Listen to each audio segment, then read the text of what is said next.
On the eve of the year 2076, the line between reality and fantasy shattered as a game-like scenario took over the world. Suddenly, dangerous dungeons filled with monsters appeared everywhere, and humanity was thrown into chaos. Powerful creatures wiped out entire populations, pushing mankind to the brink of extinction. But then, as if responding to the cries of humanity, divine talents were granted to a chosen few, giving rise to hunters, people who could wield incredible abilities. These hunters fought back, turning the tide against the monsters, and eventually saved the world.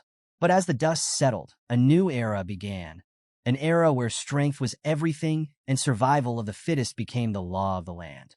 Now, hunters had to constantly evolve, fighting their way through dungeons, battling bosses, collecting treasures, and leveling up. This relentless quest for power marked the beginning of what became known as the Global Hunter Era. One of the most iconic places in this new world was the Hunter Square. This massive structure was known for its towering height and the aura of power that surrounded it. But before anyone could start their journey as a hunter, they had to face the 1,000 steps, a symbolic trial. If you made it to the top, you'd awaken your hunter class and gain the chance to unlock your full potential. However, not everyone hit the jackpot with their class. And that's where we meet Su Yang. After completing the trial, Su Yang descended the grand staircase of Hunter Square, but instead of excitement, he was feeling, well, disappointed. He'd hoped for a rare, powerful class, but what did he get? A warrior, the most basic class you could imagine. His stats? Nothing special.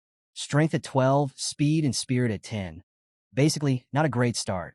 Warriors like him often found themselves in tough spots during close combat, facing more risks than those with specialized abilities. It felt like no matter how hard they trained, they were always in someone else's shadow. And just when Su Yang was coming to terms with his reality, along comes Wang Fei, a loudmouth looking to stir the pot.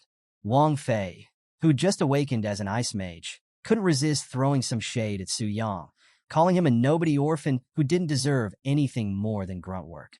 But Su Yang wasn't having it. He clapped his hands, like he was swatting an invisible fly, and hit Wang Fei with a quick, sarcastic clapback.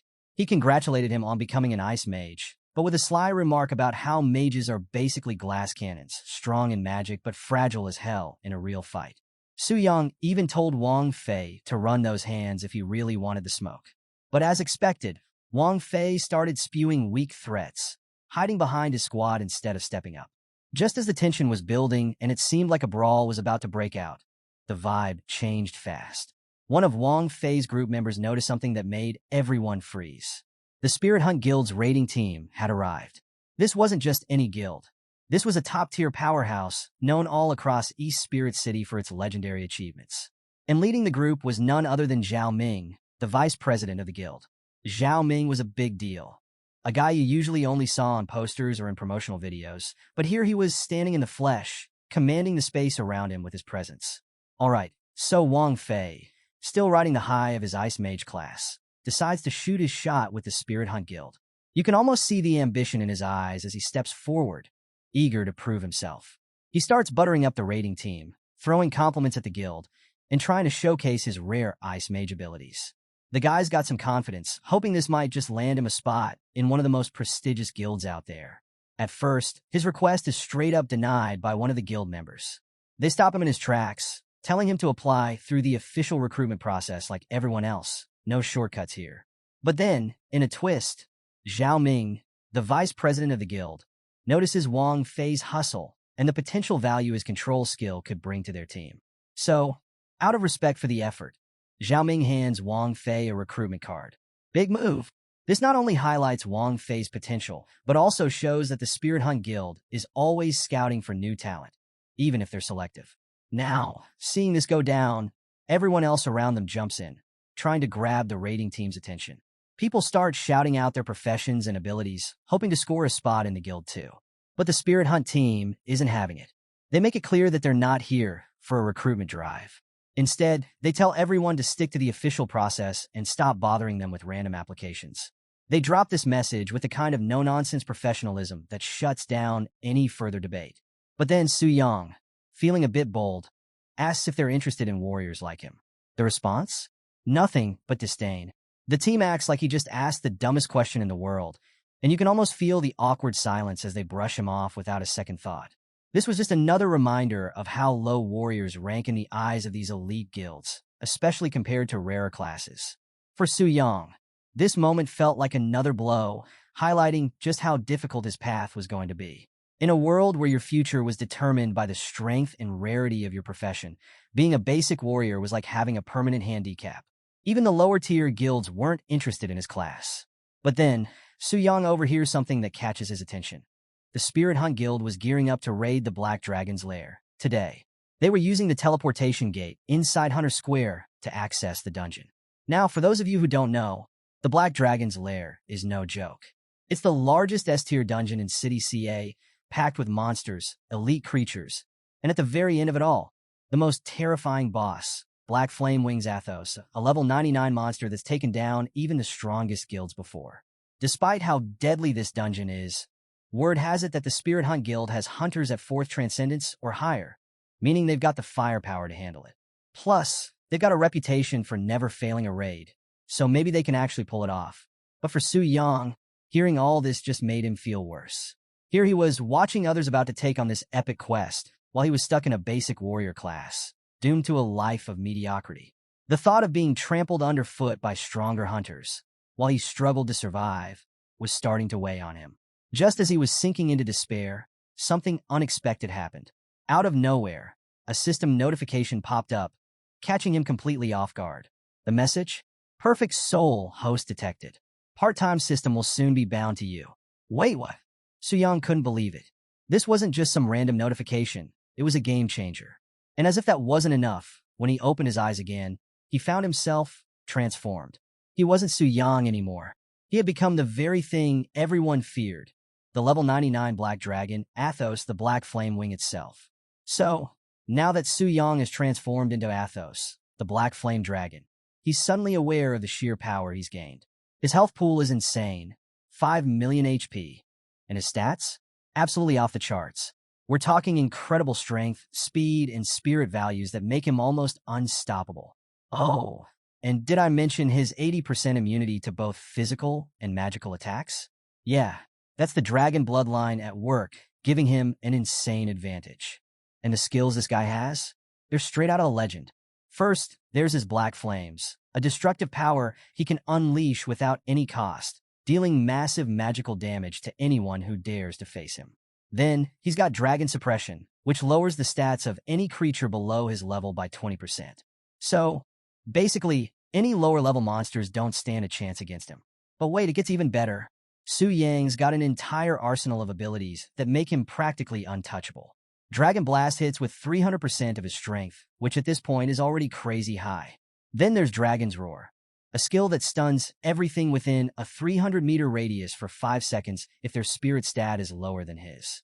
And finally, his Dragon's Eye gives him the ability to see everything in his territory, even without a direct line of sight. Basically, Su Yang has become an unstoppable force, and the realization of his power leaves him in total shock. His new stats? 3,000 strength alone, plus all his resistances and unique skills. This power rush hits him so hard that he lets out a mighty roar, a primal scream that shakes the entire area. Even though Su Yang knows this transformation is only temporary, the feeling of controlling a level 99 dragon like Athos is exhilarating. Then, something clicks in his mind. If he can use this power to defeat other players or monsters, the experience he gains could be transferred back to his original form. This realization fills him with excitement. Even though his basic warrior class is considered weak, this opportunity could be the key to leveling up fast and completely changing his fate in a world that only respects power. But as Su Yang is processing all of this, he notices something odd. The monsters in front of him are clearly shaken.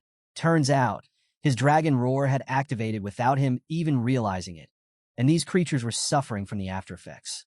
Among them, one hooded figure stands out, trembling and begging for mercy, calling Su Yang their king. That's when it hits him.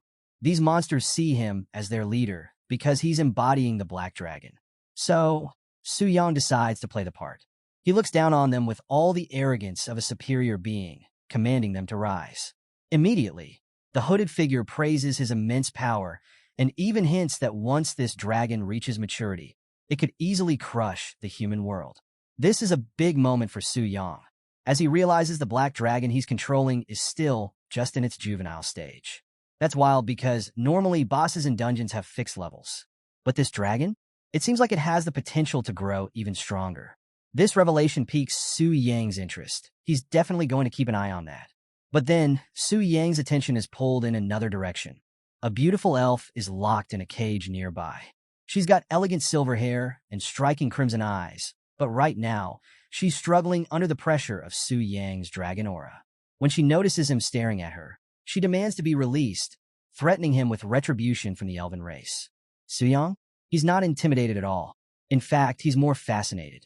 Since the merging of the game world with reality, mythical races like elves have become a thing, but they're super rare, especially ones like this who usually stay secluded in dungeon instances. This was his first time encountering one up close, and he's captivated by the chance to interact with her. But before he can engage further, the moment is interrupted by a spatial disturbance, a ripple in the air signaling that a player is about to enter the scene. The elf, sensing this, immediately assumes that her savior is arriving, and she starts taunting the dragon, believing her freedom is near. But to her surprise, the dragon, who she thought would ignore her, turns its attention back towards her. This puzzles her because typically, dragons don't even acknowledge such jibes. Su Yang, now in his powerful dragon form, had more pressing concerns than getting into a back and forth with the elf.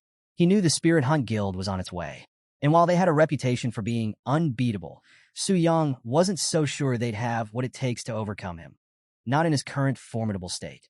Still, he reminded himself to never underestimate an opponent. Overconfidence can lead to defeat, and Su Yang knew the Spirit Hunt Guild wouldn't be coming without a solid plan. To get a better sense of their strategy, Su Yang activated his Dragon's Eye ability, allowing him to scout the guild's movements from a distance. He quickly spotted their main assault team, led by Lei Shan, a level 99 Thunderstorm Master. Alongside him were the guild's elite members: Zhao Ming, a level 95 Storm Archer, Qin Yuan, a level 96 Healing Paladin, and Li Dan, the level 98 Holy Shield Master. All of them were marching toward his lair with one goal in mind: defeat the Black Dragon, Athos, and elevate their guild's status to the 5th stage of transformation. Su Yang couldn't help but respect their boldness, but he was curious how long that confidence would last. Soon enough, the guild's advance was challenged by a swarm of magic wyverns, lesser creatures, but enough to slow down most challengers. Not the Spirit Hunt Guild, though. Lei Shan didn't even flinch. Calmly, he ordered his tanks to lead the charge while the rest of the guild used fire-based attacks to maximize their damage output. In perfect coordination, they wiped out the wyverns effortlessly, barely breaking stride. Watching from his lair, Su Yang was impressed by their skill and teamwork. The guild lived up to its reputation as a formidable force. But he knew these lesser minions weren't enough to slow them down, so it was time to raise the stakes. Su Yang summoned a dragon warrior, a massive, towering beast that sent a wave of awe and apprehension through the guild. Even Lei Shan was caught off guard by the sudden appearance of this behemoth. But the Spirit Hunt Guild wasn't going down that easily. Lei Shan quickly organized his team, and the dragon warrior, with its strength on par with the guild's elite, posed a real threat. The beast's ability to teleport short distances caught the guild off guard, almost overwhelming their DPS units.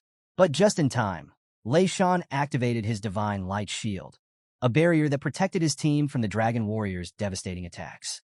Amid the chaos, Zhao Ming took control, ordering the ranged units to retreat while the melee fighters engaged. With strategic precision, Zhao unleashed his Storm Arrow, a powerful skill that helped take down the dragon warrior and demonstrated the guild's resilience and flexibility when faced with unexpected challenges. Despite their success, Su Yang remained calm. This only proved that an elite monster like the dragon warrior could challenge the guild, but not stop them. Meanwhile, the elf, still in her cage, mocked Su Yang again for relying on minions that were easily dispatched. Little did she know, Su Yang had more up his sleeve. With a smirk, he summoned 6 more elite dragons, sending them into the fray. This sudden appearance of multiple elite dragons threw the Spirit Hunt Guild into chaos. Even their elite members were momentarily unsure of what to do. This wasn't part of any record or strategy. No one expected the Black Dragon to send units after them before they'd even reached him. It was a strange occurrence, one that had everyone on edge. But not Lei Shan. He stayed calm, confident that these were still just elite monsters, and dealing with elites was his specialty. With Lei Shan's leadership, the guild quickly reformed their ranks. He ordered his tanks to prioritize healing and maintain aggro, while the rest focused on taking down the elite dragons. Combining their sheer raw power with expert coordination, the guild once again managed to overpower the new threats. Watching from afar, Su Yang was surprised. He had expected the elite dragons to catch them off guard and push them back, but the guild handled the situation far better than he thought. They were more tenacious than he had given them credit for. But there was something else that puzzled him. Why were they so eager to challenge him? Sure, they were strong, but not strong enough to defeat him in his current form. Even with their elite members, they were barely handling the monsters he sent their way. Unless they had some hidden trump card, something they hadn't revealed yet. As Su Yang watched the Spirit Hunt Guild, he was deep in thought, only to suddenly notice something unexpected. The guild had changed direction. They were just steps away from confronting him, but now they were heading somewhere else. This definitely wasn't part of the usual raid strategy, and it set off alarms in Su Yang's mind. Curious about what they were up to, he activated his dragon vision to get a better look at their destination. That's when he spotted it. The Dragon Slayer's tomb. Inside, there was something glowing, an item that immediately caught Su Yang's attention. It was the Dragon Slayer's heart, a quest item capable of negating dragon talents. The moment he realized what this meant, a surge of rage overwhelmed him. If the guild got their hands on that heart, they'd be able to ignore his dragon talents, rendering his powers useless. His subordinates, startled by his sudden reaction, asked if he was all right, but Su Yang wasn't concerned about them right now. His mind was racing. He had seen this kind of thing happen in games before. A near-invincible boss would have its defenses weakened by a key item or mechanic, allowing the players to defeat it. If the Dragon Slayer's heart could truly bypass his talents, then there was a real chance he could be defeated. But now that he knew their plan, there was no way he was going to stand by and let them acquire it. With a powerful flap of his wings, Su Yang left his lair at an insane speed. The force was so intense that it shattered the sound barrier, creating a shockwave that shook the ground. His sudden departure caused an uproar among the monsters under his command. They were cheering, thrilled by the sight of their king finally taking action. Even the elf was stunned. This was completely out of character for a dragon. Normally, they would wait in their lair for adventurers to come to them. But the way Su Yang reacted was as if he were in a frenzy, and that was far more concerning. Meanwhile, the Spirit Hunt Guild continued their march through the dungeon, unaware of the fury heading their way. Lei Shan was frustrated. Things weren't going according to the guide they had received. Zhao Ming suggested that maybe the Heavenly Mechanism Pavilion had deceived them with a faulty strategy. But despite all the uncertainty, Zhao Ming still had faith in the pavilion's reputation. He'd even traded his universe ring for that guide, so he wasn't about to question its authenticity. However, Qin Yuan raised a valid concern. If they ran into another unexpected situation, they might end up alerting the Black Dragon.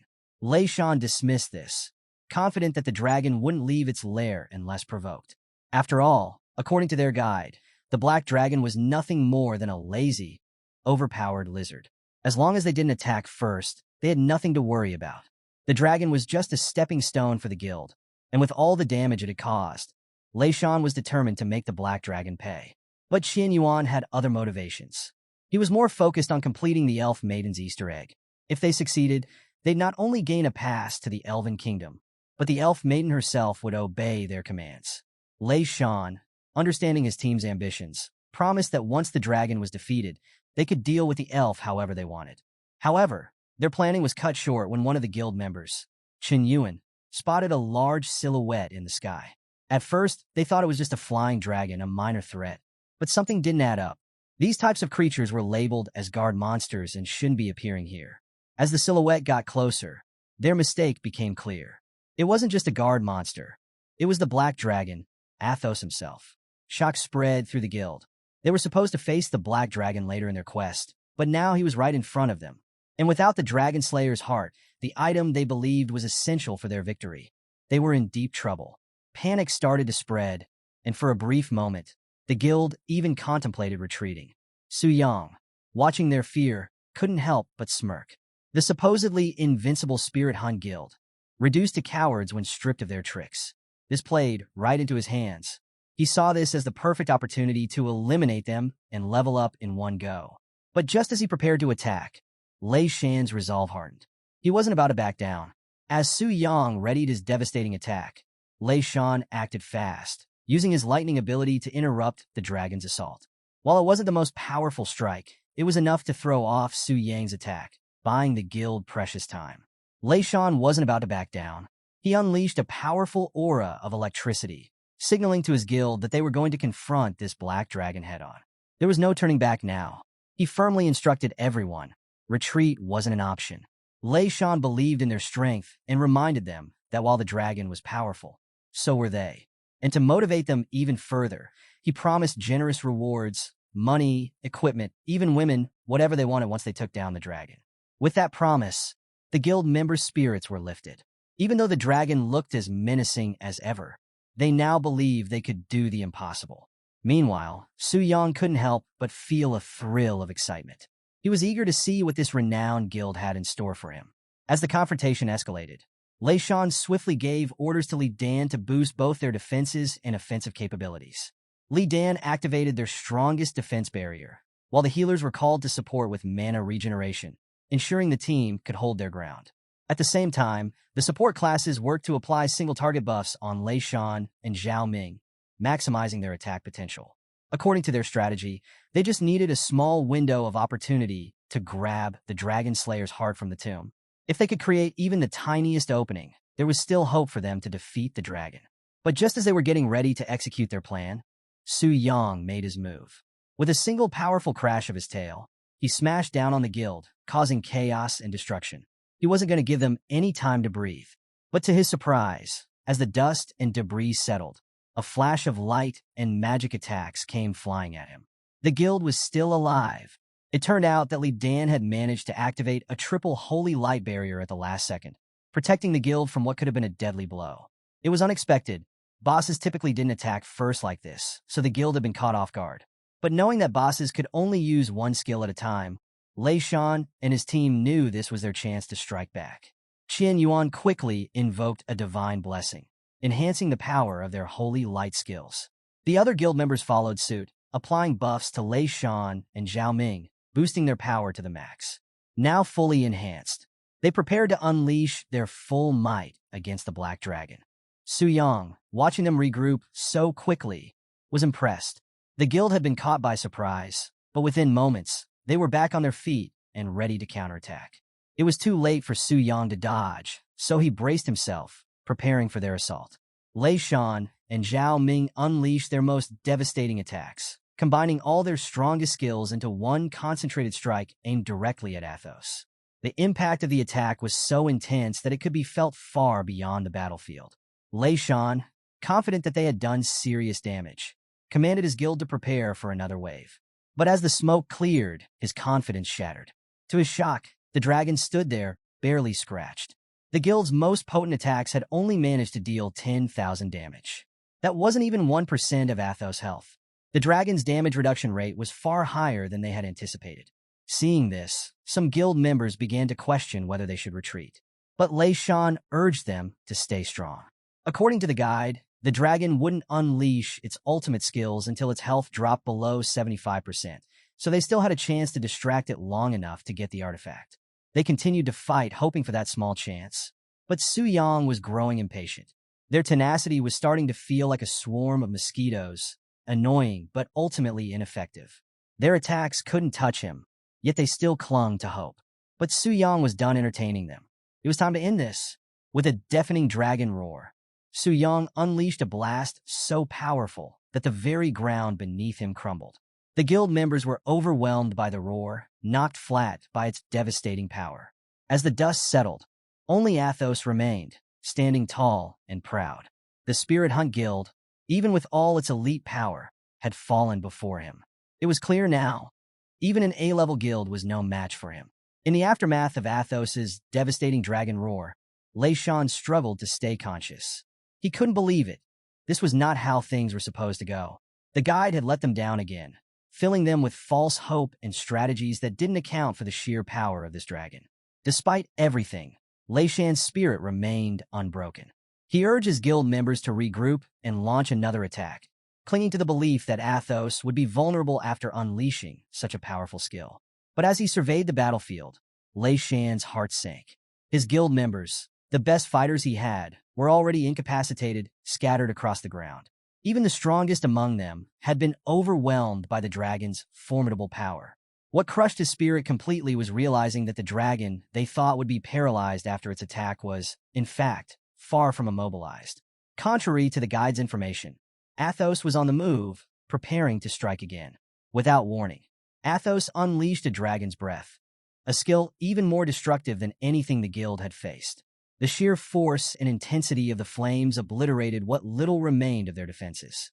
All Lei Shan could do was curse the damned dragon, vowing to return the favor 100 times over. As the last of the guild members fell, a system interface popped up for Su Yang. It announced that the intruders had been completely eliminated, and now it was time for the distribution of experience.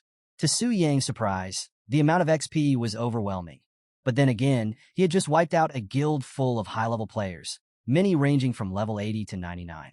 The XP was flowing in fast, and Su Yang's level skyrocketed from level 1 to level 20, instantly reaching the level cap of his first transformation.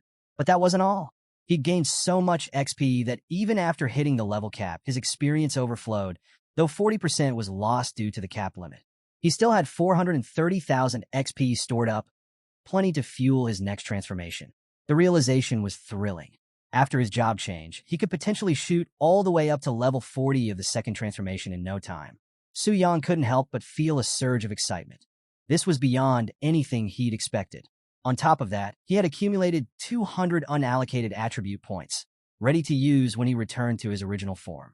But before he could even think about that, Su Yang's attention shifted to the battlefield, which was now littered with shimmering lights, a clear sign of equipment drops from the high-level players he had just defeated. Eager to see what he'd earned, Su Yang began collecting the loot, expecting to find some gold-tier gear at best.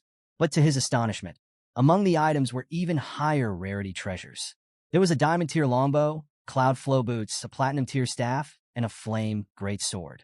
These items exceeded his expectations, especially the longbow, which he immediately recognized as belonging to Zhao Ming, the vice president of the Spirit Hunt Guild. Su Yang couldn't help but chuckle at the thought of Zhao Ming's reaction to losing such a prized item. Although Su Yang was a warrior and couldn't use the longbow or staff, he knew their value on the black market would bring in a substantial profit. Along with the weapons and armor, he found potions and premium skill scrolls, all capable of boosting his abilities.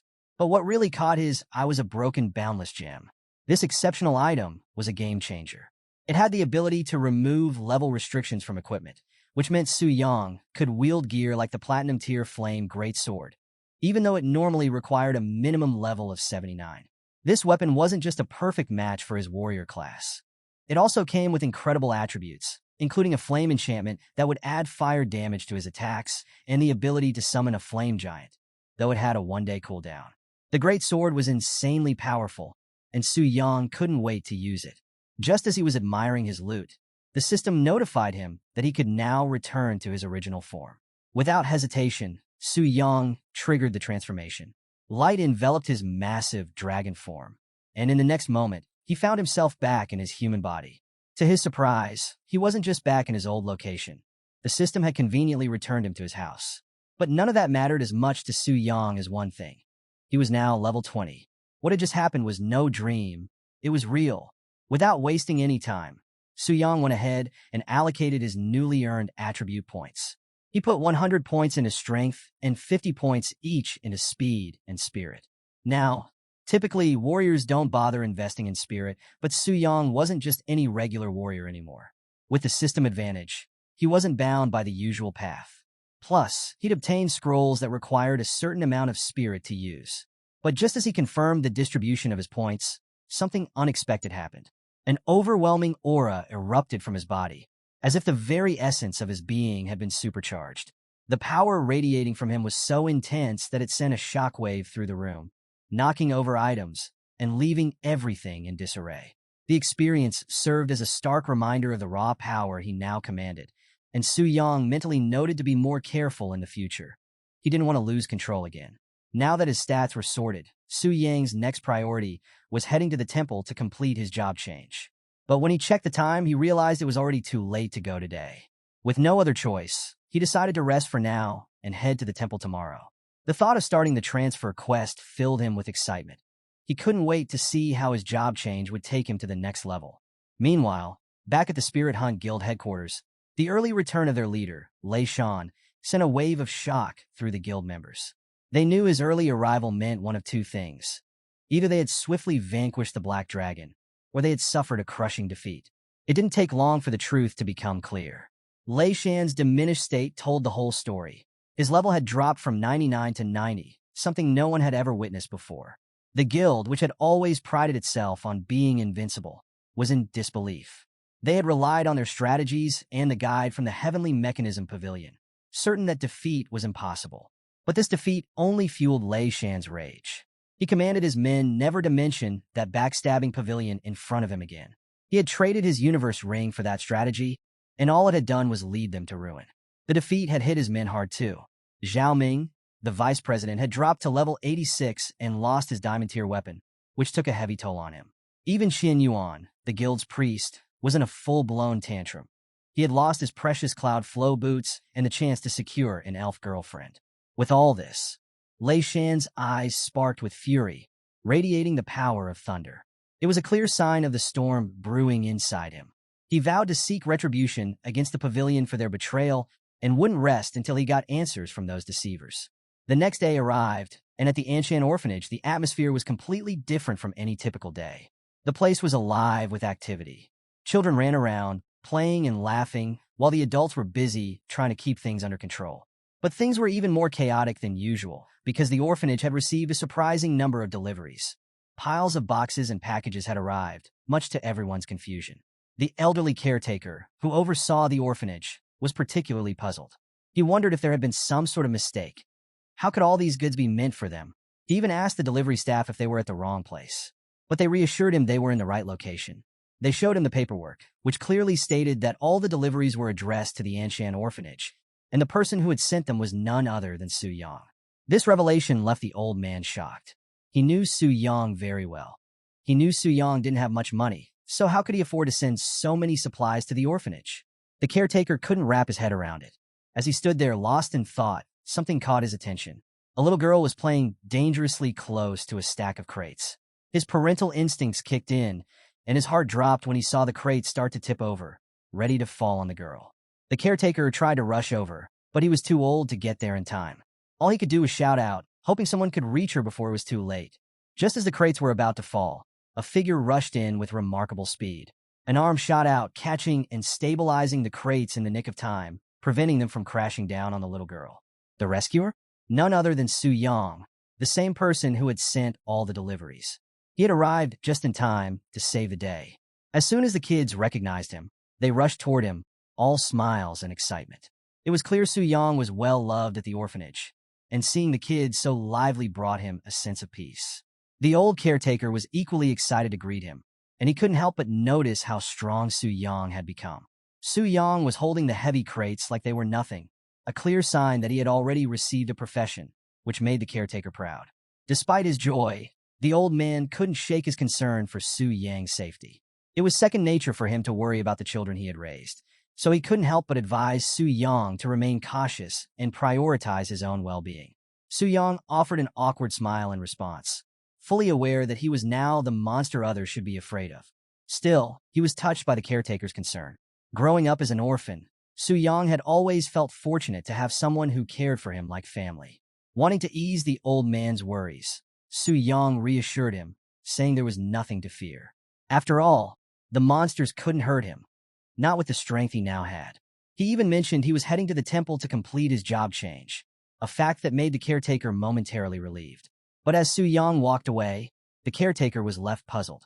Su Yang's mention of monsters and his rapid progression in power, especially since he had only awakened the day before, left the old man with more questions than answers. Shortly after leaving the orphanage, Su Yang made his way to the profession change hall. Upon arrival, he found himself caught up in the whirlwind of rumors circulating the area. The hot topic of the day? The Spirit Hunt Guild had been completely decimated, and it all traced back to a problem with the Heavenly Mechanism Pavilion's branch. Their guide had failed the guild in the worst way possible. Word had it that, in their quest for revenge, the Spirit Hunt Guild had confronted the Heavenly Mechanism Pavilion, sparking a scandal that was now casting a dark shadow over the pavilion's reputation.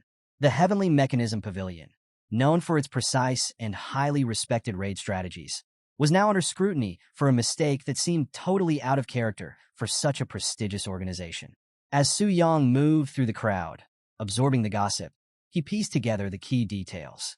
The Heavenly Mechanism Pavilion wasn't just any raid group. It was a top-tier organization full of fifth-tier experts. If there really was a flaw in their strategy, it was only a matter of time before they tried to rectify it by coming after him. But instead of feeling worried, Su Yang found himself smiling.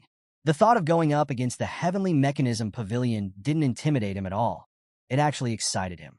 He imagined the high-quality equipment he could snatch from them after their inevitable confrontation.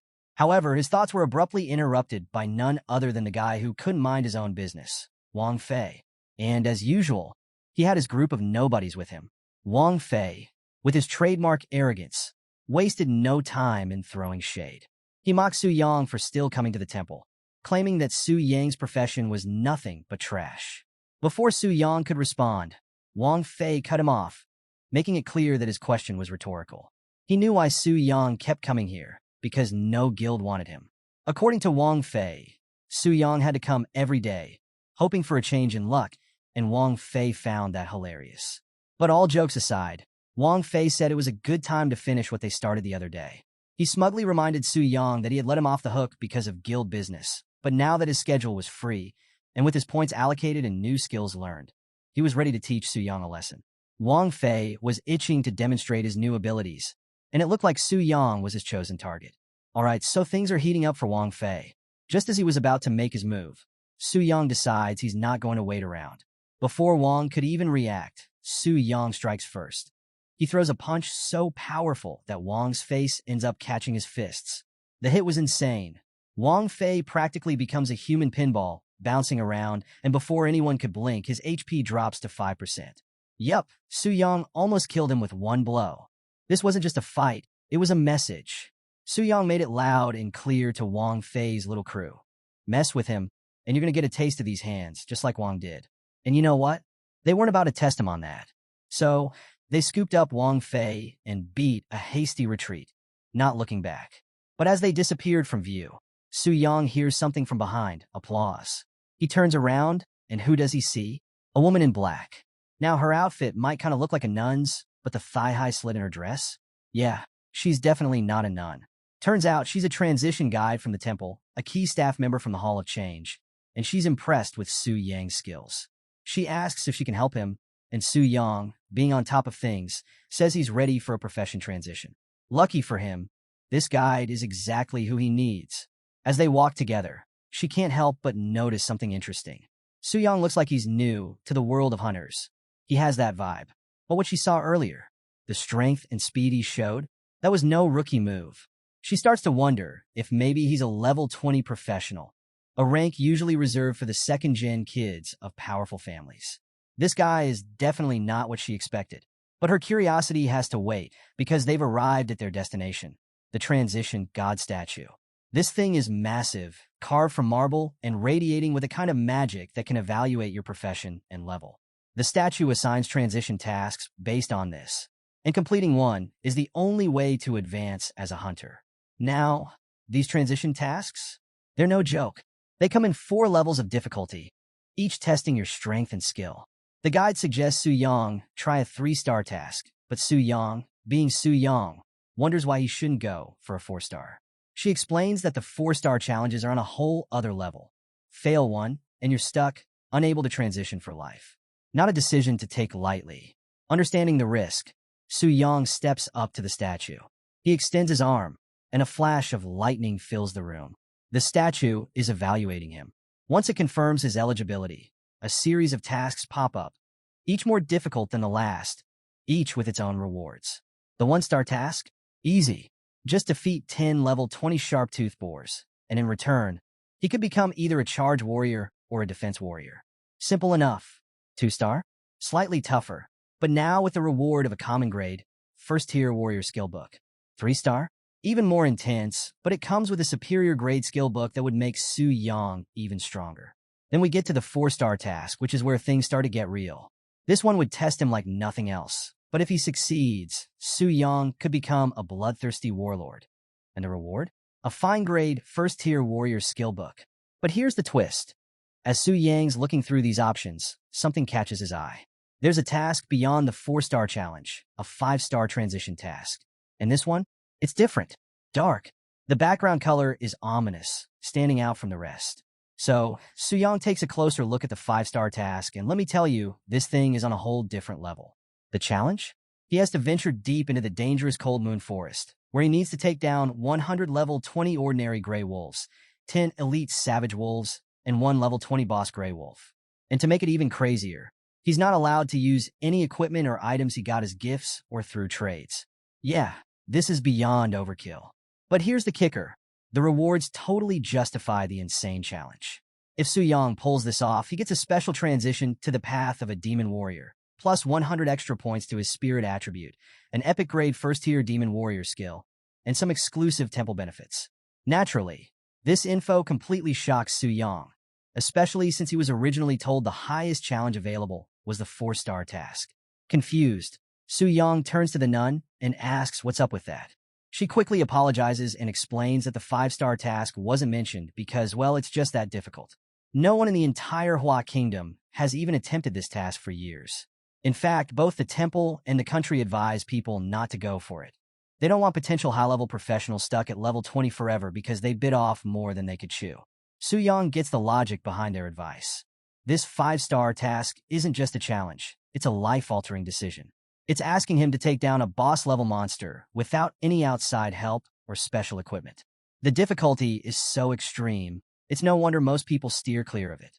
But even with all that, Su Yang can't help but be tempted. The thought of gaining 100 spirit points, becoming a demon warrior, and unlocking these mysterious temple privileges really has him hooked. And just like that, Su Yang's mind is made up. He's going for the 5-star task. The nun, though? She's doing everything she can to talk him out of it. She really wants him to take the 3-star task instead, but Su Yang? No, he's already decided. He thanks her for the advice, which makes her smile, until the system chimes in, confirming that Su Yang has officially accepted the 5-star challenge. Her shock? Priceless. She can't believe what she's hearing. She even asks him straight up, "Why would you do that?" And Su Yang, as cool as ever, just says, "It felt right." That's it. He's going purely off his instincts. The nun is thinking, what the? But before she can say anything else, Su Yang reassures her that there's nothing to worry about. He's confident he's going to complete the task, no question. He even tells her to get the temple ready because he's curious about those privileges. Then, like a total Chad, he just walks away, disappearing from sight, leaving the nun standing there completely stunned. After a moment, she snaps out of it, panicking, and orders one of her co-workers to inform the high priest that someone actually dared to take on the 5-star task. Fast forward to Su Yang arriving at the transmission center. The place is packed with hunters, but not by choice. Turns out, an unexpected energy fluctuation has disrupted the portal, leaving everyone stuck in place.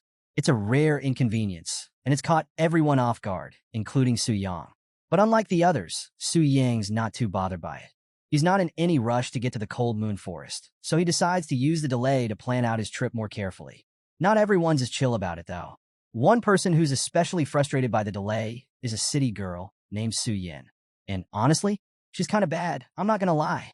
But anyway, she's used to the fast pace of city life, so dealing with the inefficiencies of this smaller town is really testing her patience. To make matters worse, she's getting all the wrong attention from the local men, so she warns her sister, Gu Xiaoqian, to stay close and avoid getting separated in the crowd. As Su Yin and her sister, Gu Xiaoqian, stood waiting, something caught Gu Xiaoqian's eye, a familiar figure in the crowd. It was Su Yang, standing calmly in line for the portal, and for some reason, just seeing him there brought a blush to her cheeks. Her heart warmed unexpectedly at the sight. But of course, Su Yin noticed her sister's reaction immediately. Curious, she asked what was up with the sudden interest, which totally flustered Gu Xiaoqian. Trying to downplay it, Gu Xiaoqian explained that Su Yang was just a classmate who had changed professions recently. Nothing more, nothing less. Still, Su Yin found it strange. Why would Su Yang, a supposed novice, be lining up for a portal to the Cold Moon Jungle? That place is no joke. It's a death trap for beginners. Concerned that Su Yang might be rushing into danger without being properly prepared, Gu Xiaoqian felt the urge to warn him. But before either of them could act, the portal resumed operations, and Su Yang was already gone, transported straight into the dangerous jungle. Gu Shaoqian was left standing there in shock, her mind racing with worry for his safety. Meanwhile, on the other side, Su Yang steps into the cold moon jungle like it's no big deal. The first thing he notices? There are no other hunters around. It's eerily quiet, and that sets off alarm bells in his head. He figures that everyone else must have sensed the danger and bailed, leaving him to handle the jungle's threats alone. And sure enough, a monster attacks him from behind. But Su Yang? He's got that ultra instinct. He dodges like it's nothing, hands down looking like Goku in drip mode, just casually avoiding the strike. When he finally turns to face the creature, he realizes it's one of the targets from his quest, though he didn't expect to run into it so soon. Now, dealing with this monster is tricky under normal circumstances. Most people would rely on special equipment or trade items to take it down. But Su Yang? Nah, he's got something better. He pulls out his long, flaming sword and slices through the beast like butter, overkilling it on purpose just to see the sword at full power. The flames cook the creature right on the spot. See, Su Yang had invested a ton of money into this sword, mainly because the sword didn't have a gem slot. He originally planned to use a gem that would let him bypass level requirements, but without a slot, the gem was useless. So, he had to buy a high-level drilling stone to carve one in. But luck wasn't on his side. It kept failing over and over again, draining his bank account from 100 million to 60 million. Painful, right? Still, getting to use the sword now felt like a win. Su Yang decided to look on the bright side of things. Plus, he still had Xiao Ming's old longbow. If he could sell that, maybe he'd recover some of his losses. Maybe even sell it back to Xiao Ming himself, which he found kind of funny. But financial worries had to wait. Su Yang was suddenly under attack again. Fortunately, he was prepared. He had a silver-level scroll in his possession, and it activated a powerful barrier around him, capable of absorbing up to 50,000 points of damage. The low IQ monsters didn't stand a chance. They kept attacking the barrier over and over, clueless about what they were really up against. Su Yang let them attack, knowing they were playing right into his hands. Then, with a single devastating swing of his sword, he unleashed a fiery whirlwind that swept through the wolves, wiping out 15 of them in one go. Impressive, right? But that was just the beginning. He still needed to kill 100 wolves to complete his quest, and hunting them down one by one would be way too time-consuming. So, Su Yang pulled out a monster attraction stone from his inventory. This rare item, usually dropped by low-level bosses, had the ability to attract both ordinary and elite monsters within a wide radius straight to him. It was the perfect tool to streamline his mission, and Su Yang knew exactly how to use it. Su Yang activated the monster attraction stone by tossing it into the sky, where it shattered, releasing its magic. Almost immediately, the stone's power became clear. Wolves began swarming from every direction, surrounding Su Yang completely. But running away? That was never an option for Su Yang. He was determined to complete his quest in the most decisive way possible. To prepare, he quickly drank an intermediate spirit potion, boosting his spirit points significantly, and then pulled out a special baptism of fire skill scroll. This scroll allowed him to unleash a devastating area of effect fire attack, wrapping him in a massive pillar of flames that incinerated any monster that dared to get too close. In just a few moments, he hit the goal of slaying 100 wolves. But, thanks to the insane power of the attraction stone, it seemed like he had lured every monster in the forest. Was Su Yang worried? Not at all. He had plenty of scrolls left, so he could easily keep dealing with the monsters swarming him. Meanwhile, in a remote part of the cold moon jungle, a group of hunters was moving through the eerily silent forest. Normally, they'd be fending off creatures left and right, but today, nothing. They had walked 2 kilometers without encountering a single monster, which had them on edge. Something was definitely off. One of the hunters even mentioned seeing a monster run away from them, which is unheard of in this forest. Monsters here are always aggressive, never scared. The group's most experienced hunter quickly pieced it together. Someone had used a monster attraction stone, drawing every creature in the forest to a single point. This tactic? Shameless. It was clear someone wanted all the kills and rewards for themselves, leaving other hunters empty-handed. Determined to confront this selfish hunter, the group picked up the pace, ready to teach this guy a lesson he'd never forget. But just as they were getting closer, a massive surge of power erupted from the direction they were headed. The attack was so strong it reached the skies, and the shockwave? Impossible to ignore. They felt it from a distance. The group cursed. This kind of magic fluctuation could only come from a high-level mage, likely a third-tier magician. Realizing they were way out of their league, they decided to abandon the idea of a confrontation. Whoever this guy was, he was clearly more powerful than they expected, and they'd be better off focusing on something else. Meanwhile, back at the heart of the jungle, Su Yang stood in the aftermath of his fiery assault. The area that had once been overrun by wolves was now empty. Not a single monster or corpse remained. The landscape around him was scorched, with no vegetation in sight for miles. The destruction was immense, and Su Yang knew he had now completed 2/3 of his 5-star task. All that was left was the final boss. A grin spread across Su Yang's face. Despite using several scrolls to get this far, the challenge had been way easier than he'd expected, especially considering how the nun at the temple had freaked out when he accepted the task. Now, with the boss battle ahead, Su Yang couldn't help but feel excited. Maybe this final challenge would finally give him the thrill he'd been looking for. Su Yang headed toward the Cold Moon Cave, the lair of the fearsome Blue Wolf King. This boss was no joke. It usually took a team of at least 3 hunters, all over level 20, to bring it down. But as Su Yang approached, he wasn't the only one with his sights set on the Wolf King. Nearby, a group of 3 hunters was peeking around the corner, also preparing for the fight. They were a well-rounded team. Zhang, the mage, Li San, the tank, and Zhao Wu, the archer. Each of them played a critical role in the upcoming battle, and they were confident, especially Li San, who had just been given a primary strength concoction by Zhang, allowing him to hold out longer in the fight. Zhao Wu, however, wasn't feeling as confident. He had only just changed professions and hadn't even tested his new skills yet, leaving him unsure of his own strength. But Zhang, motivated by the promise of the Wolf King's core, wasn't having it.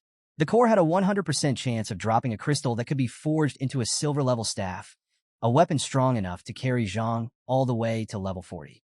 So, Zhang did everything he could to pump up Zhao Wu, encouraging him to set aside his doubts and focus on the potential rewards. After all, if they could pull this off, their victory would be huge. Just as Zhang was hyping up the group, getting them ready to ambush the Wolf King, Zhao Wu suddenly signaled him to stop. He had spotted something unexpected, a figure approaching the cave. All eyes locked on this mysterious person, and to their surprise, it was Su Yang, confidently walking straight toward the boss's lair. The group instantly panicked, thinking this kid was about to steal their kill. But as they looked closer, they noticed something strange. This guy was young, way too young to be tackling a boss like the Wolf King, and on top of that, he wasn't even wearing any armor. To them, this screamed newbie.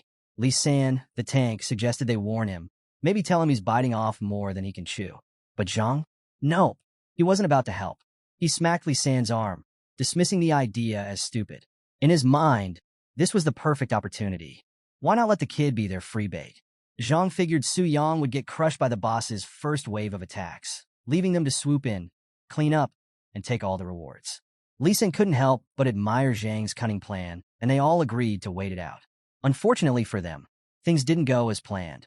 Suddenly, the ground beneath their feet began to tremble, a powerful quake shaking the area. The cause? Su Yang. His earlier massacre of the wolves had enraged the Wolf King, and now the boss's power surged by 30%. The trio was clueless about why the boss was so mad. Zhang, of course, blamed Su Yang for messing up their plan and ruining everything. Zhang wasn't about to let this go. He leapt out of hiding, yelling at his crew to move fast before the boss fled, convinced the kid would get folded in seconds. But just as he rushed forward, a fierce gust of wind slammed into his face, pulling back his hood and forcing him to stop dead in his tracks. And what did he see? The sight left him speechless. His crew? Same wide-eyed, jaw-dropping reaction. Su Yang, the newbie they thought would be easy bait, had completely flipped the script. With one clean hit, he obliterated the Wolf King. It wasn't even a fight. Su Yang took down the boss like it was nothing. Light work, no struggle, no reaction. The trio realized in that moment. Never judge a book by its cover. This kid was a monster. Meanwhile, Su Yang remained as calm as ever, like the whole thing was just another day at the office. The 5-star quest that was supposed to be insanely difficult? Child's play.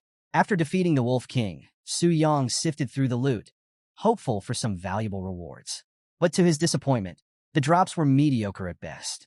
The items weren't even close to what he was hoping for. Among the loot, the Wolf King's crystal core stood out, but not in a good way. It was practically worthless to him. Still, his quest was complete, so at least he had that going for him. Su Yang decided it was time to head back to the transfer hall, but before he could leave, Zhang overheard his dismissive comments about the crystal core. Seeing a chance, Zhang swallowed his pride and tried his luck. He asked Su Yang if he'd be so kind as to give him the core. But little did Zhang know, Su Yang had heard every word of their earlier conversation. The disrespect, the plan to use him as bait, all of it. So, instead of handing over the core, Su Yang confronted Zhang about his selfish, trashy behavior. Now that things didn't go Zhang's way, he had the nerve to try and play nice? Yeah, Su Yang wasn't having it. Without a second thought, Su Yang shattered the core right in front of Zhang's face, making it crystal clear that he wasn't someone to be stepped on. He dared Zhang to come at him if he wanted a fight. He was more than ready to give him some smoke. But Zhang? Nah. Even though he was humiliated, he didn't do a thing. He just stood there, defeated, and let Su Yang walk away like a boss. Zhang's crew was just as stunned, unable to believe what had just happened. They wished it was all just a bad dream, because who would believe that some rookie kid could kill the Wolf King with one hit? It was unreal. A few moments later, Su Yang successfully returned to Hunter Square, where he was greeted by the same nun from earlier. At first, she assumed he had come back with more questions, but Su Yang wasted no time setting the record straight. He had completed his 5-star task and was ready for his job transfer. The look on her face? Pure shock. I mean, it's understandable. Finishing a 5-star transfer task this quickly is unheard of. She was skeptical at first, but once she checked the system's records, it confirmed everything. Su Yang wasn't lying. He had really done it. This completely shifted the way she saw him. He wasn't just some show-off or reckless idiot. This guy was seriously powerful, to the point where people might think he was cheating. But with the system verifying his success and the fact that he returned unharmed, it was clear just how strong Su Yang really was. As the nun continued staring at him, Su Yang started to feel a little uncomfortable and snapped her out of it by asking if he could begin his job transfer now. After confirming everything, the nun led him back to the statue. But as they walked, her mind was still racing, thinking about Su Yang's insane strength. She realized how beneficial it would be for her temple to have someone like him on their side. Thankfully, she had already informed the priest about Su Yang's talent, reducing the chances of him being recruited by other factions. But as she thought more about him, things started getting a little personal.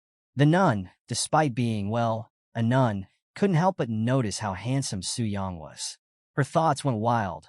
She was straight up down bad, imagining all sorts of things, even thinking about asking for his contact info once all this was over.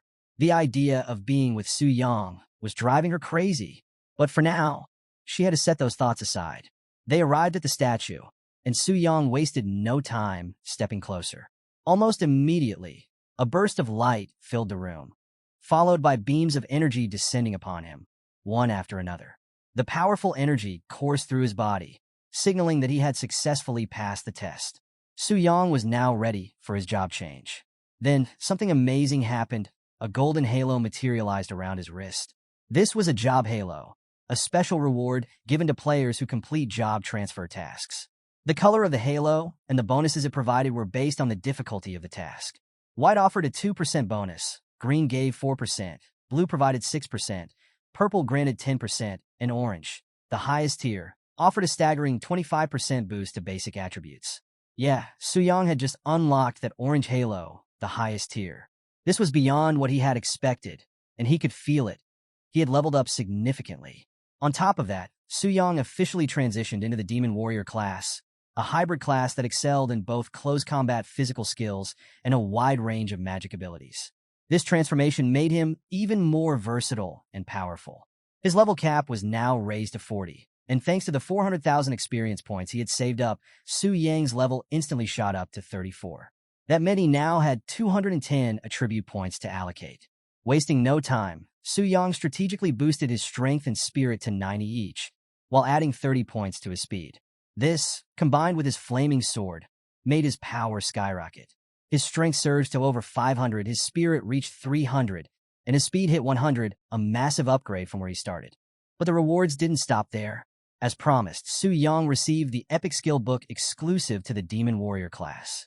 This book contained the Magic Blade skill, an epic-grade ability that allowed Su Yang to forge a weapon out of condensed mana, dealing full magic damage. And here's the kicker. The damage of the blade increased with his strength and mental attributes, making it ridiculously powerful. Without hesitation, Su Yang decided to test the skill out. He materialized a blade made entirely of mana and swung it. and to his surprise, the blade's capabilities exceeded his expectations. It wasn't just powerful, it could be controlled with mere thought. The blade could even change shape at will, giving Su Yang incredible versatility in both close-quarters combat and ranged attacks. And the best part? The blade could be enlarged infinitely, only limited by Su Yang's mana reserves. It was basically like owning an indestructible heirloom weapon, perfect for any situation and insanely cost-efficient. There was no doubt about it. This was definitely a 5-star job transformation. The rewards Su Yang received far surpassed those of any lesser tasks. Now, with his newfound power, Su Yang resolved to pursue even more 5-star challenges in the future. Su Yang's thoughts were interrupted as the nun congratulated him on his incredible achievement. She told him that from now on, his name would be engraved on the temple monument, and he'd officially become a VIP guest of the Job Transfer Temple. Speaking of VIPs, Su Yang was curious, so he went ahead and asked about the specific privileges. But the nun wasn't sure of the details herself and suggested they wait while she checked with her superiors. Turns out there was no need to wait at all. Another figure appeared on the scene, ready to explain everything about the VIP benefits. The newcomer was dressed in an enchanting white gown. It was none other than Bai Ling, the senior priest of the Transfer Temple in Dangling City. Her sudden arrival shocked even the nun, and for good reason. The position of senior priest is just below the highest authority in the temple. Seeing someone of her rank personally show up was rare, but Su Yang's 5-star accomplishment was enough to warrant this special treatment. With Bai Ling now handling things, the nun's role became unnecessary. Bai Ling politely dismissed her, and while the nun left with a smile on her face, deep down she was crying because she still hadn't gotten Su Yang's contact information. Now that the formalities were settled, Bai Ling approached Su Yang and extended her hand for a handshake. At first, Su Yang was a little puzzled by the gesture, hesitating for a moment. But Bai Ling quickly explained that it was the easiest way to transport him to the VIP room for a more detailed discussion. Trusting her intentions, Su Yang took her hand, and in an instant, a magical circle enveloped them, teleporting them to a different part of the temple. Su Yang was amazed by the whole thing. The fact that a senior priest from a third-tier city could use such advanced abilities blew his mind. No wonder people said the strength of the Transfer Temple was unimaginable. Bai Ling noticed Su Yang's impressed expression and humbly downplayed her powers, explaining that her abilities weren't inherently strong. It was just borrowed magic from the temple's sacred statue. She then mentioned something even more surprising. Dangling City had never had a 5-star job changer before. Even in Tianling City, a much bigger and more advanced city, only one person had completed a 5-star task in the past decade. This blew Su Yang's mind. If even Tianling City struggled with this, it made him realize the value of his achievement was far greater than he originally thought. Bai Ling began explaining the benefits that came with being a VIP at the temple, and the rewards were no joke. First off, Su Yang was going to receive a monthly allowance of 10 million in the national currency, an insanely generous sum that showed just how much the temple valued his success. On top of that, he'd been granted black gold status with the EX Alliance, meaning he'd get a 20% discount on all purchases and transactions. This perk alone would make Su Yang's future endeavors way more efficient and way cheaper. Su Yang was in awe of how seamlessly these privileges were integrated into his ID. Everything was automated, making it super easy for him to access his benefits. But Bai Ling wasn't done yet. She had more surprises in store. She explained that Su Yang's exceptional status also meant he had the opportunity to join any A-level guild within the city. Su Yang, always the solo player, immediately asked if joining a guild was required. Bai Ling reassured him that it wasn't obligatory, but she strongly recommended it. Being in a guild would provide him with resources, support, experience buffs or enhancements, and, most importantly, team protection. It would make his growth and strength skyrocket compared to working alone. Su Yang understood her reasoning. Going solo, especially after taking the spotlight with a 5-star task, would make him a target. While he could handle most hunters of his level, dealing with higher-level ones might be a challenge. Having a guild's backing could prevent him from being hunted down by jealous competitors.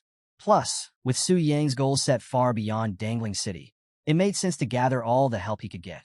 His ambitions to become a dominant figure across all realms made him smile. With that settled, Su Yang asked Bai Ling about the guilds he could choose from. Bai Ling revealed there were only 2 A-level guilds in Dangling City and recommended the Spirit Hunting Guild as the best option for him. However, Su Yang immediately hesitated. He'd recently had some let's just say, unpleasant encounters with members of that guild. So he wasn't too keen on the idea. Wanting to explore other options, Suyang asked Bai Ling about the second guild. That's when she mentioned the Phantom Cloud Guild.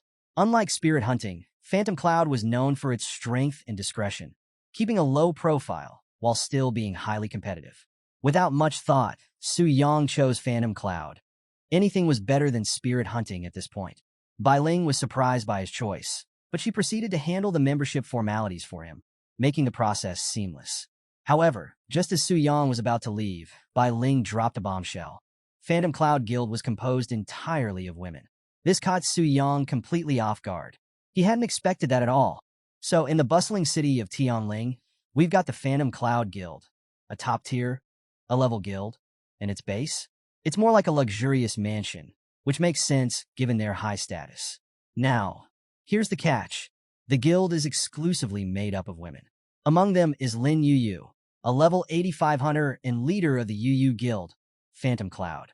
But honestly, Lin spends most of her time freeloading at the A-rank guild's mansion. She's constantly complaining about how boring things are. Now, before we get mixed up, Lin Yu and Lin Yun, yeah, they sound almost identical, but I got you. From now on, I'll refer to the black-haired girl as Lin and the brunette as Yun, alright? Anyway, back to the story. Yun, who's a level 99 hunter and the leader of the A-rank Phantom Cloud Guild, overhears Lin's whining and points out the obvious. Lin isn't even in the A-rank guild.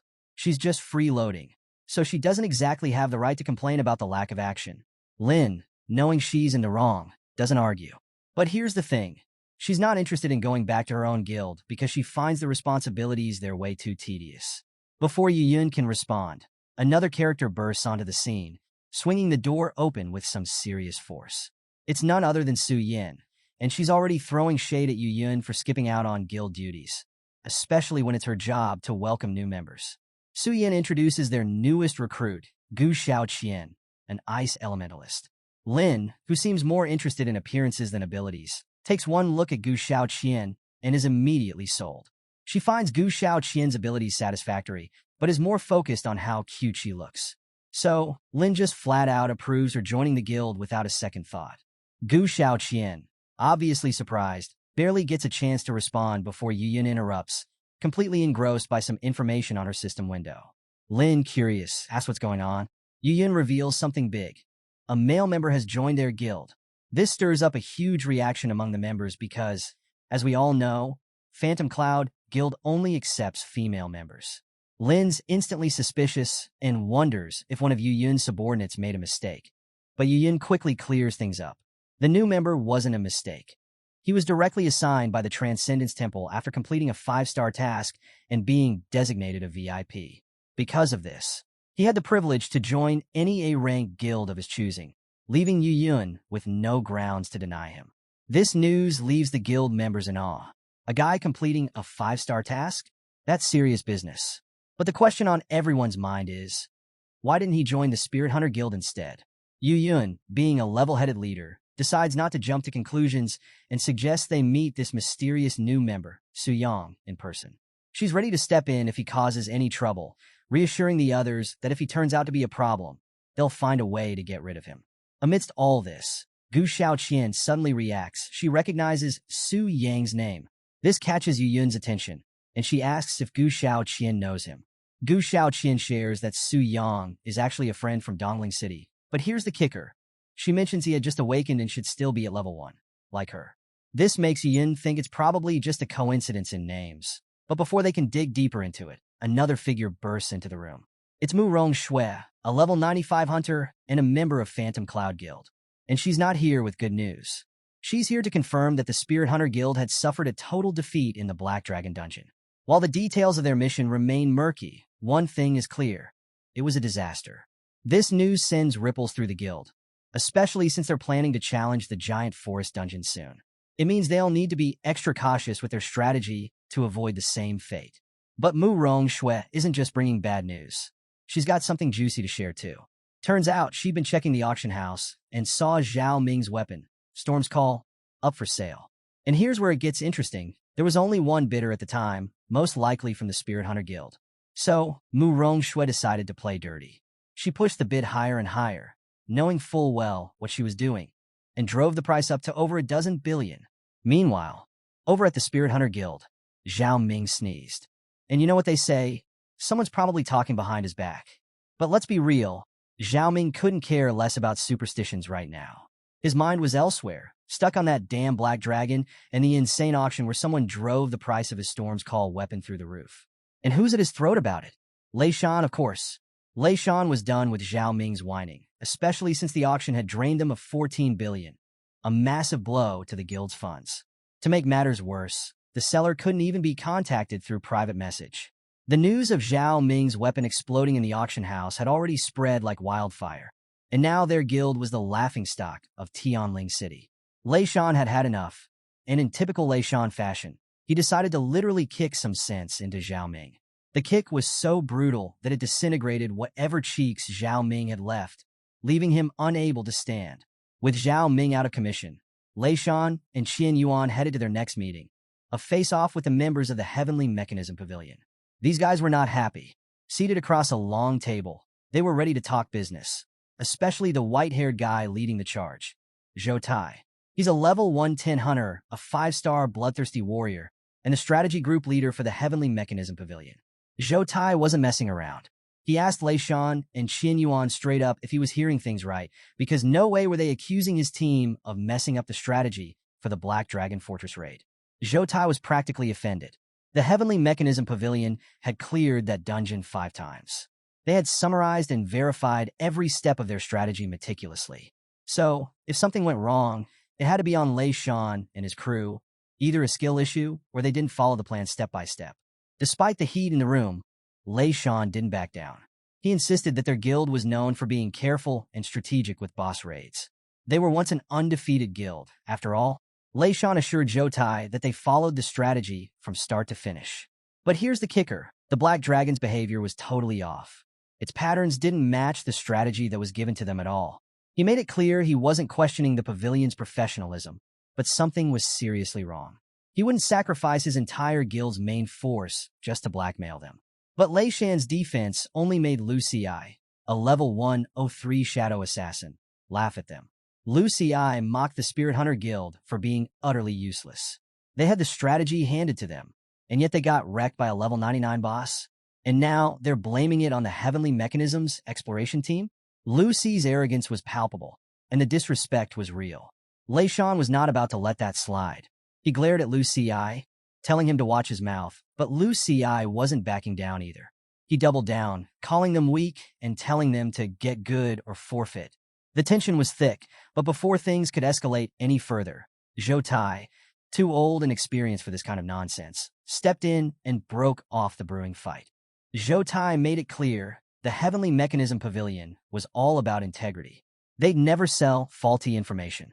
To prove it, Zhou Tai offered to send the exploration team back into the Black Dragon Fortress to retrace their steps. If there were any errors in the strategy, the pavilion would take full responsibility and cover all of the Spirit Hunter Guild's losses. But if the strategy was sound, then the problem was on Lei Shan, and the pavilion wouldn't be responsible anymore.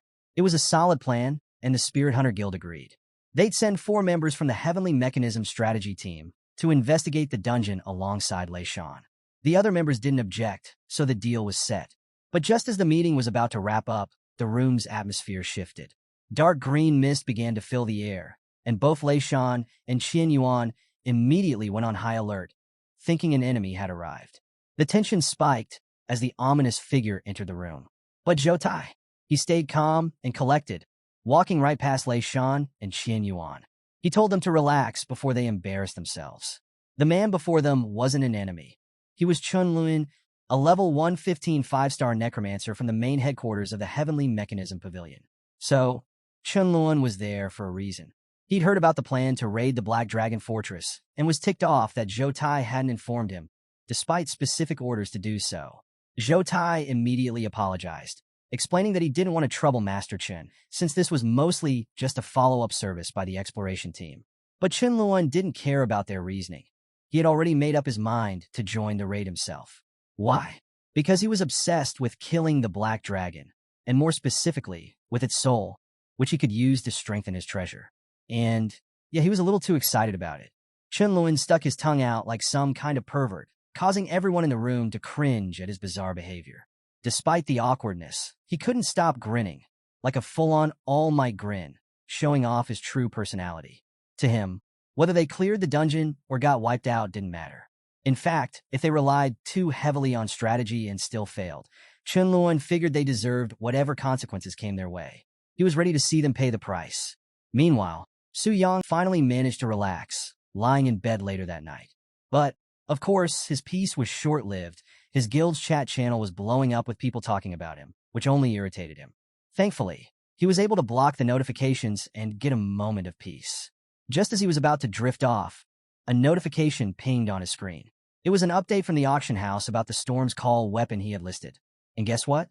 Only 2 bidders were involved, but their back and forth had stretched out over dozens of pages, driving the price up to 14 billion. That's 40% above the weapon's highest average price. Su Yang silently thanked the so-called Ice Witch for pushing the bid so high. Her competition had really inflated the final price. But that wasn't the only perk. As a distinguished member of the EX Alliance's Black Gold tier, Su Yang was exempt from auction house fees. Plus, he received a 5% bonus from the final sale price, making his total earnings a staggering 15 billion. With this kind of cash, Su Yang could finally relax. No more worries about working a part-time job or living the 9 to 5 grind. This newfound wealth? Yeah, it was addictive. The next day, Su Yang woke up early, knowing that he couldn't afford to be complacent. His part-time boss cooldown had reset, and he learned that a new challenge was headed his way. This time, it was the renowned exploration team. These guys were known as dungeon killers, having cleared countless dungeons and created top-tier strategies from their experiences. Many of them were 5-star professionals above level 100, which meant this was related to the Black Dragon Fortress disaster he'd caused recently. And they were only bringing 6 members, which told Su Yang one thing. They were very confident in their abilities. Su Yang wasn't going to hold back. He prepared to give them the toughest fight possible, as the Black Dragon Athos.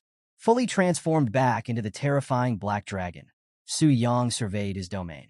The elite monsters that had died in the previous battle were resurrected, though that didn't surprise him. After all, the Black Dragon Fortress was a diamond-level secret realm, which could refresh like a game.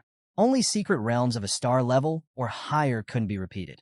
As he scanned the area, Su Yang's attention was drawn to a silver-haired elf who was standing nearby. From Athos memories, Su Yang remembered that the Black Dragon regarded this elf as a beautiful companion. And honestly, Su Yang couldn't disagree. The dragon had good taste, but he couldn't help but wonder how this elf had been abducted while he wasn't connected. The Black Dragon usually followed the established rules. Still, there were more pressing matters. Su Yang shifted his focus as the exploration team made their entrance. Just like last time, he activated his Dragon Eye ability to scope them out. Sure enough, there were 5 5th-level professionals confidently approaching, and among them was none other than Lei Shan, back from the Spirit Hunter Guild, clearly there to redeem himself after the disaster they faced earlier. Su Yang couldn't help but admire the professionalism of the exploration team's after-sale service. Their combat power was way stronger than Lei Shan's entire guild, which meant they posed a bigger threat this time around. But Su Yang wasn't worried. As long as they didn't seize the Dragon Slayer's heart, they wouldn't be able to inflict serious damage on him. Su Yang wasn't about to take any chances. He knew better than to underestimate 5th-level professionals. They might be predictable on paper, but their adaptability and strength could throw even the best plans off course. So, to test the waters, Su Yang made a tactical move. He ordered his dragon warriors to launch a coordinated assault on the intruders. But there was one dragon warrior he held back, keeping it in reserve for a special purpose he had in mind. Meanwhile, the exploration team had been cutting through the dungeon without breaking a sweat, easily dispatching the monsters they encountered. At this point, they hadn't noticed anything out of the ordinary, which led Lu Xi to start mocking the spirit hunters. He was convinced they were just stirring up trouble for no reason. But the others weren't so quick to jump to conclusions. They reminded Lu Xi that they hadn't even made it halfway through the dungeon yet. The real test would come when they reached the boss. Right on cue, they spotted a massive cloud of dust barreling toward them, an unmistakable sign that something big was heading their way, fast. The killing intent was palpable, and within moments, they realized just how serious the threat was. It wasn't just one enemy, it was a whole army of them, closing in at top speed. Without hesitation, the team braced for battle. Lei Shan seized the moment to point out that this was exactly what had happened to his guild, proving that he wasn't lying about the danger. The only difference? This time, there were even more monsters. Zhou Tai acknowledged the unexpected threat, but remained calm. He confidently declared that this wouldn't be enough to stop their team. True to his word, Zhou Tai quickly issued orders, and his team executed them with precision. Each member used their specialized skills. Shadow Render chipped away at the monster's health. Mountain Barrier blocked and trapped them, and Holy Light Blessing boosted Zhou Tai's strength, making sure his violent strike would deliver the final blow. The monsters fell like dominoes, wiped out efficiently. It was a textbook example of how the pros do it. Even Su Yang, watching from a distance, couldn't deny their expertise. These guys were legit. Their teamwork and coordination were on another level, like something out of a legend, immortals descending to show off their strength. And the mysterious mage in their ranks? He hadn't even lifted a finger yet. Su Yang realized this battle was going to be far more challenging than his encounters with the Spirit Hunter Guild. If he wanted to win, he'd have to get personally involved. So, without missing a beat, Su Yang stretched out his wings and dipped away from the scene, just like he had done before. His minions cheered as he disappeared into the distance, sensing something familiar about this. Of course, they didn't remember.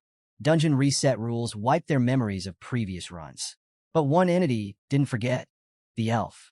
The silver-haired elf, who had been watching from her prison, grew increasingly confused.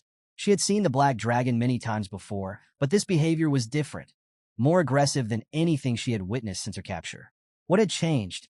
Back with the exploration team, Lei Shan tried to smooth things over by complimenting Zhou Tai's crew, calling them one of the best strategy groups under the Sky Pavilion banner. He also pointed out how the current challenges they were facing differed from what the strategy guides had indicated, reinforcing that he wasn't trying to mislead anyone. Zhou Tai acknowledged Lei Shan's concerns, assuring him that they would investigate any discrepancies once the dungeon was complete. But Master Chen? He was unimpressed, scoffing at Lei Shan's guild pride. To him, the monsters they had encountered so far were nothing but trifles. He derisively questioned how a guild that prided itself on never failing could struggle with such weak enemies. The mockery hit hard, but Lei Shan wasn't one to let disrespect slide. He clapped back, this time speaking in Japanese, urging Master Chen to maintain the decorum expected of a leader. That's when Lei Shan realized he had massively messed up. Master Chen was not like the others he'd faced. This old-timer wasn't planning to hold back his rage, and he was ready to devour Lei Shan on the spot if he kept nagging like a fool. Thankfully, Zhou Tai stepped in just in time, diffusing the situation with a calm smile. He suggested that Master Chen's harsh words were just a joke, though it was clear that wasn't the case. Zhou Tai's intervention wasn't out of kindness, it was smart business. He couldn't let Master Chen lose control because harming Lei Shan would jeopardize future contracts and the team's reputation. Lei Shan was shook, so rattled by the intensity of Master Chen's killing intent that he could barely move. In that moment, he truly believed his life was over. But rather than crush his spirit, this encounter only fueled Lei Shan's desire to see these guys get wrecked by the Black Dragon. And almost as if on cue, the Black Dragon made its dramatic entrance, catching everyone off guard and proving Lei Shan's earlier warnings to be true. Still, this exploration team wasn't about to panic. As a top-tier group of professionals, they couldn't afford to mess around. Zhou Tai quickly rallied his team, coordinating a series of combined abilities to maximize their attack efficiency. They knew the Black Dragon's attack patterns and were confident they could cheese their way through the fight using those mechanics. But things didn't go as planned. Despite their knowledge and well-timed attacks, they realized none of them were dealing any significant damage. This caught them off guard. Meanwhile, Su Yang, in his Black Dragon form, wasn't surprised at all. He knew from the start that his damage reduction talent would make it nearly impossible for them to hurt him. Even so, these guys weren't backing down. They kept trying to chip away at his health, so Su Yang decided to strike back. He launched an attack, but as expected, the hunters dodged it with ease. That was exactly what Su Yang wanted. The initial strike was just a diversion to line up a real attack on their backline, catching the exploration team off guard again. But Zhou Tai was quick on his feet. He jumped into action and protected the backline, stopping Su Yang from wiping out the squishier members of the team.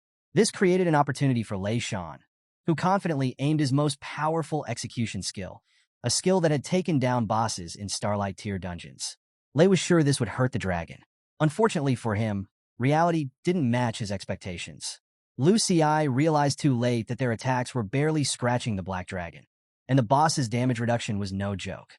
Just as Lu Ci considered retreating, The black dragon's tail hit him with full force, almost killing him on the spot. If it weren't for the barrier master's shield, he'd have been finished. The team rushed to his aid, ensuring he could recover and get back in the fight. But Su Yang wasn't letting up. He was ready to unleash his breath of annihilation, aiming to end this fight right here, right now. The team was shocked. They expected the black dragon to use this ultimate attack only when its HP was below 70%, but it seemed the boss wasn't playing by their rules. Hellish flames engulfed the team, but they managed to survive thanks to their own ultimate skill, Sanctuary, which reduced damage taken by 90% and healed them for 10 seconds. Su Yang wasn't threatened. He saw this as more of a challenge. He knew that Sanctuary was the last defense skill the barrier master had for the day, meaning the next breath of annihilation would finish them off for good. The exploration team, however, was starting to get worried. Some of the members even wondered if the boss had gained intelligence. The way the black dragon was reading their tactics and exploiting their weaknesses didn't feel random. But Zhou Tai wasn't buying it. He told his team to cut the assumptions. This was a diamond tier boss. It wasn't possible for it to suddenly grow a brain and outsmart them. Master Chun, on the other hand, had had enough of these useless trash fumbling around. Growing impatient, he decided to take matters into his own hands. As a high-level necromancer, he called forth one of his most powerful summons, the Bone Dragon Marses. Out of nowhere, a bone dragon appeared to challenge Su Yang. This surprised even Su Yang, as necromancers were rare, and a high-level one could summon creatures as strong as dungeon bosses. The bone dragon looked like it could go toe-to-toe with him. Su Yang decided it was time to test its strength. As expected, the bone dragon wasn't just for show, it was strong. Realizing a hand-to-hand fight would take too long, Su Yang used his wings to push the bone dragon back and create some distance. But Mars's wasn't finished yet. The bone dragon unleashed its own breath attack, and when it collided with Su Yang's, the shockwaves rippled through the dungeon. The exploration team stood in awe of Master Chen's power. His summon could easily hold its own against Athos, the black dragon boss of the dungeon. Su Yang, too, was impressed, but only for a moment. He hadn't gone all out yet. Seeing the bone dragon no longer intrigue him, Su Yang decided to crank things up to maximum power. He unleashed the full force of his breath of annihilation, and hellish flames consumed the bone dragon, leaving behind nothing but charred bones. But just as Su Yang thought it was over, the bone dragon resurrected itself. Instantly, Master Chen's capabilities as a necromancer were no joke. As long as fresh corpses were available, he could resurrect his summon infinitely. The bone dragon, now fully recovered, caught Su Yang off guard. It swept him off his feet, pinning him to the ground and hitting him with a direct breath attack that drained his HP fast. Su Yang realized he was in real danger if this kept up. So, he whipped his tail to break free and used his wings to fly away, assuming the bone dragon couldn't follow, considering its wings were nothing but bare bones. So, the bone dragon couldn't fly, but that didn't mean Master Chun was giving up. He ordered it to attack from a distance, but Su Yang easily dodged the strikes. Su Yang wasn't just dodging for fun, though. He was strategically positioning himself to go after the real target, Master Chun himself. Master Chun quickly realized what was happening and commanded the bone dragon to return and defend him. But Su Yang was way ahead of him. This was all part of the plan. Su Yang didn't actually plan to attack from range. Instead, he used the bone dragon's body like a springboard to launch himself straight at Master Chun. It was a brilliant move, and Chun took the hit head-on like it was some kind of tax he had to pay. Surprisingly, Master Chun still had a decent amount of HP left, a miracle for someone in such a supposedly fragile class. Turns out, the barrier master came in clutch, sharing half the damage among the entire team. Shout out to the real MVP. Without that barrier, half the team would have been obliterated by now. But all of this wasn't for nothing. The team wasn't just getting smacked around for fun. They were buying time for Lu Ci's return, and they had calculated that he should be back any second now. What they didn't calculate, though, was that Su Yang could understand everything they were saying. Realizing what was happening, Su Yang quickly put two and two together. Lu Ci was definitely out there retrieving the Dragon Slayer's heart. But it was too late for the team. Suddenly, clouds of dust appeared, closing the distance fast. The hunters thought it was Lu Ci coming back, which gave them hope. But Su Yang? He wanted them to think exactly that. He'd been playing chess from the start, getting their hopes up just to crush them all over again. And when the figure running toward them finally emerged, it wasn't Lu Ci. It was one of Su Yang's minions, the dragon warrior he had held back earlier. the one who had secured the Dragon Slayer's heart for Su Yang and not anyone else. The sight left everyone, especially Zhou Tai, in disbelief. They had dismissed Su Yang as just another dungeon boss, but now they were watching their entire strategy crumble before their eyes. The creature they thought was just a game boss had shown chilling intelligence, moving them around like pawns in its master plan.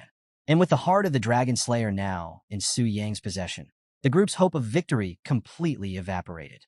But things were about to get even crazier. When Su Yang's black dragon made contact with the Dragon Slayer's heart, a blinding light surged through his body, and an overwhelmingly powerful aura emanated from him. What the hunters didn't know was that this contact had triggered hidden conditions within the dungeon. The Black Dragon Fortress, previously a Diamond Tier secret realm, was transforming, escalating into a Starlight Tier fortress. This was no longer a regular dungeon. This was now a challenge that could wipe out entire guilds, let alone a small party of hunters. Back at the Temple of Transformation, the senior priest and her accompanying nun were in full panic mode.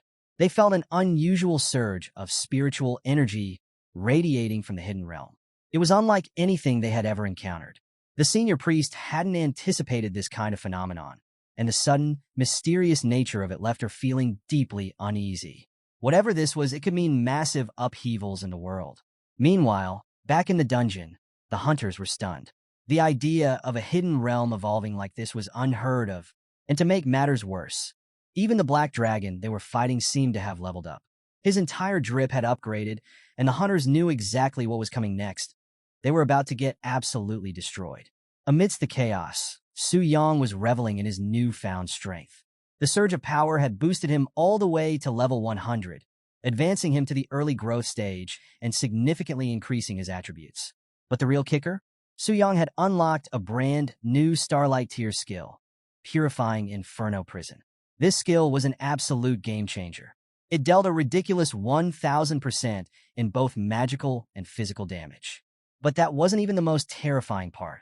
The skill had a hidden ability. It could prevent hunters from resurrecting if they were killed by it. That meant Su Yang could decide who came back from the dead and who stayed gone forever. In a world where death was usually just a temporary setback, this skill was a game-changer. Su Yang now held the power to make death permanent. Su Yang was left with questions about what had just happened, so he turned to the system for answers. The system clarified that the massive power surge was all because of the Dragon Slayer's heart he had obtained. Su Yang pieced it together. The Black Dragon was originally meant to be at a Starlight level, but the heart had been suppressing its natural power, causing it to function at a reduced capacity, hence the downgrade. Now that the heart was in his possession, the system recalibrated the difficulty, upgrading it to what it was supposed to be all along. With the dragon now reaching its early growth stage, Su Yang didn't fully understand what that meant yet. But one thing was clear. The hunters? They were no longer a threat to him.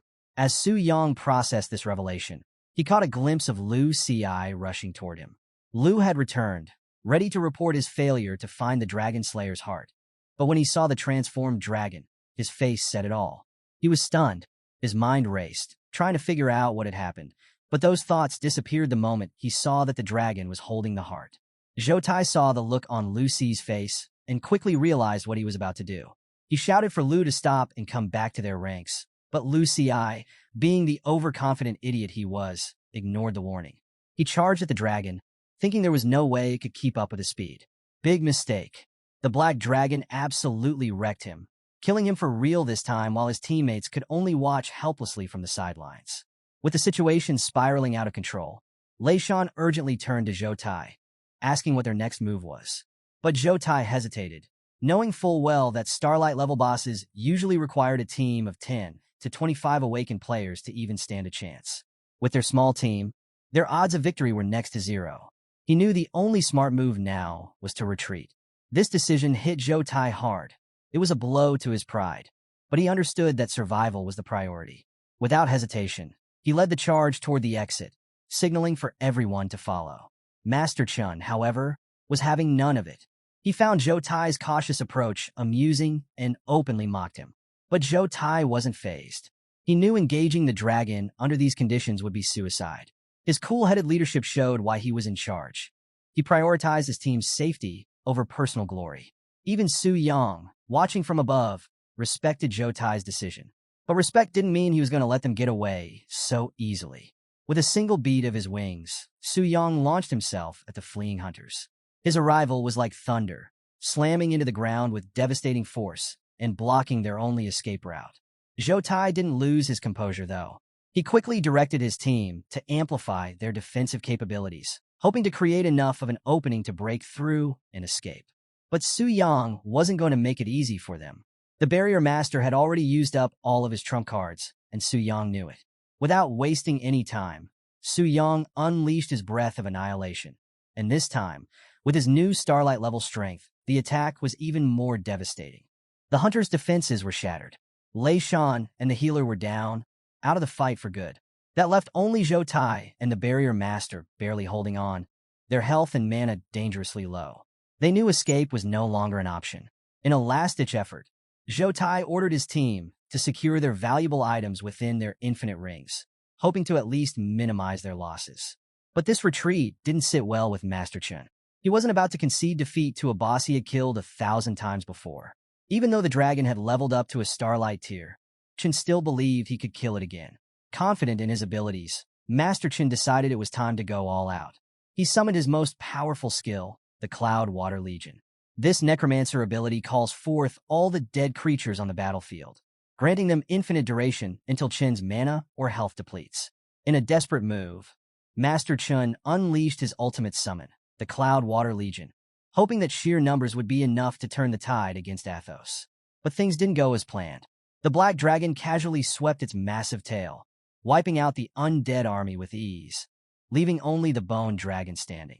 The bone dragon lunged at Athos with a blast of its dragon breath, but this time, Athos remained completely unfazed. The attack no longer had any effect on him. With a display of dominance, Athos disrespected the bone dragon by slamming its head into the ground, silencing Master Chen's defiance in an instant. But Master Chen, ever the egomaniac, regained his composure and flashed an ugly grin, clinging to one thing.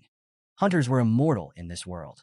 Even if he lost now, he would simply respawn and come back to torment Athos over and over until he finally devoured the dragon's soul. Su Yang had heard enough. Master Chen's arrogance and disrespect pushed Su Yang to make an example out of him. One that would send a message to the entire world. Never underestimate a dragon of his caliber. Without hesitation, Su Yang activated his newly acquired skill, Purifying Inferno Prison.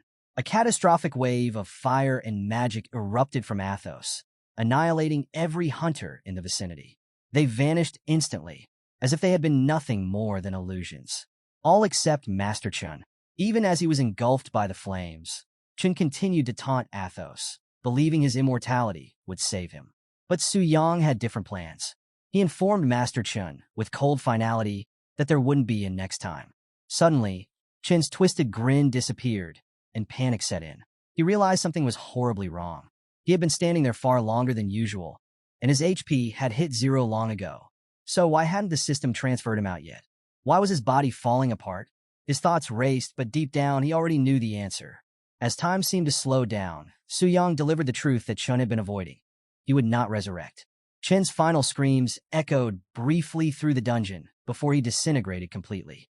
For good. Su Yang stood victorious, having gained a massive 9.9 million experience points from the battle, instantly leveling up from 34 to 40 with 5.99 million XP left over. A few moments later, back at the somber headquarters of the exploration team, a heavy silence filled the air. Each member struggled to come to terms with the disaster they had just endured. The silence was abruptly broken when the senior priest burst into the room with grave news about Master Chen. As they had feared, there was no sign of Chen's resurrection at the guild's main headquarters. But it got worse. All records of Master Chen had vanished from their system entirely, suggesting either a deliberate erasure or something even more terrifying: complete death. This revelation hit everyone like a brick. If it were true, it meant that the Black Dragon not only ignored the usual level protection mechanics, but it had also forcibly erased a hunter's existence. The thought sent a chill down Zhou Tai's spine. Realizing they were dealing with something far beyond their control, Zhou Tai knew they couldn't handle this situation on their own. His only option now was to compensate the Spirit Hunter Guild for their losses and leave the bigger decisions to the higher-ups. But there was one detail that gnawed Zhou Tai. Out of all the hunters killed by Athos's attack, only Master Chen had been wiped out permanently. Everyone else had been spared. Why? Could it be a specific mechanism? Or, worse, had the Black Dragon chosen to let the others live? Either way, the implications were terrifying. Meanwhile, back at Su Yang's residence, he was finally taking a much-needed break. The battles had been exhausting, mentally and physically. His opponents from the exploration team had been far stronger than those from the Spirit Hunter Guild, requiring much more effort to defeat. But Su Yang wasn't complaining. His hard work had paid off, proving that the exploration team was worthy of its S-class ranking. Among the loot he acquired from the battle, 2 items stood out in particular. The first was a Starlight tier dagger named Shadow's Bloodthirst. This exceptional weapon not only boosted his stats, but also had 2 unique abilities.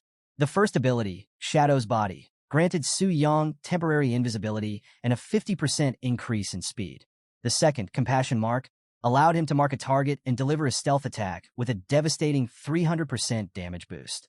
Among Su Yang's incredible loot, the second standout item was a legendary skill scroll called 5-Charge Storm Thunderblade. This skill was just as epic as its name, allowing it to charge up to 5 times to unleash a devastating storm of blades. With each charge, the power multiplied, making it a terrifying force to behold. Su Yang couldn't believe his luck. First, he snagged a Diamond tier weapon, and now he was upgrading to a Starlight tier 1. But the best part? Unlike the Call of the Storm, there were no restrictions on using the Shadow's Bloodthirst dagger, so Su Yang could equip it immediately, boosting his combat power on the spot. And as for the 5-Charge Storm Thunderblade skill, it was so strong it could instantly kill a 4th tier hunter. Plus, it came with 0 usage restrictions, making it the perfect tool for when Su Yang needed to take out his enemies in style. Su Yang was practically buzzing with excitement over these new gains. Now that he had reached level 40, it was time for his second awakening. With all the extra experience he had, it made no sense to wait. The earlier, the better. But before heading off to the transfer temple for his awakening, Su Yang wanted to confirm something. Was Chun Luan, the undead necromancer he defeated, actually dead? So he queried the system. Not only did the system confirm Chun Luan's demise, but it commended Su Yang for eliminating him. The system had analyzed Chun and deemed him a significant threat, one who could have grown even more dangerous if he had gotten his hands on the Dragon Slayer's heart. But the system wasn't done. It revealed a critical rule Su Yang hadn't known. As a part-time boss, if he were defeated by hunters, he would die immediately. This revelation hit hard. The stakes were much higher than he'd initially realized. Facing high-tier hunters wasn't just risky, it could end his life in an instant. Still, with the overwhelming strength he had displayed during the previous battle, Su Yang felt confident the hunters would think twice before challenging him again anytime soon.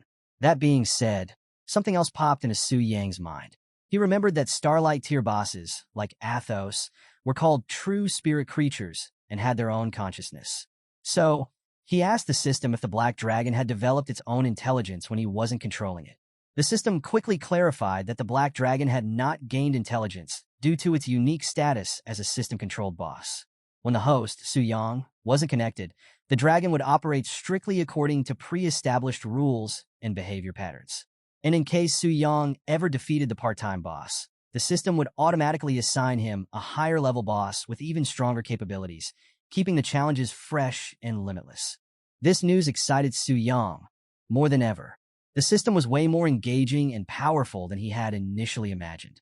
And defeating the Black Dragon wasn't impossible, especially since he had a pendant that could make things easier. This pendant was no ordinary item. Not only was it a powerful tool for slaying dragons, but it also had an unsealed attribute that could be unlocked with the right item. Its abilities were mind-blowing. A 50% boost in his spirit points and a 100% boost in his strength. And if that wasn't enough, the pendant allowed Su Yang to ignore a dragon's racial talent and increase his damage against them by a whopping 500%. But the most exciting part? It had the potential to summon the blood soul of an ancient hero, an unstoppable ally that could only be called upon after slaying a dragon on his own. Although the pendant required Su Yang to accumulate charges for each dragon he killed. And right now, he had none. He was determined not to pass up this opportunity. He was convinced that the blood soul referred to a dragon-slaying hero, a figure of immense combat strength, far exceeding even a 5th-level professional. With his super minion by his side, there would be no one Su Yang would have to fear anymore. He resolved to defeat the Black Dragon as soon as possible so that he could switch out his part-time boss role and unlock the powerful summon. But first things first, he needed to advance to a second-tier hunter to fully utilize his new powers. So, Su Yang set off for the Transformation Temple. Meanwhile, outside the Transformation Temple, the sight of Bai Ling, the senior priestess, standing at the entrance had passers-by buzzing with curiosity. Her beauty was striking, and her graceful presence turned heads everywhere.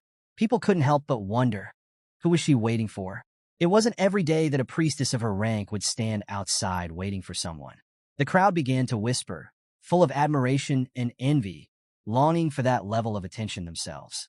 So, the person Bai Ling was waiting for turned out to be none other than Su Yang. As he approached, Bai Ling greeted him warmly, even calling him hero, which caught Su Yang off guard. Surprised, he asked her about the title and how she knew he was coming. With a proud smile, Bai Ling explained that the temple's transformation statue emits a guiding light whenever the temple's VIP is about to arrive, and there was only one VIP in all of East Spirit City. Him. As for the hero title, she said it was just something the temple requires, so he didn't need to think too much about it. Though Su Yang understood, deep down he felt a bit cringy. Hero? It sounded way too edgy for his liking, but he let it slide. After all, he was there for one thing, his awakening. With that, Su Yang accepted another 5-star transformation task. This time, the challenge was particularly tough. He had to solo clear a silver-tier dungeon and defeat the boss within 3 minutes of encountering it. Normally, these instances required a full team due to their difficulty, but for someone like Su Yang, just another challenge he was more than capable of handling. Bai Ling, ever impressed by his bravery, commended Su Yang for accepting another 5-star task, once again calling him hero. Cue the internal cringe. Not wanting to linger on the title, Su Yang quickly changed the subject, asking if she had a map of the nearby silver-tier instances. Luckily, Bai Ling had just what he needed. She handed over a map that not only detailed the locations of silver-tier dungeons, but also included info on bronze and gold-tier dungeons, complete with refresh times. Su Yang couldn't help but smile. This was a treasure trove for his future dungeon-crawling plans. Just as he was about to leave, Bai Ling stopped him to offer a word of caution. She warned him about a recent accident in one of the dungeons where the difficulty had suddenly spiked, resulting in a professional hunter disappearing. On top of that, she told him that the low-level wilderness areas had become overcrowded with players lately, sparking bloody conflicts over dungeon access. She urged Su Yang to be extra cautious in his upcoming ventures. Su Yang thanked her for the heads-up, but with his current power, he felt confident that finding and clearing 2 silver-tier dungeons wouldn't be a problem. But things didn't go quite as smoothly as he expected. The dungeons he targeted were packed with players, and it would take hours to wait for his turn. The real challenge wasn't even clearing the dungeons. It was finding an available one. After unsuccessfully checking 8 dungeons, Su Yang started wondering if these silver-tier dungeons were even worth the effort. His luck seemed to be balancing out. After all the insane loot he'd gotten recently, it felt like the universe was correcting the scales. Still, Su Yang wasn't about to give up. His search eventually brought him to the Cave of Suffering, a dungeon hidden within a canyon. But, to his disappointment, it was just as overcrowded as the others. He was about to leave when he spotted 2 familiar faces in the crowd, Gu Xiaoqian and, unfortunately, Wang Fei. The 2 of them were in the middle of an argument over who had the right to enter the dungeon. Seeing Wang Fei was almost enough to make Su Yang want to leave, but then he remembered that Gu Xiaoqian was part of the Yuyan Guild, a sister guild of the Phantom Cloud Guild. There was no way he was going to let some loser like Wang Fei mess with him, especially when they were acquainted. Plus, this might be his chance to secure a spot in the dungeon. Meanwhile, on Gu Xiaoqian's side, things were getting tense. Wang Fei's group was starting to show unwanted attention toward her, classic incel behavior, making her feel uneasy. But she wasn't alone. She had solid backup. Helan, a level 61 hybrid-class ranger swordsman who wasn't someone to be trifled with.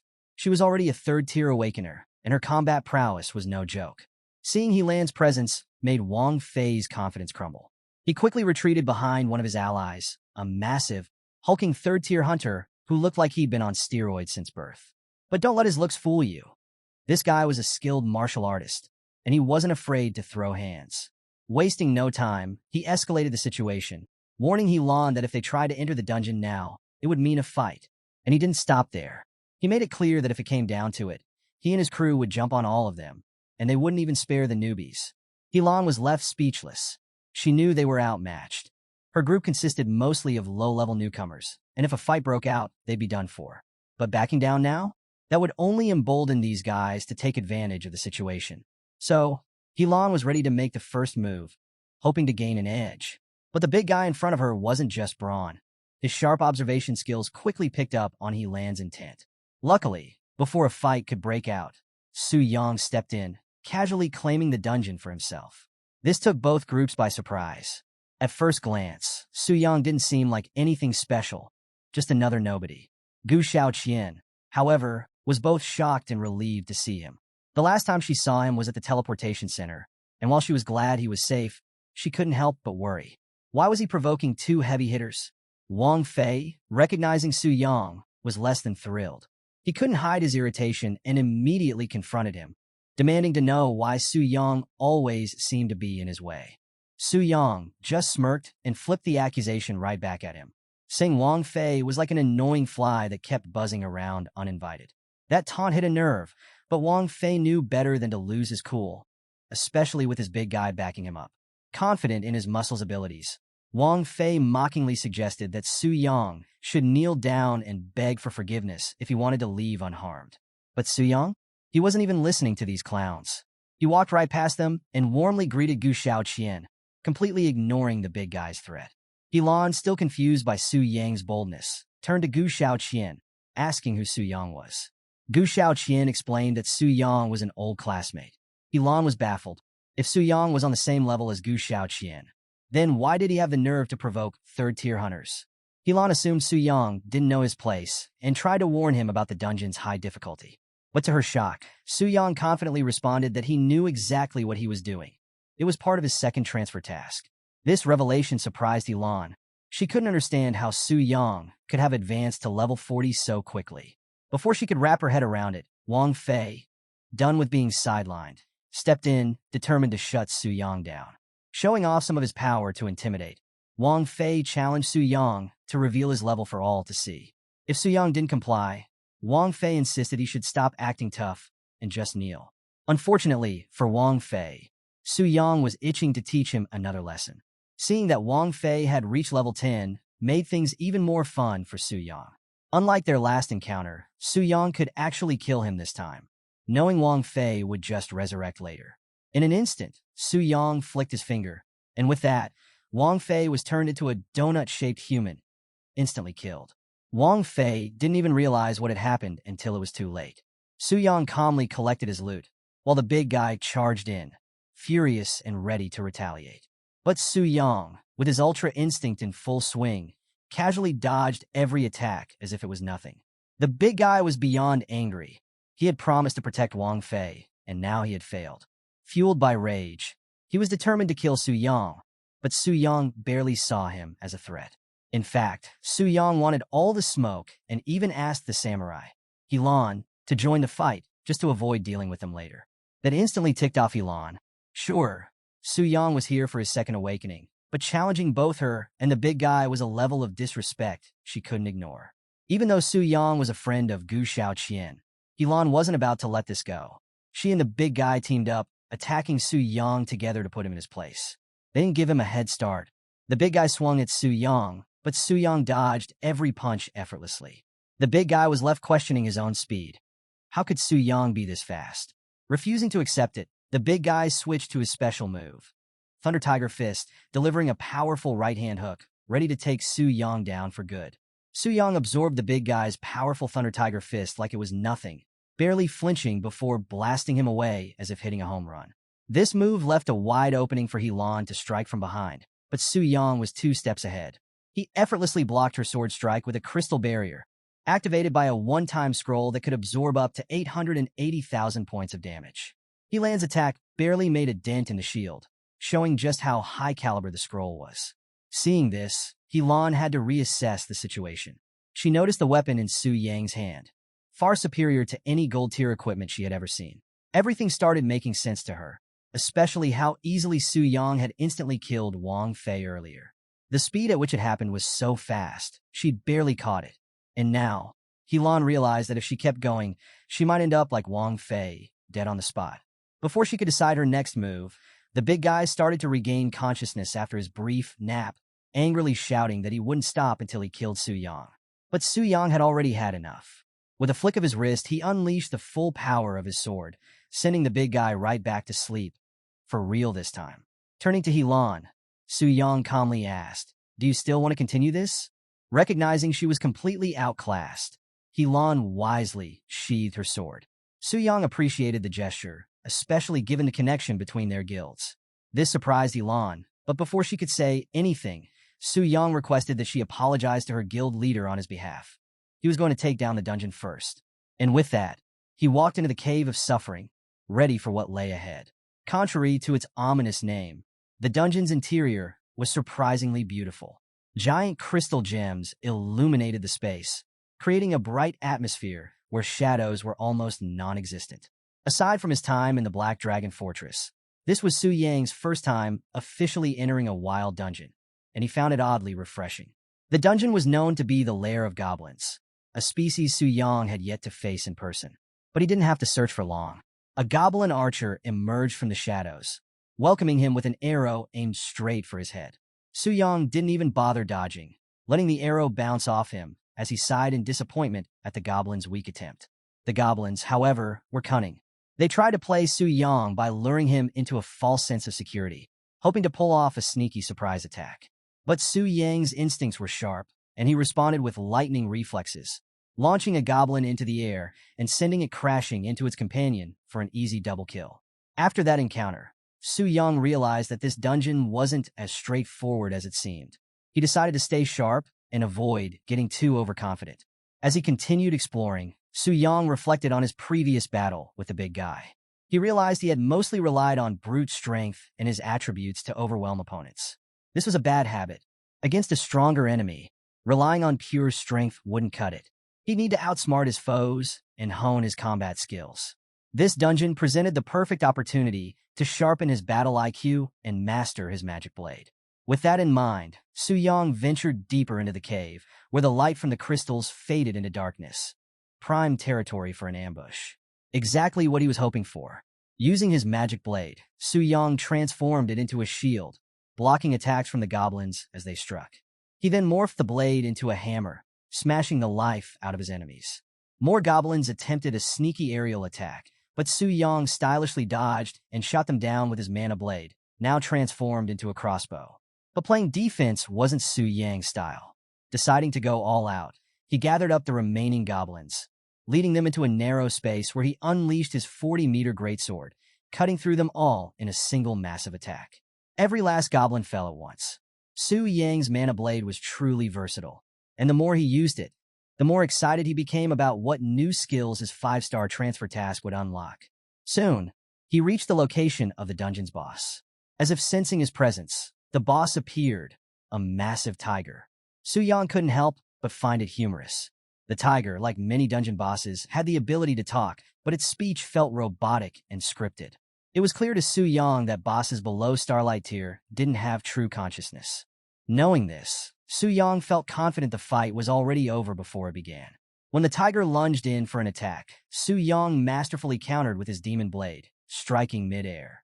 Before the tiger even hit the ground, it was already dead. With the silver tier dungeon cleared and the boss down within 3 minutes, Su Yang only had one more dungeon left to complete his mission. So, he wasted no time moving on. As he exited the Cave of Suffering, he noticed other hunters keeping their distance, eyeing him warily. Curious, Su Yang asked what was up.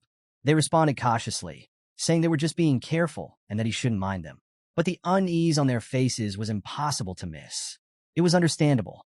Su Yang had just blown through the notoriously difficult Cave of Suffering in 5 minutes, and that left everyone around wondering what kind of monster he really was. Gu Xiaoqian, in particular, couldn't believe it. It felt like just yesterday they were classmates, but now it seemed like they were living in 2 completely different worlds. Without lingering too long, Su Yang entered another silver tier dungeon.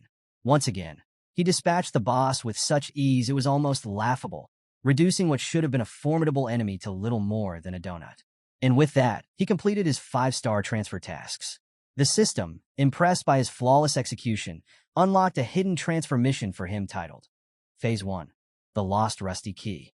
This new mission came with a map pointing to a location guarded by a fearsome beast and promised serious rewards if completed. a 5% boost to all his attributes, and a legendary skill book. It was clear this hidden task was linked to his class progression and likely involved a series of missions that would unlock as he advanced through each transfer phase. Su Yang wasn't about to pass up on this opportunity. Just the 5% attribute boost alone was tempting enough, and the legendary skill book? That was just icing on the cake. Plus, with the name Phase 1, it was obvious this mission was just the beginning, making these 5-star tasks even more valuable than he had imagined. With this in mind, Su Yang accepted the challenge. The target area for this mission was located in the advanced wilderness of Tianling City, where the average monster level was over 40. Su Yang knew this wasn't going to be easy. The so-called fearsome beast had to be level 50 or higher, which was a real challenge, even for him. Still, he wasn't like anyone else. He had a Starlight tier weapon at his disposal. The only issue was he needed to unlock the weapon before he could use it. Unlocking diamond grade or higher tier weapons required boundless gems and the help of a Grandmaster blacksmith to socket them. The problem? There weren't any Grandmasters in Tianling City.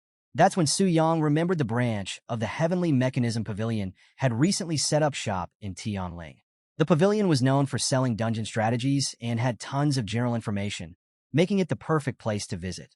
Plus, the pavilion was part of the X-Alliance, and Su Yang was very curious to see how they'd react when they saw his black gold card. As Su Yang arrived in Tianling City, he was struck by the sheer number of people flocking to buy strategies. The place was packed, noisy, chaotic, with impatient customers jostling and arguing to secure their spots in line. Su Yang couldn't help but feel a little out of place. After all, he'd just sold a bunch of items and had officially entered the ranks of the nouveau riche. It was almost embarrassing in this environment. But he shook it off and pushed forward, entering the building. That's when his attention was drawn to a familiar pair of faces, Zhou Tai and Lu Xi. Su Yang hadn't expected to run into them so soon, and their conversation quickly pulled him in. Lu Xi was angrily venting to Zhou Tai about the loss of his Starlight-level weapon, hoping for some kind of compensation. But Zhou Tai wasn't having it. He was firm, reminding Lu Xi that there would be no reimbursement, especially since they were responsible for Chun Lan's downfall. In fact, Zhou Tai said they were lucky the headquarters hadn't punished them further. But Lu Xi wasn't satisfied. His frustration boiled over, and in a fit of rage, he lashed out, hurling the nearest piece of furniture across the room, which just so happened to fly directly toward Su Yang. And Su Yang? He wasn't about to let that slide. Despite the fact that Lu Xi was several levels ahead of him, Su Yang didn't hesitate for a second. He confronted Lu Xi, calling him out on his tantrum. Lu Xi, already on edge, was enraged by the audacity. A fight was about to break out, but instead of throwing punches, Lu Xi stormed over, grabbing Su Yang by the collar in a pathetic attempt to intimidate him. Su Yang laughed in his face. He could see right through Lu Xi. He knew Lu was already on thin ice with the higher-ups and couldn't afford to escalate things further. Su Yang wasn't just confident. He was untouchable in this situation. Lu Xi couldn't do anything to him. Despite the tension crackling in the air, Zhou Tai stepped in to defuse the situation. He reminded Lu Xi to watch his temper and urged Su Yang to back off, explaining that they were handling some personal matters. But Su Yang wasn't someone to be brushed aside that easily. He made it clear he wasn't just some random adventurer. He was an esteemed guest of the pavilion, there to seek information. His statement, however, was met with disbelief and scorn. To them, Su Yang looked like a low-level nobody. The pavilion's high-end services weren't for the likes of him. Even Lu Xi seemed more reasonable compared to this guy, who was clearly pretending to be a big shot. They were about to teach him a lesson, when Su Yang casually whipped out his black gold card, revealing his true status. But, as expected of the ever-foolish Lu Xi, he didn't recognize the card's significance.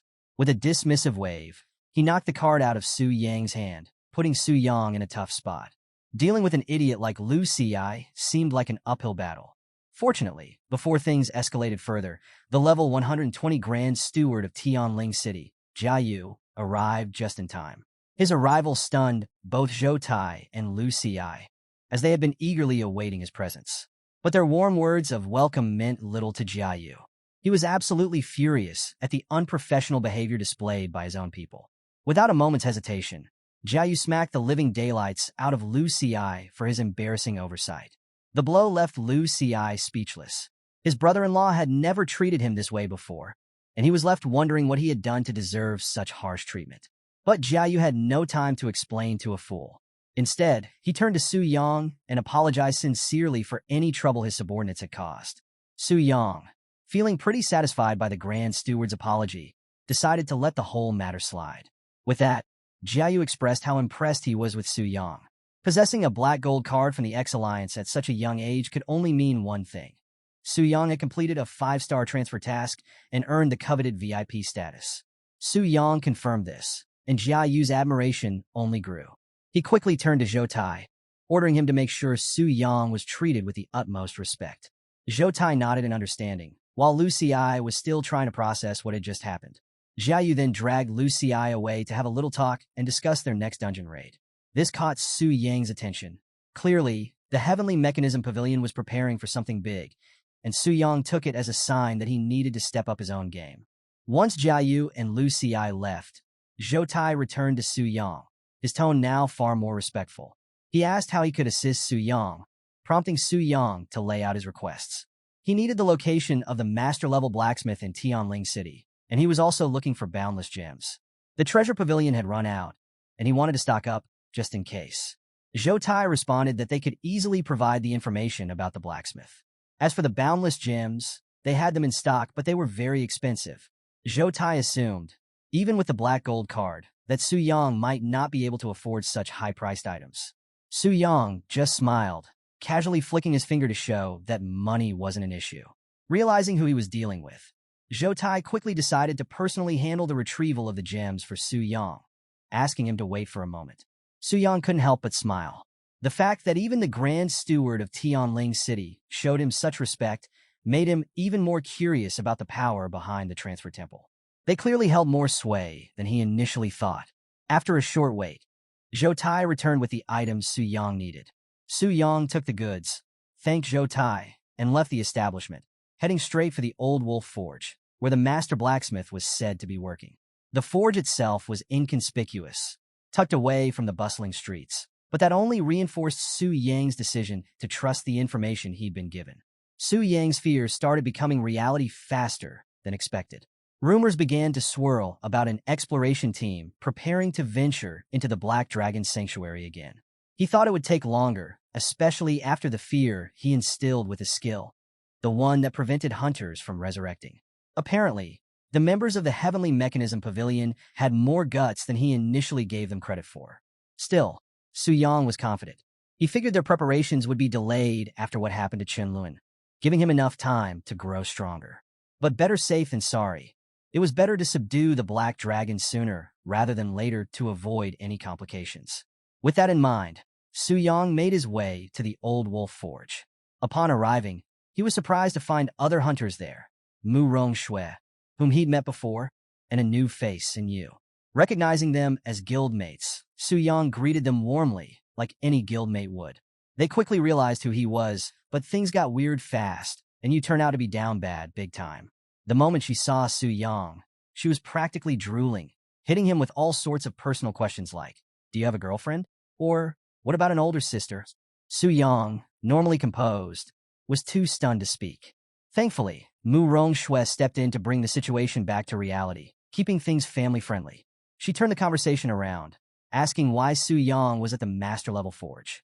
She hinted that someone of his supposed level had no business there and suggested he head over to the commercial street blacksmith shop instead. That comment made Su Yang sigh. This was the second time today someone had doubted him. He was tired of explaining himself. So, instead of words, Su Yang showed them exactly why he was there, pulling out his Starlight tier gear and a boundless gem. Instant silence.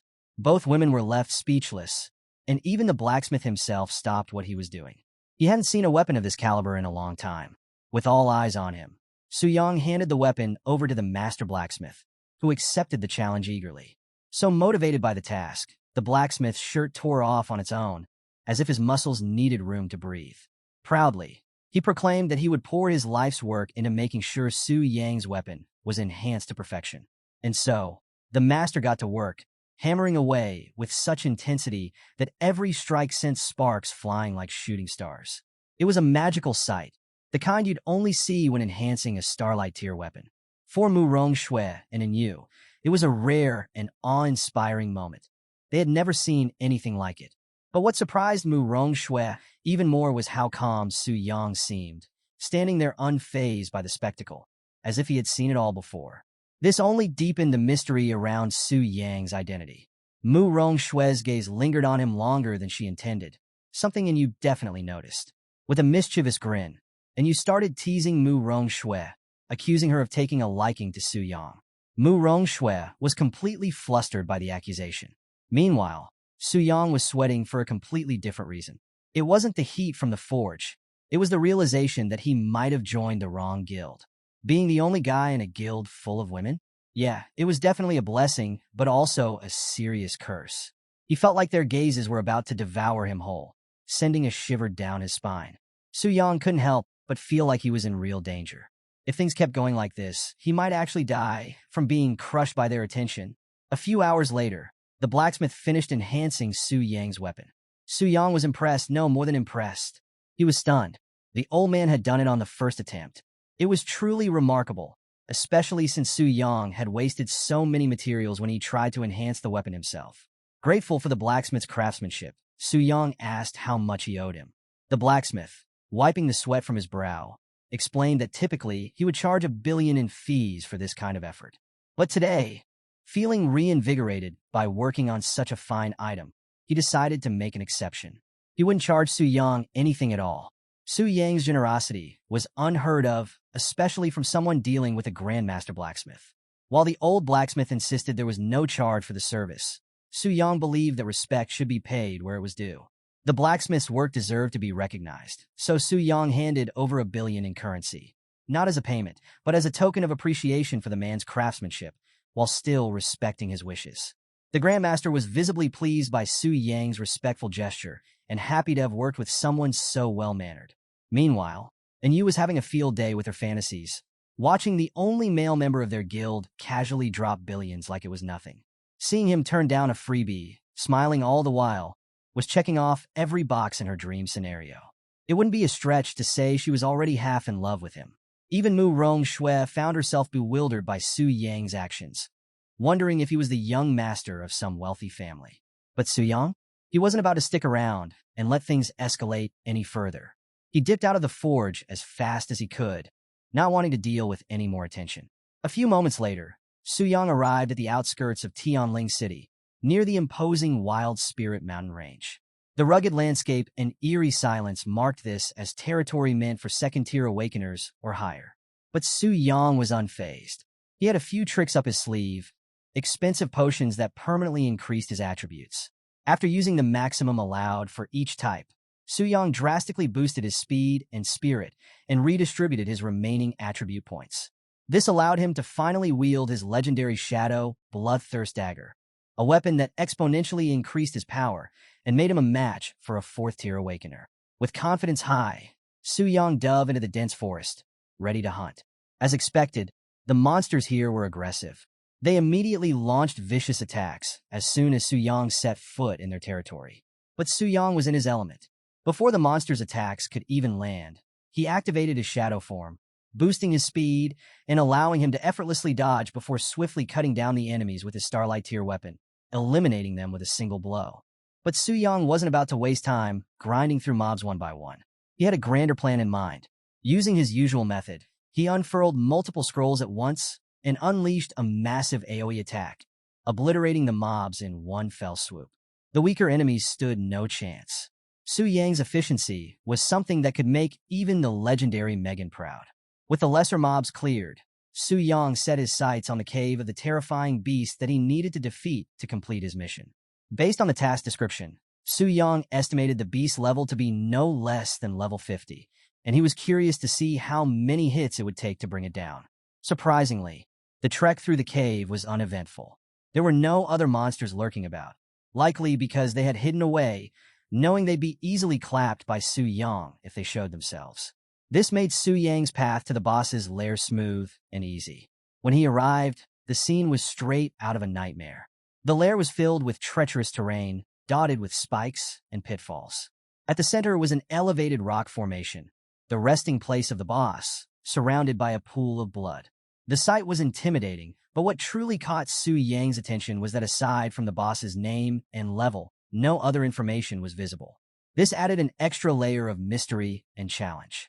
Su Yang realized he'd need a higher-tier skill book for clairvoyance to avoid surprises like this in the future. But for now, he had to rely on his heightened senses and be cautious. Approaching the boss in shadow form to remain undetected, Su Yang positioned himself carefully.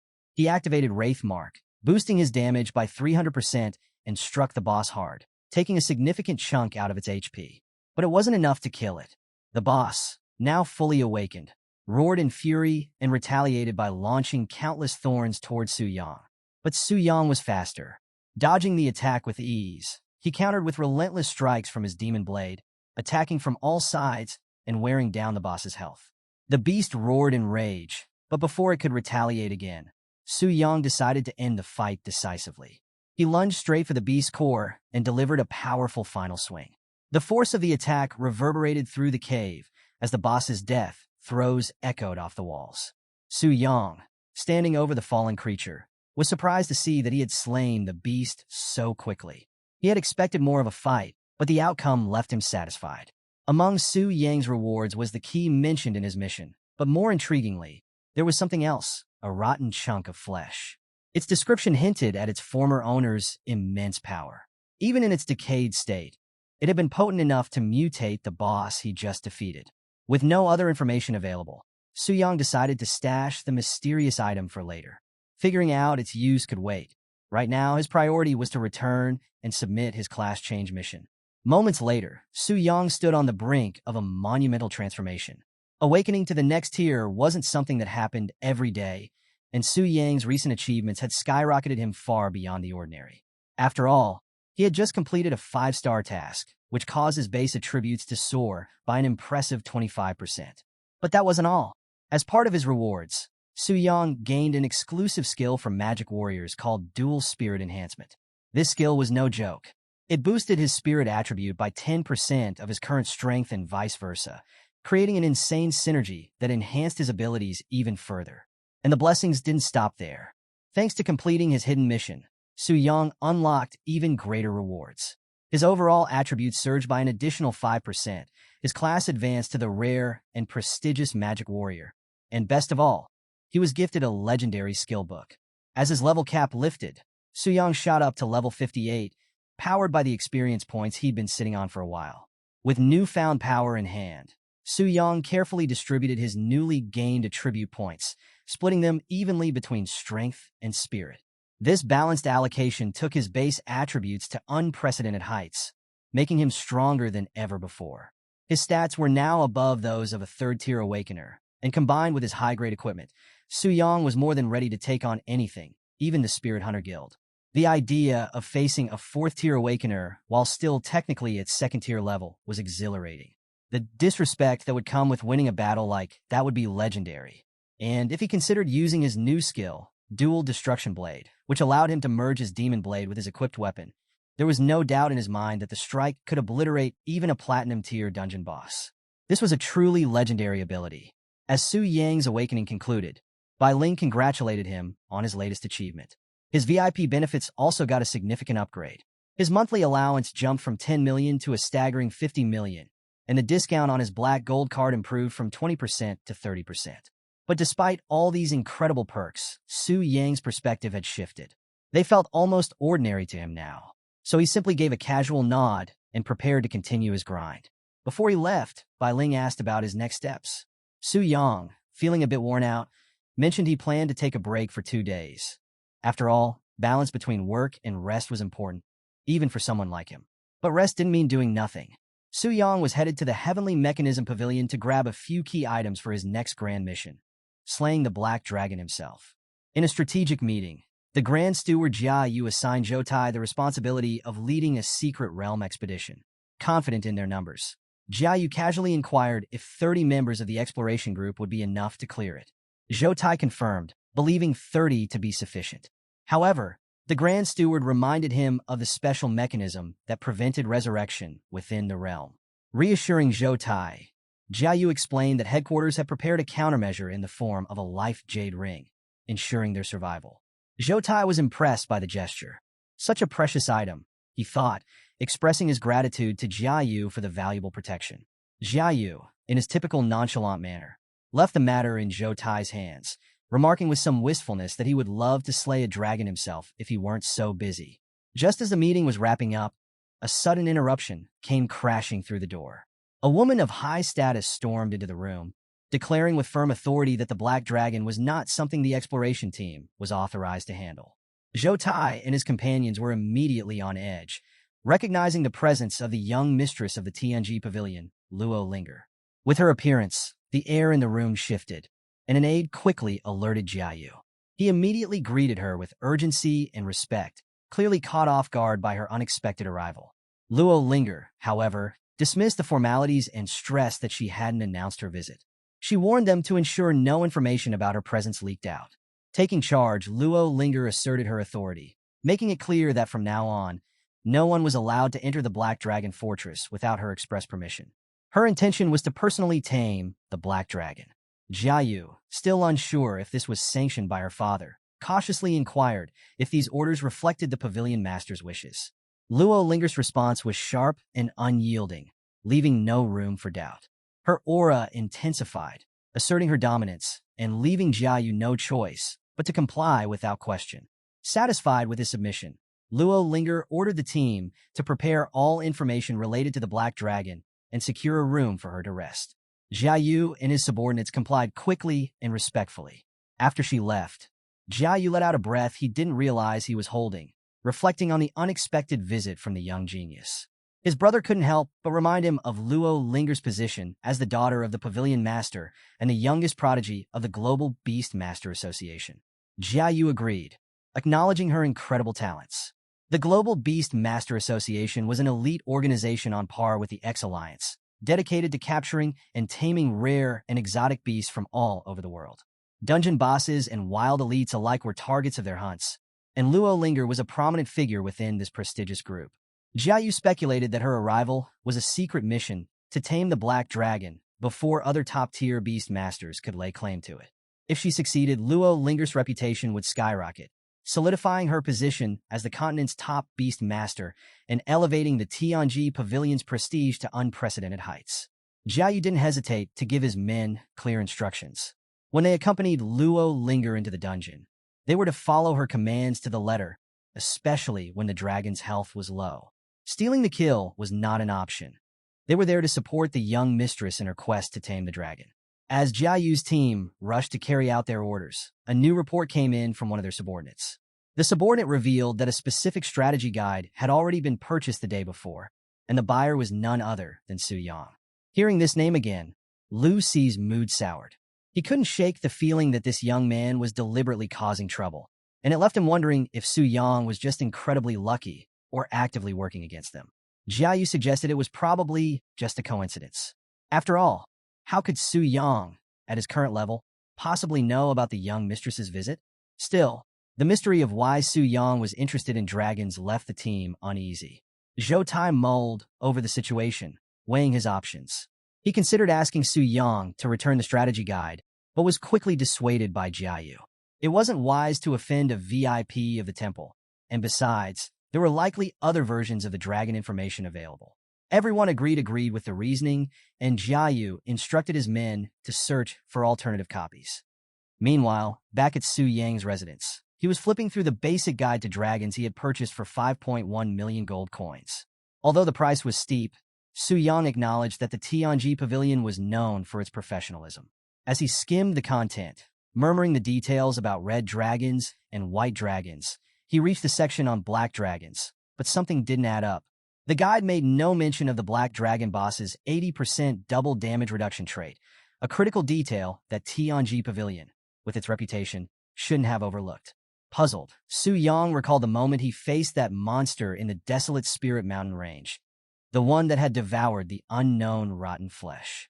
He wondered if the exploration teams couldn't see the full capabilities of certain unique bosses, just as he had experienced. As he continued to read, he noted that throughout Longxia, only 3 black dragons had ever been discovered. Of the 3, 2 had already been defeated, leaving only the black dragon boss he currently had his sights on. But another discrepancy caught his eye. The record of a defeated black dragon didn't match his understanding of the creature's growth stages. According to the guide, the dragon, initially identified as a late growth stage entity, was later determined to be in its early growth stage after it was slain. This assessment was based on the items it had dropped and further research that revealed the dragon had inadvertently swallowed an unknown rotting flesh, which caused its surge in power. Su Yang's focus shifted to a special note left in the guide. The Tianji Pavilion had openly announced that they were willing to purchase any such items at a high price. This realization hit Su Yang like a bolt of lightning. If the mysterious meat he found was the same type, it could greatly amplify the power of the Black Dragon boss. Su Yang was ecstatic, thinking he had truly struck gold. The announcement indicated to Su Yang that the value of the item was high enough that even if people demanded exorbitant prices, the Tianji Pavilion would still pay. As he strategized, he considered the implications. If he allowed the Black Dragon to consume the rotting flesh, it would ascend to Radiant Moon tier strength. Such a powerful upgrade would render it nearly invincible, making it impossible for dozens of 5th-tier professionals to stand a chance against it.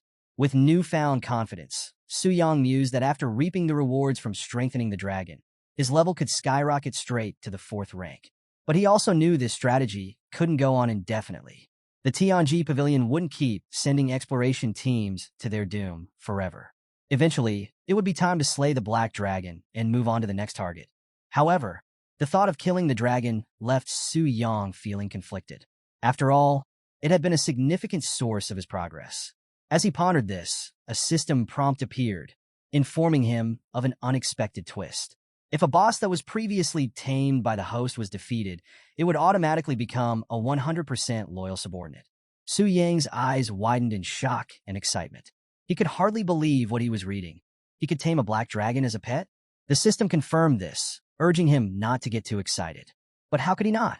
This was a dragon, the ultimate symbol of majesty, power, and dominance. Even the SSS tier Super Guild, the Global Beastmaster Association, boasted only a few members who had succeeded in taming dragons. As Su Yang imagined the impact of summoning a dragon pet during a guild war, he couldn't help but smile. The mere thought of the absolute carnage he could unleash was exhilarating. But reality hit him quickly. Despite his newly acquired legendary weapon and skills, his current stats were still not enough to kill the Black Dragon. He calculated that chipping away at its health would take an eternity, and if someone challenged him midway, it could spell disaster. Su Yang reflected deeply on his current strategy. He recognized that relying solely on side boss tasks presented several challenges. If he went too long without opposition, his leveling speed would inevitably decrease, and due to his relatively low level, tackling side bosses came at the cost of significant experience losses. Su Yang understood that encountering the next wave of exploration teams could pose substantial risks, particularly if an overflow occurred, leading to further complications. Faced with this reality, Su Yang concluded that he needed to level up quickly. He weighed his options between grinding in high-level wild areas or tackling a difficult dungeon. Just as he was mulling over his next move, a message notification from his guild popped up. The guild was planning a raid in the Giant Forest Dungeon, a diamond-tier dungeon that was precisely what Su Yang needed at this stage. Recognizing this as a rare opportunity, he immediately confirmed his participation in the raid. The guild members reacted with excitement to Su Yang's reply, and Yu and Su Yin expressed their enthusiasm openly. Su Yin, in particular, playfully welcomed Su Yang, offering to protect him in the dungeon. The teasing quickly escalated as others poked fun at Su Yan's enthusiasm, suggesting she had ulterior motives for wanting to protect Su Yang. Despite the playful atmosphere, Su Yang stayed focused. Lin Yuyun, concerned about his decision, sent a message cautioning him about the dangers within the giant forest. She reminded him of the dungeon's difficulty, hinting that it might be too dangerous. But Su Yang, brimming with confidence, assured her that he was certain of his decision and declared that he would head to the dungeon ahead of the group, urging them to take their time. The narrative then shifted to the Job Transfer Temple, where Lei Shan, the leader of the Spirit Hunter Guild, was in deep contemplation. His expression was grim, reflecting the struggles of his journey to regain level 99.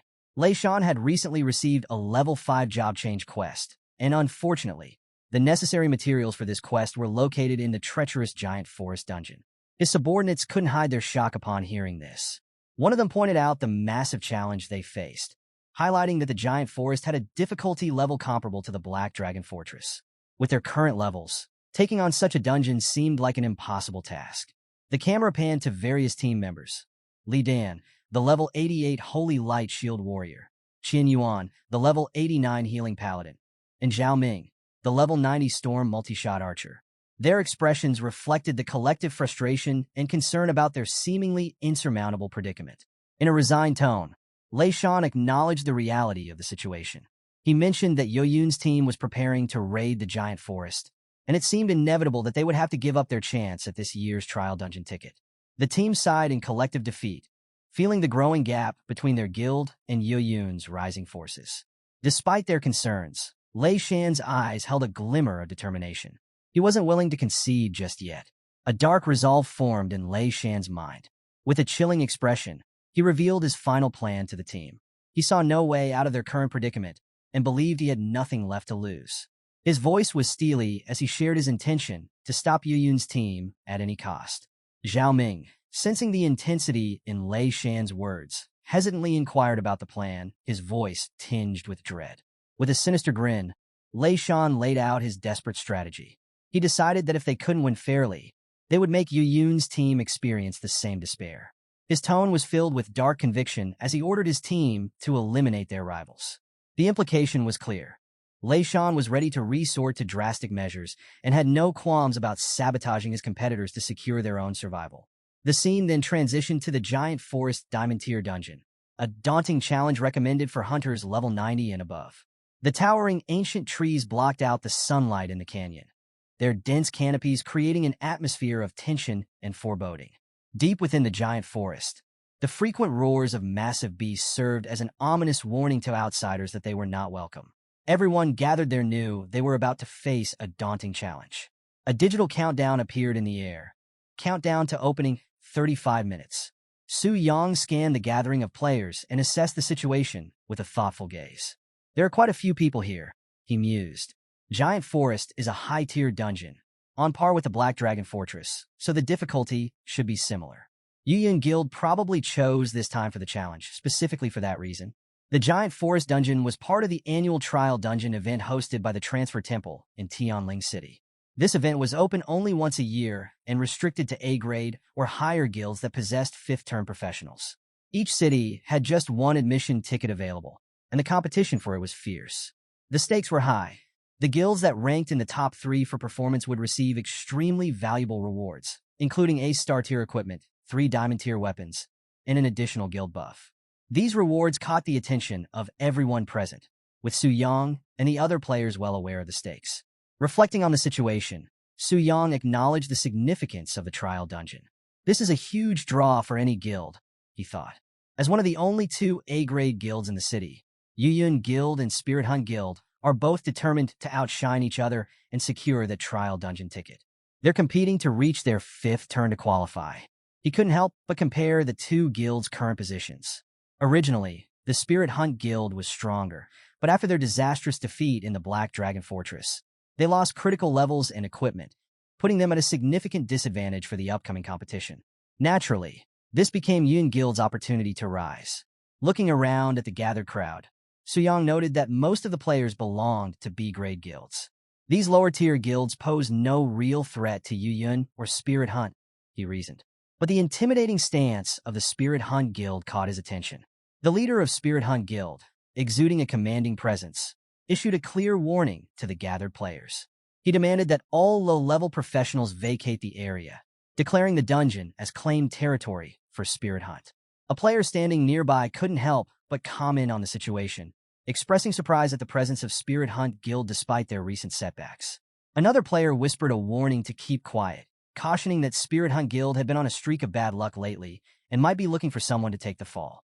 As Su Yang observed the situation, he pieced together what was likely happening. Given Spirit Hunt Guild's current strength, tackling a diamond-tier dungeon should be a serious challenge. They barely have anyone at level 90. Judging by their stance, it doesn't seem like they're prepared to enter the dungeon just yet, he analyzed. They're probably planning to block Yoyun from entering the dungeon and are just occupying the spot to prevent them from getting in. How despicable. While Su Yang was deep in thought, a rogue from Spirit Hunt Guild approached him aggressively. The rogue was a level 72 professional, his tone filled with hostility. He barked at Su Yang, demanding to know why he wasn't following the guild leader's orders to leave the area. But Su Yang remained unfazed and calmly explained that he was just exploring the area and had no interest in their business. This indifferent attitude infuriated the rogue, who took Su Yang's calm demeanor as a sign of disrespect. Enraged, he lunged at Su Yang with impressive speed, intending to teach him a lesson. But Su Yang's reflexes were quicker. He caught the rogue's wrist mid-strike and twisted it with such force that the rogue was immediately brought to his knees, crying out in pain. Before the rogue could react, Su Yang tightened his grip and, with a powerful throw, sent the rogue hurtling into a nearby mountain. The force of the impact was immense, causing a massive explosion of rock and debris. A deep crater was left in the mountain's face, and dust settled heavily around the area. The sheer display of power left the other players in stunned silence. Standing tall amidst the aftermath, Su Yang's expression remained calm, but his voice carried a chilling authority as he delivered a final warning to the rogue. He made it clear that crossing him would be a mistake they wouldn't want to repeat. "Don't mess with me again," he stated firmly. The Spirit Hunt Guild leader, Lei Shan, was filled with awe and curiosity when he faced Su Yang. He questioned him, wanted to understand. "Who are you, and why did you hurt him?" Su Yang, unfazed by the tension, responded calmly that he was simply defending himself against an imminent attack. However, Zhao Ming wasn't buying it. He lashed out at Su Yang, clearly angered by his casual attitude. Zhao demanded to know how Su Yang could call nearly killing someone self-defense. He saw it as nothing but arrogance. Sensing the rising tension, Lei Shan quickly stepped in, trying to de-escalate the situation. He acknowledged that the provocation came from their side and urged everyone to leave it at that, recognizing Su Yang's show of restraint. But Zhao Ming wasn't ready to let it go and questioned Lei Shan's decision. Lei Shan, however, weighed the risk, realizing that someone capable of taking down a third-turn rogue like that was at least a fourth-turn professional. He reminded Zhao Ming that their priority was dealing with Yu Yun, and starting a fight would only create unnecessary complications. However, a hint of suspicion lingered in his voice. He wondered aloud if Su Yang might be working with Yu Yun, given his unexpected presence there. But Lei Shan dismissed the thought, noting that the women of Yu Yun's guild rarely partnered with men. Now, Su Yang's interest was piqued. He seemed to have caught on to something Lei Shan said. Just then, Lei Shan turned, and sure enough, Lin Yuyun and her team appeared on the scene, exuding confidence and an air of authority. At this point, the tension between the guilds was thick. Lei Shan, with a firm tone, claimed the territory for the Spirit Hunt Guild, insisting that they were there first. But Yuyun wasn't having any of it. She was sharp and unrelenting, pointing out the obvious. The Spirit Hunt Guild had just suffered a complete wipeout, and she knew they didn't have the strength left to tackle a diamond-tier dungeon. Yuyun called them out, accusing them of simply trying to block her guild out of spite. She questioned Lei Shan's motives, wondering if he really wanted to provoke a guild war over such a situation. Lei Shan's sinister grin widened. He made his intentions crystal clear. If they couldn't take on the dungeon, neither could Yu Yun's team. They were determined to keep them out of the giant forest at all costs, even if it meant dragging everyone down with them. That's when one of Yu Yun's guild members, Mu Rongshui, couldn't hold back any longer. She stepped forward, ready for a fight, challenging the Spirit Hunt Guild members for escalating things when their own leader hadn't even given the command to battle. The scene was heating up, and it looked like a full-blown confrontation was inevitable. But just then, Su Yang stepped forward, his presence immediately changing the atmosphere. He questioned Lei Shan's claim that no one would enter the giant forest, almost mocking the guild leader's authority. Su Yang exuded a confidence that threw the Spirit Hunt Guild members off balance. From the sidelines, the women of Yu Yun's guild couldn't help but admire Su Yang's boldness. Some of them were excitedly talking among themselves, realizing that this was the very guy they'd been discussing in the guild chat. Su Yin, a high-level wind mage, and Ji Muzi, a bard, watched with clear interest. Even Yu Yun herself seemed intrigued, finally seeing Su Yang in person after all the buzz about him. Su Yang addressed her calmly, acknowledging that he hadn't officially reported to her guild, believing it might have made things easier for her this way. Yu Yun was in deep thought, considering Su Yang's many secrets. From being a star professional and a VIP of the temple to owning a Starglow tier sword and possibly being the heir to an S-tier guild, Su Yang's identity was surrounded by mysteries.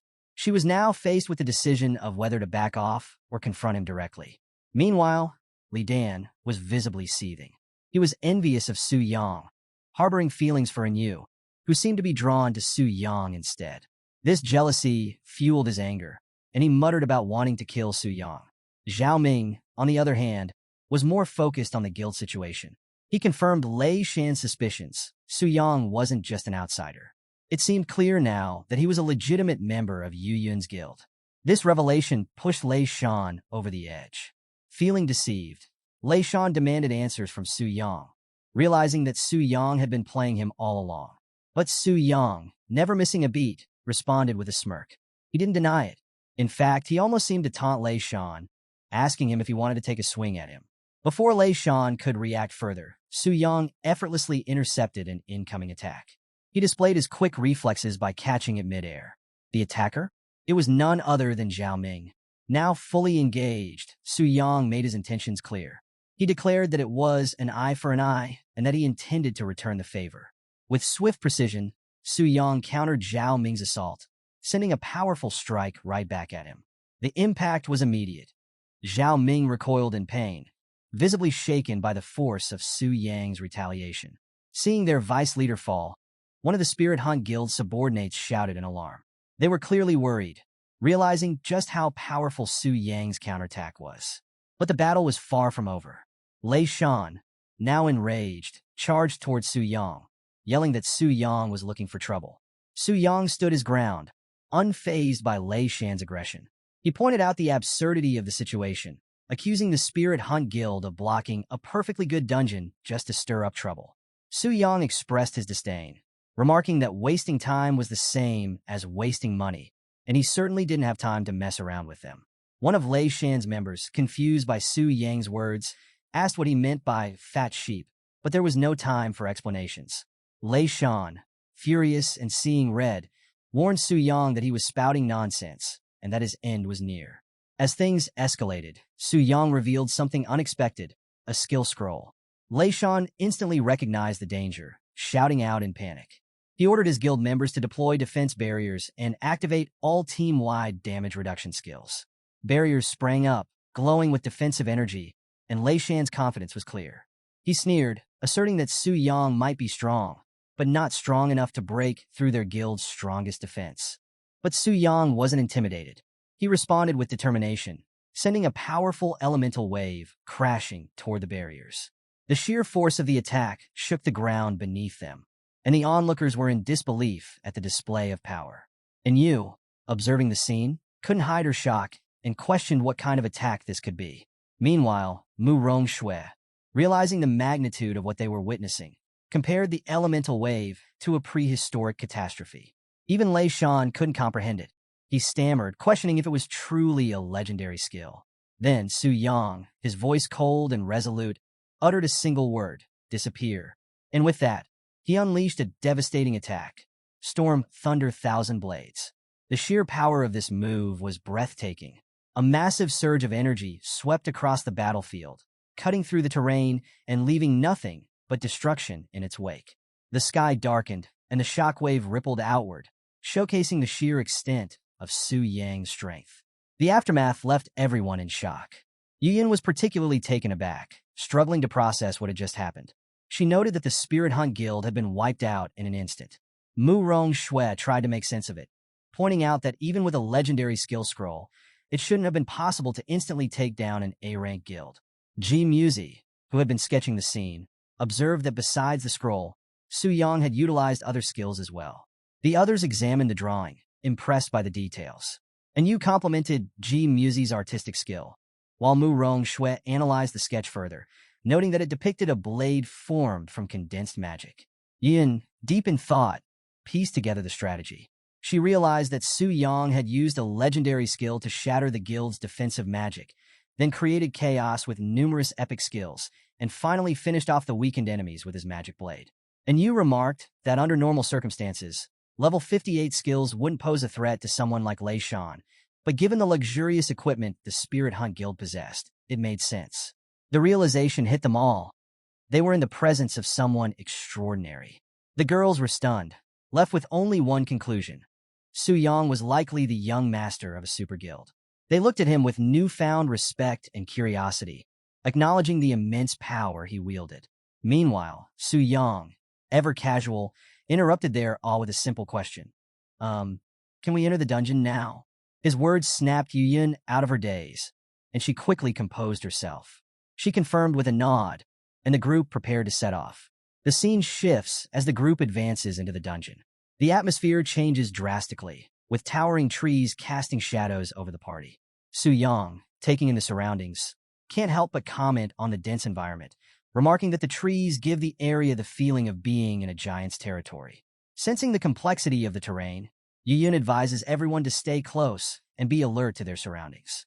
Su Yang leads the way, and Yu, walking beside him, can't help but ask if he thinks they'll be able to clear the dungeon smoothly. Su Yang responds confidently, not seeing any major issues ahead.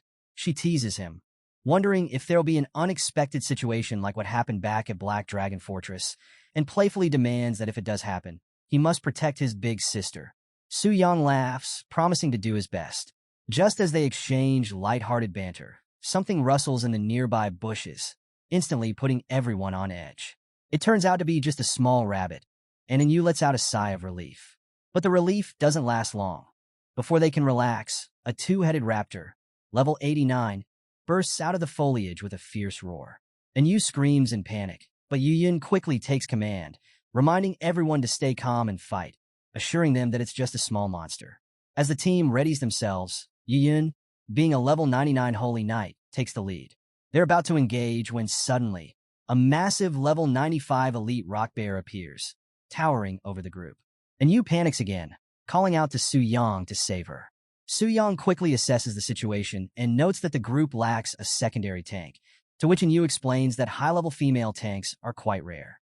Without missing a beat, Su Yang volunteers to tank for them and instructs the healers to keep an eye on his health. Yuyun acknowledges his readiness and issues a firm command to proceed. Su Yang, utilizing his fourth-turn support skills, feels his strength double almost instantly. He charges at the rock bear and delivers a critical hit that brings the elite monster down in one powerful strike. Yuyun, impressed by the show of strength, approaches Su Yang and praises him, saying that with him in their team, their chances of success in the dungeon have greatly increased. Su Yang responds humbly, admitting that this is his first time teaming up for a dungeon and that he'll need guidance for coordinating with the group. Yuyun, surprised by his statement, nods and agrees. But she's left wondering to herself if he's been soloing dungeons all along. The more she learns, the harder it becomes to understand Su Yang's identity. As the scene shifts, the team regroups and prepares for their next big challenge. They finally arrive at their destination, the boss chamber. Yuyun announces that they've reached the boss and, feeling a bit nervous, turns to Yu for confirmation. Yu had purchased the strategy from Tianji Pavilion, and Yuyun wants reassurance that it'll work if they stick to it. The boss they're facing is a level 96 deteriorated hybrid giant, a member of the giant race, boasting a formidable HP of 4.5 million. Yuyun, recalling a previous mishap during the Black Dragon dungeon, admits her lingering worries. But Su Yang, radiating unwavering confidence, reassures her, confidently stating that his intuition tells him they won't fail in this dungeon. Yuyun finds his confidence strangely convincing, and although she's not sure why, she decides to trust him. She gathers her courage and rallies the group to charge into battle against the towering giant. Meanwhile, the scene shifts to a different location, where we see Jiayu, the general manager, sitting behind a desk while listening to a report from Zhou Tai. Zhou Tai informs him of the recent conflict between Spirit Hunt Guild and Yuyun outside the giant forest. Intrigued, Jiayu inquires about the outcome, and Zhou Tai responds that the Spirit Hunt Guild was completely wiped out. Jiayu, not entirely surprised, reflects on how desperation can lead to irrational decisions, and concludes that this year's qualification for the trial's secret realm in Tianling City likely belongs to Yuyun. However, Zhou Tai has more to report, hinting at some new developments regarding the Black Dragon secret realm. This catches Jiayu's full attention, and with heightened interest, he presses for details on this unexpected information. Meanwhile, the fight reaches its climax as Yuyun lands a decisive blow on the deteriorated hybrid giant. The giant lets out a final, agonized roar as Yuyun's sword strikes with precision and power, bringing the colossal creature down for good. As the dust settles, the members of the Yun Guild erupt in celebration, reveling in their hard-earned victory. And you can't hold back her excitement and exclaims joyfully, celebrating their win. A system notification pops up, Yuyan Guild has completed the Secret Realm Challenge. The rewards have been distributed. Please have the guild leader allocate them. With the battle behind them, Yuyan approaches Su Yang to thank him. She acknowledges that Su Yang could have landed the final blow himself, but he deliberately let her take it. Su Yang, ever modest, downplays his action, explaining that she probably needed the extra benefits from delivering the finishing strike more than he did. Yuyan appreciates his gesture and admits she owes him one. The rest of the team, still buzzing with excitement, begins praising Su Yang's contribution. One member enthusiastically points out that without Su Yang's help, clearing the dungeon wouldn't have been nearly as easy. Su Yang, slightly embarrassed by the praise, tries to downplay it, telling them they're being too flattering. Meanwhile, G Music gleefully announces that they scored 2 Platinum Tier items and a Diamond Tier 1 from their victory. Seeing the high-value loot, Yuyan offers to help Su Yang choose any equipment he wants. However, Su Yang politely declines, thinking to himself that his warehouse is already full of Diamond Tier items.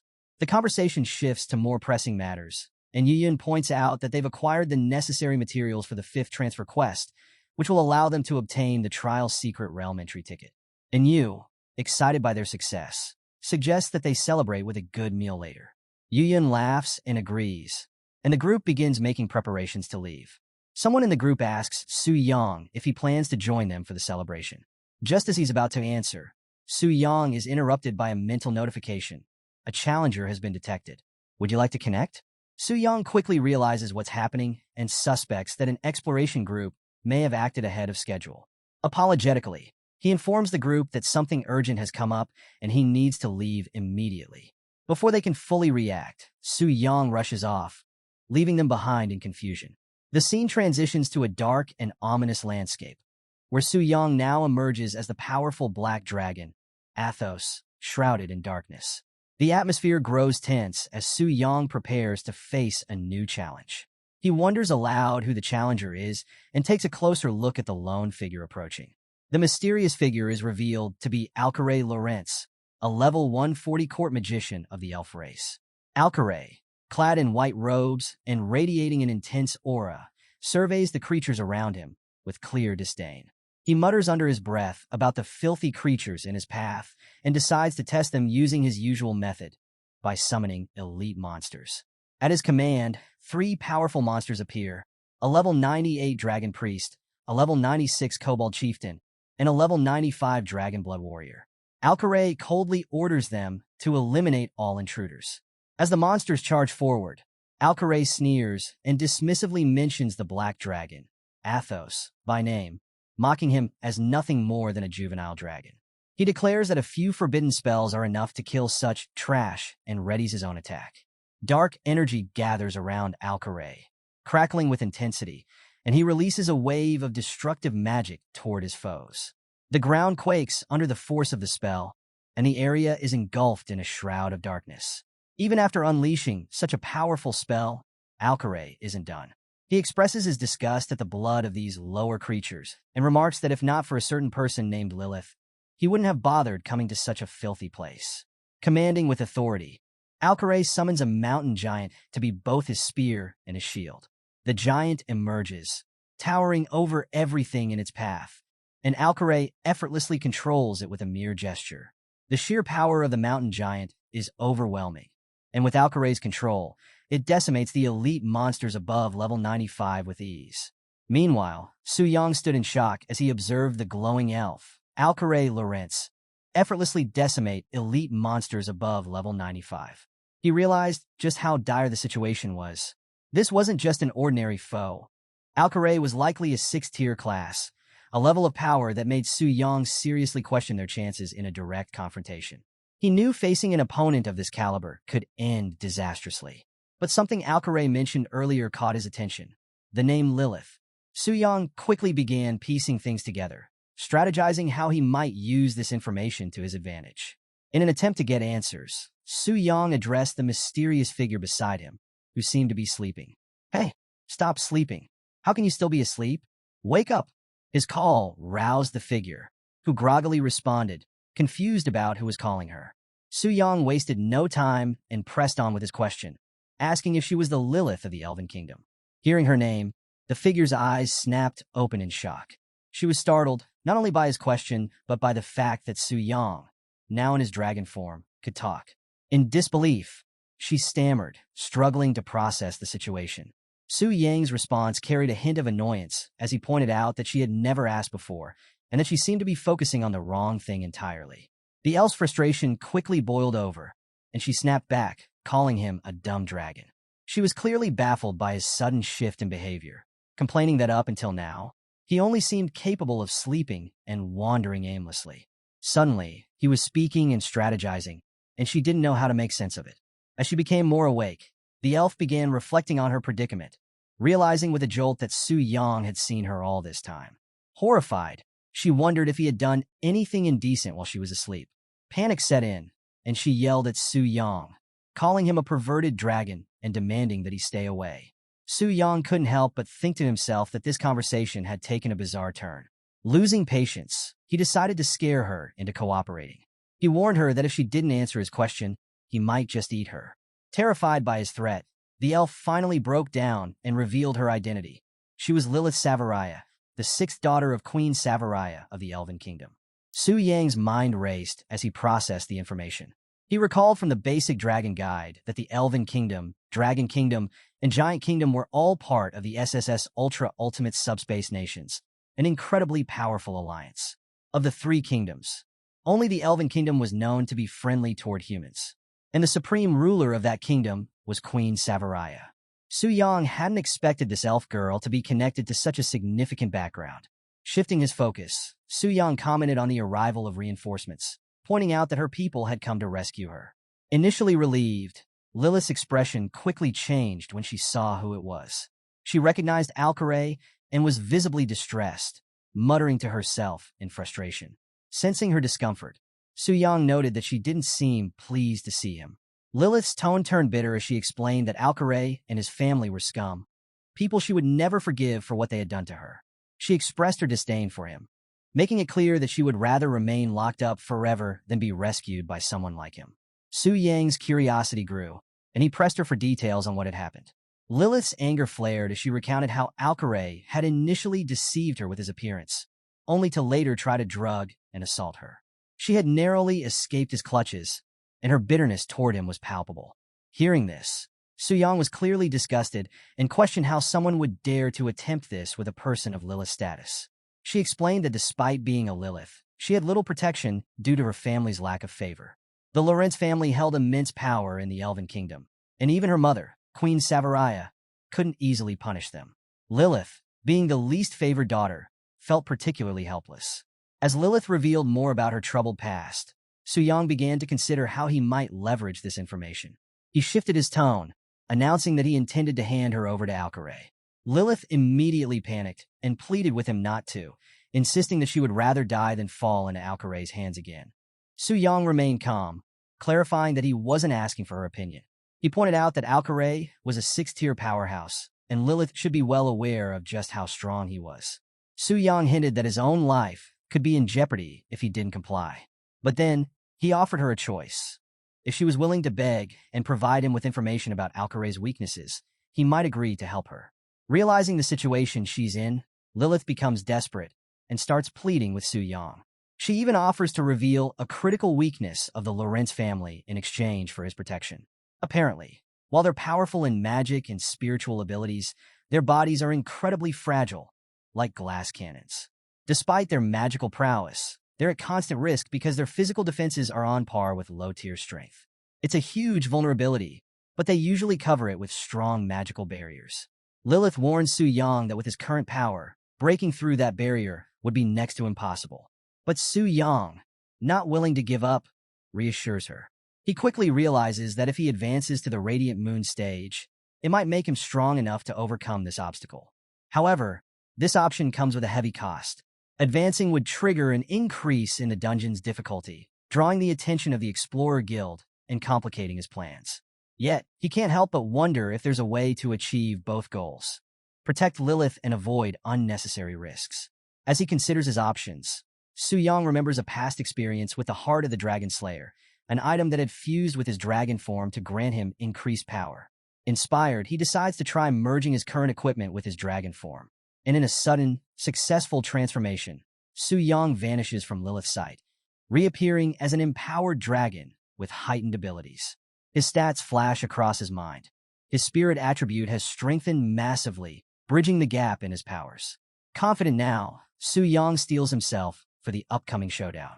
Just then, an imposing voice challenges him. It's Alcaray, mocking and taunting Su Yang, demanding he surrender Lilith. Alcaray sees the dragon's silence as cowardice and begins plotting, even considering using a forbidden spell to wipe out the palace, Lilith included. In a twisted scheme, he thinks he could manipulate her corpse with memory spells before resurrecting her to his liking. He's on the verge of casting his spell when, without warning, a massive shadow looms over him. Su Yang, repulsed by Alcaray's vile plan, has heard enough. In a flash, he strikes, slamming Alcaray with a crushing force that shatters his magic barrier in one blow, sending the elf flying into a wall. His health bar plummets, and he's left with only a sliver of health, barely clinging on. Alcaray is in shock, terrified at the power he's just witnessed. How did the dragon close in so silently? And how could he bypass the magic defenses so easily? It's beyond anything he could have anticipated.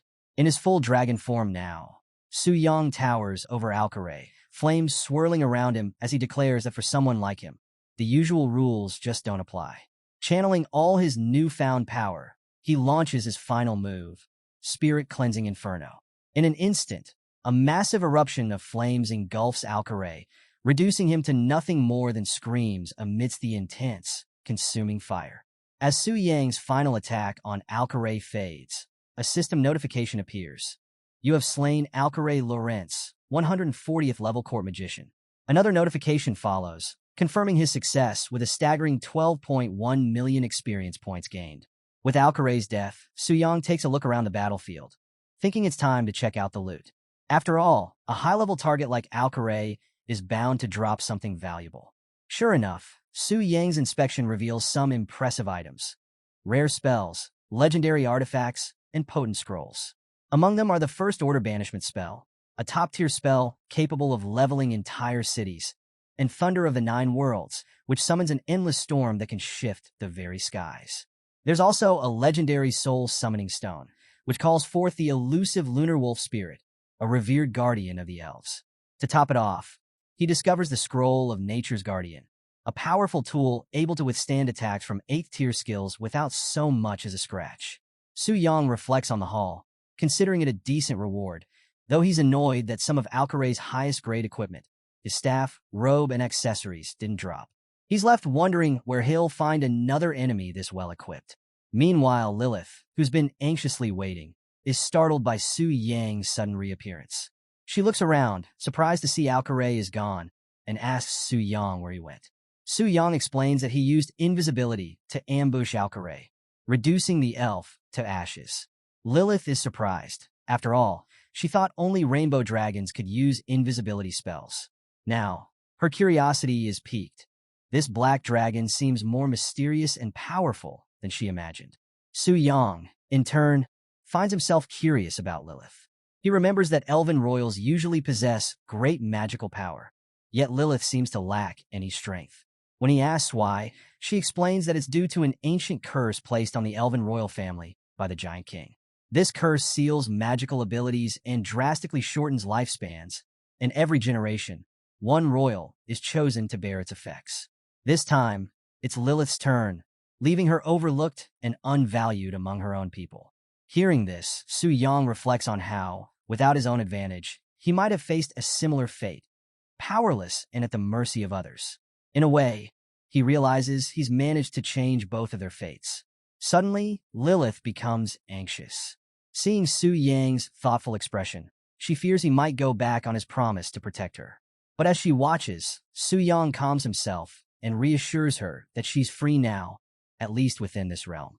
She's bewildered, unsure why he's letting her go or what he means by true freedom. Su Yang explains that he intends to protect her and promises that she'll gain her freedom beyond the secret realm in time. Commanding his followers, he instructs them to ensure her safety. His servants pledge their obedience, leaving Lilith shocked by his unexpected kindness. With a final, peaceful glance at Lilith, Su Yang settles into a slumber, his dragon form retreating. As his consciousness returns to the real world, He reflects on how productive this venture was, feeling more confident about the challenges ahead, especially with the inevitable clash against the expedition team. As Su-yang got up, his device chimed with a familiar notification sound. Checking his messages, he was taken aback to see 99 plus unread notifications. His initial thought was that it might be Lin Yuyin reaching out, but the sheer number of messages was unsettling. Was this a virus? With a mix of curiosity and concern, Su-yang began scrolling through his messages, only to realize they were all genuine, and from numerous people trying to reach him. Several of the messages revealed the eagerness and worry of others. Su-yang, where are you? Why haven't you responded? Or next time, let us know if you're leaving so suddenly. Some even requested his company for simple outings, while others playfully asked for a sketch. Su-yang couldn't help but think, wow, these women are really enthusiastic.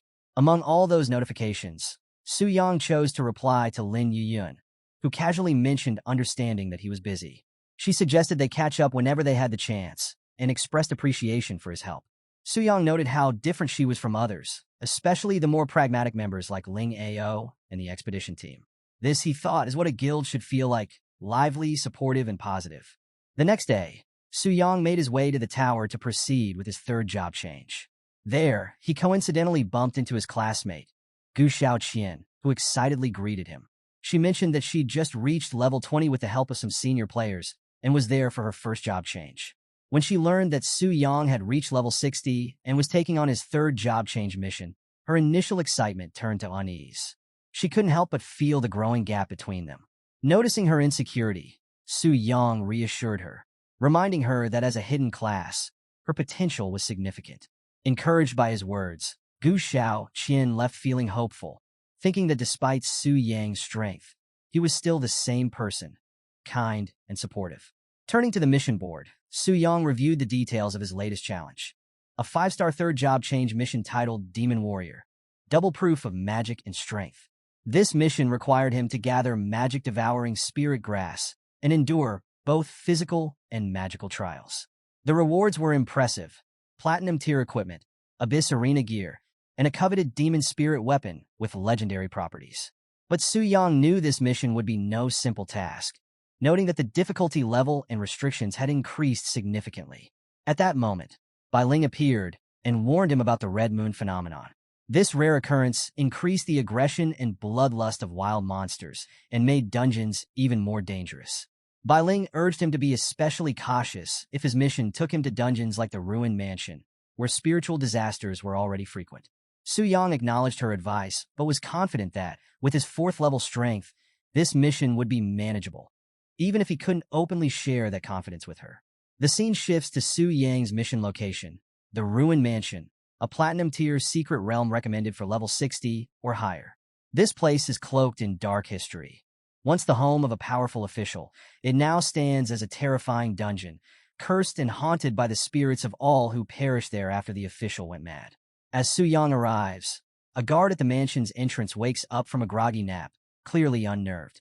He mutters about the timing of the Red Moon phenomenon, cursing his bad luck to be on duty during such a dangerous event. Just as he's preparing to set up a warning, he's shocked to see a portal opening nearby. Someone is actually entering the dungeon during the Red Moon. Inside, Su-yang navigates the haunted corridors, battling ghostly enemies with ease. He swiftly takes down several ghostly children's spirits and thinks the challenge is manageable.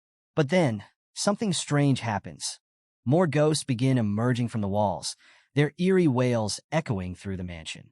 As he watches, the spirits transform into monstrous versions of themselves, their labels changing to level 70 Mad Ghost Child. Stunned, Su-yang realizes he's seeing the true effect of the Red Moon. The monsters are mutating. Now facing faster and stronger enemies, Su-yang is forced to shift strategies. A Mad Ghost Child charges at him, hitting hard enough to make him stumble. Recognizing the danger, he activates his Demon Blade skill, slicing through the air to create a defensive barrier between himself and the mutated enemies. As he fights, a system notification suddenly appears. Sanity value at 90/100.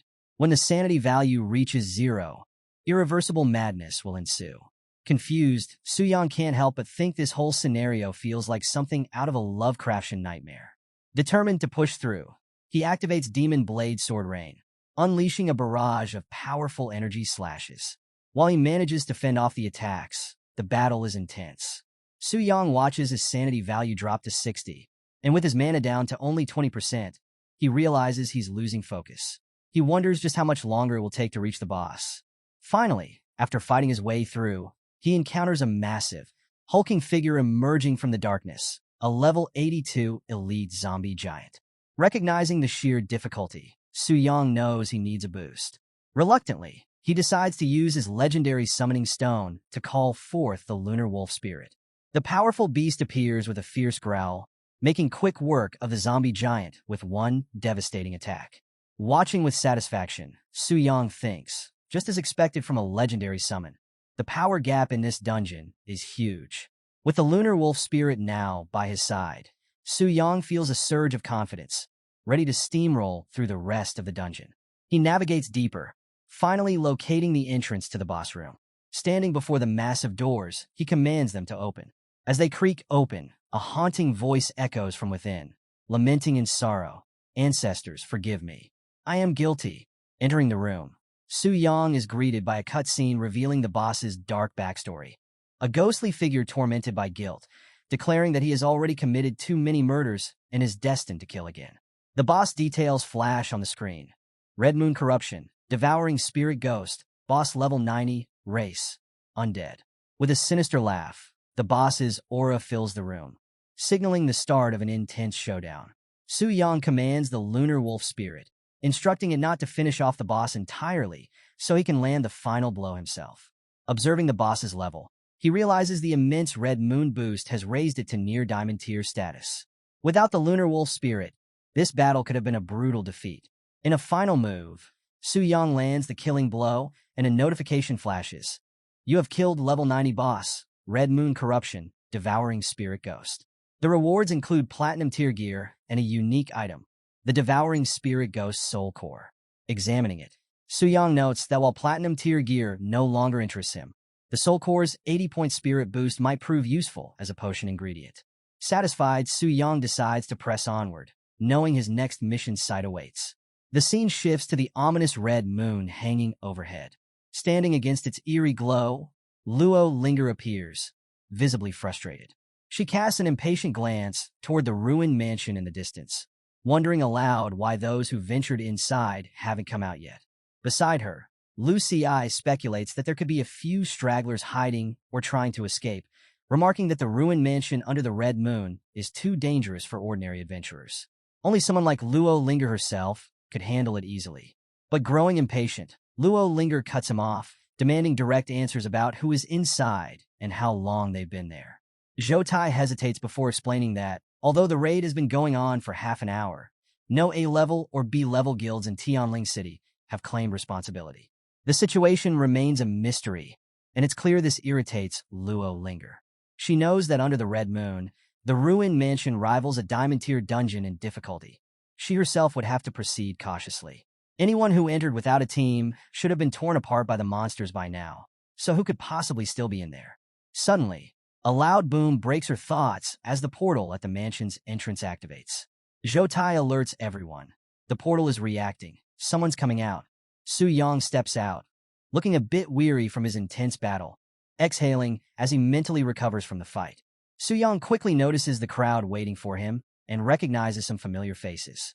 He wonders if the expedition group has discovered his true identity and set a trap. Zhou Tai, clearly surprised, mutters that it's only Su Yang emerging from the dungeon again.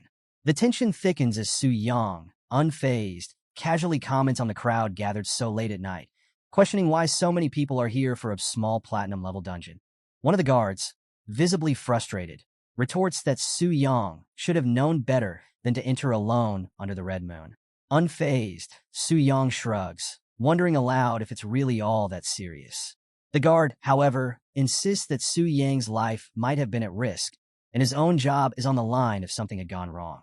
Before the guard can continue, Luo Linger steps forward, commanding the guard to silence and step back.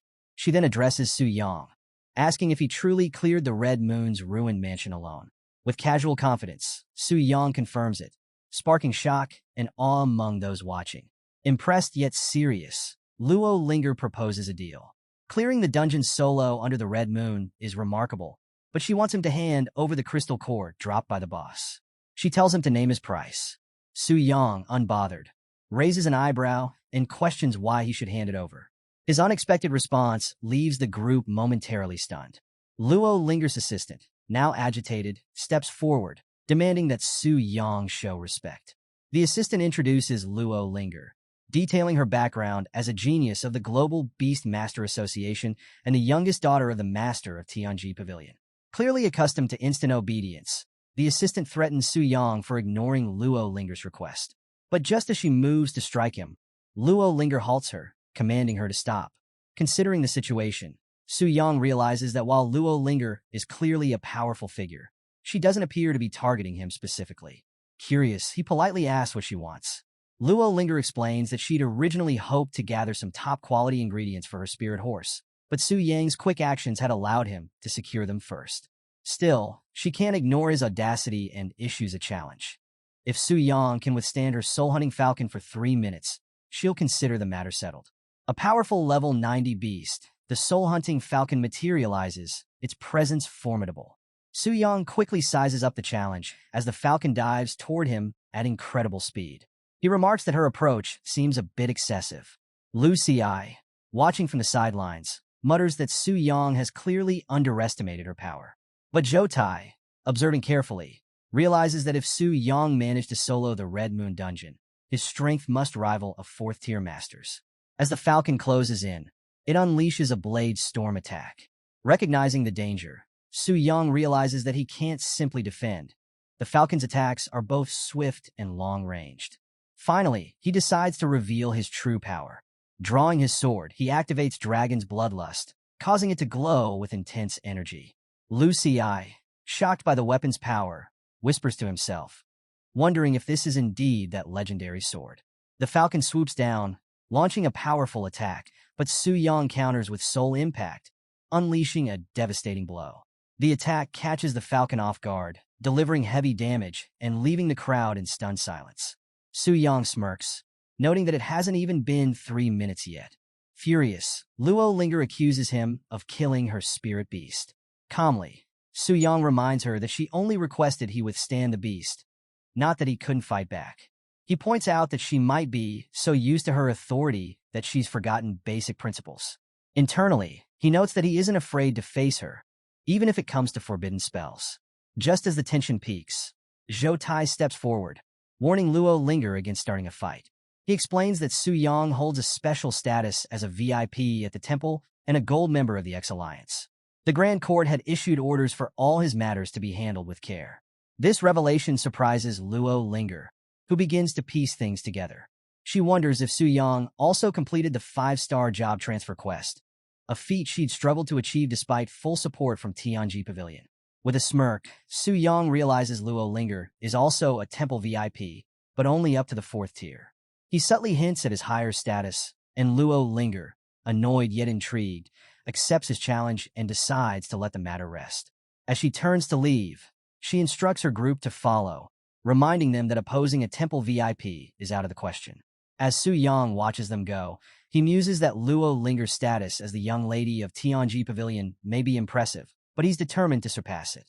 He glances at his quest log, deciding to move on to the next challenge, the Earth Dragon.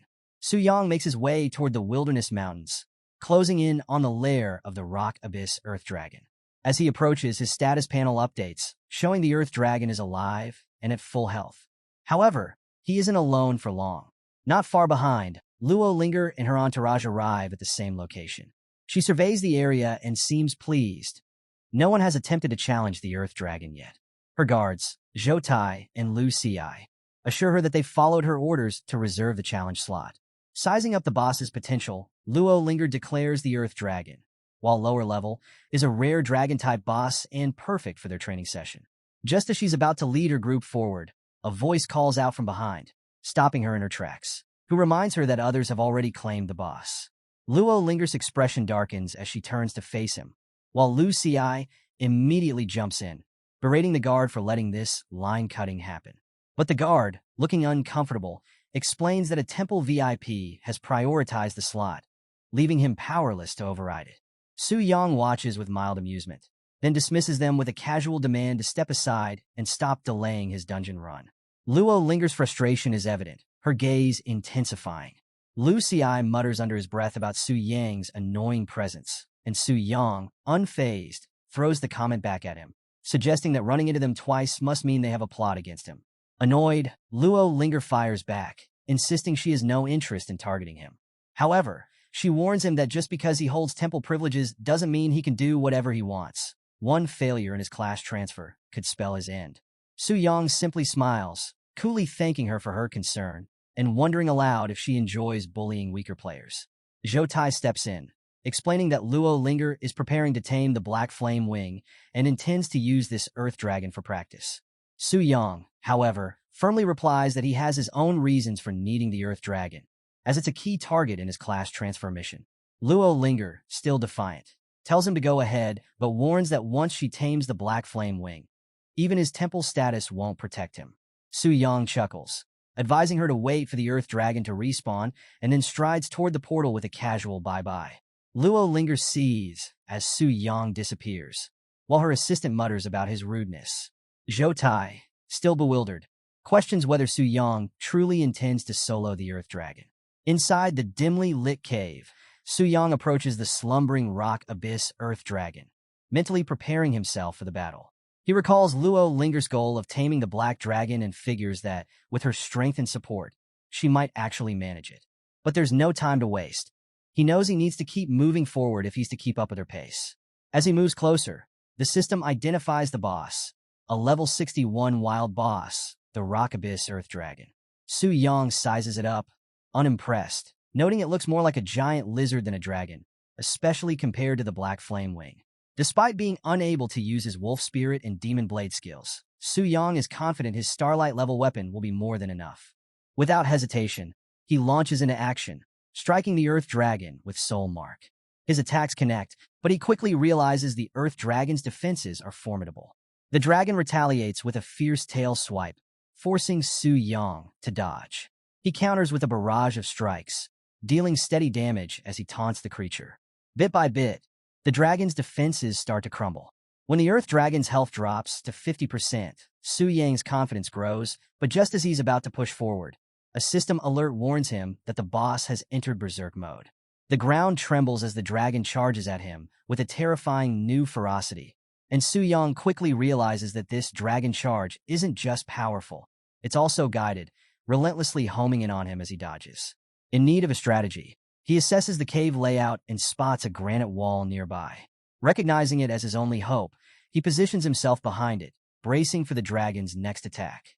The Earth Dragon charges, colliding with the wall, and the impact leaves it dazed. The system confirms it. The dragon is stunned and vulnerable, taking 25% more damage. With determination, Su Yang grips his sword and delivers a series of devastating blows. Meanwhile, outside the dungeon, Lu Xi, now uneasy, questions Zhou Tai about whether they should just stand by and wait. Zhou Tai dismisses him, suggesting he take it up with Luo Linger herself. Luo Linger, however, is determined to stay and watch, intrigued to see just how far Su Yang can go. After a grueling battle, Su Yang finally emerges victorious. A system notification appears, displaying his achievement. Su Yang has solo killed the Rock Abyss Earth Dragon, setting a new record with a time of 20 minutes and 16 seconds. Outside, Luo Linger's group is visibly shocked as they see Su Yang's name at the top of the leaderboard. Lu Xi can barely contain his disbelief, insisting it must be a cheat, but his laughter quickly fades as Su Yang appears, clad in a full set of Rock Abyss Earth Dragon armor. Smirking at their shock, he asks why they're still waiting around.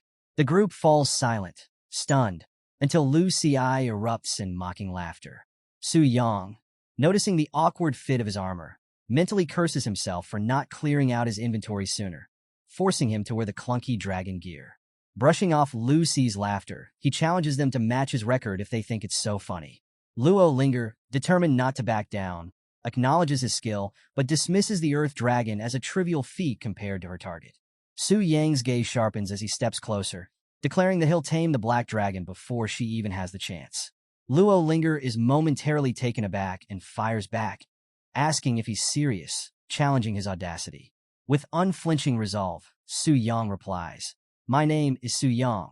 Not only a VIP at the Transfer Temple, but also the one who will tame the Black Dragon." Su Yang's system chimes in, notifying him of his 5-star job change task completion. He's thrilled when the next stage unlocks. Hidden Job Change Task Stage 2, Glory of Blood. As he reads the task details, Su Yang realizes it points to the Sleepy Mountains, home to an underground prison once used as a secret lab for blood-based experiments. Recalling its location near Tianling City, he knows exactly where to go. With excitement, he quickly says goodbye to Luo Linger and sets off, his determination growing stronger as he contemplates the rewards of his transformation. As he leaves, Luo Linger watches him with frustration. Lu Xi mutters about Su Yang's arrogance, while Zhou Tai turns to her, asking what they should do next. She issues a sharp order: keep a close watch on Su Yang and report back the moment he begins his next job change phase.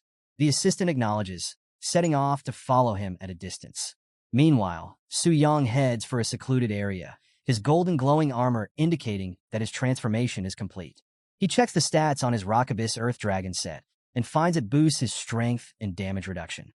This set will be solid enough until my 4th job change, he muses, pleased with the upgrade. His next target, the Sleepy Mountains, looms on the horizon, its thick fog casting an eerie shadow across the landscape. Known for its cold silence, the area lives up to its grim reputation. As Su Yang navigates the foggy terrain, he realizes just how difficult it is to see far ahead, and he mutters about the long trek awaiting him. Suddenly, a pair of ominous red eyes appears in the mist, signaling a threat. Recognizing the danger, Su Yang braces himself and charges forward, cutting down the shadowy creatures blocking his path with swift, powerful strikes. Just as he's making progress, a voice echoes from behind him, catching him off guard. Turning, he sees a confident figure approach, Zhang Yin, a master of the Thundersword class. Lightning crackles around her as she curiously questions Su Yang's presence in such a dangerous area. She suspects he might be in over his head, but offers to team up with him, suggesting she could take care of him. Politely but firmly, Su Yang declines, explaining that his task doesn't allow team play. Zhang Yin watches him go, intrigued by his determination and curious about the nature of his mysterious task. Su Yang presses onward, summoning his spirit wolf to guide him through the mist. He uses a blood-stained high-speed charge, swiftly cutting through anything in his path. He notices the eerie red glow around him and considers whether his soul summoning stone is being amplified by the red moon. It seems unusually powerful, he notes, planning to check on the artifact's stability later. After a long journey, Su Yang finally reaches the entrance to the underground prison, a hidden passage covered in thick vines and rocks. He mutters about the distance, but acknowledges the concealment as a clever touch. Stepping inside, he's immediately struck by a foul stench. What a stench! Smells like rotting meat. Scattered around are twisted corpses, frozen in agony and covered in blood. He can't help but wonder if this place is indeed tied to the glory of blood. As he ventures deeper, he notices there are no monsters along his path and speculates that something killed them before he arrived. A faint, flashing pentagram catches his eye, indicating a powerful force nearby. Cautiously, he reaches out to touch a glowing skull, only for a blood-curdling scream to echo through the chamber. Suddenly, a monstrous figure, the zombie of the dead wizard's resentment, emerges, its eyes glowing with unrelenting malice. The system identifies it as the vengeful undead form of a wizard who once pursued the glory of blood through forbidden experiments. In death, his resentment festers, demanding blood from any intruders. Without flinching, Su Yang delivers a swift, powerful strike, silencing the undead wizard. A system message confirms his victory. You killed the special boss, zombie of the dead wizard's resentment. Experience gained, 213,000 points. Among the loot, he finds a book titled Mad Wizard's Experimental Notes. Browsing through its pages, he discovers chilling details about the dark rituals and human experiments the wizard conducted in his pursuit of power. Just as he's wondering how this helps him, a system notification appears. Detected task item. Mad Wizard's Experimental Notes. Detection complete. Reward obtained. Blood Blessing Ritual. Realization dawns on Su Yang. This ritual is a permanent enhancement, but it requires the blood of a powerful creature. He recalls that the wizard used ordinary human blood, which must have led to his failure. But with Earth Dragon blood in hand, Su Yang believes he has the key to success. A bold idea surfaces. If he's seeking a truly powerful creature, why not aim for the Black Flame Wing? Standing with newfound purpose, Su Yang asks the system if he can connect to the boss realm when there are no intruders. The system confirms that, as long as no one else is present, he can proceed. Smirking, he commands his summoned creatures to guard the entrance against intruders, ensuring no one disrupts his ritual. System, connect immediately, he orders, and a golden light engulfs him. Meanwhile, in the Black Dragon Athos' secret realm, Lilith sits beside the slumbering Black Dragon, frustration evident on her face. Bored and restless, she reflects on her captivity and sighs. Despite being promised freedom, the dragon does nothing but sleep. Resigned, she mutters about her long imprisonment and laments how only Alcaray attempted to rescue her, furthering her belief that her family has forgotten her. Just then, the Black Dragon suddenly stirred, its eyes snapping open with a thunderous roar that echoed through the air. Lilith jumped in shock, exclaiming in surprise. She couldn't help but stare at the massive creature, now wide awake and emitting a loud bellow. "What's gotten you all grumpy?" she teased, a mix of amusement and annoyance in her voice. The dragon paused for a moment, still caught up in its outburst, before resuming its fierce display of noise. Just as Lilith began to relax, the dragon unexpectedly swung its massive tail with great force. In a moment of panic, Lilith yelped as the tail cut through the air, leaving behind a trail of golden blood. This was no ordinary dragon. Its noble blood meant that using it for the ritual would surely yield exceptional results.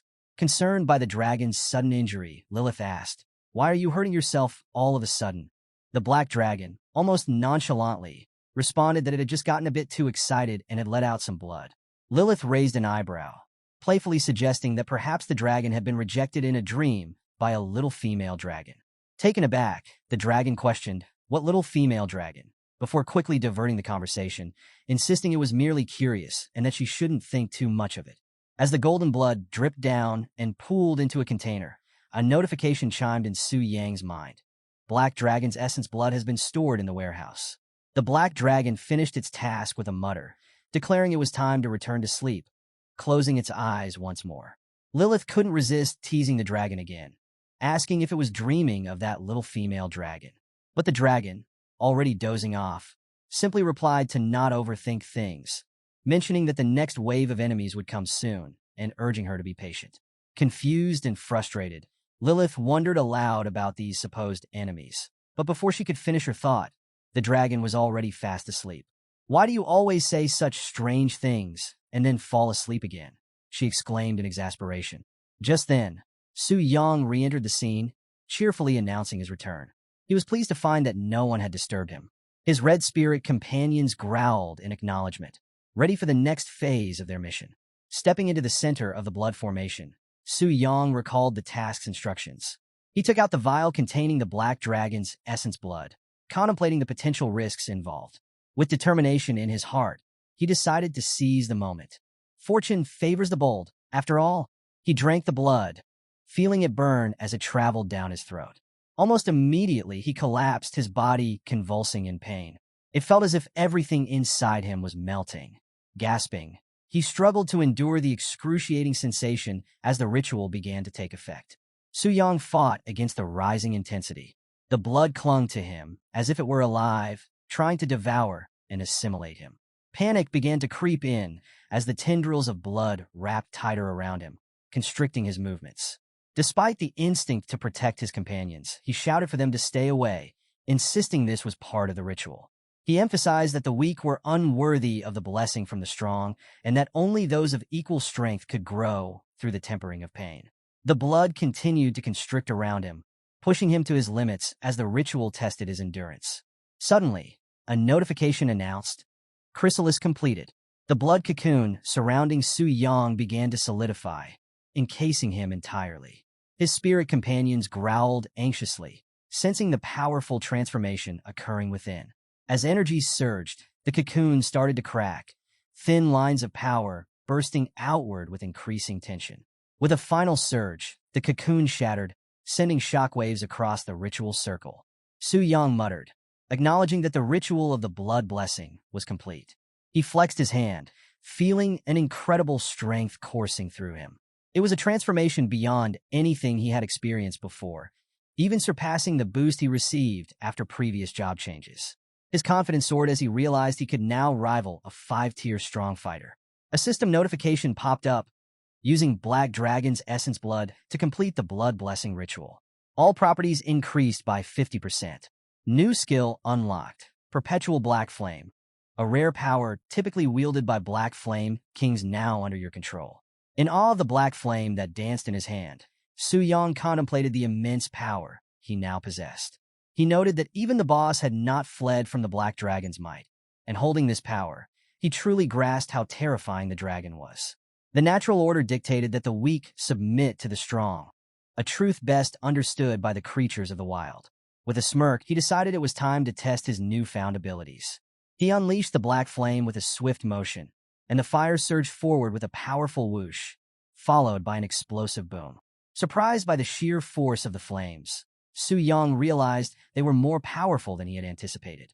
The black flames crackled and surged with immense energy, creating a massive blast that echoed across the mountains, leaving a path of destruction in its wake. Watching the aftermath with wide eyes, he marveled at the overwhelming power he now wielded. He reflected on the blood blessing's secret, realizing it was now buried within him, never to be reused. Despite feeling a tinge of disappointment, his expression remained focused. He knew he needed to control this strength better next time. Feeling the rush of power coursing through him, Su Yang prepared to switch jobs, pulling out a glowing tablet for his next transformation. But suddenly, a distant cry for help pierced the air, catching his attention. "Help!" The voice sounded familiar, stirring a sense of urgency within him. Could it be that female swordsman from before? The scene shifts to Zhang Yin, who is completely surrounded, but she's not backing down. Sword in hand, her gaze is sharp and unyielding. She warns the thugs, "If you take another step, I'll kill you all," showing no fear, even as danger closes in from all sides. Now, these guys are no joke. 4 rough-looking dudes closing in on her. Their names? Zhao Si, Wang Xiaoer, Chen Jin, and Lei Pu, all with levels in the 90s. They don't exactly look friendly, and their smirks say it all.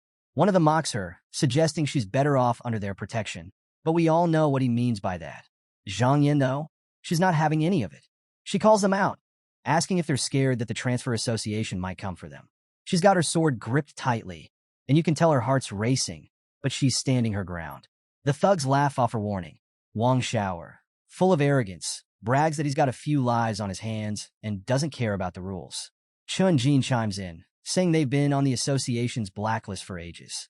It's clear they're used to doing whatever they want. Lei Pu, the supposed leader, gets even creepier. He's been lurking around these parts for over 2 weeks, and to him, Zhang Yin looks like an easy target, a gift from the heavens, as he puts it.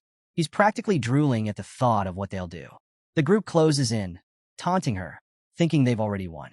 Zhang Yin, on the other hand, is ready to fight to the bitter end. She'd rather die than be humiliated by these guys. Her grip on her sword tightens, and just when she's about to make her desperate move, bam!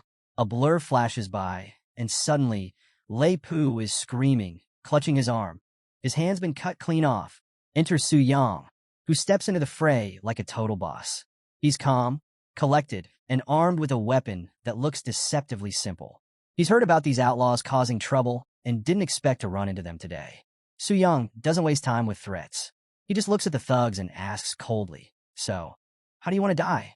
And of course, these guys aren't too happy with his sudden appearance. Furious, they charge at him, promising to make him suffer.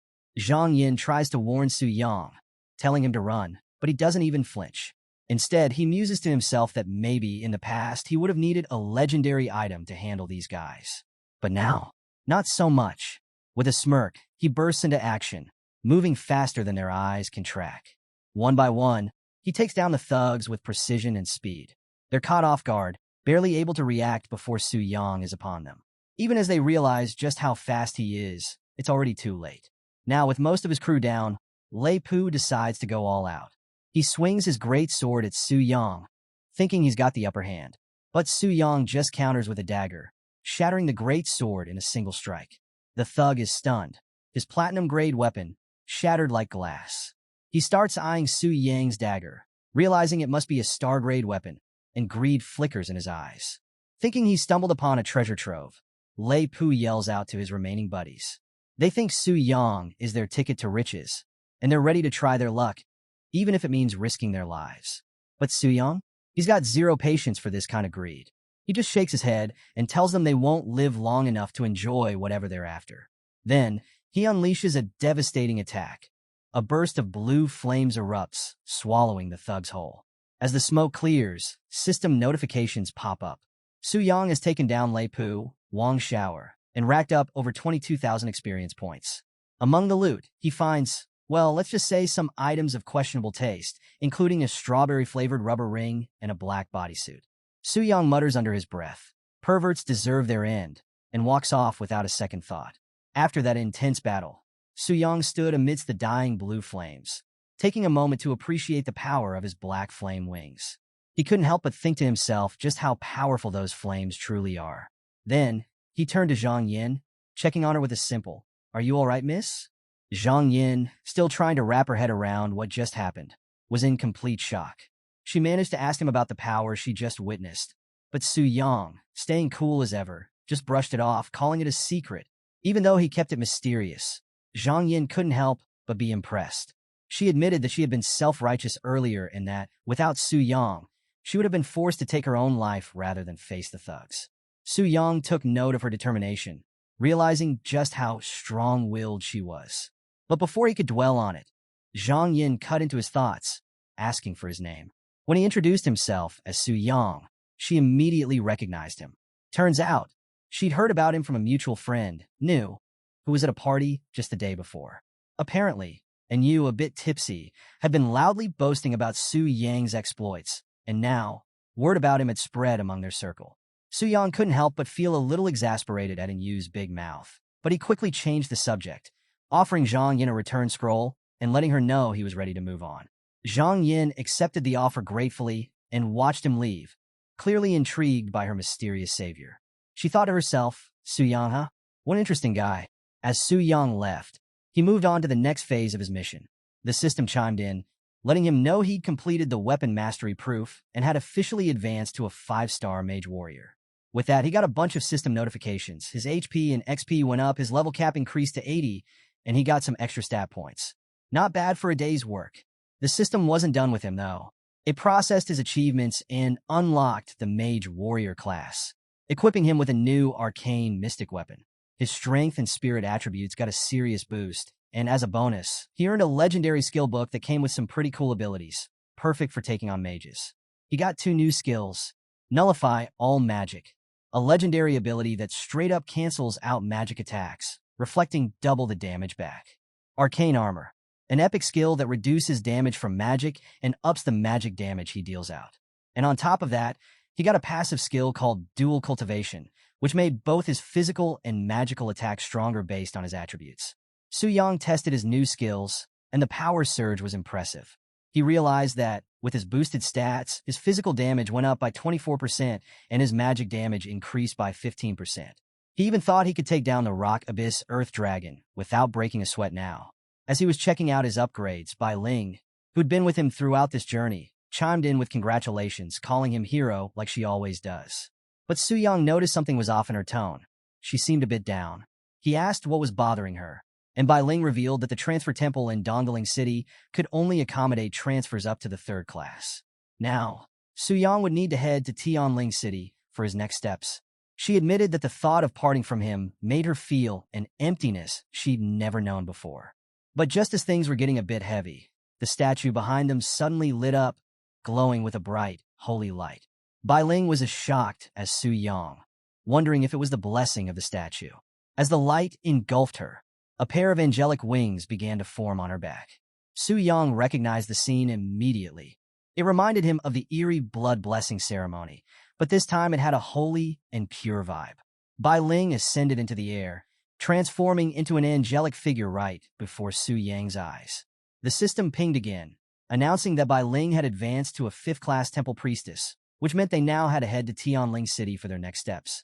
Su Yang was surprised at her transformation, asking about her newfound powers, and Bai Ling explained that her advancement path was a little different from other transferees. But the best part? It meant she didn't have to leave his side. She was genuinely happy about that. However, the transformation had taken a toll on her, and she suddenly looked exhausted. Leaning into Su Yang for support, she asked if it was okay for her to rest.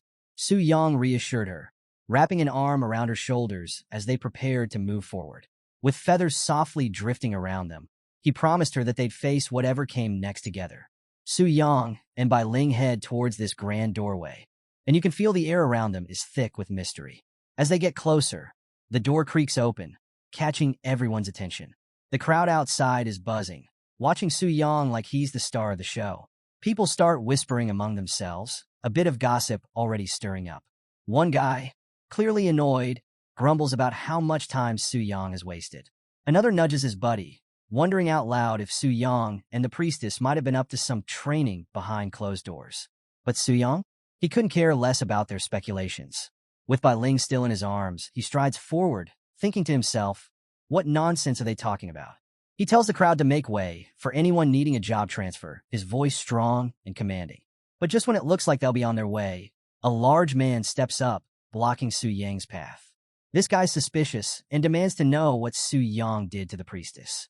Not one to waste time, Su Yang shoots him a cold glare, simply telling him to move aside. The big guy practically freezes up, feeling the intensity of Su Yang's aura. He's sweating bullets, thinking to himself how that one look almost made him lose his nerve. He's got no idea who he's dealing with, but he knows better than to push further. Just then, a young priestess rushes up, calling out to Su Yang. She's all smiles and excitement, explaining that she's just been promoted to the new temple priestess of Dongling City, while Bai Ling is headed to Tianling City. Su Yang congratulates her on the promotion and even jokes about her pay raise, earning him a bit of a blush from the new priestess. She's a little sad about not seeing Su Yang or Bai Ling for a while, but Su Yang reassures her, promising to visit often and maybe even have tea together. Her face lights up at that, and she agrees eagerly, looking like she's holding onto a bit of hope as she watches him walk away, muttering to herself, so, I still have a chance.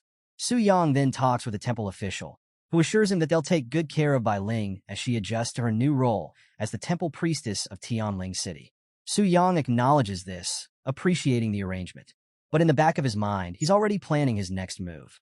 He knows he'll need to set up a base in Tianling City, thinking about buying a place there and making arrangements for his grandparents to make sure they're comfortable. The scene shifts to Su Yang writing a heartfelt letter in a quiet room. He's letting his grandparents know about his move to Tianling City, assuring them that he's doing well. Along with the letter, he sent some money, hoping they and his siblings can live a little easier. He promises to visit them often, signing the letter with his name. Next, we see Su Yang checking out this luxurious villa. It's got an incredible southeast view, and the realtor is hyping it up, saying it's fully furnished with everything he could need. And the price? A cool 9.8 million. Su Yang likes what he sees, but he's a bit concerned that the place might be too big to manage on his own. The realtor, though, is quick to offer a solution. For just an extra million, Su Yang can get a dedicated maid team to take care of all the day-to-day stuff. The maids themselves welcome him warmly, calling him Master Su Yang with smiles on their faces, and he seems pretty happy with the arrangement. He decides to go for it, telling the realtor to proceed with the paperwork. Su Yang is settling into his new place, enjoying the luxuries that come with his hard-earned success.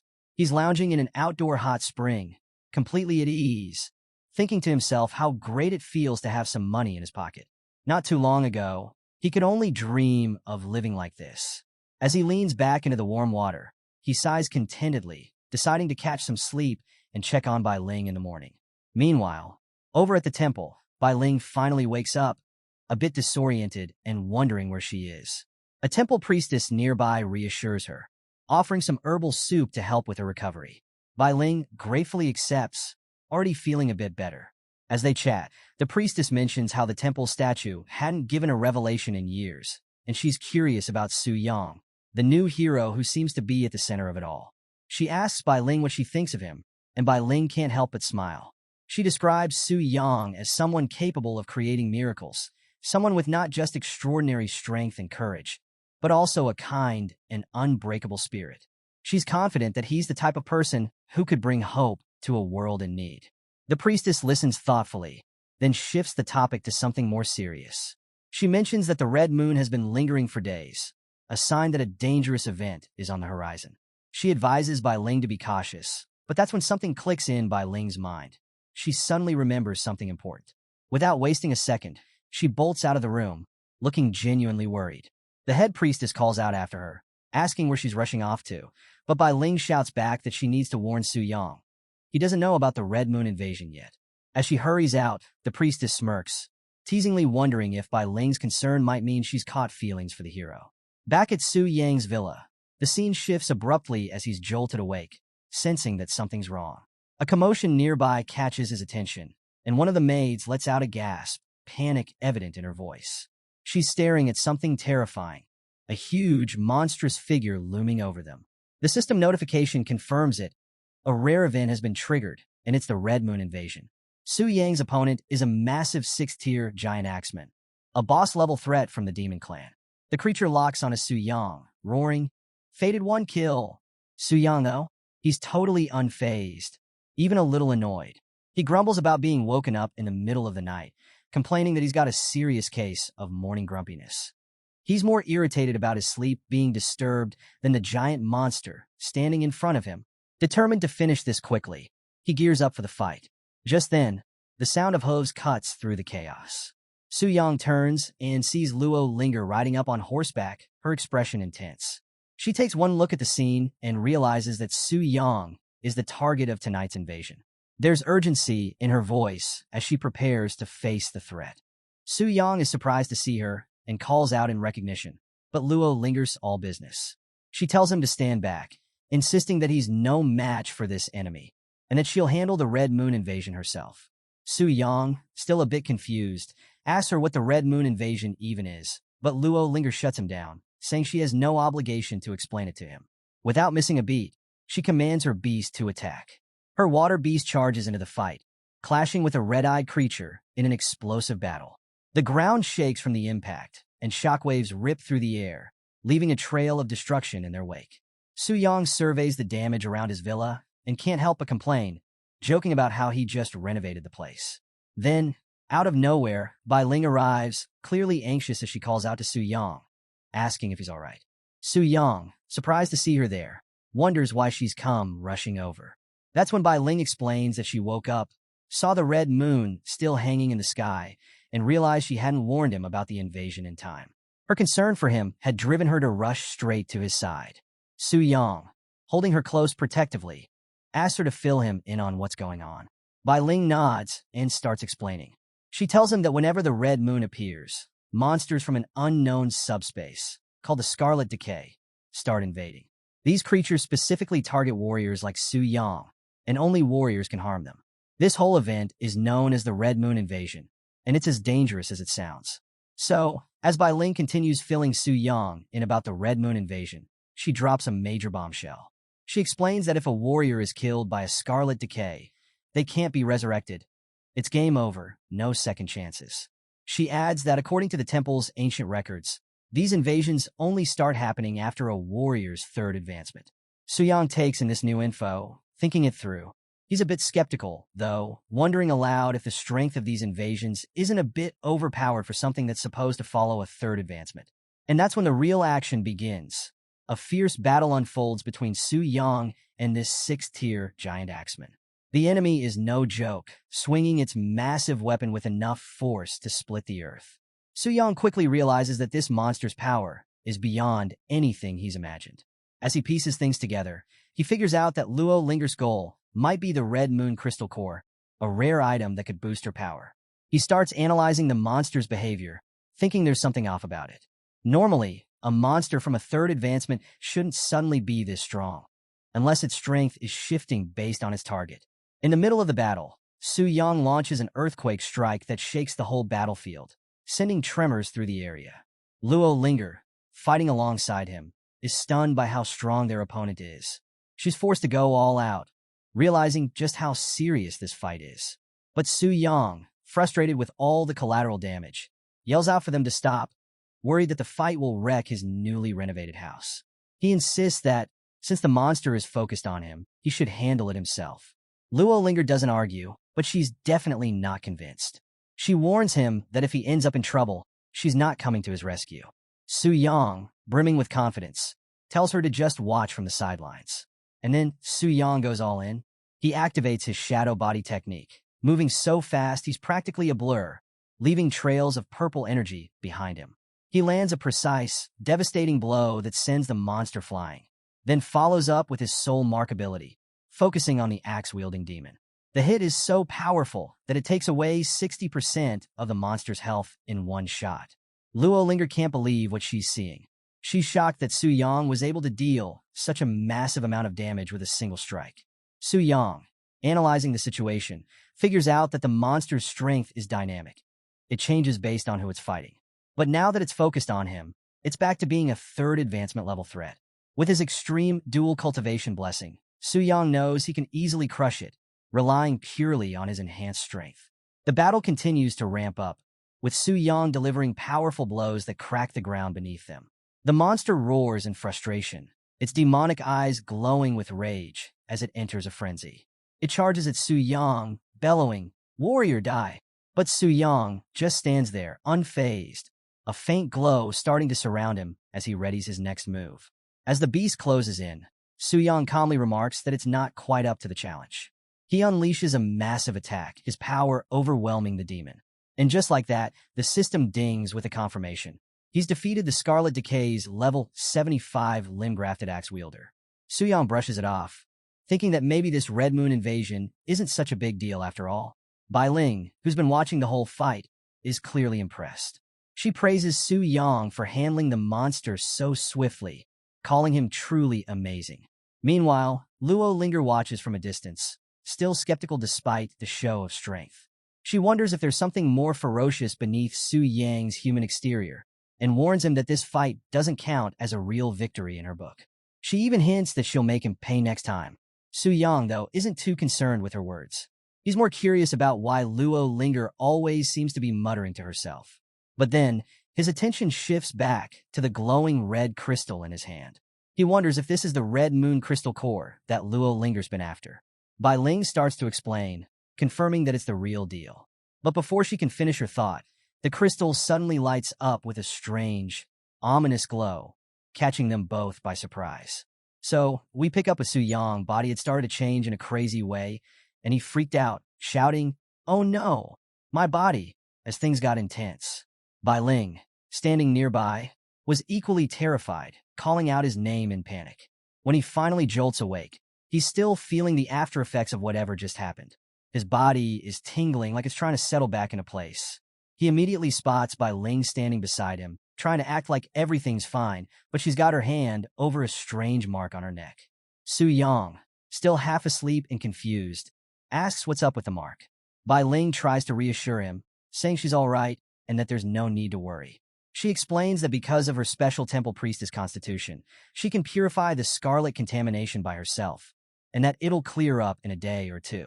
Su Yang isn't entirely convinced, though, and he tells her not to push herself too hard, adding that he'd feel terrible if she got hurt because of him. Bai Ling gives him a soft smile, clearly touched by his concern. She calls him her brave hero, and you can see the admiration in her eyes. Now that he's a bit more awake, Su Yang sits up in bed, ready to focus on what's next. That's when Bai Ling suddenly remembers something important.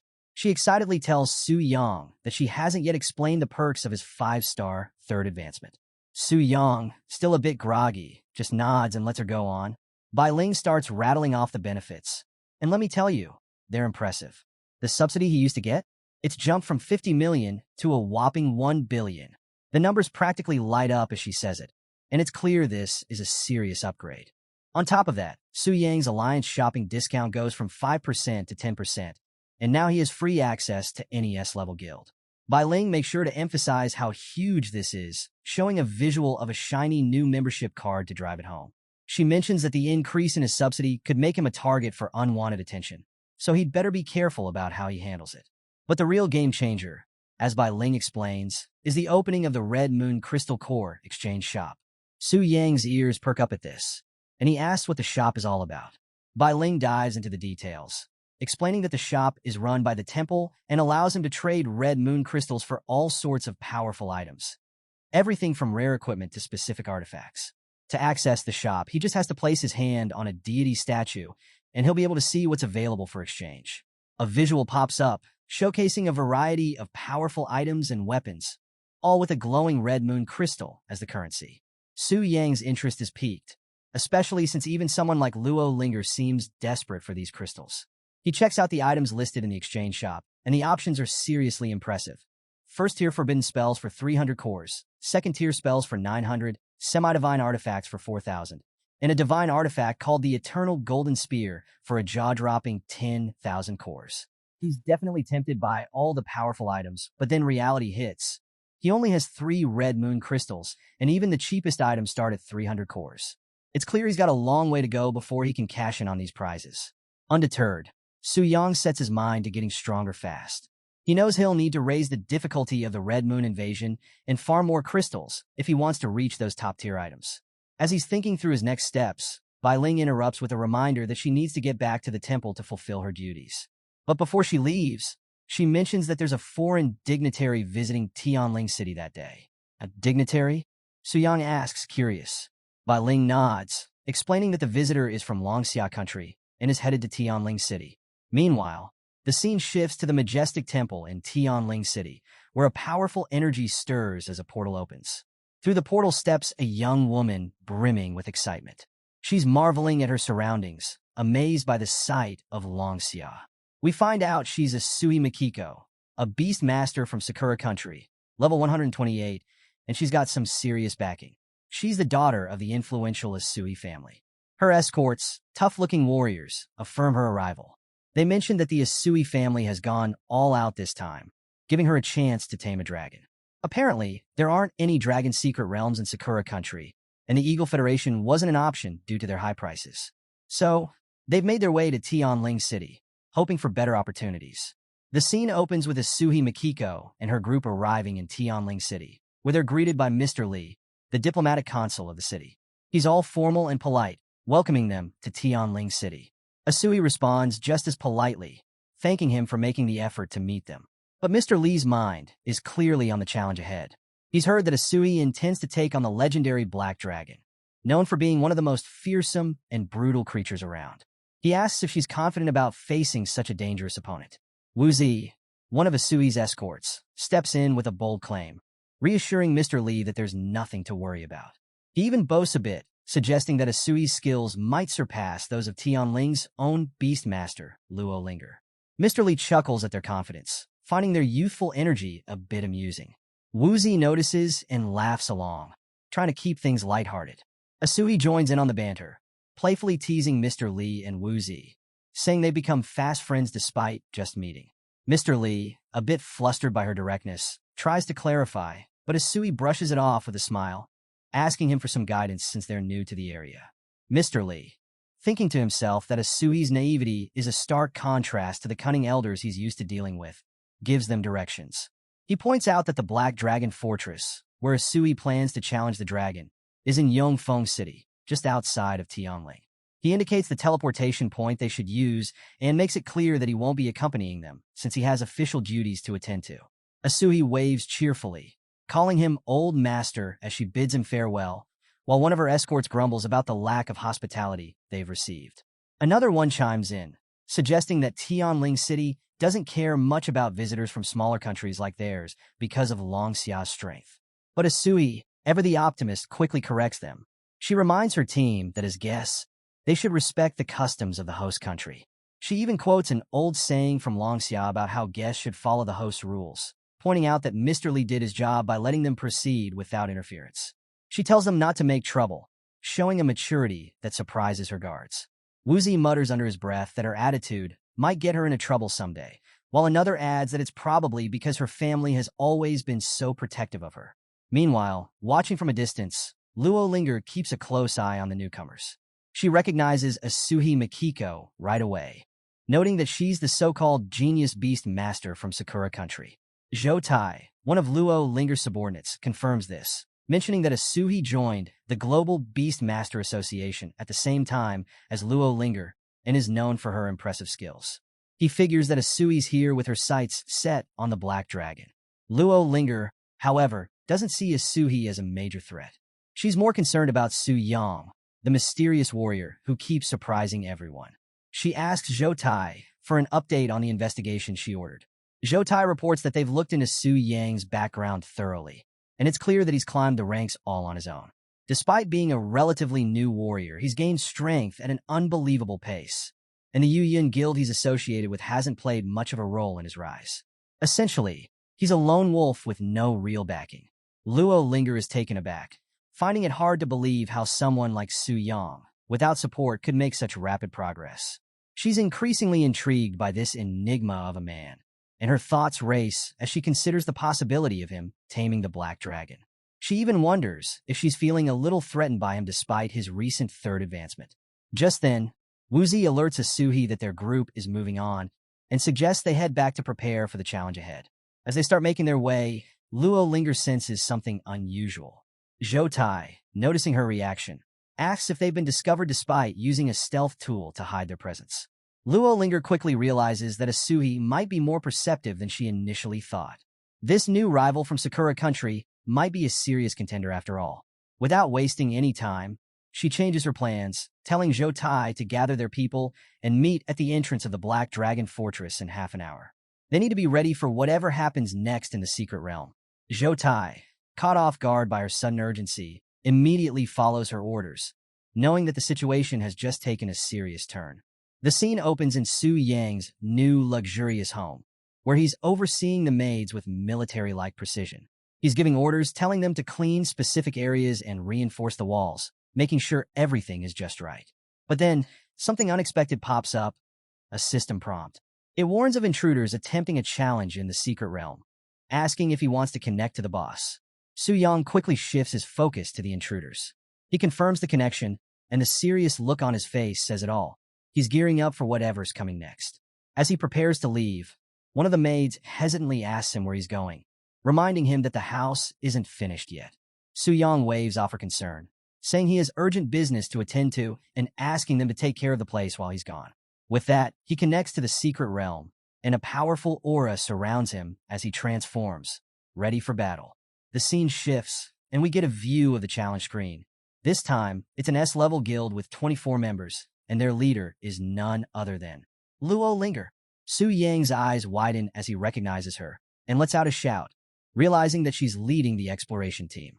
Meanwhile, Luo Linger, full of determination, rallies her team, promising big rewards to anyone who helps her tame the Black Dragon. Her confidence is infectious, and she leads her group forward with a fierce resolve. Su Yang, lurking in the shadows, watches her with a smirk. His mood shifts darkly, and a sinister laugh escapes him as he thinks about all the trouble she's caused him. He vows that this time, she'll pay for everything, including the cost of repairing his house, with interest. In his massive, intimidating dragon form, Su Yang addresses his underlings, noticing that this exploration team is better prepared than the last one. Not only do they have more members, but they're also equipped with high-end gear, making them a serious threat. This battle isn't going to be a walk in the park. One of Su Yang's dragon warriors, full of confidence, assures him that they'll take care of the intruders. Another elite warrior backs him up, promising that they'll leave no one standing. We get a glimpse of their impressive stats. Level 95 elite boss mutated dragon blood warriors with incredible strength and resistance, making them a terrifying force. But Su Yang notices two unfamiliar creatures among his forces and points them out, wondering who they are.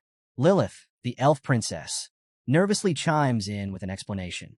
She reminds him about the time he went berserk and self-healed.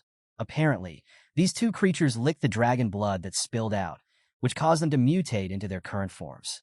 Su Yang is intrigued by this unexpected transformation, wondering how directly consuming dragon blood could have such an effect. Lilith adds that only these two managed to mutate successfully, while a few others had less fortunate results. She gestures to a pair of anxious-looking creatures who quickly apologize, clearly regretting their decision. Su Yang sizes up the new recruits, thinking that while they're not as strong as he is now, they could still be a big help. He figures they might be on par with his pre-evolved Black Flame wing form. Without wasting time, he orders them to intercept the incoming enemy. The mutated creatures respond with enthusiasm, ready to prove themselves. But Su Yang notices that something seems off with Lilith. When he asks her if something's wrong, she tries to brush it off with a smile, but it's clear she's not quite herself. As Su Yang turns his focus back to the battle, Lilith reflects to herself, feeling conflicted. She knows that the Hero Brave team is incredibly strong and might actually stand a chance against the Black Dragon. But for some reason, she can't find it in herself to feel happy about that possibility. Meanwhile, the scene shifts to the Hero Brave team, charging forward with impressive coordination and power. Each member moves with precision, their attacks striking with force as they push through the battlefield. The leader keeps his cool, reminding the team to stay steady and be on the lookout for any surprises. Luo Linger, leading the way, can't help but poke fun at how tense her team seems. She points out that even if the Black Dragon has evolved to the Stellar tier, the smaller creatures in the realm shouldn't have changed. But Zhou Tai, ever the cautious one, insists that it's better to stay on guard. And just as if on cue, an alarm suddenly blares through the air, signaling the arrival of an elite boss. The team reacts instantly, bracing themselves as two massive, intimidating creatures emerge from the shadows. Zhou Tai, glancing at the looming figures, can't help but remark, just as we were talking about it, knowing that the real challenge is just beginning. The next scene kicks off with Luo Linger leading her team with a calm and confident demeanor, unfazed by the appearance of two elite monsters. She quickly analyzes their strengths, noticing that one is immune to physical damage while the other is resistant to magic. Without missing a beat, she commands her team to split up, making sure they prevent any combo attacks between the bosses by using the right damage types. The battle heats up as the team executes her orders, spreading out and launching precise attacks. Luo Linger remains sharp, warning everyone to control the boss's HP to avoid triggering their low HP berserk mode. Meanwhile, Zhou Tai unleashes a powerful skill, Shadow Horn Instant Kill, shaking the entire battlefield. The attack hits hard, taking down one of the elite bosses. As it falls, it roars out its dying words, swearing loyalty to Lord Athos and vowing vengeance on the intruders. But the victory is short-lived. Just as the first boss falls, the remaining one surges with newfound power. Its stats spike, boosting its attack, defense, and speed as it charges at the team with renewed ferocity. Zhou Tai, alarmed by the sudden shift, yells out that the monster's momentum is even more intense than its previous berserk state. Luo Linger, ever quick on her feet, recognizes the danger and adjusts their strategy. She orders her team to be ready for the boss's next move, instructing them to summon minions to keep the pressure off. She warns about the group buffs these minions might bring, and tells the team to divide the battlefield to keep the minions from regrouping. As she directs the fight, she stays steady and calm, reminding everyone to stick to the plan and keep chipping away at the boss's health. Her spirit beast joins the fray, adding to the team's strength.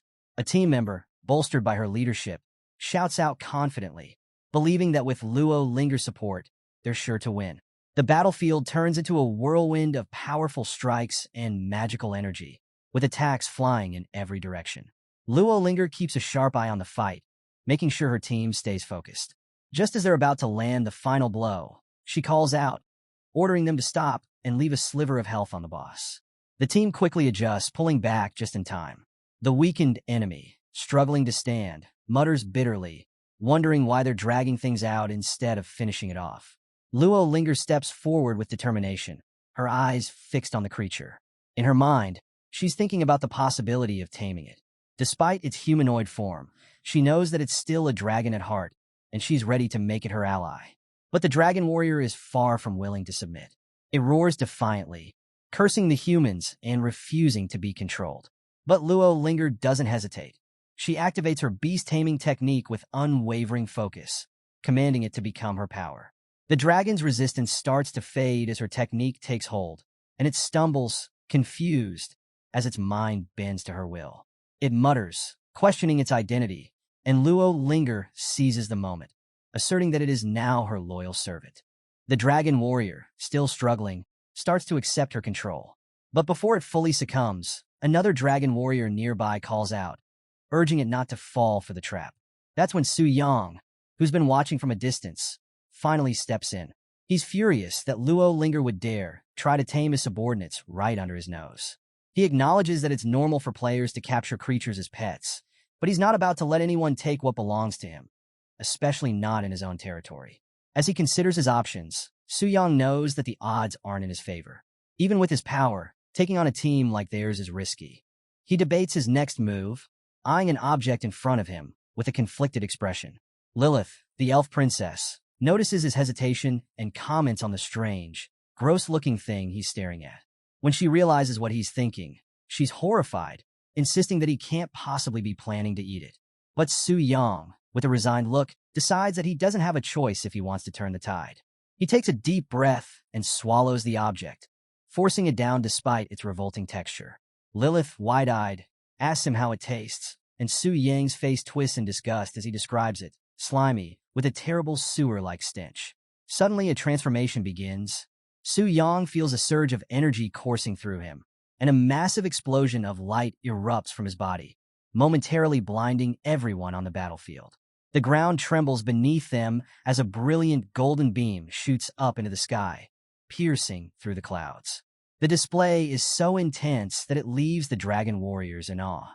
One of them, shocked by the sight, wonders aloud if this could be the return of their lord. Another whispers in reverence, calling out, "My king," as they watch the transformation unfold. Luo Linger, shielding her eyes from the bright light, is filled with shock and confusion. She can feel the immense power radiating from the fortress and realizes that something massive is happening. Her expression shifts as she starts to understand what's going on, her eyes widening in disbelief. The entire battlefield falls silent as a massive shadow looms over the horizon. Emerging from the golden light is Su Yang, now fully transformed into a fearsome, fully evolved black dragon. His wings spread wide, casting a dark shadow across the land as he towers over the battlefield. The sheer power radiating from him is almost tangible, sending a shiver through everyone watching. Luo Linger, staring at the newly evolved form, can barely find her voice. She gasps, recognizing the legendary black dragon before her.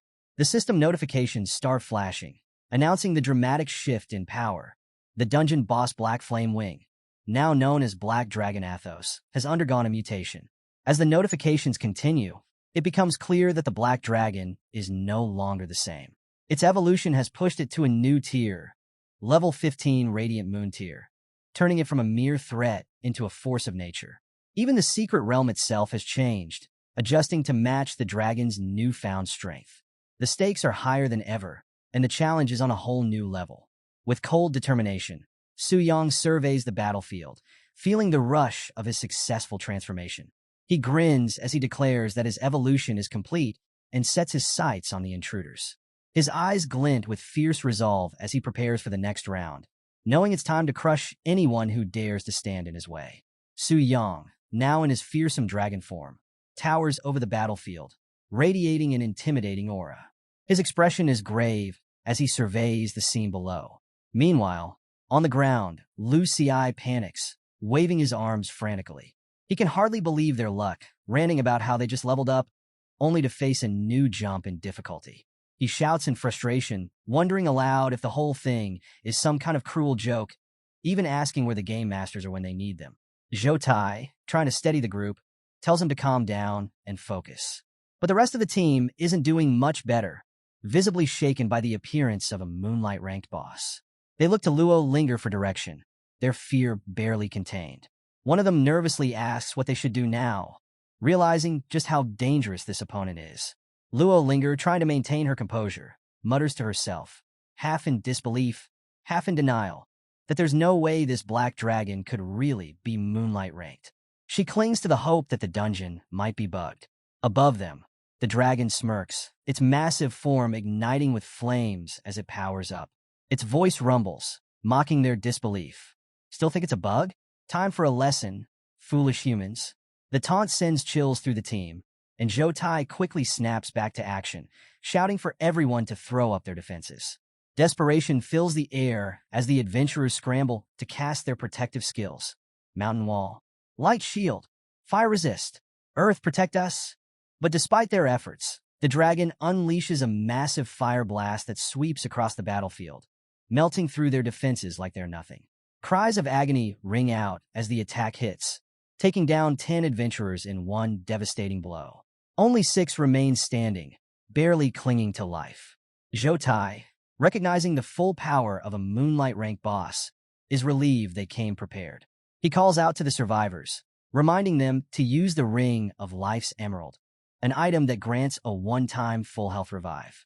The battlefield glows as the revives activate, bringing the fallen back to their feet. Su Yang watches from above, impressed by their resilience.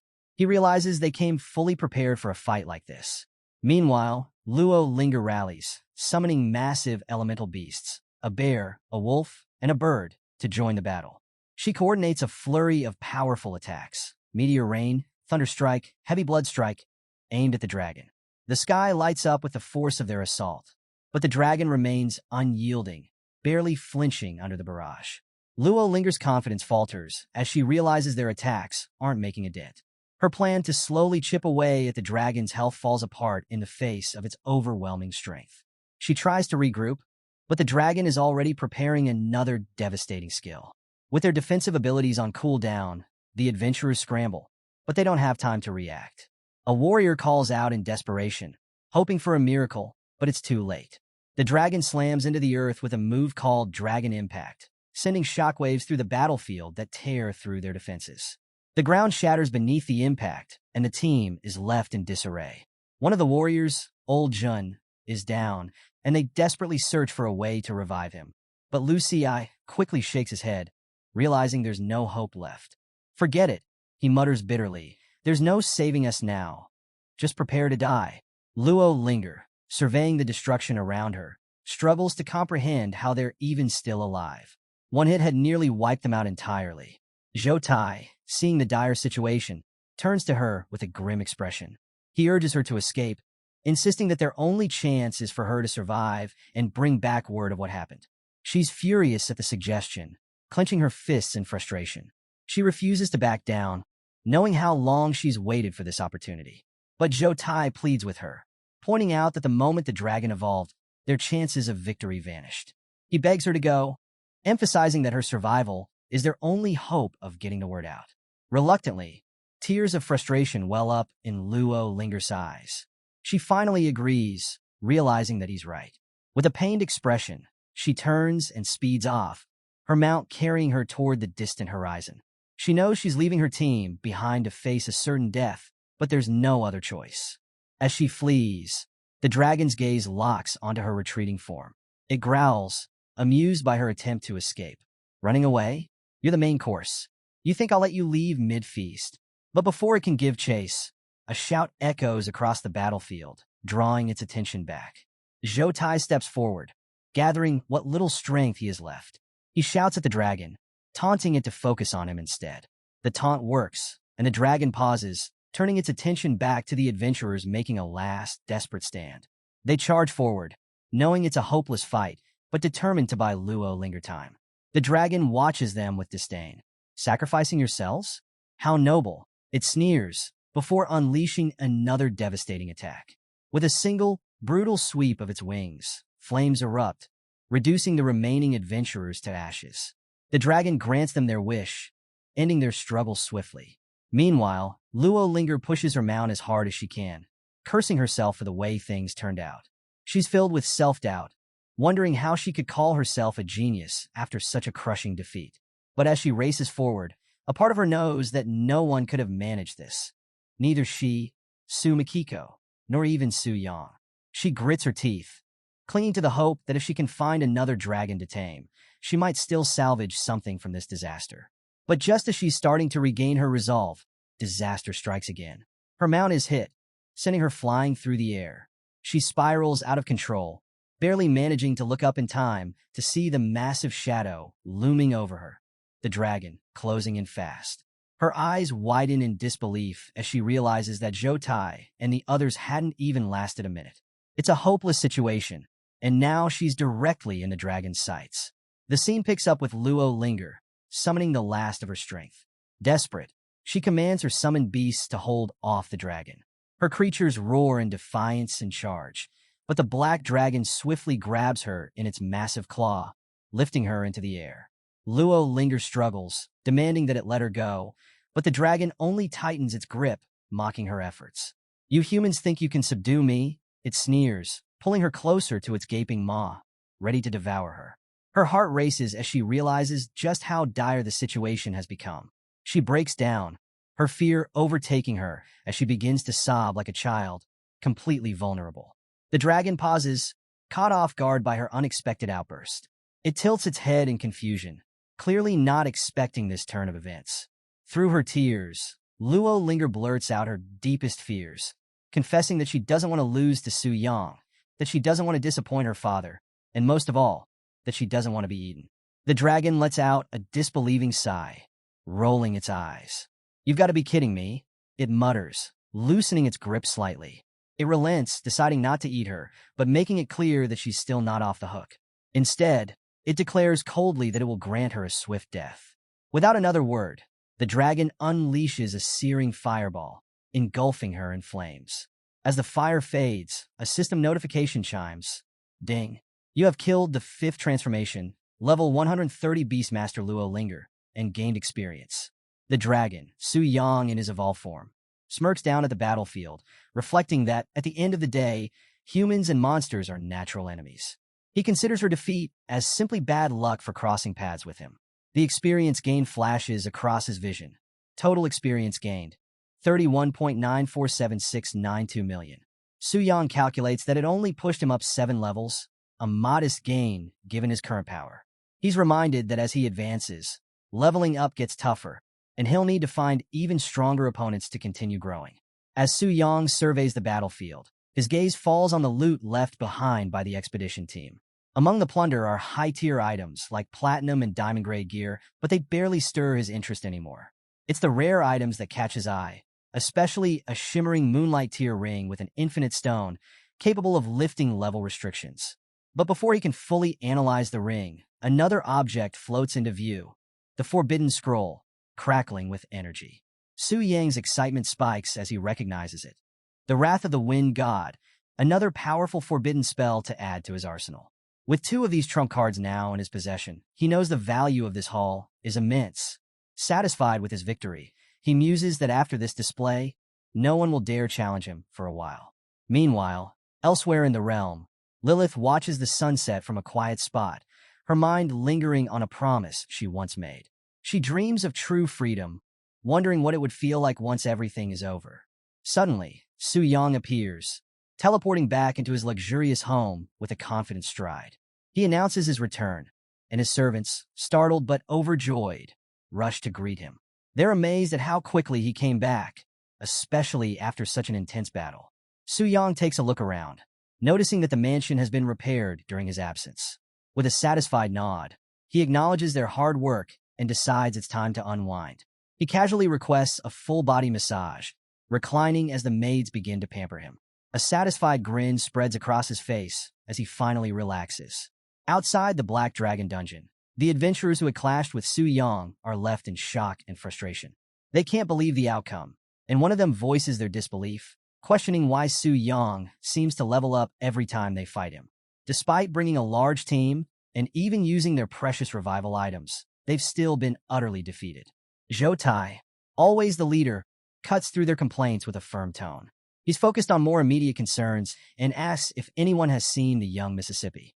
The team members exchange worried glances, realizing that they haven't spotted her since they emerged from the dungeon. A creeping fear enters their minds as they wonder if she suffered the same fate as another leader they once lost, Master Chen. As they search, Zhou Tai hears a faint sound, someone crying. Following the noise, he finds Luo Linger huddled in the shadows, clearly broken by her defeat.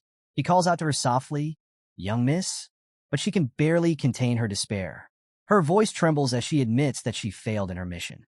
She had been so close to taming the Black Dragon, only to face a humiliating defeat.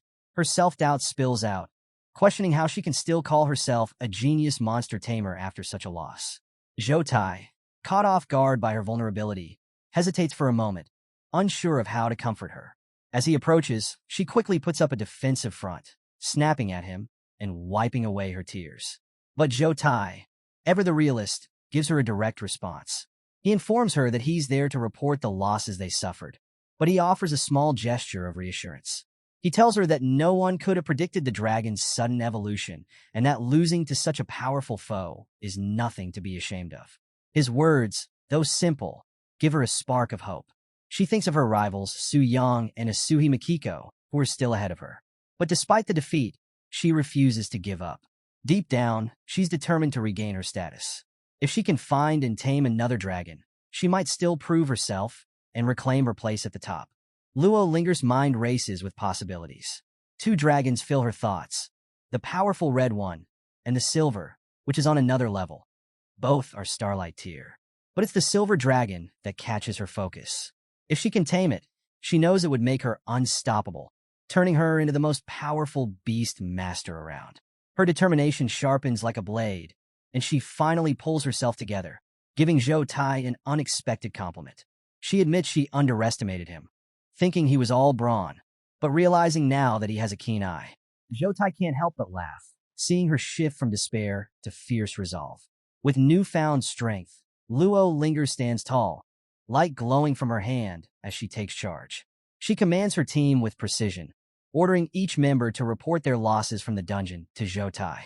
The adventurers rally around her, grateful for her renewed strength, cheering her on. But just as she regains her focus, a flicker of confusion crosses her face.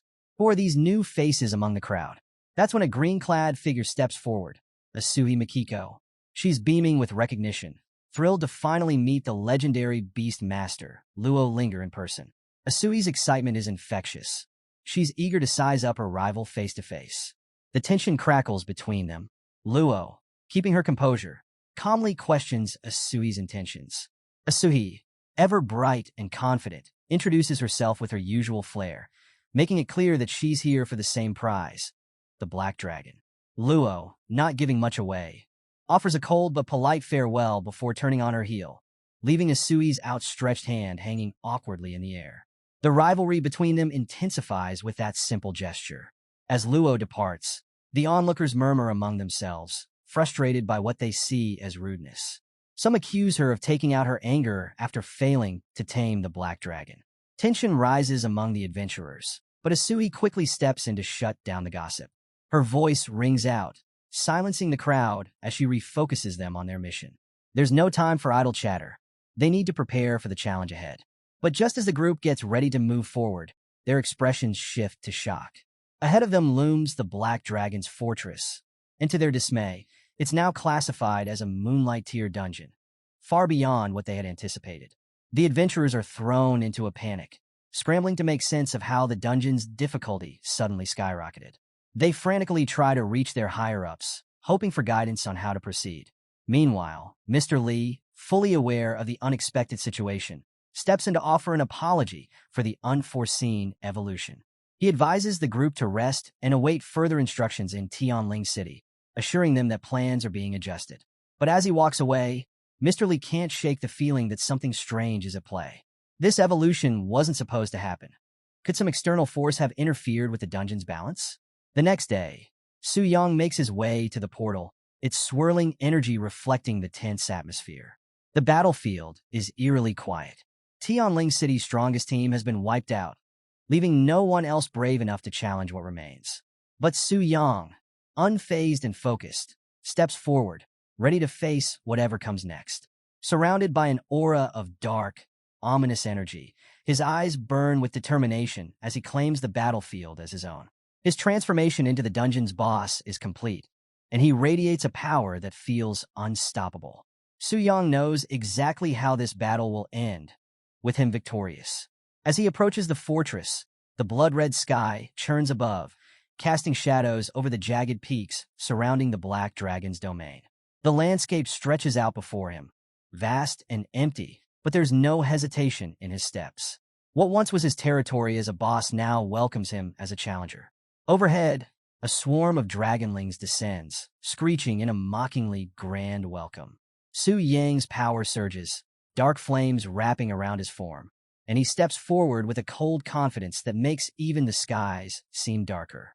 The dragonlings, sensing his power, falter in their flight, unsure of the overwhelming aura they're facing. The air hums with tension as Su Yang's eyes glow, silencing the battlefield. The dragons above circle, sensing a presence that feels both familiar and impossible, the unmistakable aura of Lord Athos. The beasts are thrown into confusion. How could a human possess such ancient power? Yet there's no mistaking it. The black flames that once belonged to Lord Athos now swirl around Su Yang like a cloak of darkness. With authority, Su Yang asserts his dominance, his voice echoing through the air as he sends a chilling message to all who would dare oppose him. Get lost.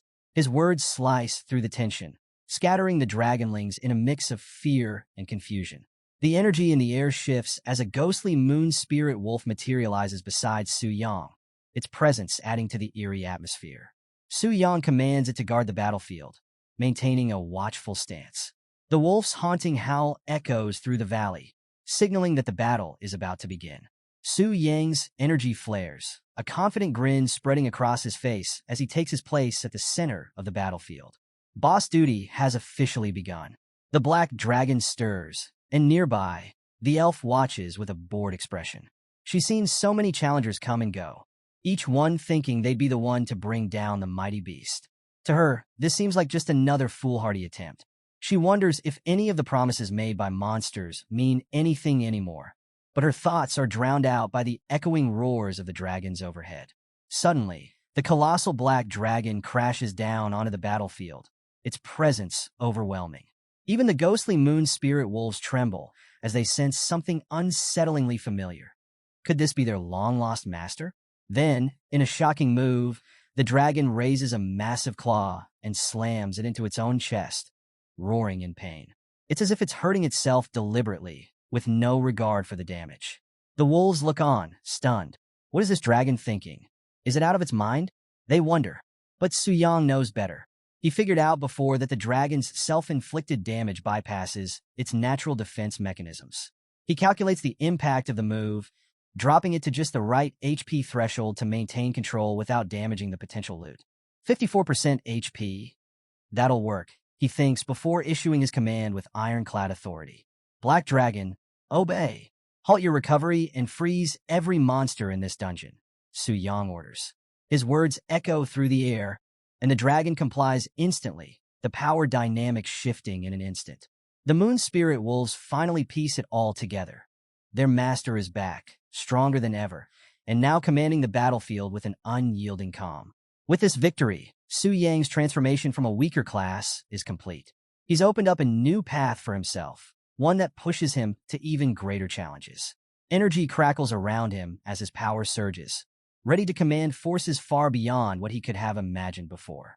The Black Flame Wing Athos is on the cusp of rebirth, ready to dominate territories that seemed unreachable just moments ago. But the journey hasn't been easy. Su Yang presses forward, his legs trembling from exhaustion after 2 hours of relentless battle. His hands are numb from countless strikes, his body aching for rest. Even now, the black dragon refuses to yield easily. It stands battered and bloodied, but still dangerous. Hanging on with just 19% of its HP, Su Yang gulps down a restorative drink, his mind racing through strategies. His extreme stats and skills got him this far, but the final push is yet to come. As the energy around him intensifies, he steadies his grip on his weapon, knowing he's just a few strikes away from victory. Meanwhile, far off, the elf who had been resting is jolted awake by a deafening roar that shakes the earth.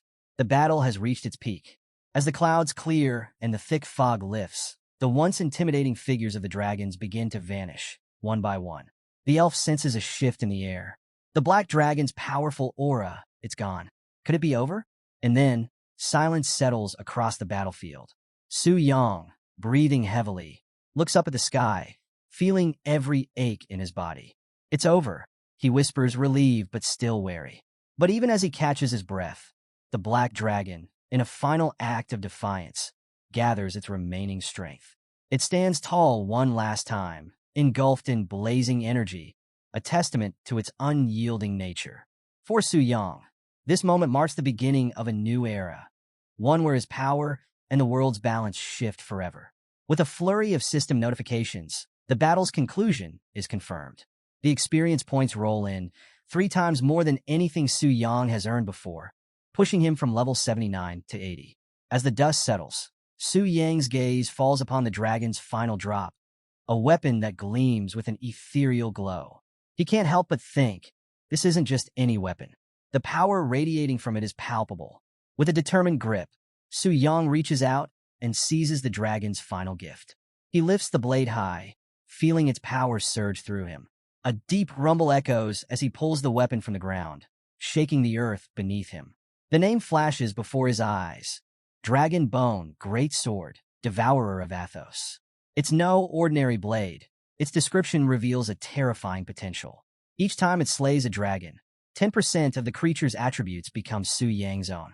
It's a weapon of legends, capable of turning its wielder into a force that grows stronger with every victory.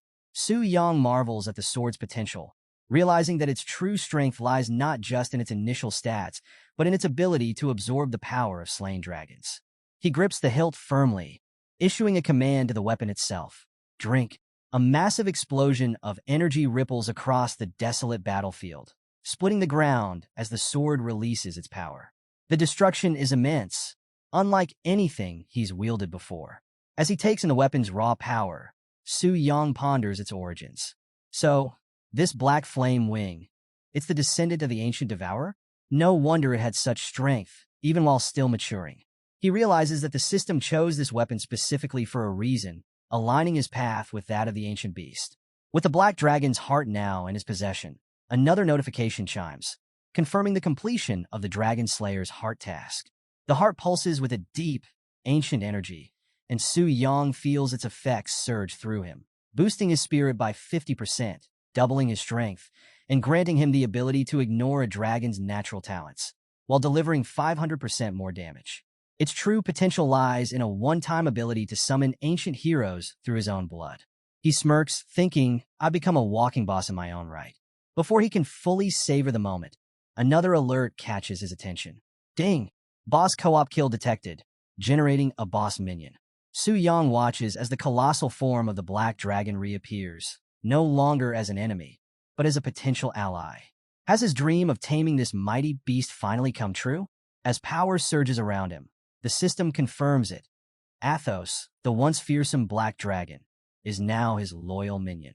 Without wasting a moment, Su Yang climbs onto the dragon's back, feeling the raw power beneath him. They launch into the sky together, soaring back toward the fortress as the red skies rush past. Below, Lilith stands in stunned silence, trying to make sense of what's just happened. The dragonkin have vanished, the black dragon defeated, something she never thought possible. But as she looks up, she sees the silhouette of the mighty dragon, and on its back, the figure of Su Yang. The ground quakes as the dragon lands before her, and Su Yang stands tall, commanding an aura that could freeze anyone in their tracks. Lilith is speechless, unable to comprehend the sight before her. Before she can react, Su Yang reaches out, extending a hand with the calm confidence of someone who knows exactly what comes next. I'm here to rescue you, he says, his words short and direct, his actions speaking even louder. And for a moment, Lilith finds herself completely starstruck, caught up in the power of the man who now commands a legendary beast. The impossible is now real. Su Yang, standing firm, has managed to tame the black dragon. Yes, you heard that right.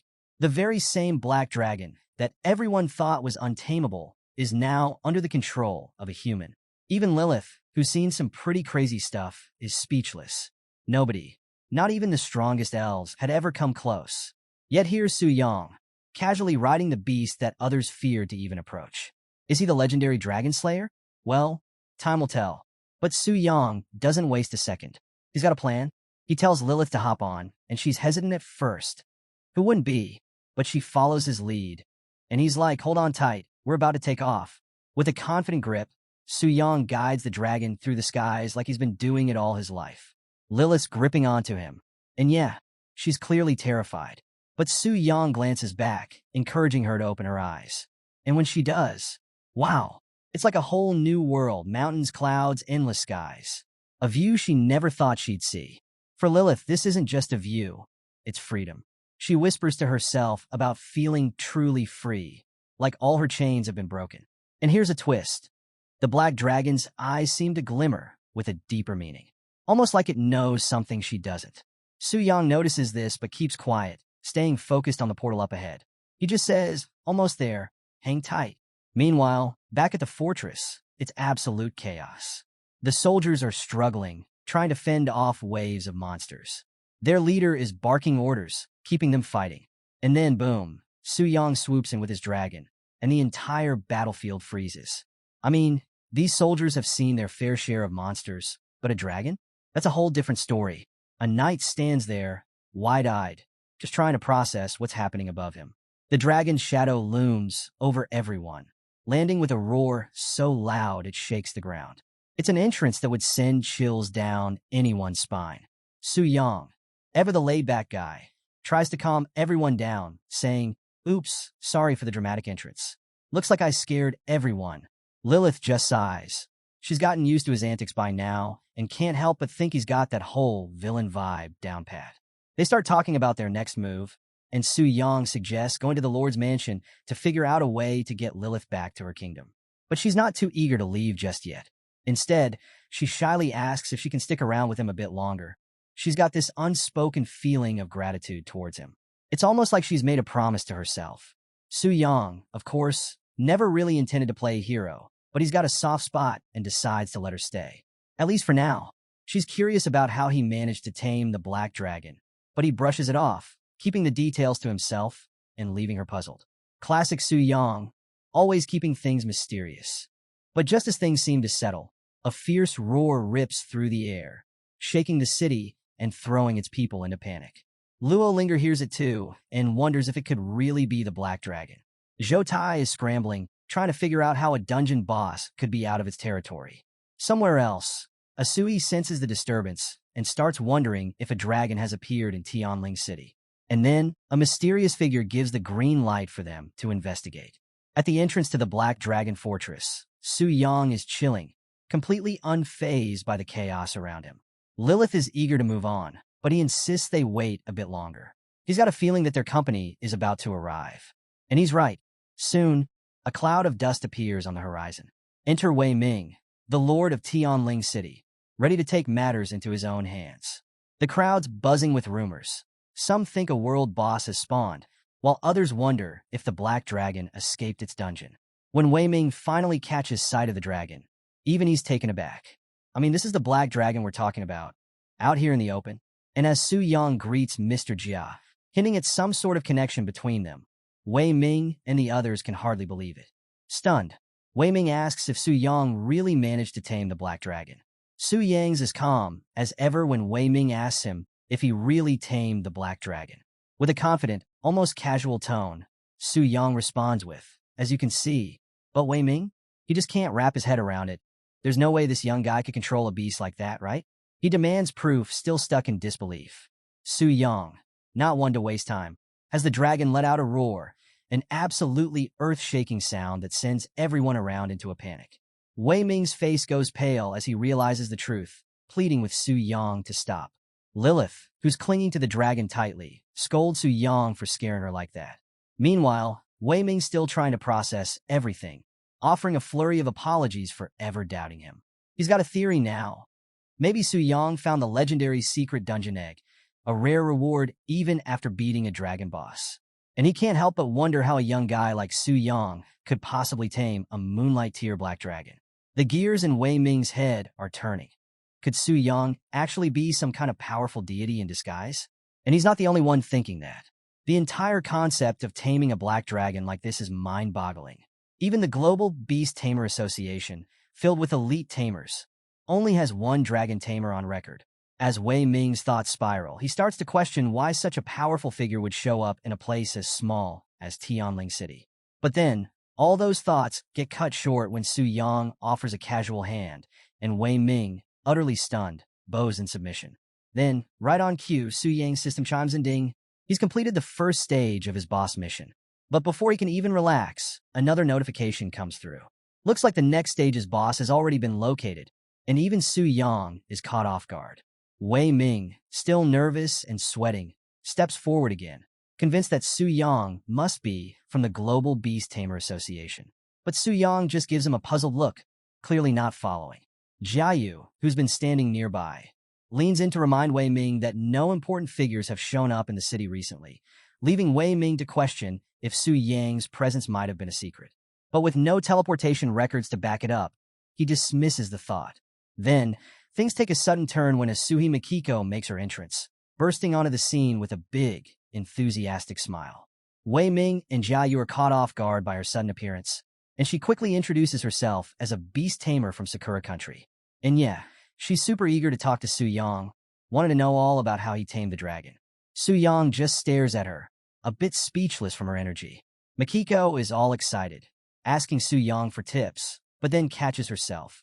This is supposed to be a secret only shared among beast tamers. But Su-yang drops a bombshell of his own. He straight up tells her that he's not a beast tamer. And just like that, the whole group is stunned. Wei Ming, Jia Yu, Asui. They're all left wondering how on earth a guy who isn't even a beast tamer managed to pull off something that's supposed to be impossible. I mean, the Black Dragon is a challenge even for the best tamers out there. And yet here's Su-yang, a total outsider, doing the unthinkable. Su-yang stays cool, though. He just says he's got his own methods and leaves it at that, keeping the details to himself. Then he turns to Wei Ming, asking him to let the citizens know not to panic when they see the Black Dragon flying overhead. Wei Ming's still a bit dazed, but quickly agrees, rushing off to make the announcement. And as he does, he can't help but admire Su-yang's calm demeanor, realizing that true strength often comes without all the flashy arrogance that so many pretend to have. Meanwhile, Asuhi, looking a bit shy now, asks if she can tell her teacher about Su-yang's feat. Her teacher is apparently one of the 9 heads of the Beast Tamer Association, and Asui hints that they might even want to meet Su-yang in person. Wei Ming jumps in, making comparisons between Asuhi and another talented tamer, Luo Linger, though he notes how different their personalities are.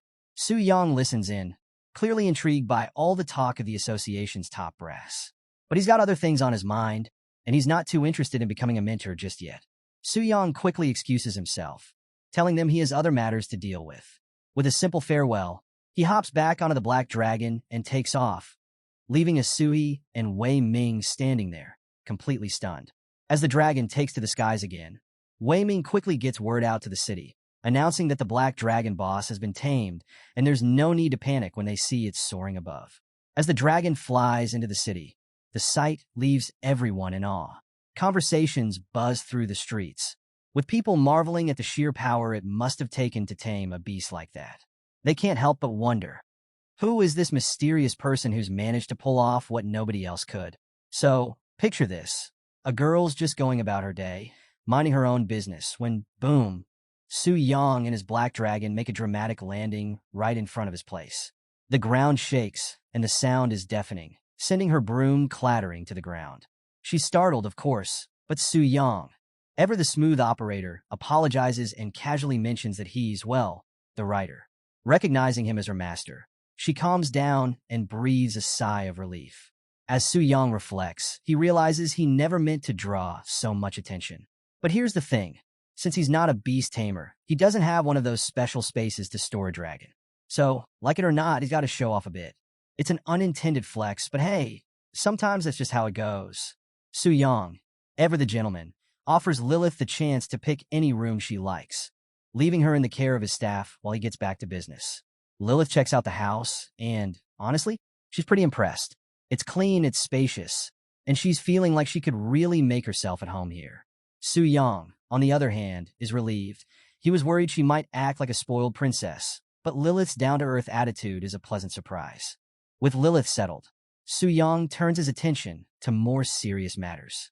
He sits down and calls up the system, and almost instantly, the next boss is revealed, a sovereign of original sin from the demon abyss. And get this, it's ranked at God tier.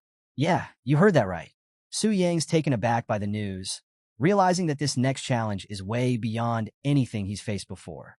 He quickly runs through the ranking system in his mind, remembering how it all works. From the 5th tier onward, every 50 levels marks a new tier. Starlight is the 6th, Moonlight is the 7th, Sunlight is the 8th, and above all of them sits the elusive God tier. Reaching that level isn't easy. You've got to conquer the trial of the gods to even attempt it. Su-yang can't help but marvel at how big of a leap this is. He's come a long way, taming a Starlight tier Black Dragon, but now he's up against something far beyond. He wonders what this new connection to the God tier world will unlock for him. And then it begins. He initiates the summoning process, and suddenly, energy swirls around him, kick-starting his transformation. And then he's face-to-face with the God tier boss from the demon abyss.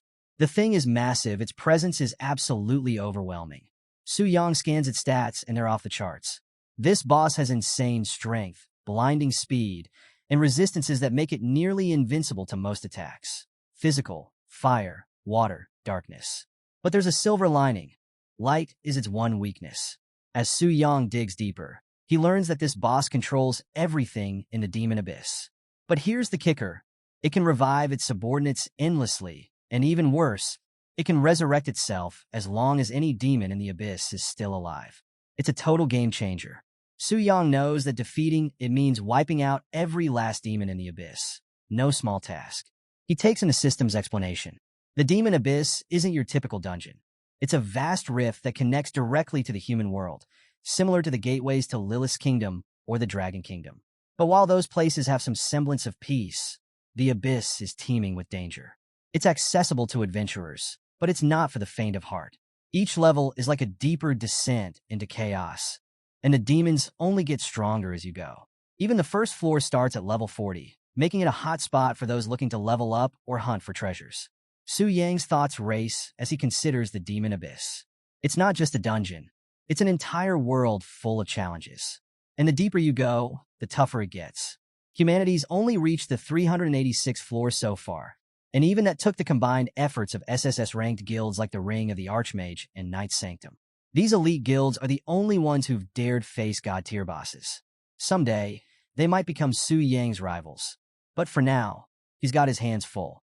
This boss feels like an impossible challenge, especially with its ability to revive over and over. But Su Yang knows he has to figure out a way through it. He studies the thrones of the 7 kings of sin in the abyss. Out of 7, only 4 glow with power. The other 3 are dark, defeated by adventurers before him. Su Yang's instincts kick in as he focuses on the glowing runes, feeling like now is his chance to make a move. And then, the god-tier boss flexes its powers, activating its second talent. With just a wave of its hand, purple energy swirls around, pulling at the runes. Suddenly, one of the dark thrones lights up. King Beelzebub, the gluttonous, emerges, revived and ready for battle. Its grotesque form drips with raw hunger and power. This monster is no joke. It's a blazing sun tier boss with stats that would make anyone break into a sweat. We're talking 20 million HP and strength that's beyond what most can even comprehend. So, Beelzebub, the once feared king of gluttony, is on his knees before the sovereign of original sin, practically begging for forgiveness. It's honestly a sad sight. This monster that used to strike terror into everyone's hearts is now a shadow of his former self, muttering apologies like he's got no pride left. The sovereign, standing tall with those intense, glowing eyes, looks down on him with clear disappointment.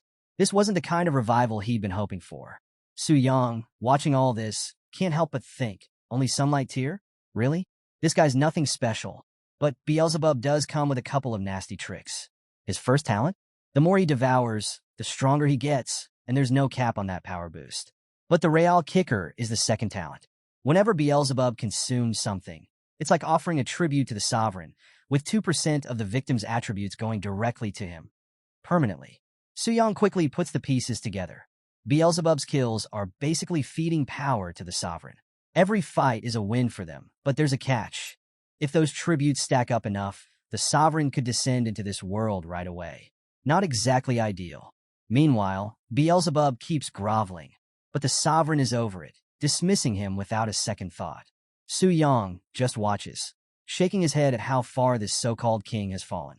Beelzebub vows to return to the abyss and take revenge on humanity, but the sovereign barely listens.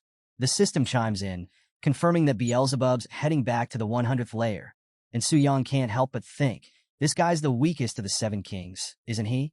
With the system out of the way, Su Yang takes a deep breath and gets ready. As he rises from his meditation, he feels the raw power of the sinful lord coursing through him, and he can't help but admire the control it gives him. It's a heady feeling, enough to make him understand why so many ancient rulers crave power. But before he can get too deep into his thoughts, there's a knock at the door, cutting through his focus. "Master, are you inside?" A voice calls from the other side. Su Yang sighs, a bit annoyed by the interruption, but he gets up and heads to the door. "Hold on, I'll be right there," he says, trying to keep his tone steady. When he opens the door, his servant informs him that City Lord Wei Ming is waiting and wants to speak with him personally. Su Yang nods and steps out to see what all the fuss is about. Wei Ming's there, practically bouncing on his feet, and he blurts out, "Su Yang, you've finally come."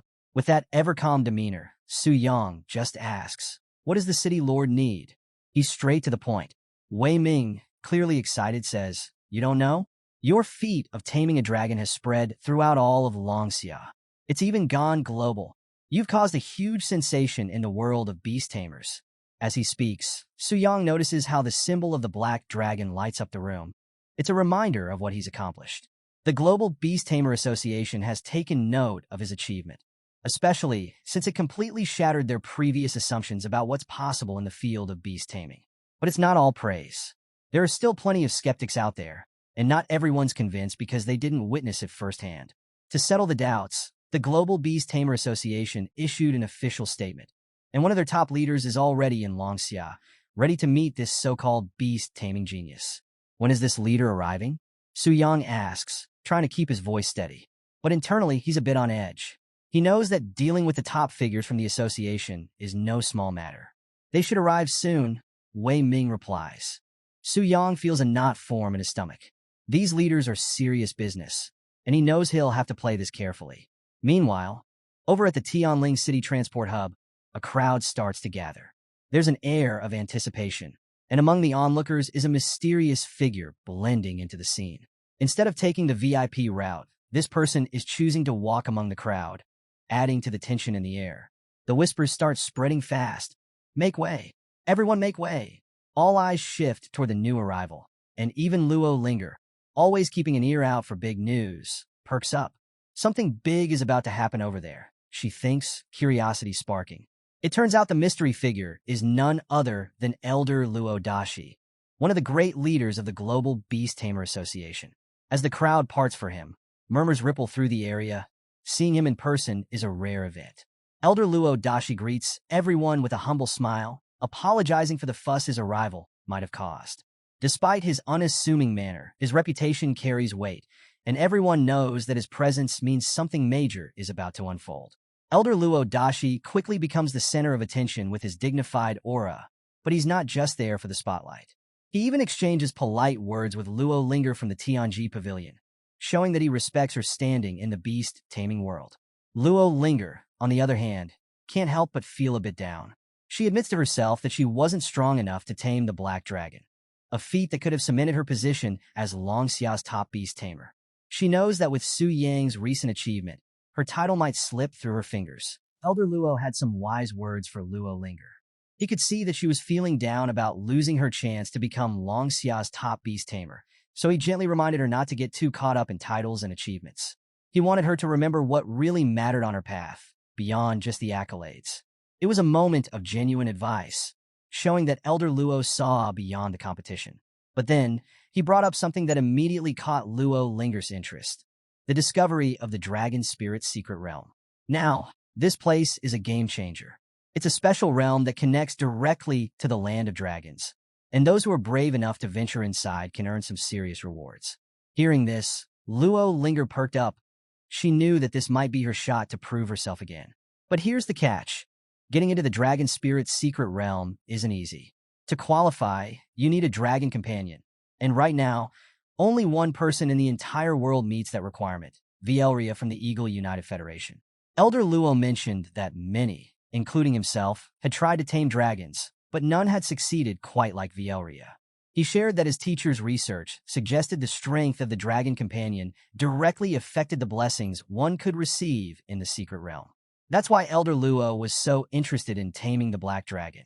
Its power could bring the greatest rewards. Luo Linger, inspired, told Elder Luo that she planned to go for the silver dragon.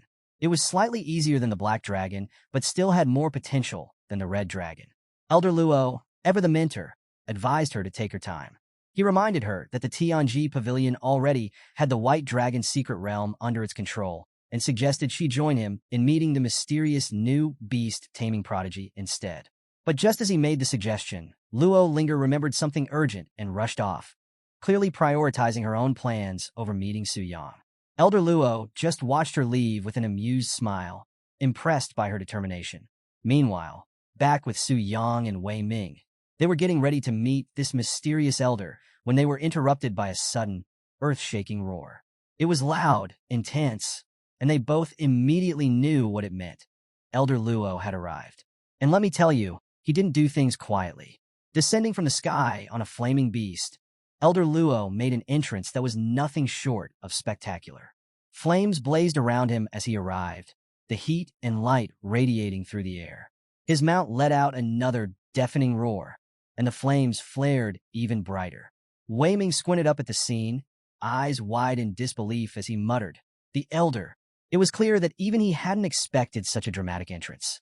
With his usual flair, Elder Luo gracefully landed on the back of his beast, its fiery wings flapping with authority, sending a gust of hot air through the area. His presence demanded everyone's attention, and the whole scene was like something out of a legend. As he touched down, Elder Luo didn't waste time with pleasantries. Wei Ming, ever the diplomat, cleared his throat to break the tension. "Greetings, Elder Luo. I'm Wei Ming, City Lord of Tianling. This is the genius tamer who mastered the Black Dragon." He gestured towards Su Yang, hoping to smooth things over. Elder Luo's expression shifted as he turned his attention to Su Yang. His eyes lit up with genuine curiosity. "Truly, the young are destined for greatness. To tame a black dragon at your age. Remarkable," he exclaimed, clearly impressed. Su Yang, keeping his cool, replied humbly, "Elder Luo, you overpraise me. It was just luck." But Elder Luo wasn't buying it. He burst into a hearty laugh, clapping Su Yang on the back. "Huh, Su Yang, no need to be modest. You're the first to tame a black dragon. Be proud of it." With a nod, he went on to say, "Our association has decided to invite you to join the Global Beast Tamer Association." Now, this definitely piqued Su Yang's interest, and he asked, "When is this happening?" Elder Luo, smiling confidently, replied, "We'd like you to join us." But Su Yang hesitated. He shook his head and said, "Elder Luo, I'm not a beast tamer. I can't join." Elder Luo froze, taken aback. "Wait, what? Not a beast tamer?" he asked, completely floored by this revelation. "That's right," Su Yang replied, staying firm. Elder Luo's eyes widened, and he couldn't hide his shock. "No kidding," he exclaimed, genuinely stunned. He quickly pulled out Su Yang's ID, revealing his level 80 magic spirit weapon warrior status. "See? I'm not joking," Su Yang pointed out, and the disbelief was clear on Elder Luo's face.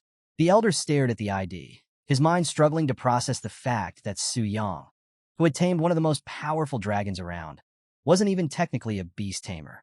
Elder Luo quickly connects with the other elders from the Global Beast Taming Association, and messages start flying between them. He informs them that he's met the person who tamed the Black Dragon. The chat lights up instantly. Elder Zhao Kuan jumps in questioning, "Why hesitate? Did he agree to join?" Elder Trump is more confident, stating, "Come on, we're the strongest beast taming organization. Why would he refuse us?" And Elder William Smith offers his congratulations to Long Xia, celebrating the arrival of another potential genius in their ranks. Even Vielria, one of the core members, chimes in, expressing excitement that someone else had finally managed to tame a dragon. But Elder Luo throws cold water on their enthusiasm. There's one problem. He's not a beast tamer. He's a warrior-class professional. That revelation leaves them all stunned. Elder Luo sighs as he stares at the message screen, thinking to himself, "I knew it would turn out like this." That's when President Carolina of the Siberian Northern Plains steps in with a suggestion. How about offering him honorary membership? Would that work? The idea quickly gains traction, with 9 members giving it a thumbs up. Back in Tianling City, Elder Luo stands before Su Yang, his expression warm, but with that calculating edge. "Su, my brother," he begins, after discussing it with the association, "we'd like to offer you honorary membership. You get access to all the association's benefits." Su Yang gives a faint smile, but his eyes stay sharp. "There's no such thing as a free lunch. What exactly do you need from me?" Elder Luo waves his hand, as if it's no big deal.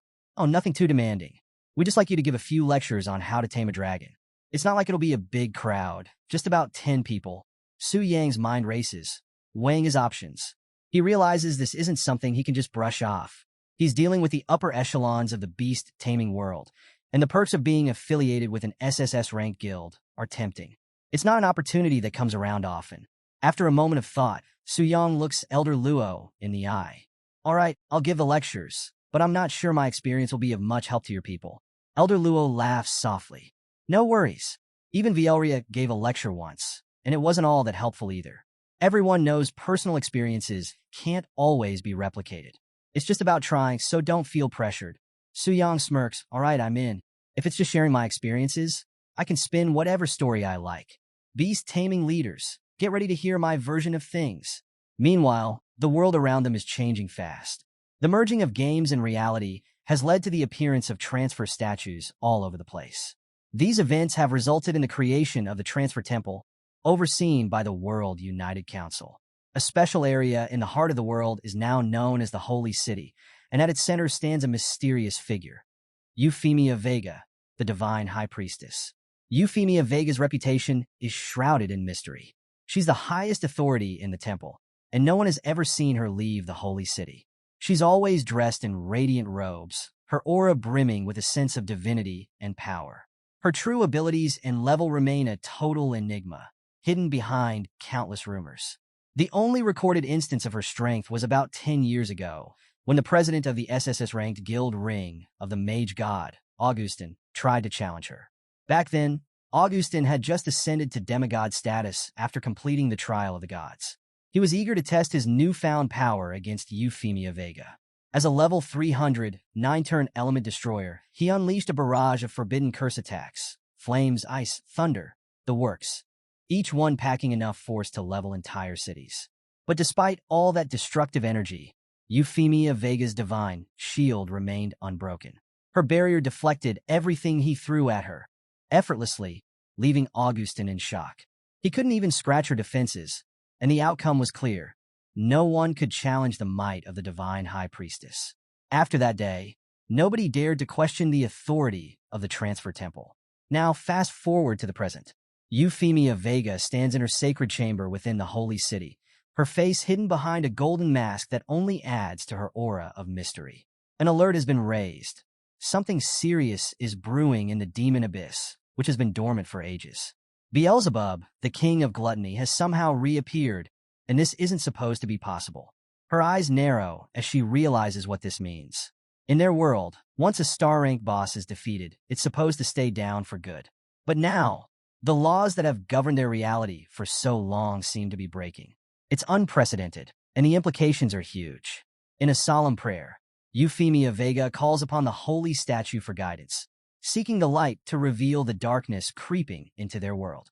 As the chamber dims around her, her prayer is answered, and her eye of insight activates, glowing with a divine radiance that allows her to see far beyond normal sight. Her vision pierces through layers of reality, focusing on the darkest depths of the demon abyss. It's a desolate landscape, filled with towering monuments and shadowy figures, remnants of the past battles fought there. The deepest record humanity has reached is the 386th floor, but every 100 levels, a king of sin emerges.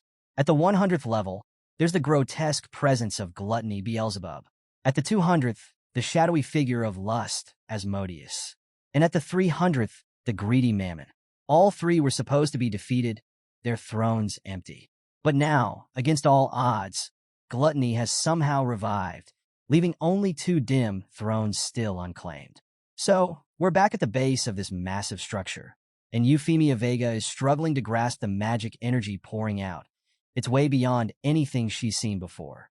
Even with her powerful eye of insight, she can't quite see through it all. Could it be? This magic, it's bottomless, she mutters, barely able to believe it. Determined to get to the bottom of things, she raises her staff, which shines with a radiant blue light.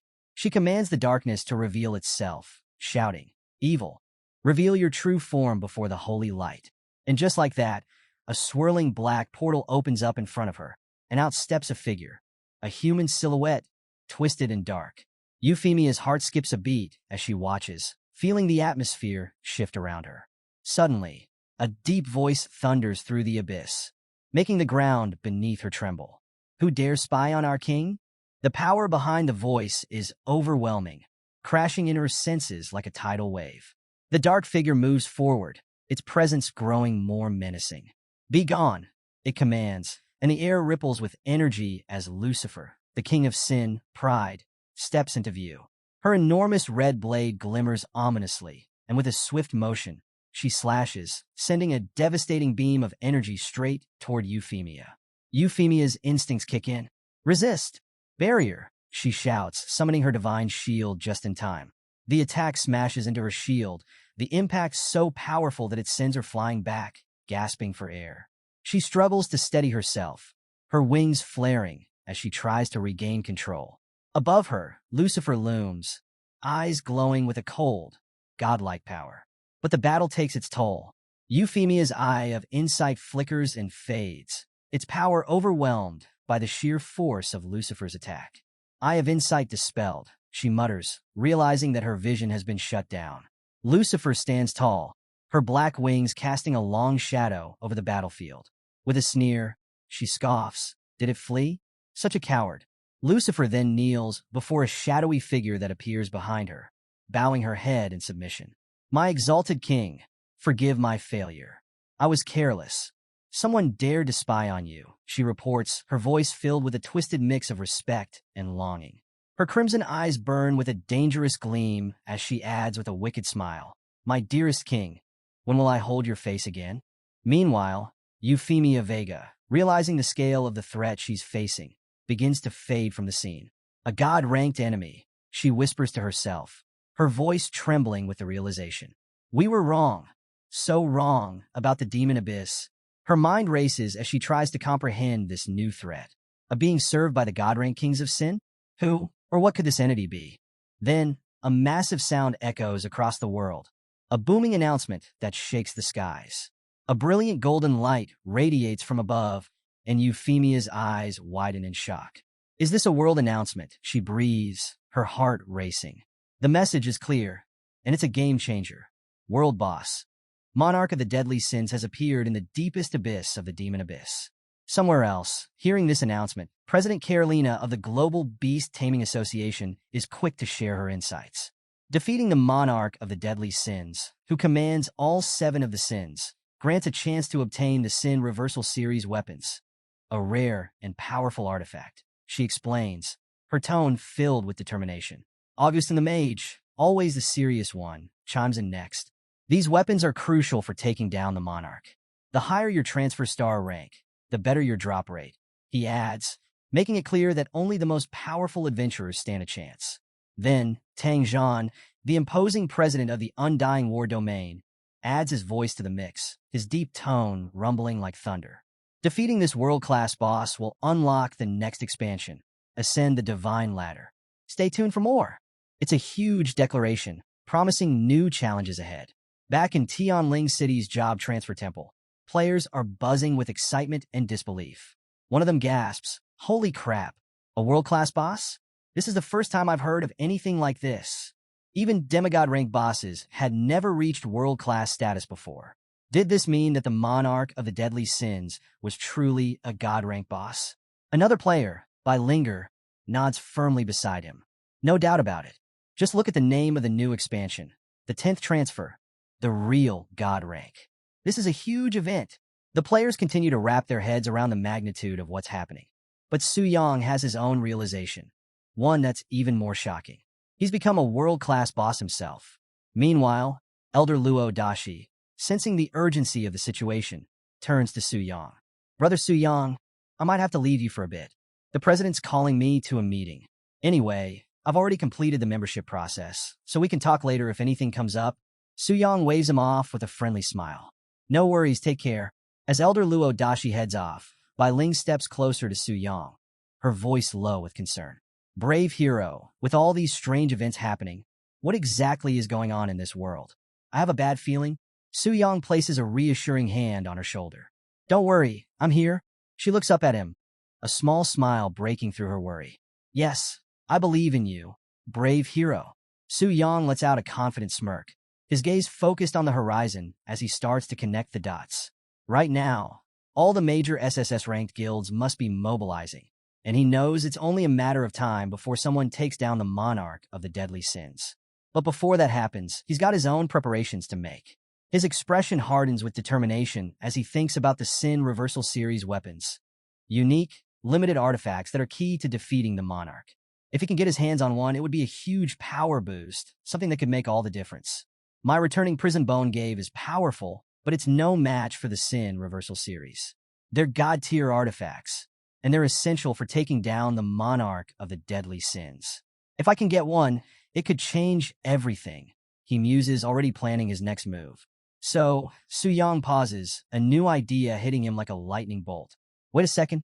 If I, as the monarch of the deadly sins, could defeat the kings of sin myself, would they drop the sin reversal series weapons too? His mind races, piecing together the possibilities. As the ruler of the abyss and the original sin monarch, he knows his subordinates would willingly devote themselves to him. Resurrection wouldn't even be an issue. He could bring them back whenever he wanted. But then, a thought makes him frown. The cooldown on reviving them is a bit long. It'd be nice if he could shorten that somehow.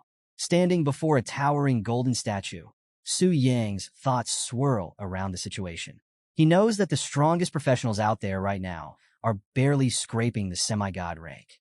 But with the upcoming expansion, the Ascension Ladder, it seems like the key to true ascension is defeating the original Sin Monarch. His competitive spirit flares up. If I could solo the original Sin Monarch, I'd be the first to ascend, he thinks, a smirk spreading across his face. He can't help but wonder how the others, who have been grinding away for years, would react when they learn that he's only been around for a month and is already on the verge of surpassing them. Su Yang looks up at the statue of the divine high priestess, with his angelic companion standing by his side. He nods to himself, refocusing on the present. But for now, let's stay on track. I'll take my 4th-rank 5-star mission first, he says, as beams of light shoot skyward from the Grand Cathedral, signaling the arrival of some familiar faces.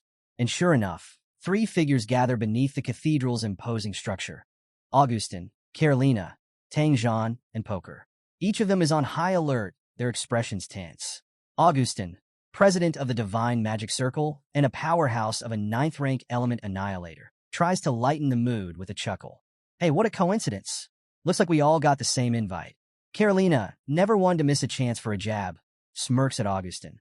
You getting up this early? I didn't think I'd see the day, she teases, but her smile doesn't hide the seriousness of the situation. Tang Zhan, the no-nonsense president of the Immortal War Domain, speaks up next, all business. With a new version and a world boss on the table, we can't afford to mess around, he says firmly. Even Poker, the president of the Knight's Holy Sanctuary, adds gravely. The Holy High Priestess herself sent an invitation letter. This isn't your everyday gathering. As they step into the Grand Cathedral, beams of light continue to pour from its peak, attracting the attention of everyone nearby. Augustin glances around at the murmuring crowd, noticing the awe in their expressions. Pretty lively, huh? He comments. All the top dogs from the SSS rank guilds are here. Excited whispers ripple through the crowd, reverence clear in their voices. It's Augustin, the pride of the mages. Look, it's Lady Carolina. And there's Tang Zhan. The gathering of these legends only adds to the anticipation in the air. Up above, holographic projections of the high-ranking leaders from around the world materialize, hovering in midair. Augustin takes it all in with a casual grin. Looks like even the big wigs of the major countries decided to show up for this one, he says, sipping from his drink. Guild leaders, national heads, all under one roof. This is going to be interesting. Then, the divine high priestess Euphemia Vega steps forward, radiating power and authority. Her voice rings out clearly, addressing the gathered leaders. Thank you all for responding to the temple summons. I'm sure you already know why we've gathered here. Her tone hardens as she continues. The original Sin King, Gluttony, Beelzebub, has resurrected. It's likely connected to the emergence of the world-level boss, the original Sin Monarch. The room goes quiet as the weight of her words sinks in. She presses on, her gaze steely. According to the guidance from the divine statue, defeating the original Sin King and obtaining a reverse Sin series weapon is the only way to stand a chance against the Sin Monarch. Euphemia stands at the head of a round table, her presence commanding respect. The best way to increase the chances of acquiring a reverse Sin series weapon?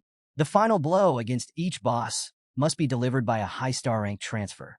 She looks around the room, taking in the serious expressions of the assembled leaders. You are the strongest warriors in the world right now. This mission falls on your shoulders, and only you can succeed in this fight against evil. As she finishes speaking, a holographic report fills the room, showing grim details about the Demon Abyss. The current deepest level conquered in the Abyss is 386, she announces. Along the way, the teams encountered 3 original Sin Kings, Gluttony, Lust, and Greed. Her tone is firm as she continues. Based on our calculations, a new original Sin King appears every 100 levels. That means we still have 314 more levels to clear before we can face the final boss. Euphemia Vega turns to Augustin and Tang Zhan, the strongest adventurers present, both at level 372. Master Augustin, General Tang Zhan, given your experience, how many levels of the abyss can be cleared with each level increase? Augustin pauses, taking a swig from his drink before answering with a wry smile. About 3 levels per increase. Push any further than that, and this old man might just keel over. Tang Zhan jumped into the discussion, making it clear just how tough things were going to get. The deeper we push into the demon abyss, the tougher it gets. Even with our power, we can't just breeze through multiple levels at once, he explained, his face serious. Euphemia Vega nodded, clearly feeling the weight of the challenge ahead. You'll need to level up at least 100 times to reach level 700. It's not going to be quick or easy, she admitted, her eyes reflecting just how long and grueling this journey would be. Then Poker, the judgment condemner, stepped in, his tone strategic. Look, when we defeat an original Sin King, the experience boost can level up the whole team. If we could manipulate this, reviving the Sin Kings and defeating them over and over, we might speed up our leveling and increase the drop rate for those Sin reversal weapons, he proposed.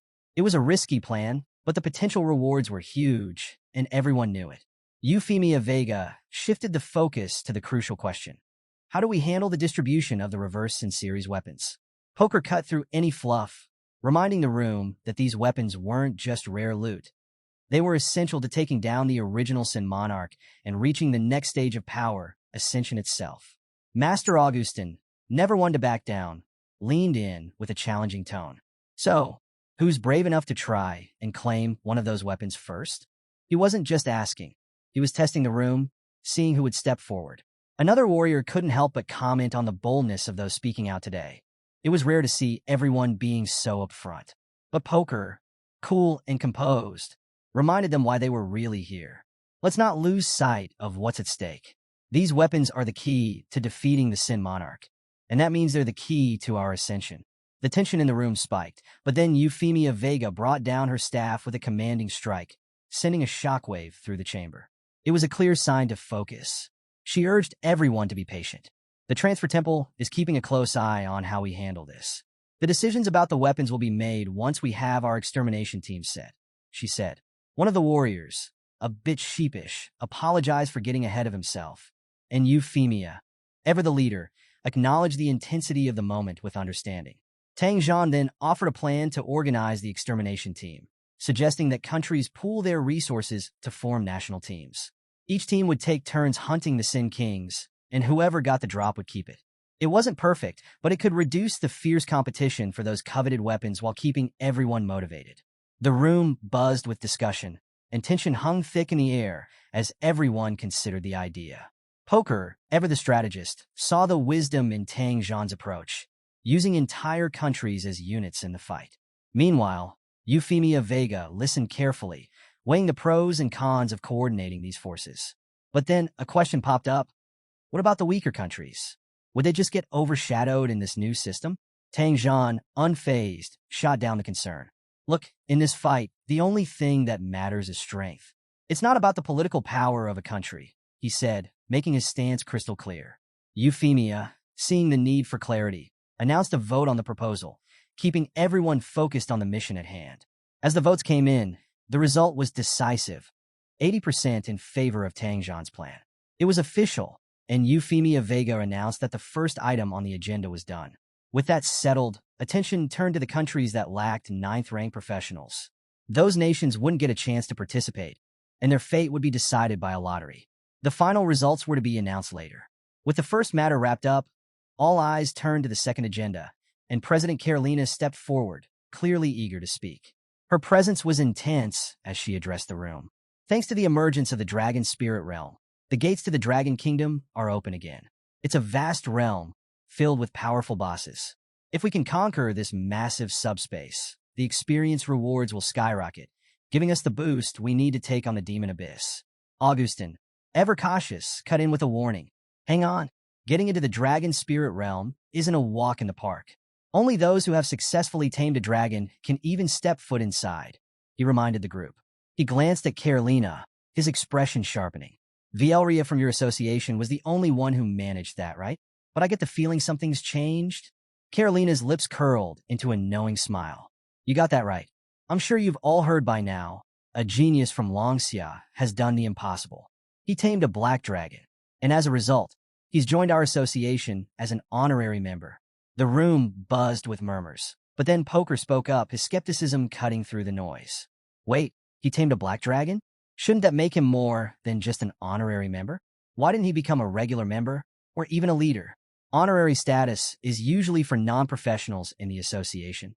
The question lingered, adding a new layer of tension to the room. Carolina didn't miss a beat, her voice firm as she revealed the truth about Su Yang. That's right, Su Yang isn't a beast tamer at all. He's a warrior-class professional. The reactions came fast. Surprise, disbelief, and confusion flashed across the faces of the council members. The room fell silent, and the weight of this revelation settled heavily over everyone. They all tried to process the fact that a warrior, someone outside the traditional paths of beast taming, had managed to tame one of the most powerful dragons out there. It was a game changer, and everyone knew that the challenges ahead had just become a lot more interesting. In the Holy City Transfer Temple headquarters, tension hung thick in the air. Augustin, visibly enraged, stormed around, his disbelief echoing through the room. He couldn't fathom the situation. Time and again, he had attempted to make dragons submit through brute strength, killing many along the way, from starlight to sunlight tier dragons. Yet they had all chosen death over submission. The mere idea that someone might have achieved what he couldn't was an affront to his pride. He fumed, his voice cutting through the murmurs of the gathered crowd. No one but a beast tamer could tame a dragon. This was the undeniable truth he clung to. But now, that certainty was crumbling, and he seethed at the impossibility of it all. President Carolina, however, remained unimpressed by his dramatic outburst. With a calm but sharp rebuke, she reminded him that just because he couldn't accomplish something didn't mean others shared his limitations. Her words hit him hard, questioning how the leader of the renowned ring of the mage god could act so undignified. Augustin, bristling at her remark, retorted angrily, accusing her of being all talk. His frustration was palpable as he challenged her to prove her capabilities if she believed taming a dragon was so simple. Carolina's expression shifted, her composure cracking at his insult. The crowd sensed the tension as the two leaders exchanged heated words, the air between them electric with hostility. Amid the escalating dispute, Poker, a voice of reason, tried to restore order. He reminded them of the many eyes watching, their whispers a mix of awe and disbelief. The crowd buzzed with incredulity over the news. A young warrior, without the skills of a beast tamer, had reportedly managed to tame a dragon. Such a feat seemed implausible, even for Season 8th and 9th tier professionals. High Priestess Euphemia Vega, standing to the side, pondered aloud. Could this really be true? Could someone so young and seemingly unremarkable have accomplished what even the most powerful could not? Her gaze sharpened as her thoughts turned inward, grappling with the implications of such an achievement. President Carolina, sensing the need for clarity, addressed Euphemia Vega directly. She revealed that the association had already completed the young warrior's membership registration before the meeting had even begun. The High Priestess wasted no time accessing his profile. Her expression shifted as she read his details. Su Yang was indeed a warrior, but only at his third transformation. How could someone of his level achieve the impossible? The question loomed large in her mind. Poker, still in shock, voiced the disbelief shared by many. Su Yang, with only 3 transformations, had bested the Black Flame Wing? The sheer audacity of such a claim left him questioning everything he thought he knew. Tang Zhan, another prominent figure, echoed the sentiment. How could such a prodigy arise from Longxia without any prior notice? The revelation left him both stunned and skeptical.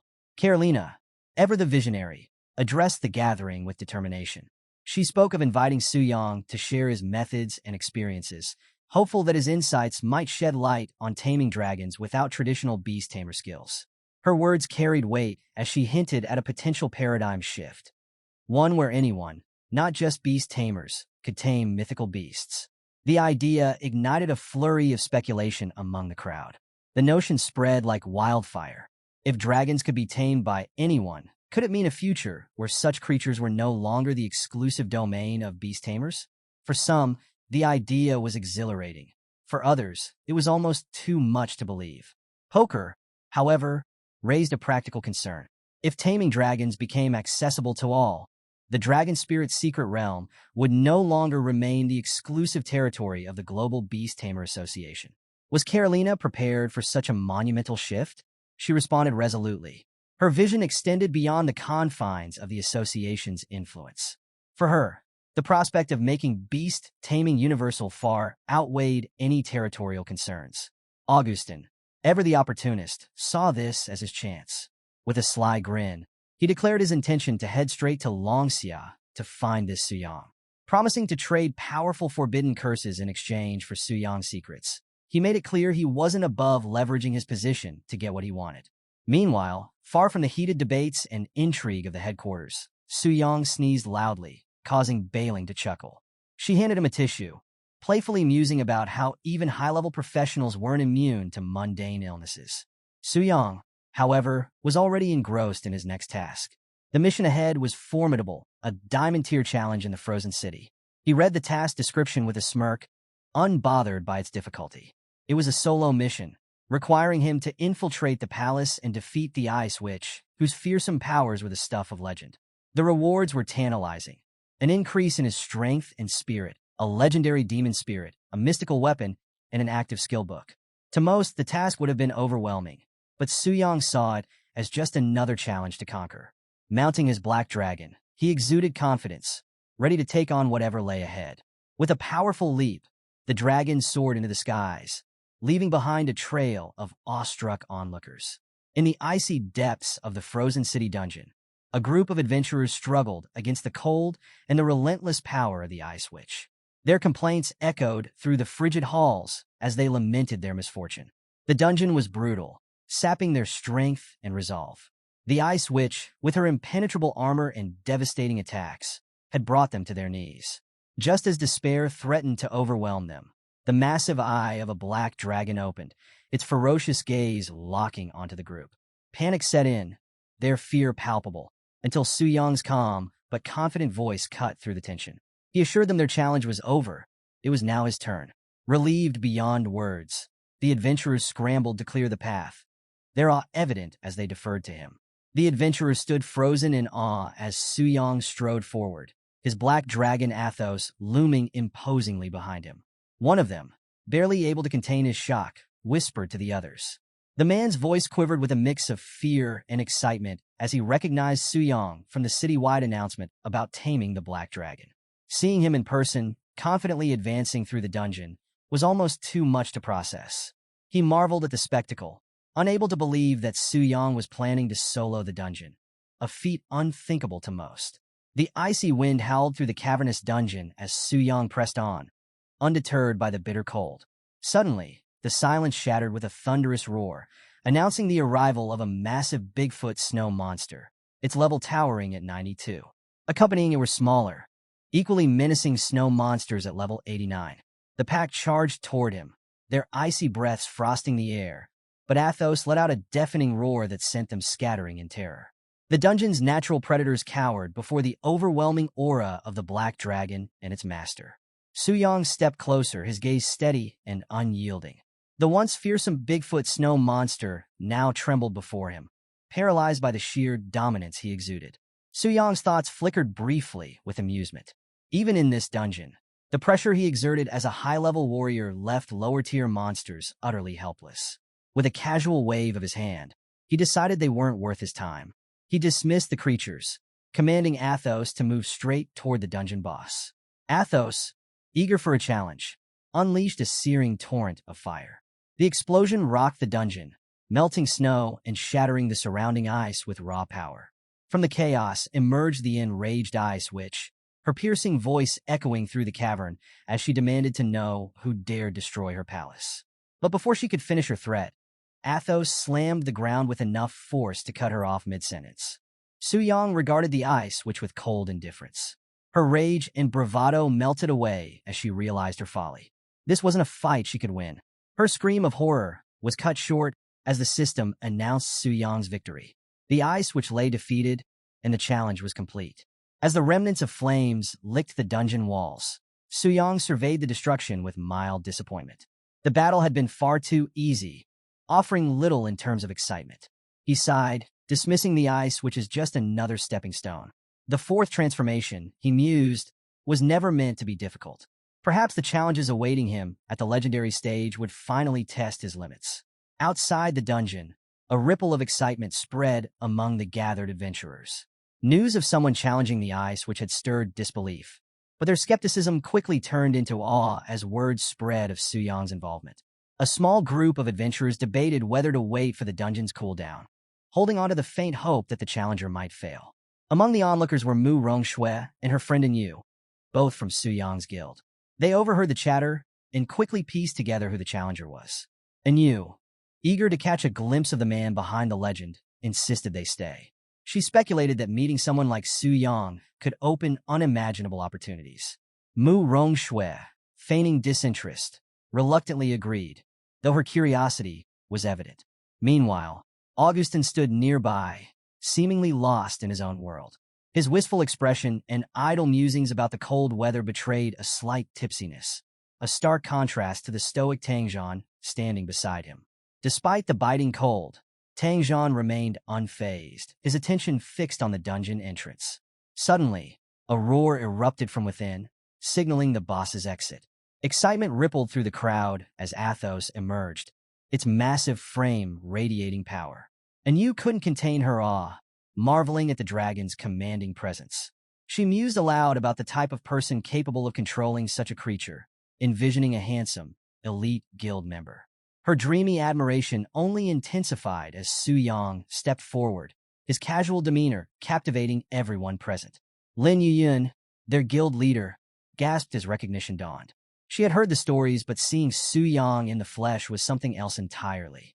Her disbelief was echoed by Mu Rongshui, who muttered her amazement at the fact that Su Yang, only level 80, had accomplished the impossible. Su Yang greeted them with a calm nod, his words understated yet commanding. He asked casually if they were there to level up, prompting Lin Yuyun to explain that they had been gathering materials for Mu Rongshui. Hearing this, Su Yang checked his inventory and, without hesitation, offered her a glowing orb labeled the Heart of Frost. The epic material had dropped from the ice witch, and he insisted she take it. Mu Rongshui hesitated, overwhelmed by the generosity. She tried to refuse, but Su Yang's insistence left no room for argument. Blushing, she finally accepted the rare item, holding it close. And Yu teased her friend, playfully calling Su Yang a handsome young master, and hinting that if he said he didn't need it, he truly didn't. With the group still awestruck, Su Yang reassured them to relax. They had faced challenges together before, and there was no need for formality among comrades. Lin Yun, still processing the surreal moment, smiled and agreed, appreciating his down-to-earth demeanor. Just then, a low, ominous rumble interrupted the moment. Athos growled, its massive head turning sharply. Su Yang's attention snapped to his dragon, concern flashing across his face. Before he could react, Augustin stepped forward, extending a hand toward the formidable creature. To everyone's astonishment, Athos allowed the touch without resistance. Su Yang's thoughts raced. For someone to interact with his black dragon so casually, without inciting any aggression, was unheard of. A bead of sweat trickled down his temple as he stared at Augustin. The old man chuckled, brushing it off as a simple gesture, but Su Yang couldn't shake the unease building within him. Just who was this man? Amidst the snowy mountains, Su Yang stood with his companions, the icy wind swirling around them.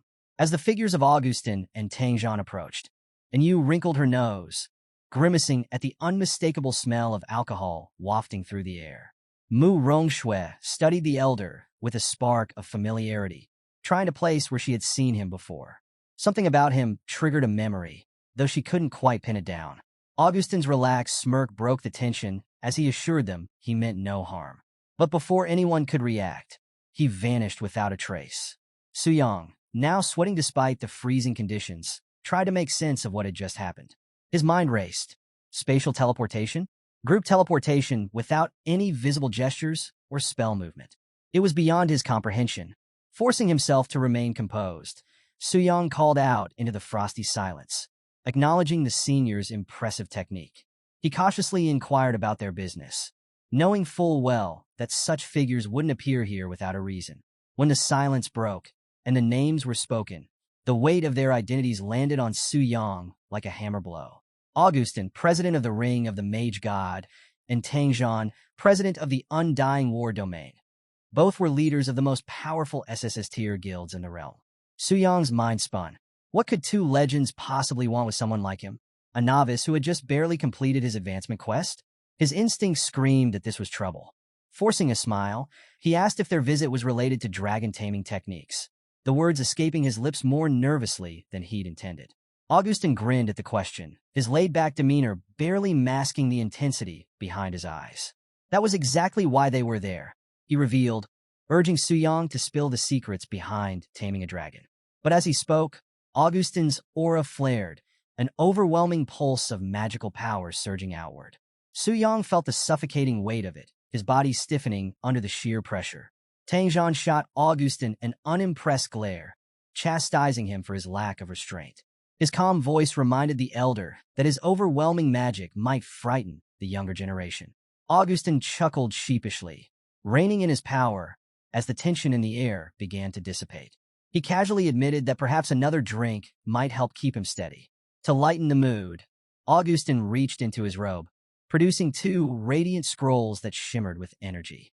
He offered them to Su Yang, declaring that they were forbidden spell scrolls. In exchange, he wanted the young warrior's dragon-taming insights. Su Yang's heart raced. Forbidden spell scrolls, immensely powerful but single-use items, were treasures anyone would covet. Yet, he couldn't help but feel there was more to this offer than met the eye. Su Yang quickly realized the stakes. These were top-tier professionals, and if they suspected he was bluffing, the consequences could be dire. His mind raced as he weighed his options. With no room for error, he decided to gamble. Feigning confidence, he raised a finger and suggested an alternative. Instead of scrolls, he proposed a forbidden spell skill book. Augustin's humor faded as he studied Su Yang with suspicion. Why would a warrior need a spell book? He questioned Su Yang's intentions, hinting that the young man might be bending the rules. Tang Zhan, however, intervened, explaining that warriors who blended physical combat with magic weren't unheard of. Su Yang seized the opportunity, claiming that his profession, Mystic Spirit Warrior, allowed him to wield magic alongside his combat abilities. Satisfied, Augustin produced a gleaming spell book. It contained the Tier 2 forbidden spell, Thunder Destruction Technique. He handed it to Su Yang, cautioning that such power required immense mental strength and higher rankings to use effectively. While the Forbidden Scrolls offered immediate boosts, this skill book demanded mastery over time. Su Yang nodded, accepting the book with a calm exterior while internally calculating its potential. This spell could obliterate even higher-tier enemies, making it a valuable asset for future challenges. But Su Yang wasn't done. Keeping his bluff alive, he reminded Augustin of the inherent risks in dragon taming. Even the Global Beast Taming Association had experienced its share of failures. Augustin waved the concern aside, his confidence unshaken. With a gesture, he commanded a sound barrier to be set up, ensuring their discussion would remain private. Within the glowing barrier, Su Yang began recounting his experience taming the black dragon. He spoke with conviction, carefully weaving a mix of truth and fabrication. Augustin listened intently, nodding thoughtfully as Su Yang elaborated on the strategies and intricacies involved. By the end of the explanation, Augustin appeared satisfied, declaring his intention to find a dragon sanctuary and put Su Yang's insights to the test. He radiated a renewed confidence.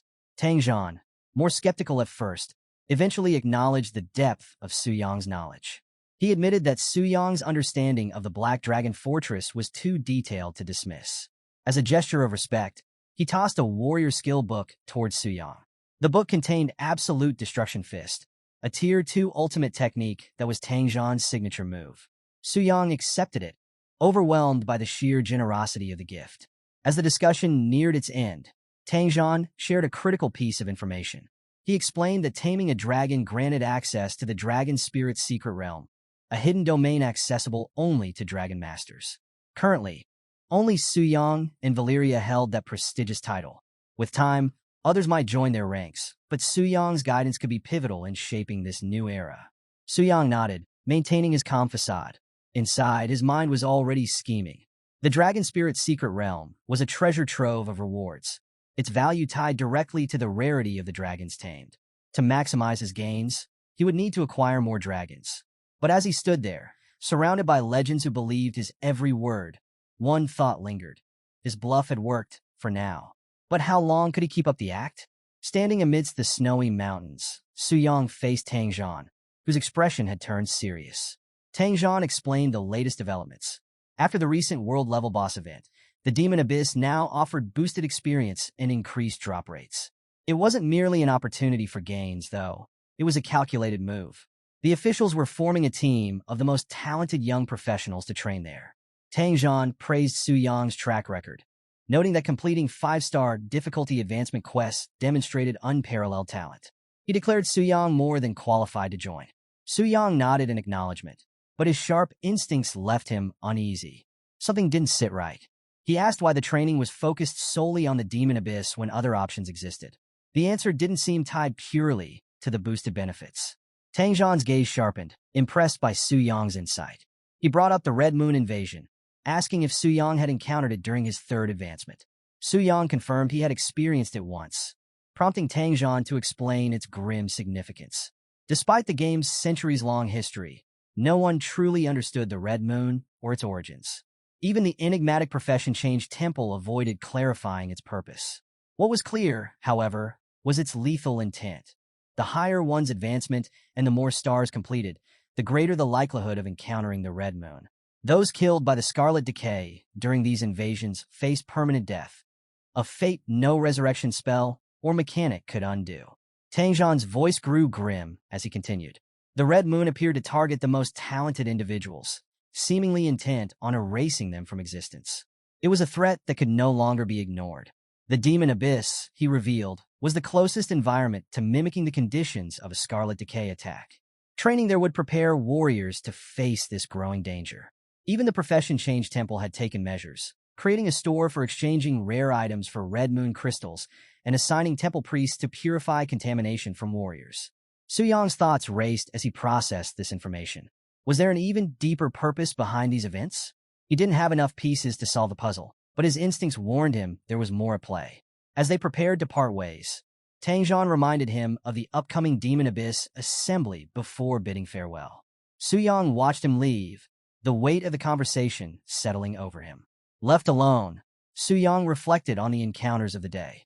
The overwhelming strength of legends like Tang Zhan and Augustin left him feeling small, a stark reminder of the gap he still needed to bridge. The thought of taming the Black Dragon had once filled him with pride, but now it felt like a small step in a much larger journey. Clenching his fist, he resolved to grow stronger.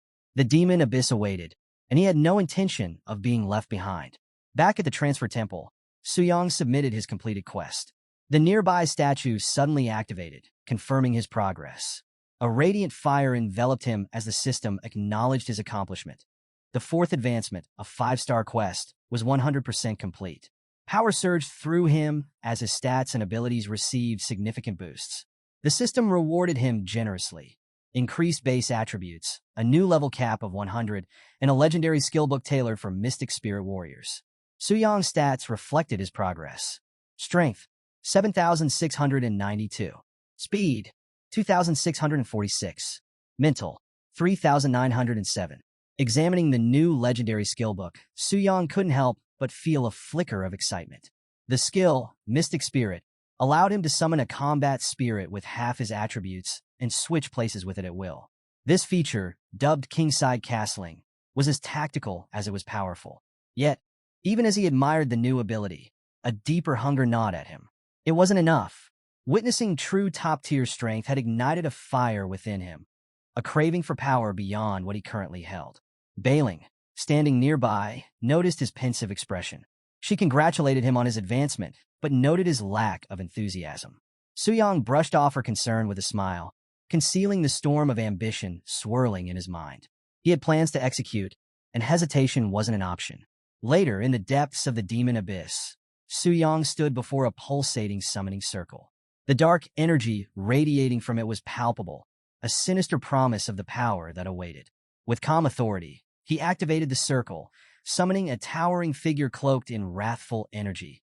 Wrathful Samel, the Sin Monarch of Wrath. The demon materialized, bowing low before him, its deep, rumbling voice addressing him as the Supreme Lord. Su Yang's response was chilling. Without hesitation, he commanded Samuel's death, declaring that the demon should return to the abyss of darkness. Samuel froze, disbelief and defiance flashing across his features. The demon's roar of anger echoed through the abyss, shaking the ground beneath them. Samuel struggled to comprehend the judgment, his pride and fury clashing with his loyalty. As the demon raged, Su Yang observed him with detached curiosity. Samuel's power was undeniable, a true king of original sin. His abilities, especially the life-draining offering of the wrathful king, made him a devastating force of nature. Yet Su Yang's gaze remained cold, his thoughts unwavering. Sacrificing such a formidable ally was necessary for his greater plan. Samuel, though enraged, finally spoke, his voice a mix of defiance and resignation. He declared that if his master wished for his death, he would accept it without question. But his anger, born from being discarded without defeat, remained unyielding. Samuel's fist slammed into the ground, the impact reverberating like a physical manifestation of his fury. Su Yang watched the display, pondering the nature of wrath. It was a force that resisted even in submission, a raw, untamed emotion. Finally, Samuel calmed, his tone shifting to one of contemplation. He understood that Su Yang's command wasn't rooted in punishment, but in necessity. Su Yang met his gaze, his voice resolute as he promised Samuel a grand return in the future. For now, the demon would return to the deepest darkness, offering his power to further Su Yang's ascent. The air was heavy with tension as wrathful Samuel, the Sin Monarch of Wrath, bowed low before Su Yang. His voice resonated with unwavering loyalty, accepting his fate with dignity. He understood that his sacrifice was not a punishment, but a necessary step in serving a greater purpose.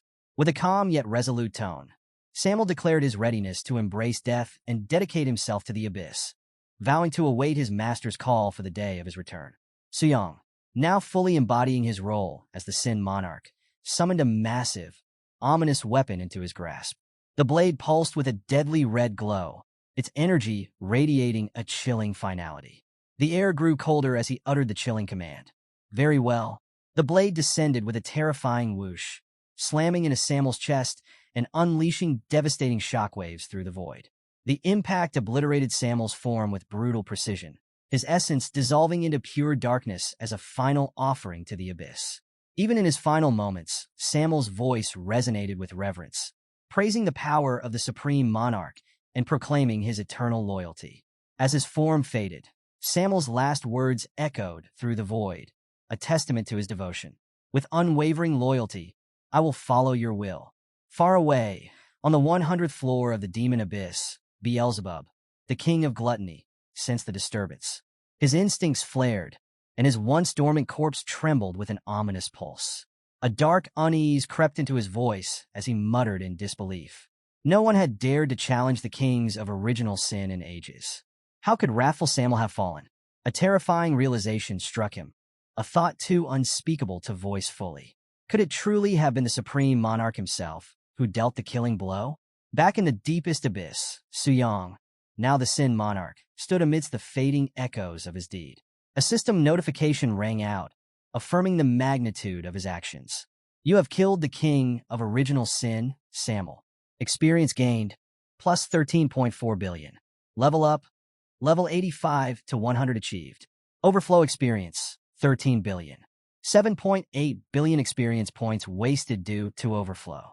An absurd surge of power coursed through Su Yang as he absorbed the colossal experience gain. The sheer magnitude of the overflow stung, a reminder of the monumental nature of this kill. Despite the wasted experience, the remaining reserves left him exhilarated. This is more than enough for my 5th job change quest, he mused, the thrill of leveling up eclipsing even his triumph over the Black Dragon. His voice brimmed with anticipation as he announced the next step. All right, now it's time for today's main event.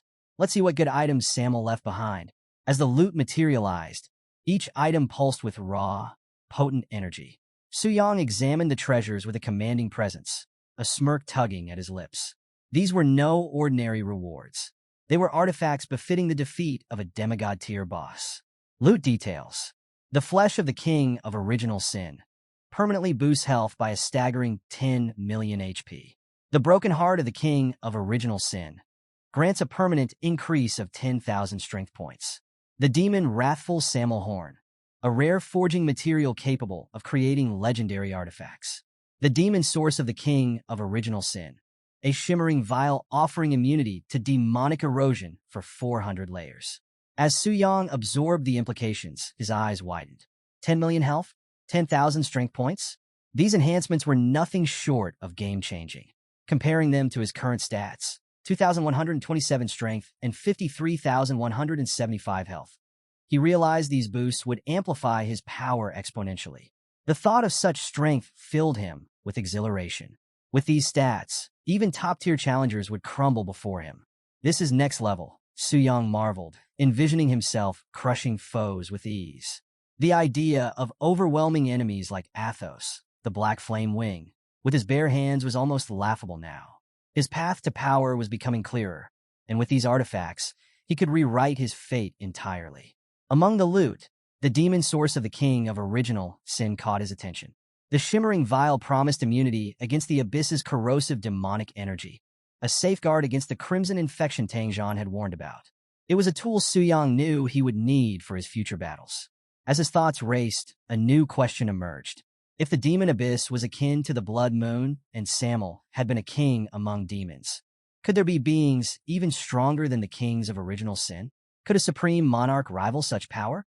Su Yang dismissed the thought for now. The answers would come later. His immediate focus was on consolidating his newfound strength and preparing for the next step. I'll consider the rest once I reach the divine tier, he resolved, grounding himself in the present. Among the drops, the most striking was the demigod artifact, Armor of the Wrathful King. The dark, intense aura surrounding it reflected its overwhelming power. Su Yang examined the attributes with awe. Health, plus 2 million. Strength, plus 5,000. Physical resistance, plus 5,000. Toughness, plus 35%. The armor came with two powerful effects. Passive effect, desire for destruction. Attributes increased for every 1,000 enemies slain, lasting until the end of battle. Active effect, Wrathful Berserker. Sacrifices 70% of health for a 200% attribute boost, lasting 10 minutes. Su Yang marveled at the unrestricted nature of the armor's power. A demigod artifact with no penalties, it was almost too good to be true. Yet, as he reveled in the find, a pang of disappointment struck him. Only the armor had dropped. There were no inversion weapons. Just this one piece, he muttered, shaking his head. Luck, even for him, wasn't always guaranteed. Still, the rewards were monumental. As he finished reviewing his gains, Su Yang issued a final command, his voice calm, yet resolute. System disconnect. Just as Su Yang was about to disconnect from the system, a sudden notification flashed across the screen, catching him off guard. The system informed him that there were unconfirmed special drops. Startled, Su Yang froze for a moment. Special drops? That feature wasn't supposed to exist in this world. Curiosity ignited, and he leaned forward, selecting the option to reveal the mysterious item. The screen transformed dramatically, bathing his chamber in an ominous light as an artifact materialized before him. Inverse Sin, Punishment of Wrath. The weapon radiated an intimidating red aura, its intricate, dark designs pulsating with sinister energy. The system quickly outlined its extraordinary attributes and strict limitations. This was no ordinary artifact. It was soul-bound, designed exclusively for Su Yang's use. The stats were jaw-dropping. Strength plus 20,000, toughness reduction plus 60%. Trait, Deadly Sin, all damage dealt by the wielder converted into true damage, bypassing defenses effortlessly. Special ability, Inverse Sin, Punishment of Wrath. Enemies suffer a 10% all-attribute debuff. Ultimate power, Judgment Slayer of Kings. Upon slaying the king of original sin, the weapon vanishes into the void, leaving behind a permanent authority for its master. As the weight of these details sank in, Su Yang began to understand. The Inverse Sin series wasn't just powerful. It was essential for defeating the mythical king of original sin. This weapon wasn't simply a drop. It was a key to survival in a battle against divine tier power. Su Yang's thoughts drifted to legends of his world. Figures like Tang Zhan, a ninth job changer and a demigod in his own right, had once stood at the pinnacle of strength. Yet even Tangzhan's prowess paled in comparison to the overwhelming might of the king of original sin. No one had ever bridged that chasm. But the inverse sin weapons, Suyang realized, were uniquely suited for such a task. He envisioned their potential, each weapon in the series imposing a 10% debuff on the king. A full set of 7 could strip the king of 70% of its power, making the once invincible being vulnerable. This was no mere theory. It was a strategy, a blueprint to challenge the unchallengeable. With his resolve hardened, Suyang tightened his grip on the weapon. This discovery was a game-changer, the kind of find that shifted the balance of power. Yet, the moment of triumph was fleeting. The faint glow of a nearby portal suddenly intensified, casting eerie shadows across the room. A chilling presence emerged. From the depths of the portal stepped a female demon, Lucifer. Her expression was a volatile mix of frustration and determination. Bowing low before Suyang, she addressed him with reverence, acknowledging him as the supreme monarch. However, her voice carried an undertone of tension. She confessed her transgression. During Suyang's slumber, she had returned to the abyss without his permission. Lucifer extended a pulsating weapon towards Suyang, its energy wrapped in ominous violet and crimson tendrils.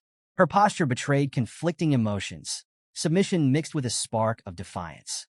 She awaited his judgment, urging him to punish her for her disobedience. Suyang's gaze hardened as he processed her words. Her act of defiance wasn't something he could ignore. As supreme monarch, maintaining order among his servants was paramount.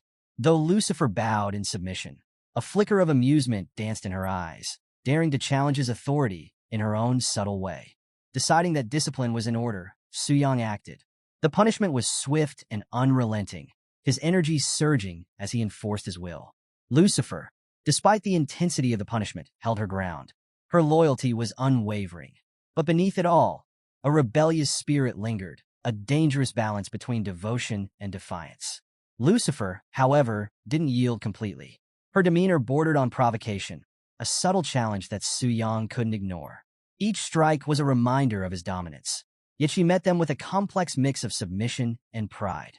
Suyang's stare cut through her resistance, reinforcing his absolute authority.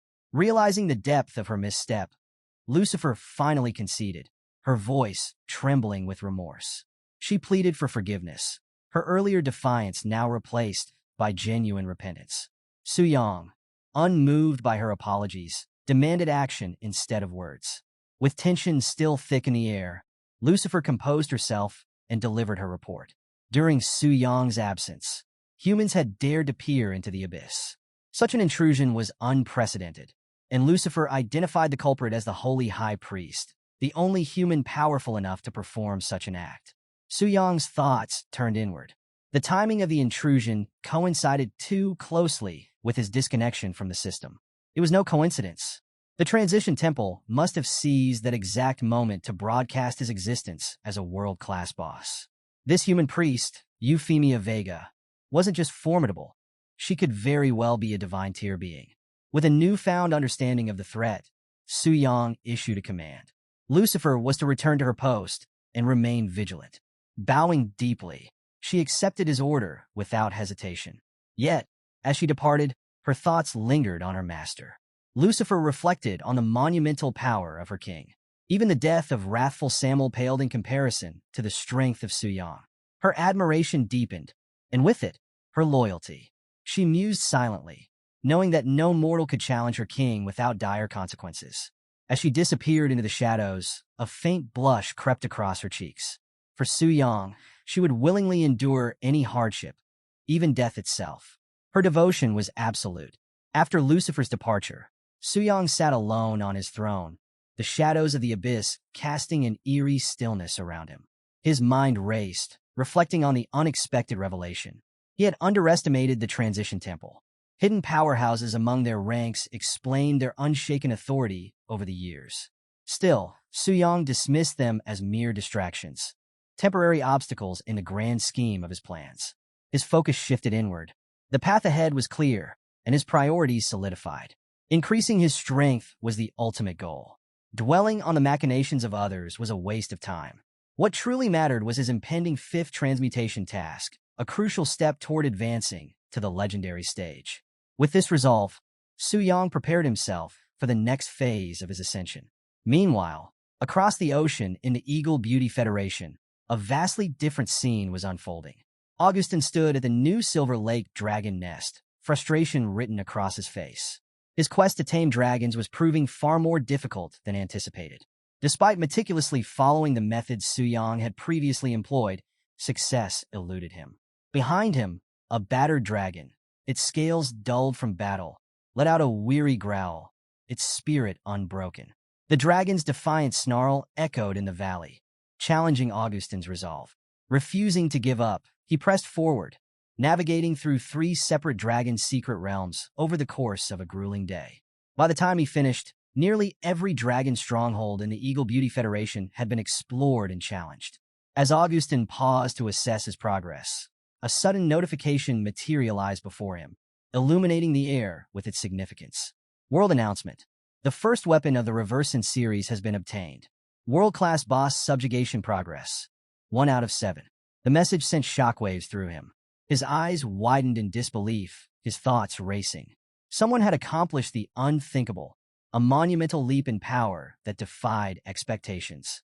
Fury surged through Augustin as he realized the implications. Chaos erupted around him as the weight of this development sank in. The rules set by the temple had been blatantly disregarded. The act itself was an affront not only to the sacred order, but to his pride and his allegiance to the holy high priest, Euphemia Vega.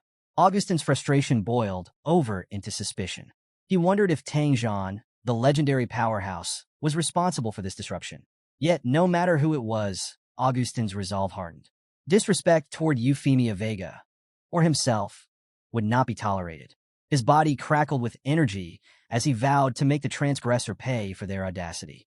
Far away, in the serene yet majestic landscape of Sakura Country's Kyoto, events were also taking a dramatic turn. Beneath the towering pagoda, surrounded by blooming cherry blossoms, a tense meeting was underway. Lord Tokugawa, the country's leader, addressed his assembly with steely determination. The topic of discussion was critical: their efforts to tame dragons and secure their position in the battle against the king of original sin. Tokugawa questioned the capabilities of one official's daughter, challenging her odds of success. His gaze was sharp, his words laced with urgency. He compared their progress to rumors of a black dragon being subdued by a genius from another region. The pressure to keep pace weighed heavily on the room.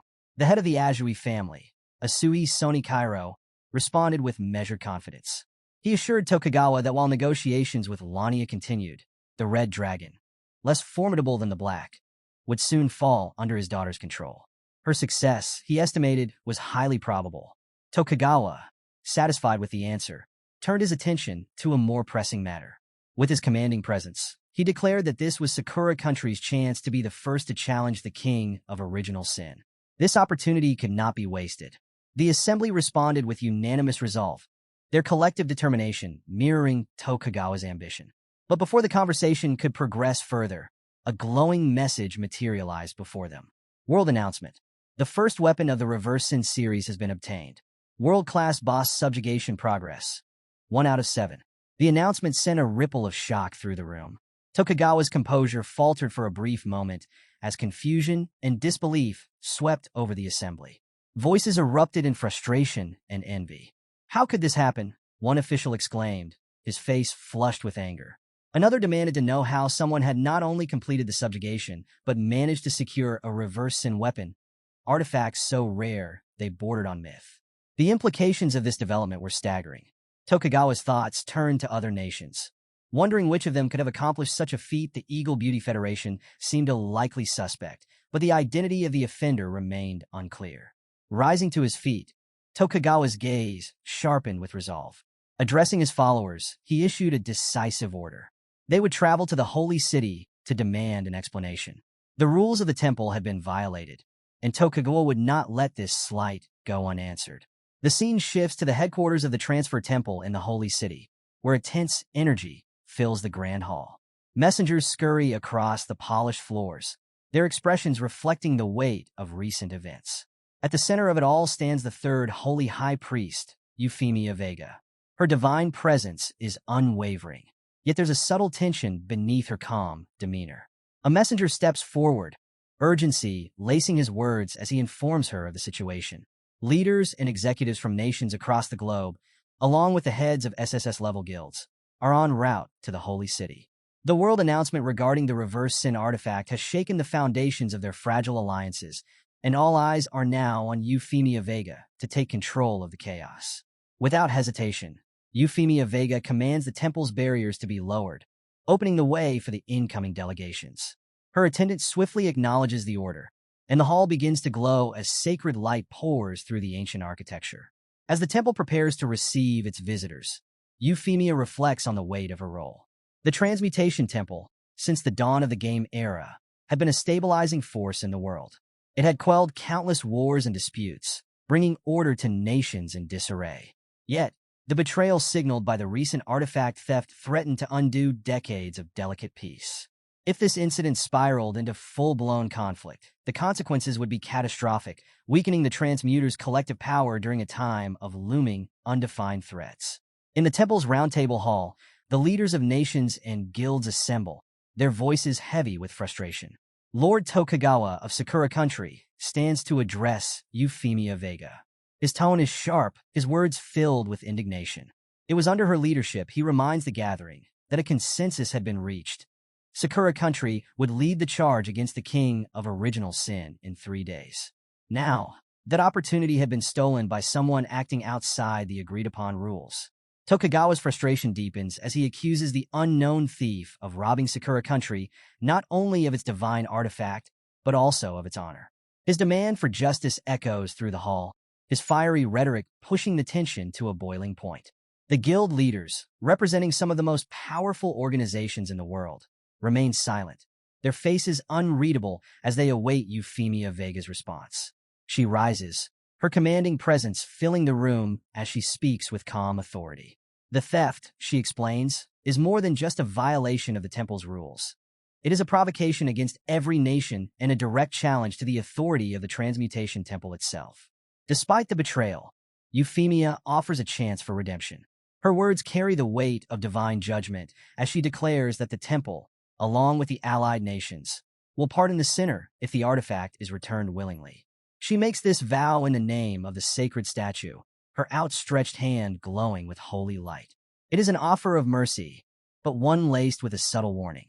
As the room absorbs her words, Euphemia raises her staff high, unleashing a radiant surge of light that bathes the hall in an overwhelming glow. Her voice resonates with divine authority as she invokes the guidance of the sacred statue. Under its watchful gaze, she proclaims, "No deception can go unnoticed. If anyone dares to lie, the holy light itself will vanish before them." The room falls silent as the leaders and guild heads look around, their expressions tense. The brilliance of the light is almost blinding, making it impossible for anyone to determine if the statue's judgment is targeting someone. Whispers ripple through the crowd as the tension thickens. One observer squints through the light, asking aloud if any signs of deception have been detected. Another, shielding his eyes, remarks on the overwhelming brightness, noting that nothing seems amiss. President Carolina scoffs, her voice cutting through the murmurs as she suggests that the guilty party may be too afraid to show themselves. Tangjeon, standing nearby, speaks quietly but with pointed intent. He notes that there remains one person who hasn't yet undergone the temple's polygraph test. His words shift the atmosphere instantly, drawing curious and suspicious glances from the crowd. Augustin, sensing the rising tension, turns sharply to Tangjeon. His tone is accusatory as he questions the implication. Was Tangjeon suggesting that Euphemia Vega herself was somehow involved? Before the discussion can escalate, the room shifts. All eyes fall on Euphemia Vega as her divine aura intensifies. "It was my mistake not to include myself in the lie detection spell," she admitted, her tone steady but firm, like a professor announcing a pop quiz. "Given the situation, it's only natural that suspicion would fall on me." The weight of her words settled heavily on the crowd, but Euphemia didn't stop there. Her radiance intensified, now practically blinding, and the entire room seemed to quake under the sheer force of her presence. A few in the audience groaned in discomfort, while one brave soul whispered under their breath, "For the love of mana, somebody dim that flashlight." Q. Augustine, coughing into his hand to break the awkwardness. He plastered on a strained smile and stepped forward. Great priest, please forgive their, lack of composure, he said, clearly trying to tiptoe his way out of the awkward moment. We've always believed in your strength. You wouldn't lower yourself to such petty actions. His words sounded confident, but his smirk faltered halfway through, like a bad poker player bluffing on a losing hand.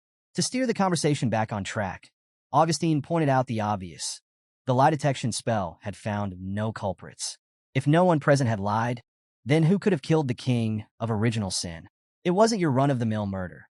This required an expert capable of slipping past the most vigilant of nations and their formidable powers.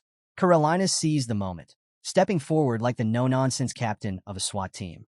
Her sharp voice cut through the speculation like a hot knife through butter. Not everyone at this level of power is here, she stated bluntly, gesturing toward the conspicuously empty seats. Some demigod-level combatants conveniently decided to skip the meeting. Behind her, Tang Zhan stood, arms crossed, with a look that could pierce armor. His sharp eyes scanned the room as he countered. That's true, but let's not jump to conclusions. We don't have concrete evidence to tie anyone to the crime.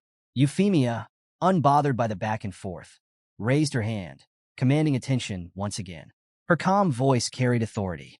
My spell doesn't just detect direct involvement in the crime, she clarified, pausing to let her words sink in. It reveals anyone who aided the perpetrator. Traitors don't just hide, they leave marks. Yet here we are, without a single lead. Her piercing gaze swept the assembly, pinning everyone to their seats. The room fell silent, save for the occasional nervous cough. The unsettling question loomed over them. Who could have possibly committed such a crime? Breaking the silence, Euphemia added, this situation is unprecedented, but it's the reality we face. Our focus must remain on the future. Her words shifted the discussion to the next grim topic, the Demon Abyss. Sakura Country was entrusted to lead this effort, but the defeat of the King of Gluttony has changed the game. The next king of original sin lies deep within the 200th layer of the Demon Abyss. Her gaze turned toward Lord Tokugawa, who had been quietly observing the proceedings. Her eyes locked on him like a hawk spotting its prey. Lord Tokugawa, she said, her voice calm but weighted.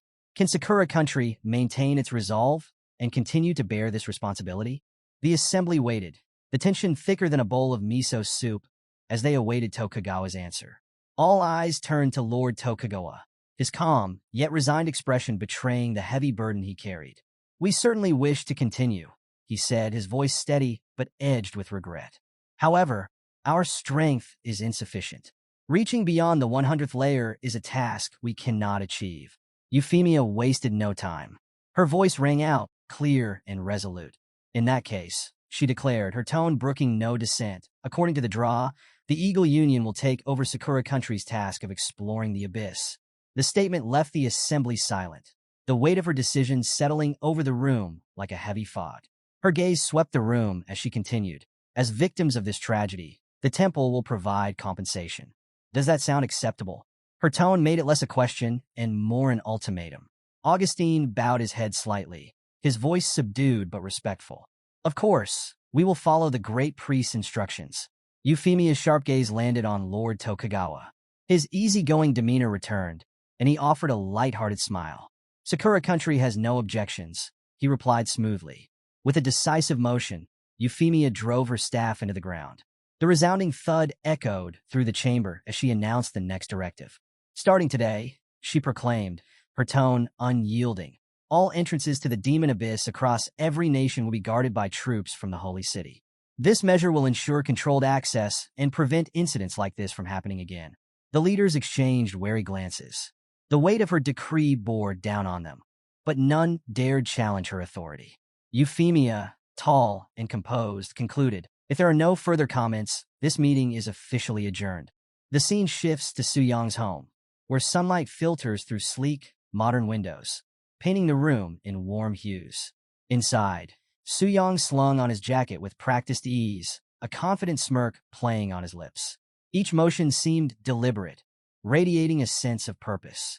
Speaking to himself in a low, self-assured tone, he mused, with the weapon of original sin in hand and my experience points maxed out, this trip has been ridiculously profitable. Time to change my class. His train of thought screeched to a halt as a glowing notification lit up the room, its ominous presence demanding attention. World announcement. The first original Sin series weapon has been obtained. World-class boss defeat progress. 1 out of 7. Su Yang froze mid-thought, his expression stiffening. His eyes locked onto the notification, scanning it again to ensure he wasn't hallucinating. Seriously? A world announcement for this? He muttered, half in disbelief. Thank goodness my name wasn't mentioned. If it had been, I'd already be drowning in private messages from high-level players. And let's not even talk about the assassins. Running a hand through his hair, he exhaled heavily, feeling the mounting pressure. This revelation wasn't just a status update. It was a beacon that would draw every ambitious player and faction his way. If he wasn't careful, it could spell disaster. Turning his gaze to the artifact in his hand, Su Yang's thoughts deepened. First rule of survival, he reminded himself. No one must know I possess this. Even if things get dicey, I can't use it recklessly. The fallout would be catastrophic. A familiar adage surfaced in his mind, one he'd heard countless times. A common man is innocent, but holding a treasure invites trouble. He leaned back, his thoughts flickering to Bailing's concerned voice. Hero, your leveling speed is unnatural, she had said, her wide-eyed expression flashing in his memory. Behind her imagined form, the whispers of others grew louder. Accusatory stares followed. This guy's definitely hiding something. The faceless crowd seemed to murmur, their judgment bearing down on him like an invisible weight. Yeah, Su Yang muttered under his breath, shaking off the memory. Keeping a low profile just became a whole lot harder. Su Yang's expression tightened as a sobering realization hit him. I can't rush into the class change, he thought. It's only been a day since I completed the 4th transition task. If I dive straight into the 5th, anyone paying attention will start connecting the dots. I've already drawn enough attention. If someone links me to the boss's defeat, things could spiral out of control. Pacing through his home, Su Yang's mind churned with potential solutions. But sitting idle isn't my style, he mused, frustration creeping into his tone. What can I do to solve this mess? The question lingered as he stepped outside, his gaze falling on the maid working in the garden. She greeted him with enthusiastic energy, hands deep in a massive bowl of soapy water. She was diligently scrubbing an enormous pile of laundry, her cheerful tone a stark contrast to the mundane nature of her task. Su Yang nodded in acknowledgement, a small gesture that lit up her face as though he'd just declared her a national hero. As he watched her focus on such a tedious chore, Su Yang couldn't help but reflect. Once he had been a man struggling to get by. Now, he stood here, commanding respect and reverence he wasn't sure he deserved. It was a strange feeling. I'm pretty sure we have a washing machine, don't we? Su Yang asked, tilting his head slightly. Why are you still hand-washing? That's a lot of effort. And it could hurt your hands. The maid froze for a moment, her cheeks turning a deep shade of red. Her thoughts whirled in a chaotic storm. Master is so close to me. He's worried about my hands. Is this a dream? Fighting the urge to squeal in delight, she quickly regained her composure, though her voice carried a hint of pride. Well, the washing machine is convenient, she admitted, but I prefer hand washing. I can focus on stubborn stains and make sure every piece is perfectly clean. Seeing everyone in spotless clothes makes me feel fulfilled. Her sincerity shone through, but her resolve cracked the moment she realized how close Su Yang still was. Overwhelmed, she mumbled something incoherent and fled, her face burning with embarrassment. Su Yang watched her retreating figure, one eyebrow slightly raised. Then, he chuckled softly, a faint smile tugging at the corners of his lips. I see, he muttered, turning his gaze to the rippling water in the washing bowl. For a moment, he saw his reflection, caught in a rare moment of quiet introspection. Cleaning away the dirt, Su Yang mused aloud. Then a sudden idea struck him, and his eyes sparkled with inspiration. Just like in those gangster movies where they clean money. Maybe I could do the same with experience points. Find the right farming spot, stay there for a bit, and voila! Turn black EXP into clean, white EXP. As the spark of a plan began to take shape in his mind, a faint voice floated back from the direction the maid had fled. You don't think I'm strange, do you? No, right? She muttered, her voice barely audible as she peeked over her shoulder. Su Yang barely registered the maid's retreat as his thoughts shifted to the pressing decision at hand. 2 potential destinations played out in his mind. The Dragon Spirit's secret realm, a pristine sanctuary shrouded in mystery, and the infamous Demon Abyss, a chaotic crucible of danger and opportunity. He weighed his options carefully. The Dragon Spirit's secret realm remains largely unexplored. Entry is restricted to those who possess a giant dragon. If I claim to have gained experience there, no one would question me. The exclusivity of the realm was its greatest strength. After all, only I and that genius beast master from the Eagle Union can currently enter. His gaze hardened as he turned his thoughts to the Demon Abyss. On the other hand, the Demon Abyss has been open for a while. Tang Zhan even plans to train young talents there. The more people involved, the messier it gets. Stroking his chin, he concluded, it's safer to choose the Dragon Spirit's secret realm. With his decision made, Su Yang's strategy began to form. If I can keep the number of entrants to the realm as small as possible before it officially opens, that would work even more in my favor. His mind shifted to potential competitors who might qualify to enter before the opening. Faces surfaced. Luo Linger, a fearsome talent, and another beast master genius from a rival nation. Both were formidable adversaries, but Su Yang's confidence remained unshaken. That said, I don't need to deal with them directly, he mused, a sly smile creeping onto his face. His mind conjured a vivid image of himself, surrounded by majestic dragon spirits, their powers swirling around him like a cyclone. The thought only strengthened his resolve. Maybe I should just transform into a giant dragon hunter and take out all the existing giant dragons ahead of time, he suggested, his tone calm yet decisive. The simplicity of the plan amused him. With the idea solidifying, Su Yang addressed his system. Help me check the current information on the existing giant dragon secret realms in Longxia. A soft glow illuminated the holographic interface before him. Bailing's voice chimed in, crisp and efficient. Sure, hero. Please wait a moment. The screen flickered to life, revealing a detailed map marked with vibrant regions. A fierce red dragon, surrounded by roaring flames, materialized on the display as Bailing began her explanation. Hero, here's the information on the giant dragon secret realms currently in Longxia. In the southwest region near Jua City, you'll find the Silver Dragon Secret Realm. In the northern region near Anling City, there's the Red Dragon Secret Realm. Both are classified as Starry Radiance tier. Su Yang's sharp mind processed the information instantly. His voice, steady and resolute, broke the silence. All right, please make a reservation for the Silver Dragon Secret Realm. Bailing hesitated briefly before adding, okay, but there's something unusual. The top 50 reservations for the Silver Dragon Secret Realm are all from the Tianji Pavilion. A faint smirk tugged at Su Yang's lips as he pieced the puzzle together. As I expected, knowing Luo Linger's personality, if she fails to tame the Black Dragon here, she'll definitely try to capture another giant dragon. His expression sharpened, the gears in his mind turning. The fact that all these reservations are from the Tianji Pavilion must be to create an opportunity for her. His smirk deepened as his thoughts crystallized. Unfortunately, she's walking straight into my line of fire again. I can only silently mourn her poor luck for a second or less. Su Yang shifted his focus, his tone firm and commanding. Bailing, doesn't the Temple VIP have absolute priority for secret realms? Bailing's response was prompt, her voice carrying a hint of reassurance. That's correct.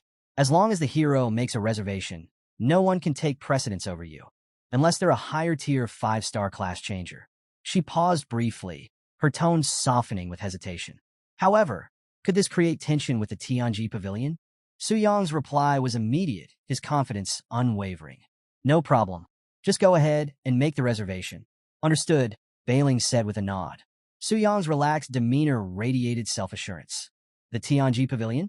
What is there to fear? He thought, his mind briefly recounting his elevated status. Before, my position as a Temple VIP alone made people like Jia Yu tread carefully. Now, I'm not only the tamer of the Black Dragon, but also an honorary member of the Global Beast Master Association. With so many titles stacked, even if they borrowed courage 100 times over, the Tianji Pavilion wouldn't dare make a move. His gaze shifted to the two objects floating before him, encased in swirling violet light. One was a pulsating mass of raw flesh, its dark surface rippling as though alive. Fury Samuel's flesh, the remains of the original Sin King. The other was a shattered crimson heart, radiating an ominous, unrelenting aura. Fury Samuel's shattered heart. Su Yang reached out toward the artifacts, his expression unreadable. And don't forget, I still have my trump card. The room dimmed, the air growing heavy with quiet intensity. His stats lingered in his thoughts. Over 10 million HP, nearly 30,000 in strength. Unless they send a 7-star class changer, The Tianji Pavilion doesn't stand a chance. The declaration echoed in his mind, brimming with defiance. A dangerous grin spread across Su Yang's face, his eyes glinting ominously in the low light. A quiet, deliberate laugh escaped his lips as he glanced back at the floating artifacts. A few fools in my way, he mused, his voice low and confident. I'll deal with them, and while I'm at it, I'll slay all the dragons. His eyes flicked back to the flesh and heart before him, his grin turning wry as a new thought surfaced. Now the real question, how am I supposed to eat these? I can't just swallow them whole, right? The absurdity of the idea made him chuckle. Tilting his head, his gaze sharpened as inspiration struck. What if I process them a bit? Frying, stir-frying. Maybe even turn them into a dessert? His imagination took over, conjuring plates of exaggerated delicacies. Stir-fried furious meat, its glistening surface sizzling with heat. Fried furious heart, perfectly golden and crisp, served with a small dish of ominous dipping sauce. And finally, the piece de resistance. A furious sundae, its swirling purple texture both menacing and weirdly appetizing. But the whimsical fantasy was short-lived. Su Yang shook his head, snapping back to reality. No, he muttered. I don't have any cooking skills, and letting someone else handle this? Too risky. What if the information leaks? His tone grew sharper, irritation creeping into his thoughts. Maybe I could roast them with black flames? But if something goes wrong, I could destroy the whole thing. That'd be a disaster. Slouching slightly, he sighed deeply, the absurdity of his overthinking reflected in his narrowed eyes. Why am I making this so complicated? It's just eating some raw blood and guts. Nothing to it. The corner of his mouth twitched as the words left his lips. He leaned back, resigned to his culinary dilemma, the pulsating artifacts still floating before him like a dark, taunting riddle. Su Yang's resolve solidified. Standing tall, he gripped the glowing artifacts tightly, sparks of determination flashing in his eyes. The room brightened as his power surged, and then boom! A blinding beam of energy erupted, exploding outward with a force that rattled the walls and sent shockwaves through the air. Golden light engulfed the space, roaring like an uncontrollable inferno. Outside, the maid froze mid-step, her head tilting in confusion as the explosion shook the air. A wave of heat rippled outward, nearly knocking her off balance. Shielding her face from the light, she stumbled backward, then sprinted toward the house. Skidding on the floor, she burst through the shattered doorway, her shoes crunching on fragments of glass. Smoke billowed through the room as it began to clear, revealing Su Yang standing at the epicenter of the chaos. His toned figure, wrapped in nothing but a towel, exuded an air of casual indifference amidst the wreckage. The maid froze, her wide eyes locking onto him. Realization hit like a thunderbolt, and her face turned crimson. No, it's nothing, she stammered, words tumbling out in a panic. It's good that you're okay. Her hands flailed as if they could dispel her embarrassment, and she stumbled backward, too flustered to think straight. Su Yang's gaze flicked to the shattered glass, then back to the maid, who was now retreating faster than a startled rabbit. A faint smirk tugged at his lips. I almost thought I was discovered, he muttered under his breath. Running a hand through his damp hair, he turned to the glowing panel that hovered in front of him. His stats gleamed like the spoils of an epic quest. Health, 10,420,000.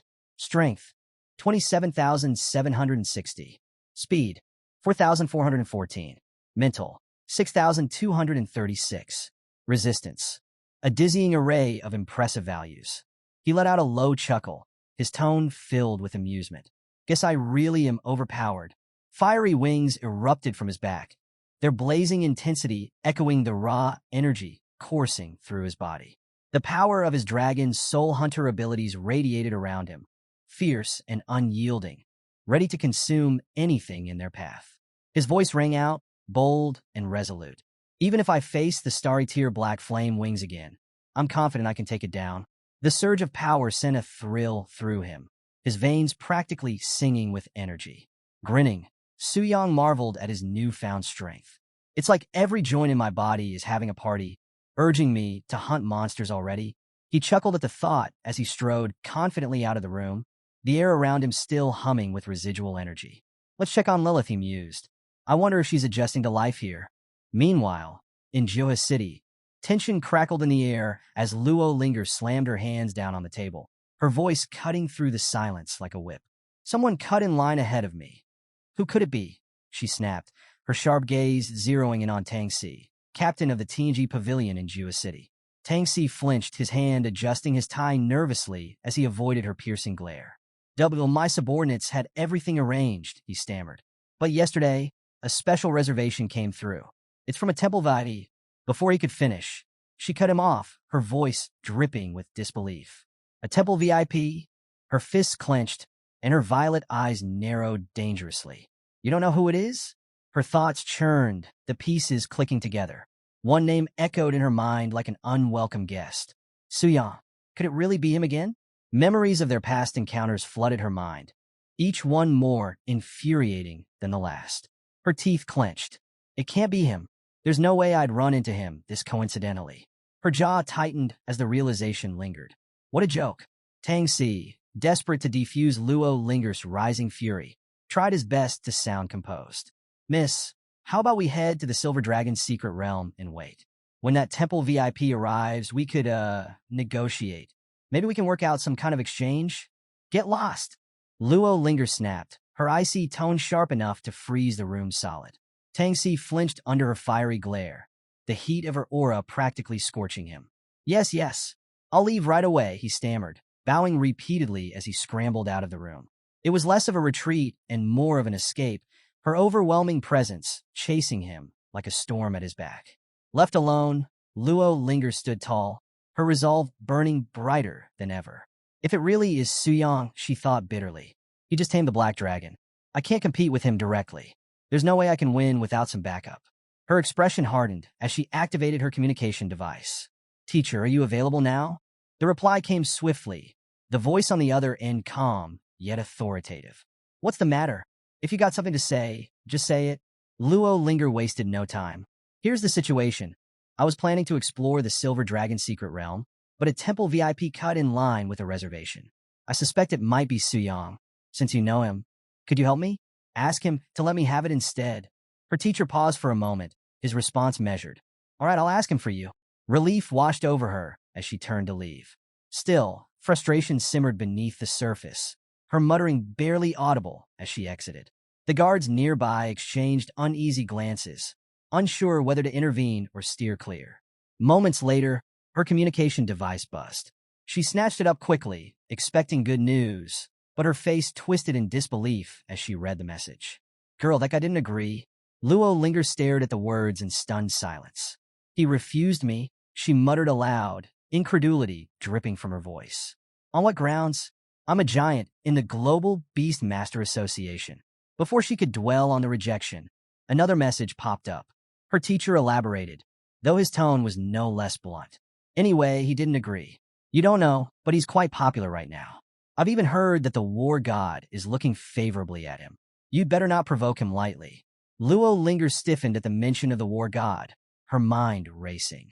There was only one person in Longxiao worthy of that title, the strongest of them all, the extreme path tyrant Tang Zhan. The image of his imposing figure flashed through her thoughts, a living legend known for his unparalleled strength and merciless reputation. The idea that Tang Zhan himself might favor Suyang sent a chill down her spine. Her frustration grew, her thoughts swirling like a storm. Even the war god thinks highly of him? She wondered bitterly. Is Suyang's talent really that extraordinary?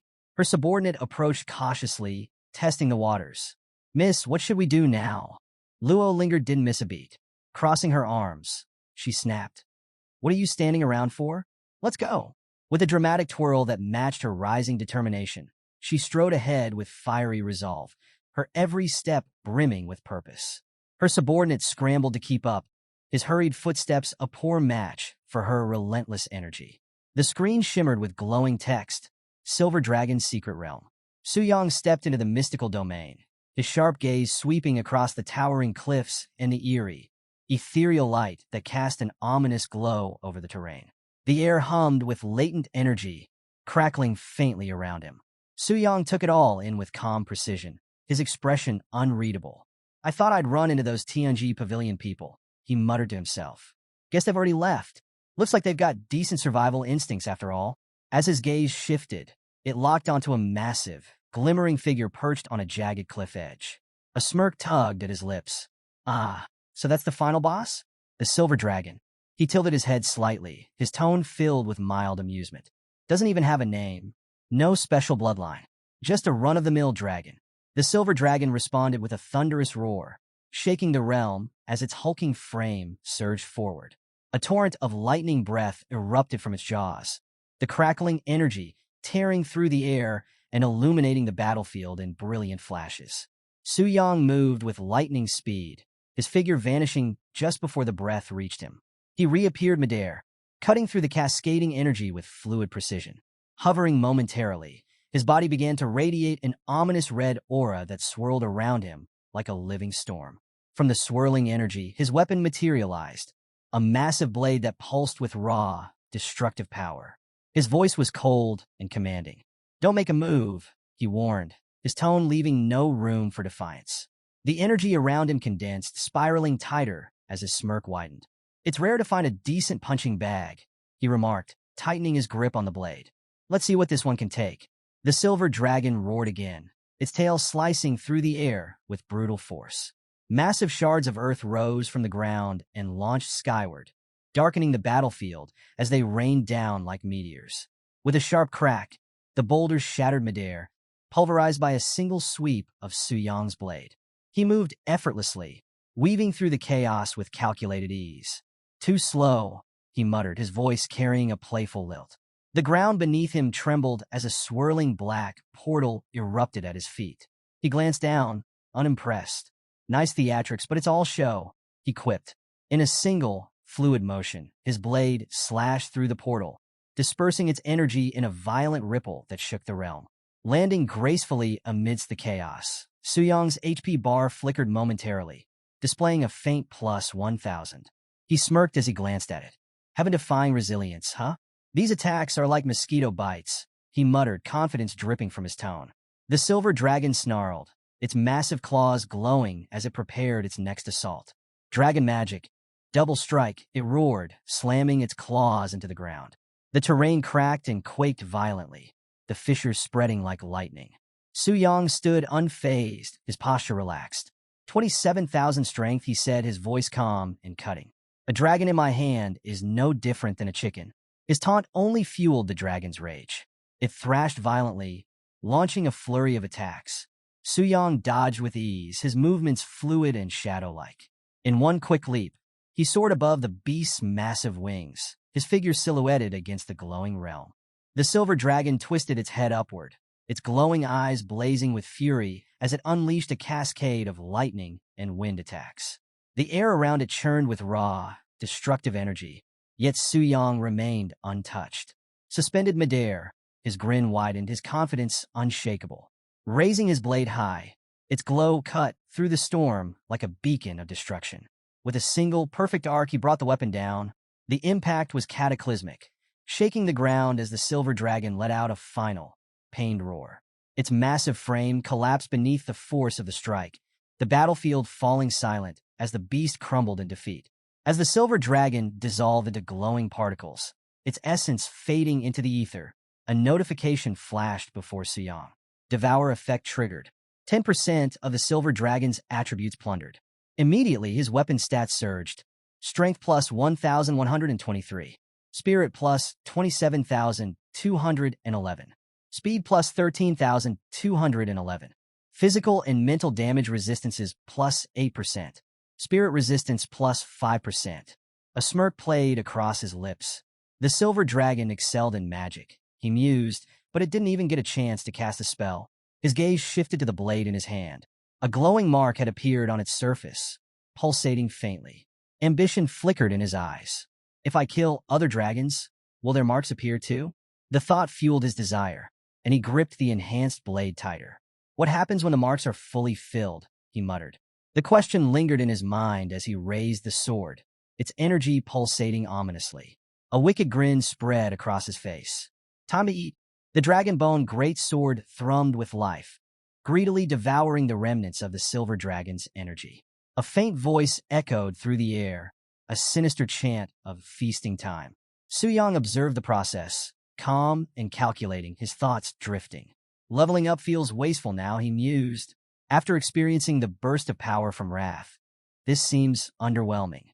At my level, even diamond tier equipment feels meaningless. Another notification flashed.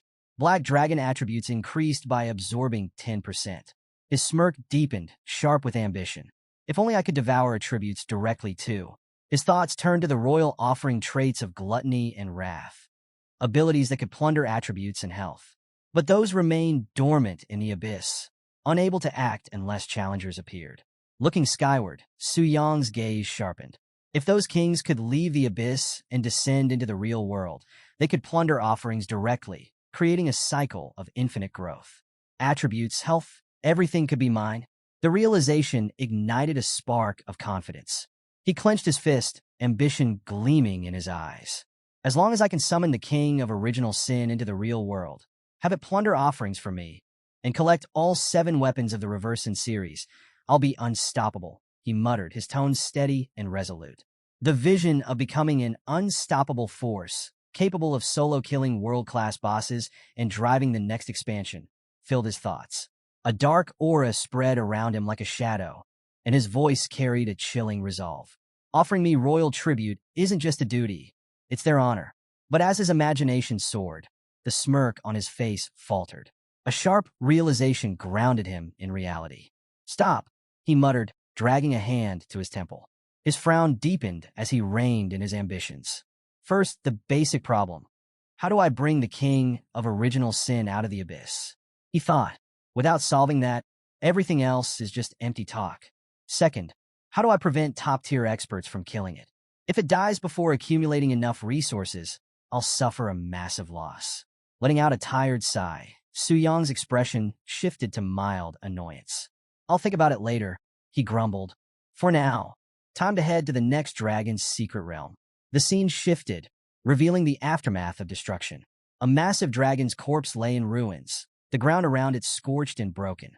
Standing tall amidst the devastation, Su Yang gazed ahead, his path forward clear and unwavering. A sudden notification lit up the sky, snapping Su Yang out of his thoughts. World Channel announcement. In Dragon Rift's secret realm, the Red Dragon Hall has been subdued by a Suhi Makiko. Su Yang froze, his eyes widening in disbelief. What? Meanwhile, in the Dragon Rift's secret realm, cheers erupted across the battlefield. A colossal red dragon lay defeated, its enormous frame shadowing the jubilant group of victors. At the center of the celebration stood a young woman, her radiant expression matching the fiery aura of the fallen beast. So good. Miss truly did it, one of her companions exclaimed, nearly bursting with excitement. In the background, a figure grinned with pride. Finally, Sakura Nation has a dragon of its own. The air buzzed with anticipation.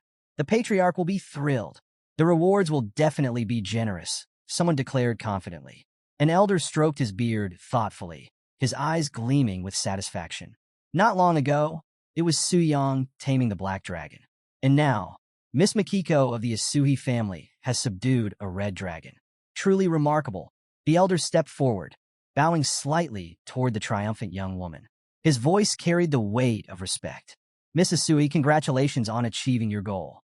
Next, we'll escort you to Longcheng City and safely back to Sakura Nation. Asui Makiko's confidence glowed as she nodded graciously. All right, thank you, Grandpa. Her gaze drifted toward the horizon, her expression turning wistful.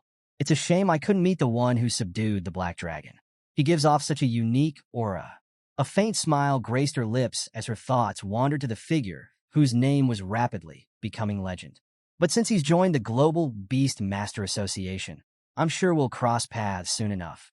Elsewhere, in another corner of the world, Luo Linger's frustration boiled over as she stared at the notification. Disbelief etched into her features. How is this possible? She muttered, her voice cracking with exasperation. She stomped her foot, shaking the floor beneath her. Su Yang was already hard enough to deal with, but now even Asui Makiko is ahead of me. She fumed, her pride bruised by the growing gulf between herself and her rivals. She turned her attention to the buzzing world chat, scanning the growing excitement. Yamamoto Taro, my student, Asui Makiko, has successfully subdued the red dragon. Zhao Kun, your student? That dragon should have been mine. William Smith, congratulations. Looks like we've suddenly got 2 new dragon tamers. President Carolina, unlikely. Augustine already confirmed they couldn't replicate Su Yang's method. Villia, 2 more tamers? Excellent. We'll have more people to share insights with. Luo Linger's fists tightened as she read the exchanges, her frustration deepening. Everyone's talking about a Sui Makiko now. What's left for me? She muttered, despair creeping into her voice. Her subordinates exchanged uneasy glances, unsure how to respond. Miss, this could be troublesome, one ventured cautiously. From a distance, Su Yang observed the notifications, letting out a faint sigh. I didn't expect her to act so quickly, he murmured, his expression neutral. But his eyes soon sharpened with determination. This changes everything. The Dragon Spirit's secret realm will reopen soon. I can't afford to waste time. I need to focus on preparing for the next task. His focus shifted as a glowing projection materialized before him, displaying a council of formidable figures engaged in a heated discussion. Report.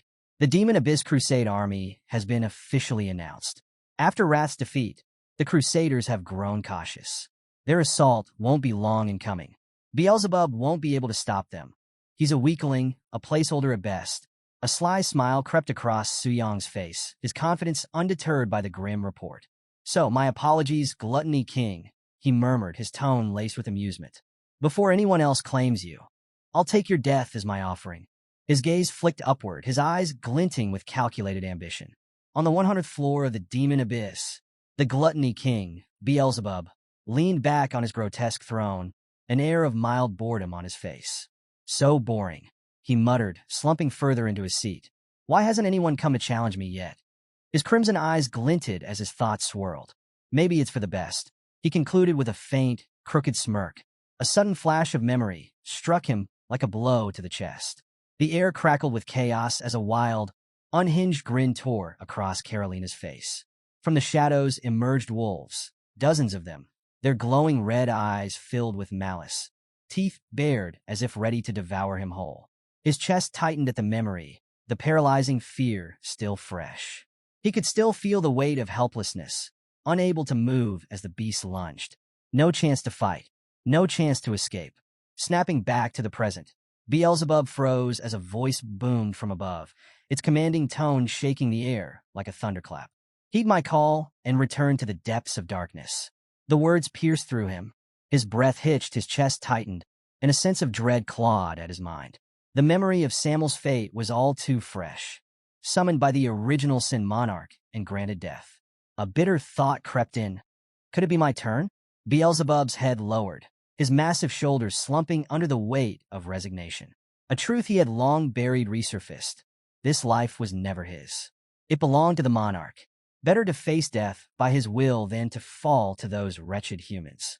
Dark energy erupted around him, violet streaks of light flaring violently, licking the air like flames.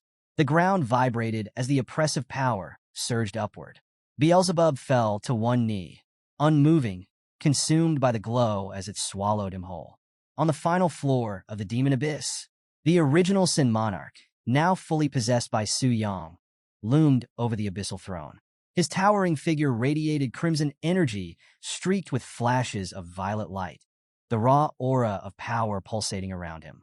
A sharp, blinding flash split the darkness, heralding Beelzebub's arrival. Beelzebub materialized before the monarch, his massive frame trembling under the weight of the summoning. Falling to his knees, he bowed low, teeth clenched as he forced out a weak breath. Your loyal servant Beelzebub answers your call, he intoned. Su Yang's commanding voice rang out, cold and unyielding. Gluttony, by the authority of this monarch, I summon you to death. Now, I ask you to offer your flesh once more. Do you object? For a moment, silence reigned. Beelzebub's massive body quaked, but his voice rose steadily, unwavering despite the dread. How dare I? My life was granted by the Lord. If you wish to take it back now, your loyal servant has no complaints. Crimson eyes glinted with approval. Such loyalty is commendable. Very well. The ground trembled violently as the violet light intensified, growing unbearable. Beelzebub let out a final cry before the rising darkness consumed him. Chains of violet energy lashed out from the void, crackling with power as they coiled tightly around Beelzebub's massive frame. His crimson eyes flared in panic as his limbs jerked violently against the restraints. Absorb. The word echoed through the abyss like a hammer, final and absolute. The chains pulsed with jagged energy, tearing through Beelzebub's form as his essence was siphoned away. His body trembled violently, his mouth stretched open in a silent scream. A notification flashed. Ding! You have slain the king of original sin, Gluttony Beelzebub. Experience gained, 3.7 billion. Overflow stored, 2.22 billion. Beelzebub's colossal body collapsed, his essence stripped away entirely. Violet light erupted in violent arcs, scattering his remains into fragmented pieces. What was left of his form crumbled into dust, leaving only silence in the aftermath. Items acquired. King of Original Sin, Gluttony's Heart. Grants plus 5 million HP, permanent, and plus 2,000 to all stats. King of Original Sin, Gluttony's Active Shell. Can be used to apply an imprisonment effect on a target. King of Original Sin, Gluttony's Demonic Core. Grants immunity to demonic corruption up to the 100th floor of the Demon Abyss. King of Original Sin, Gluttony's Heart. Material, an exceptional forging material for enhancing HP, defensive skills, or crafting divine artifacts. The air settled, the oppressive energy dissipating, but the battlefield bore the scars of devastation. Writhing tendrils of darkness crept outward from the ground, twisting skyward as though marking the place of Beelzebub's fall. Within the depths of the abyss, the eerie quiet was broken by Su Yang's voice, calm yet tinged with surprise. I thought Beelzebub, who hadn't fully evolved through devouring, would drop less valuable items compared to a higher-ranked king like Samuel. He paused, his gaze lingering on the glowing loot before him. But it seems there's barely a difference. Such high value. A smirk spread across his face, tinged with smug satisfaction. My luck is just too good. This isn't something the goddess of luck could explain. It's like I've kidnapped her to be my wife. His gaze shifted to a glowing chest labeled Special Drops. With a flick of his hand, the ethereal barrier around it shattered, sending fragments of light scattering through the chamber. Let's see what treasure this is. A deafening boom shattered the silence. Golden light burst forth, slamming into the ground with enough force to send shockwaves rippling through the air. Su Yang's cape billowed violently in the energy surge, his expression twisting into a mix of awe and disbelief. Hovering midair was a radiant artifact, its divine presence overwhelming. Sin Reversal, Gluttony's Punishment. The weapon pulsed with energy, its shimmering surface engraved with intricate patterns that seemed to hum with untold power. Violet and crimson streaks danced across its blade, filling the chamber with an oppressive aura. Su Yang's eyes darted across the glowing text that appeared before him, locking onto its most remarkable traits. Tier, Demigod. Unique limited soul imprint. Bound to the soul of the individual who slayed Beelzebub. Cannot be dropped, traded, or gifted. Usable only by the soul-bound wielder. Attributes. HP. Plus 50%. All elemental resistances. Plus 20%. Tenacity. Plus 30%. Abilities. 1. Sin Gluttony. O absorbs 2% of the attributes of slain enemies and transfers them to the wielder. 2. Sin Reversal. Gluttony's Punishment. O strips the authority of gluttony from sinful beings, reducing all their attributes by 10%. 3. Judgment, Kingslayer. O upon slaying a sinful lord, the weapon vanishes into the void. O the wielder gains permanent authority over gluttony as a reward. This is on another level, Su Yang murmured, his voice laced with astonishment. The artifact flared violently, its energy surging in jagged bursts of violet and crimson light. The chamber vibrated under its sheer power, a divine artifact in every sense of the word. But Su Yang's initial excitement gave way to mild irritation as the requirements flashed before him. Demigod tier required to equip. She clicked his tongue bitterly. I'm still too far behind. Without the right level, it's completely useless for now. His gaze hardened as he considered its potential. If I could disrupt the transfer shrine and manipulate its power, maybe I could accelerate my growth. His voice trailed off, his mind already racing with plans. The scene shifts to the Holy City. Beneath the radiant spires of the Holy City, a council convened within the Grand Temple. The High Priestess stood at the center, her grip firm on her staff as glowing projections shimmered around her. A council member's voice cut through the quiet. Though the identity of the one who stole the first Sin reversal artifact remains unclear, there have been no major clashes between nations or associations. Yet, the High Priestess's gaze lingered on the glowing figures of the projections, her expression contemplative. If subsequent actions align with the Round Table's resolutions, taking turns to challenge the kings of original sin, this fragile stability may persist. Elsewhere, the entrances to the abyss brimmed with tension. Dark-cloaked sentinels patrolled the massive gates, their gazes sharp and unwavering.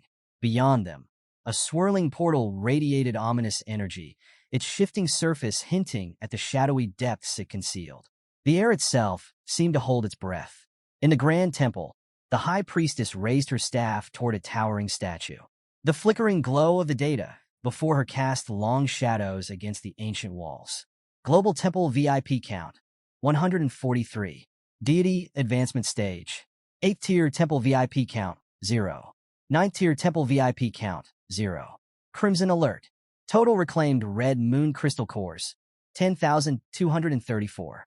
Current Red Moon Corruption, 14%. Her grip tightened, her voice trembling as she whispered, "The chains are weakening.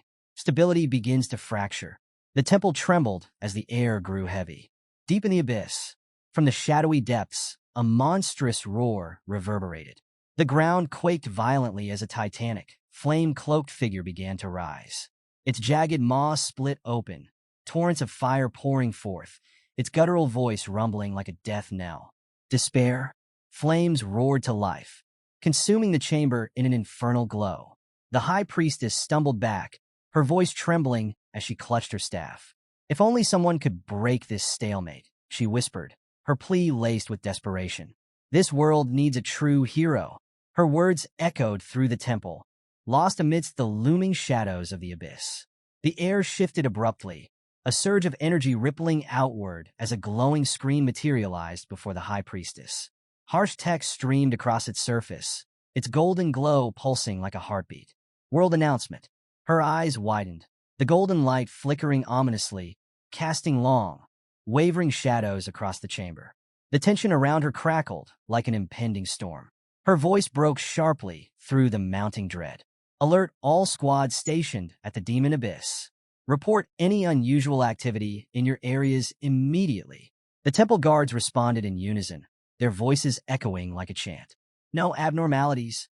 The repeated words sounded hollow, offering little solace. The high priestess gripped her staff tightly, her knuckles turning white.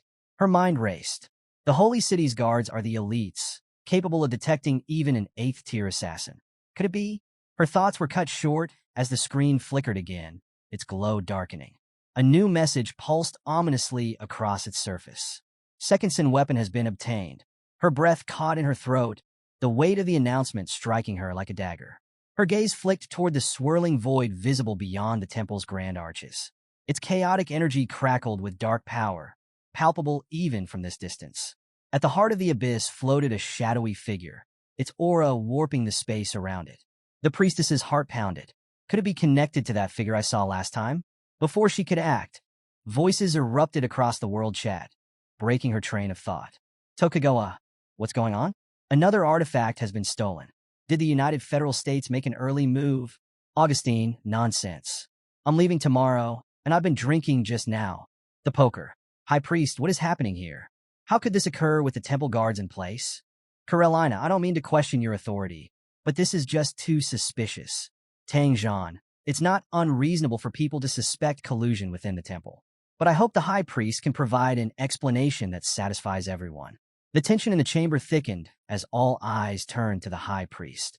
Her gaze remained steady, her expression calm and resolute. "You are free to have your doubts," she began, her tone even and measured, "but please maintain basic reasoning. The Transfer Temple has never interfered in any competition since its inception. I myself have never left the Holy City." She paused, her voice cutting through the growing unease. If the Transfer Temple truly intended to interfere, why would it do so covertly? Everyone here should already understand this. Silence fell, heavy and oppressive, as the weight of her logic settled over the assembly. The priestess lowered her head slightly, her brow furrowing in thought. "I do trust the High Priest in my heart," she reflected, "but I can't figure this out. If all other possibilities are ruled out, Could the remaining one also be wrong? A chilling realization began to gnaw at her resolve. The only path forward was clear. The answers lay in the abyss. She raised her head, her voice ringing with determination. At this point, I propose abandoning the decision made during the meeting. We must form a united raid team, composed of the strongest members from each guild, and launch an abyss raid immediately. Does anyone object? Her words carried the weight of unshakable resolve. She raised her staff high, catching the golden light that poured down from the temple ceiling. Her piercing gaze swept the chamber. A beat of silence. No objections, came the unified response. Her declaration echoed like a commandment. The temple's light grew brighter, cascading over the assembled leaders like a divine decree. She thrust her staff skyward, her voice unwavering. Then let's begin assembling the team at once. This time, we absolutely cannot allow another reverse sin artifact to fall into the hands of thieves. The room erupted into motion, but her gaze lingered on the abyss beyond, its dark energies pulsing ominously. This time, she vowed silently, we will not fail. Deep within the shadows of the abyss, Suyong, now the original Sin Monarch, stood amidst the void, his crimson eyes glowing ominously. The oppressive darkness coiled around him like a living thing, shifting and pulsating with his presence. Speaking of which, he murmured, his tone measured and cold, there should be a world announcement again, right? With the second artifact stolen, those Abyss Raiders are bound to take this seriously. A wicked grin split his face, sharp and foreboding. Worst case scenario? They'll charge in as early as tomorrow. The air quaked faintly, a prelude to the storm brewing within the abyss. The demon abyss stretched endlessly, layer upon layer of shadowed platforms spiraling into the depths. A vast, eerie map materialized, marked with ominous red crosses on certain floors. 100, 200, 300, and 400. The demon abyss spans 700 floors. Suyong's voice echoed through the dark. Every 100 floors lies a king of sin. He stepped forward, his gaze piercing through the void. Gluttony and wrath have already fallen to me, yet lust and greed remain dormant. A pause lingered as his thoughts turned toward the advancing raiders. This means they can push straight to the 500th floor. The image of the abyss shifted, revealing the looming 500th floor, shrouded in darkness. The visual cracked and shattered like glass, but the tension it carried lingered. But all of that follows the system, Suyong continued, his voice cutting through the void like a blade. His glowing red eyes narrowed, his smirk curling wider. My very existence, he paused, letting the weight of his words sink in, is the greatest disruption to this system. The abyss trembled violently as Lucifer emerged from the shadows. Her immense wings unfurled, dark energy rippling outward like a violent storm. The void itself recoiled under her suffocating presence, the space trembling beneath her overwhelming aura. If I were to place Lucifer, the strongest among them, directly in Gluttony's domain, his words trailed off, a cold challenge etched into the air. Who could possibly clear the 100th floor? A few days later, in the demon abyss, Augustine stepped cautiously onto the jagged terrain of the abyss. The crimson glow of crackling lightning reflected in his eyes, tension carved deeply into his furrowed brow. Abyss of demons, he muttered under his breath, gripping his staff tightly. I'm finally back. Below him, the spiraling rift roared with blood-red energy, a chaotic storm promising nothing but destruction. Are you all ready? Augustine asked, his tone sharp and commanding. The group stiffened, the anticipation palpable. Carolina stepped forward, her smirk bold and fiery. Do you even need to ask? I've been itching for this, she quipped, excitement glinting in her eyes. Beside her, Tang Zhan shrugged nonchalantly. Ready to go anytime, he replied coolly. Augustine's tone grew heavier, his resolve solid. The first 200 floors have already fallen. We cannot allow the third reverse sin weapon to fall into anyone else's hands. Carolina's grin widened as her fiery determination flared. Everyone here's top tier, so let's skip the formalities. Who's leading the charge against the floor 300 boss? A knight stepped forward, his golden hair gleaming under the abyss's crimson glow. Let me take this one, he declared, his tone calm but resolute. I've always been beaten to the punch by the big shots. It's about time I faced one of these abyssal bosses myself. The air grew heavier as his status displayed. Rank 3. Level 301. Class: Radiant Sun Templar. Raising his sword, A confident smile broke across his face. All right, let's see what you've got. Let's go. Tang Zhan shouted, his aura igniting with fierce determination. Break through all barriers. Augustine followed, bracing for the chaos ahead. Magic and steel clashed violently as spells erupted, their light illuminating the darkness. Rocks shattered, and the dense air trembled with the force of their attacks. The team moved in perfect sync, their focus unyielding as they charged deeper into the abyss. The group came to a halt, their breaths heavy, eyes fixed ahead. We're almost at the 100th floor, Gluttony's domain, Carolina announced, her voice tense with anticipation. Before them, the grotesque maw, the 100th floor, domain loomed, pulsating with a sinister crimson glow. It twisted and churned like a living void, an ominous gateway into chaos itself. Since there aren't any guard bosses left, let's charge through in one go, a voice called out, determination cutting through the tense silence. The group braced themselves, but unbeknownst to them, deep within the domain, a dark figure stirred. Shadows writhed like serpents, coiling around her form. Blood-red energy crackled through the void, her piercing gaze radiating malice. Lucifer, the king of original sin, pride, stood with an aura that suffocated everything in her presence. Her crimson eyes glimmered coldly, and her disdainful voice echoed, dripping with venom. Finally, you've arrived. The air thickened instantly, a palpable dread creeping into the chamber, as if the abyss itself responded to her words. Enemy units detected ahead, Radiant Sun Templar muttered, his tone tense as his gaze swept the area. The group stiffened, their unease rippling outward. Carolina's voice cut sharply through the silence. More enemies? But Gluttony is supposed to be dead. No, Tang Zhan murmured, his tone grim. That's not the Gluttony King. From the shadows, Lucifer stepped forward, her overwhelming power radiating like a suffocating wave. The mere sight of her sent chills through the team. Foolish ants, she sneered, her cold voice mocking.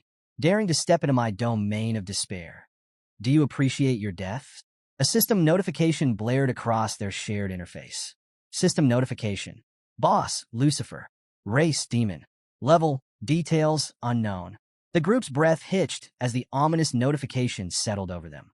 Before anyone could react, Radiant Sun Templar's defiant grin cut through the tension. So, the 100th floor boss went for a makeover with a female skin? Interesting. With a burst of radiant light, he launched himself forward, his blade blazing with holy energy. Wait, don't act recklessly, Poker shouted, his voice drowned out by the deafening clash of power. The battlefield erupted into chaos, the air vibrating with violent energy. Suddenly, everything stopped. A single, lightning-fast strike illuminated the darkness, silencing the battle in an instant. The ground quaked under the force, and a system notification shattered the air like a death knell. System notification. Your teammate, Mike, Radiant Sun Templar, has been killed by Boss Lucifer. The chilling declaration hung in the air, cutting through the stunned silence. Lucifer's crimson gaze narrowed, malice radiating from her as the remnants of her attack crackled ominously around her. The group shouted in disbelief. One strike? Carolina's voice trembled as she muttered, to instantly kill an 8th-ranked Templar Knight. How is that even possible? What level is this boss? She gritted her teeth, trying to suppress the dread creeping into her expression. I've already used high-rank insight. Another voice interjected, frustration lacing their words. It's completely ineffective, and those with weaker power fainted just from her aura. The realization settled over the group like a shroud. Lucifer was unlike anything they had ever encountered. The oppressive tension was broken by a determined voice. Let me try. A magician stepped forward, her eyes blazing with resolve. Power surged around her as she activated a forbidden spell, Record of True Delight. A radiant burst of multicolored light exploded outward, bathing the battlefield in blinding brilliance.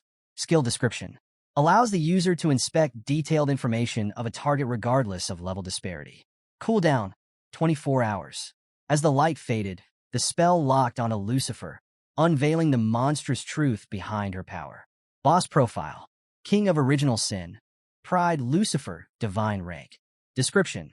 Lucifer stands as the leader of the kings of original sin, embodying the sin of pride, the most dominant among the 7 deadly sins. Level, 400. Attributes. Strength, 452,121. Spirit, 231,123. Speed, 213,432. Carolina's eyes widened in disbelief, her voice trembling. This is divine rank.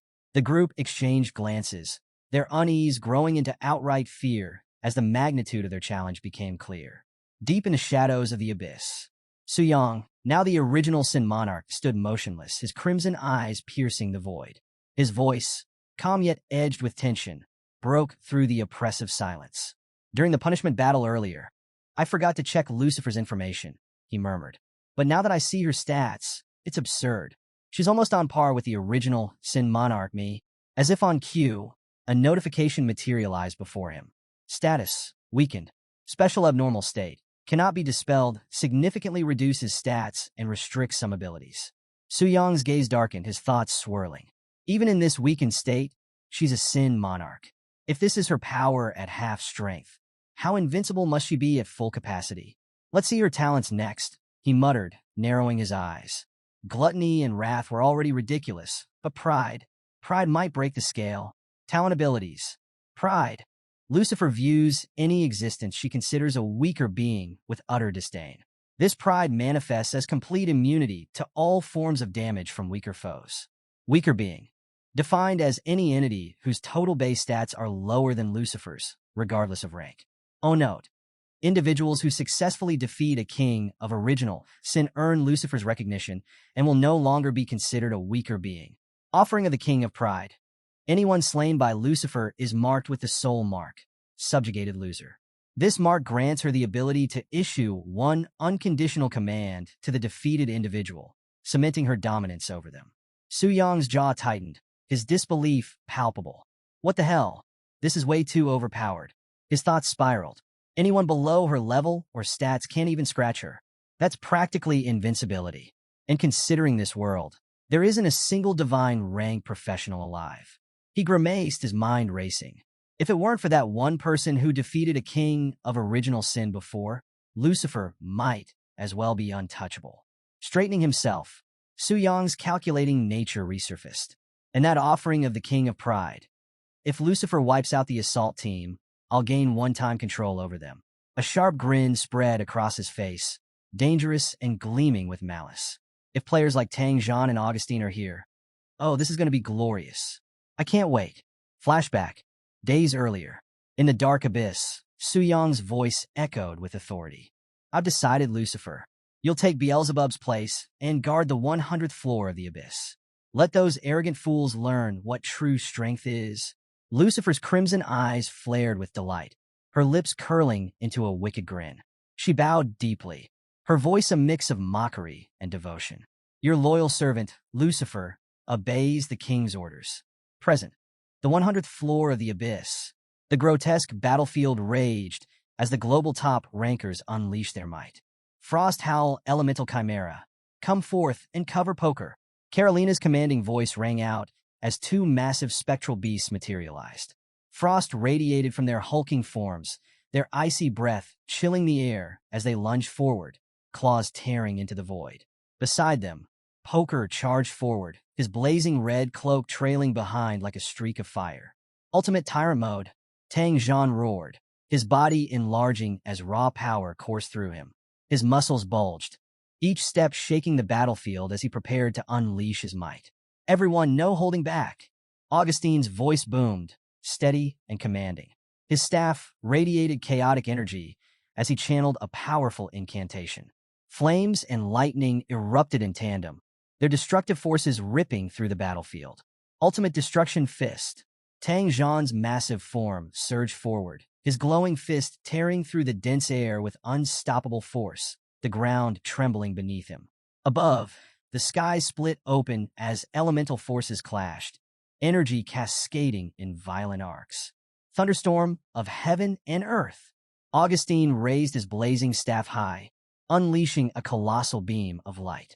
The radiant energy tore through the battlefield, obliterating everything in its path.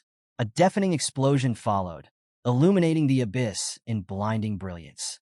As the fiery glow faded, silence fell across the battlefield, broken only by the faint crackle of dissipating energy. Smoke and dust billowed into the air, cloaking the scene in a suffocating stillness. The group stood frozen, breaths heavy and hearts pounding. The group cautiously regrouped, their eyes locked on the settling debris. "Did we do it?" one of them asked, their voice trembling with a flicker of hope. The silence stretched unbearably, only to be shattered by a ragged cry. "Leader!" The team turned in shock as their president emerged from the smoke, his once pristine armor cracked, his breath labored. "President!" the group cried out, scrambling toward him in panic. But their relief turned to dread as the smoke cleared entirely, revealing an unscathed, chilling figure standing tall amidst the devastation. Lucifer, her dark wings spread wide, casting an oppressive shadow over the battlefield. Her crimson eyes gleamed with disdain, and the abyss trembled beneath her suffocating presence. A pulse of energy exploded outward, forcing the group to brace themselves. Above her, her health bar flickered ominously. HP, 100%. Her voice cut through the chaos, sharp and scornful. "Why do the weak fight?" she sneered. "Death is your destiny." "Damn it!" Poker shouted, his desperation slipping into panic. "Why is such an outrageous enemy on the 100th floor of the abyss? Our combined full-strength attack didn't even scratch her." Carolina growled, her frustration boiling over. "What kind of mechanic is this? How is this even fair?" Augustine's gaze hardened as he surveyed the battlefield. His voice was steady, but the weight of his words was grave. "Forget mechanics. The boss is preparing a big move," he warned. Tang Zhan's booming voice broke through the rising panic. "Everyone listen up. Activate all defensive skills. Hold the line no matter what." The team scrambled to respond, their focus shifting to survival. Above them, Lucifer smirked, her overwhelming aura suffusing the air. A dark beam of energy began to form in her hands, crackling ominously as it bathed the battlefield in its sinister glow. "My Lord Sovereign," she murmured, her voice laced with reverence. "Your loyal servant offers you a glorious feast. Please enjoy." The chilling words echoed, sending a shiver through the group. Beneath her feet, the inscription "Sin of Pride" glowed with malevolent energy, growing brighter as the beam intensified. The team braced themselves, their resolve faltering under the crushing weight of Lucifer's devastating power, now poised to descend. Boom!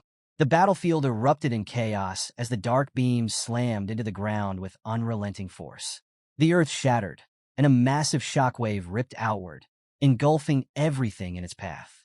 Lucifer's voice rang cold and unyielding amidst the destruction. "The weak shall perish." The abyss quaked violently beneath her.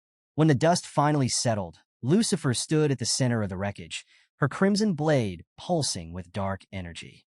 Screams echoed across the battlefield as the aftermath of the blast left nothing but devastation. Dust and debris swirled through the air, and the few surviving team members struggled to regain their footing. "So, in the end, only the three of us survived," Augustine muttered, his voice heavy with grief. The loss weighed on him like an unbearable burden. "Even Poker got wiped out," Carolina added bitterly, her gaze fixed on the wreckage. "And his defense was supposed to be incredible. What a terrifying skill." Tang Zhan gritted his teeth, his frustration bubbling beneath his calm demeanor. "It annihilated everyone else instantly." Then his expression shifted, his eyes narrowing as realization dawned. "I get it now," Tang Zhan said grimly. "It's because only the three of us have ever delivered the final blow to a king of original sin. Everyone else was killed on the spot. No exceptions." The weight of his words hung heavy over the survivors. "This must be the boss's mechanic," he concluded. Augustine snarled, his fists clenching tightly. His voice shook with frustration and rage. "So what if we know this?" he snapped. "The overwhelming power gap makes it unwinnable anyway." A strange, ominous energy surged through the battlefield, pressing down like an invisible hand. The trio's eyes widened as the overwhelming presence engulfed them. Lucifer stood tall amidst the fading chaos, her dark wings unfurling to their full span, casting an immense and foreboding shadow across the ruined battlefield. Her crimson eyes glowed with a cold brilliance, exuding absolute authority. "My Lord Sovereign," she declared, her voice unwavering and filled with reverence. "I have not failed my mission." As her words echoed into the silence, The battlefield dimmed, the oppressive aura fading into stillness. Outside the demon abyss, Augustine, Carolina, and Tang Zhan now sat amidst the aftermath, their bodies slumped with exhaustion. The air around them was heavy. Their breathing labored as they struggled to process what had transpired. "Everyone is here," Augustine muttered, his voice hollow, barely audible over the faint crackle of lingering energy. Carolina's fiery demeanor was replaced by a quiet frustration. Her fingers twitched, betraying the tension she couldn't contain. "Damn it," she whispered, the anger simmering in her tone. "What just happened? Who is this person? Why couldn't I react at all? And why were we instantly wiped out?" Her questions hung in the air, unanswered, as the weight of their defeat settled over them. Nearby, a player clutched their arm, their voice bitter and trembling. "Apart from those three great ones, we were annihilated instantly. It was like we were nothing more than dogs on the side of the road." Another voice broke in, shaking with disbelief. "Why would such a strong boss appear on the 100th floor of the abyss? That's not just a boss. It's a god-level entity. How are we supposed to beat something like that?" The suffocating atmosphere grew thicker, a shared hopelessness spreading among the group. Tang Zhan's deep voice finally broke the silence, steady yet grave. "This was inevitable," he said, his tone measured. "We just suffered an unprecedented defeat, and we're only beginning to grasp what we're up against." Poker stepped forward, his voice calm, but heavy with resignation. "The moment she swung her sword, I knew it. We didn't stand a chance. With our current strength, this dungeon is unwinnable." Carolina lowered her gaze, her voice barely audible as despair tinged her words. "But without defeating her, we'll never obtain the weapon of rebellion. Worse, we'll never face the original Sin Lord or access the expansion pack. Steps of Ascension to Divinity." Tang Zhan's brows furrowed, frustration glimmering in his eyes. His voice was firm, though strained. "And if we fail to ascend," he said grimly, "we'll never break through to face the king of arrogance. It's a vicious cycle." His final words cut through the silence like a blade, leaving the group to wrestle with the implications. Augustine slumped where he sat, his shoulders weighed down by exhaustion and defeat. His voice trembled as he spoke, each word laden with despair. "This is the first enemy, aside from the High Priest, who made me feel it's absolutely impossible to defeat them." His gaze darkened, shadows pooling under his tired eyes as sweat dripped from his brow. "The King of Pride is terrifying beyond measure," he muttered, his fists clenching tightly. His knuckles turned pale, and his hands shook under the crushing weight of the realization. His voice cracked, fading into the suffocating stillness. "This is truly the darkest moment in the entire world." The group sat in silence, the weight of their failure pressing down like a suffocating fog. Deep in the demon abyss on the final floor, the oppressive silence was shattered by the rumbling voice of the original Sin Monarch, dripping with mockery. "The darkest moment? That's true," he sneered, his tone razor-sharp. "But there's one thing you're wrong about." The massive figure leaned forward, his crimson eyes glowing with malicious confidence. With a casual wave of his clawed hand, he gestured as though addressing insignificant insects beneath his notice. "The steps of ascension to divinity will eventually come," he declared. "But the one to advance them won't be you. It'll be me." Dark energy surged around him as Lucifer's offering intertwined with the king's offering, forming a pulsating, ominous shadowy force. The original Sin Monarch's smirk widened, his fangs glinting in the flickering light. "Through these soul imprints, I can issue mandatory commands, sense your every movement, your every thought, even your exact position." His dark chuckle reverberated through the chamber. Far more efficient than any full map view feature. Swirling blue orbs hovered ominously in the void, illuminating the shadowy figure of the king. His crimson eyes glinted with suspicion as he scanned the glowing fragments of suspended souls. "Strange," he mused. "Amidst all this overwhelming negativity, one emotion stands out. Joyful, even." His gaze sharpened, locking onto a peculiar orb glowing brighter than the rest. Could it be, has their mind been damaged? Suyong's claws twitched slightly, his focus intensifying. The orb's radiance grew stronger, its pull irresistible. "And this appearance, is it from the people of Shiva?" As Suyong examined the orb, the scene shifted, revealing a figure clad in flowing emerald robes adorned with intricate golden ornaments. Adder Hazan, level 320, 9th turn Miracle Priest. Suyong's thoughts raced, the details clicking into place. When speaking of the people of Shiva, they always leave a peculiar impression, not just because of their distinct culture, but also due to their unique position in this era of games. His musings deepened, his tone sharper. Despite the advanced mechanics of this world, they still adhere to their traditional caste system, where the ruling elite control the most exceptional resources. This polarization has led to Shiva's number of legendary professionals being among the lowest of all nations. The glowing orb pulsed, demanding his attention. Suyong's voice cut through the void. To suffer such a devastating defeat and yet find someone in high spirits. How intriguing. Let's see what he's really thinking. The scene shifted again, focusing on Adder Hazan. He stood calmly amidst the ruined battlefield, his masked face shadowed, yet exuding a commanding presence. His emerald robes flowed faintly in the tainted breeze, untouched by the devastation surrounding him. Adder's smirk widened, smooth and laced with satisfaction. I didn't expect even the best teams in the world to collapse like this, he muttered, his voice a mix of amusement and calculation. Tilting his masked face slightly, a sly grin formed beneath the veil. Wonderful. Excellent. He turned his focus inward, his tone dripping with calculated malice. With a significant decline in the strength of elite professionals and the halt of global mission progress, both Xia and the American Union will face severe setbacks. He surveyed the field of devastation, confidence radiating from his every motion. And this will give Shiva the opportunity it needs. A chance to surpass Xia and the American Union. Adder's piercing gaze lifted, his resolve unshaken as his mind turned toward his goal. The chance to become the world's next superpower. In his mind's eye, the shadow of the ancient devourer loomed, a towering, crimson-horned figure shrouded in a storm of ominous energy. Its glowing eyes narrowed with suspicion as if assessing Adder's worth. Adder muttered to himself, his voice resolute. So long as we obtain the legacy of the ancient devourer. The words hung in the air, carrying a weight of ambition and dread. Deep in the demon abyss, Suyong's crimson eyes flashed as a realization struck. The ancient devourer, he murmured, his voice low but sharp. A flicker of memory surfaced, tugging at the edges of his consciousness. I've heard that name before. Oh, right, it's in the description of the Dragon Bone Sword. The scene shifted to a glowing void where the Dragon Bone Sword hovered, emanating an eerie, blood-red glow. Dragon Bone Sword, Devourer Athos.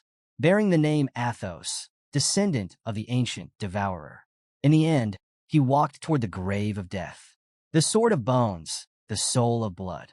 The corpses do not decay, and the devouring never ends. Suyong's voice trembled slightly as he spoke to himself. Yes, according to this description, the Black Dragon AOS was the descendant of the ancient devourer. At the time, I thought it was just a simple backstory. I didn't expect it to actually exist.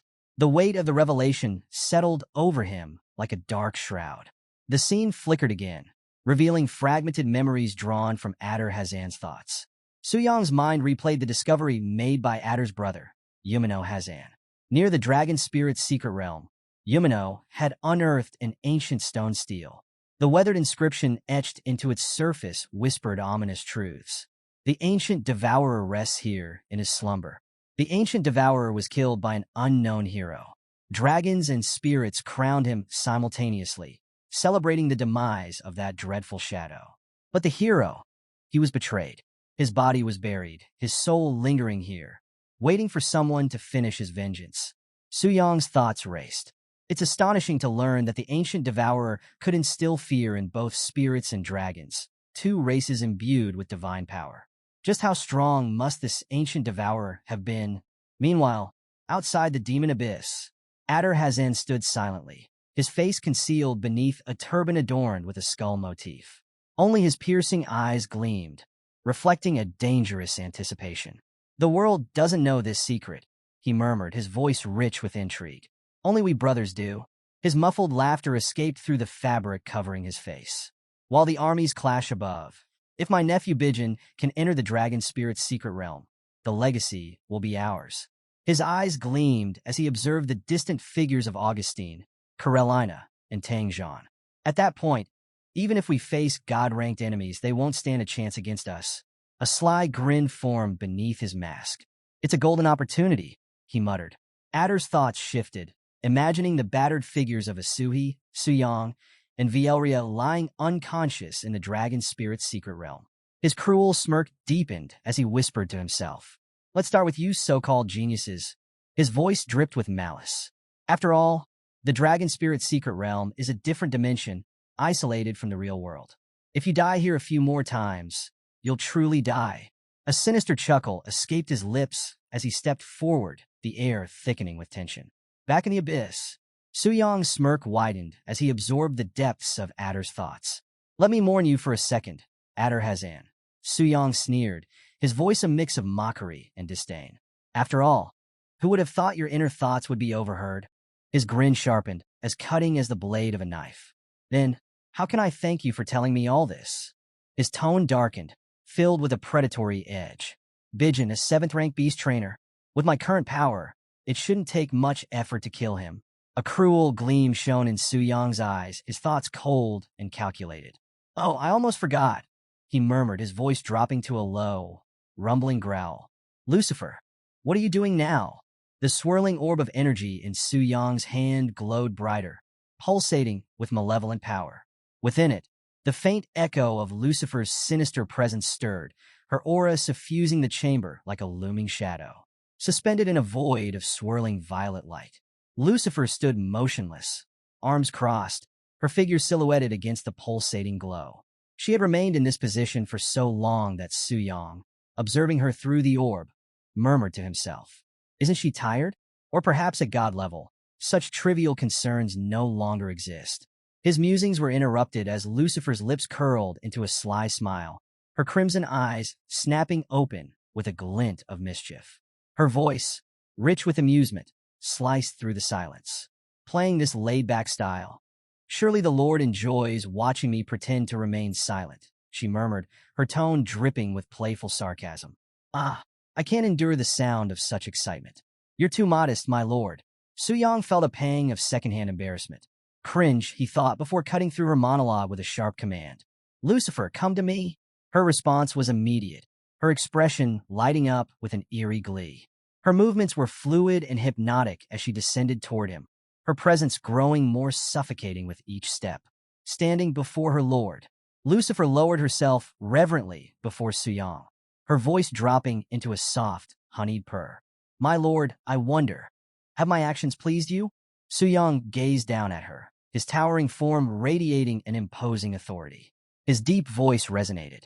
"You have wiped out all the enemies and done an excellent job, Lucifer. So, I've decided to reward you." Lucifer's expression shifted to one of bliss, her lips curling into a sly smile. Lowering her head further, she spoke with a blend of adoration and anticipation. "As long as I have pleased you, I am utterly satisfied. How could I dare accept your grace so easily?" Suyong raised his colossal hand, his fingers curling as an orb of swirling crimson energy began to form above his palm. The glow intensified, pulsating with ominous power. "This is a gift from your lord, and you have no right to refuse it," he declared, his booming voice leaving no room for hesitation. The crimson energy surged forward, twisting into a spiraling torrent as it hurtled toward Lucifer.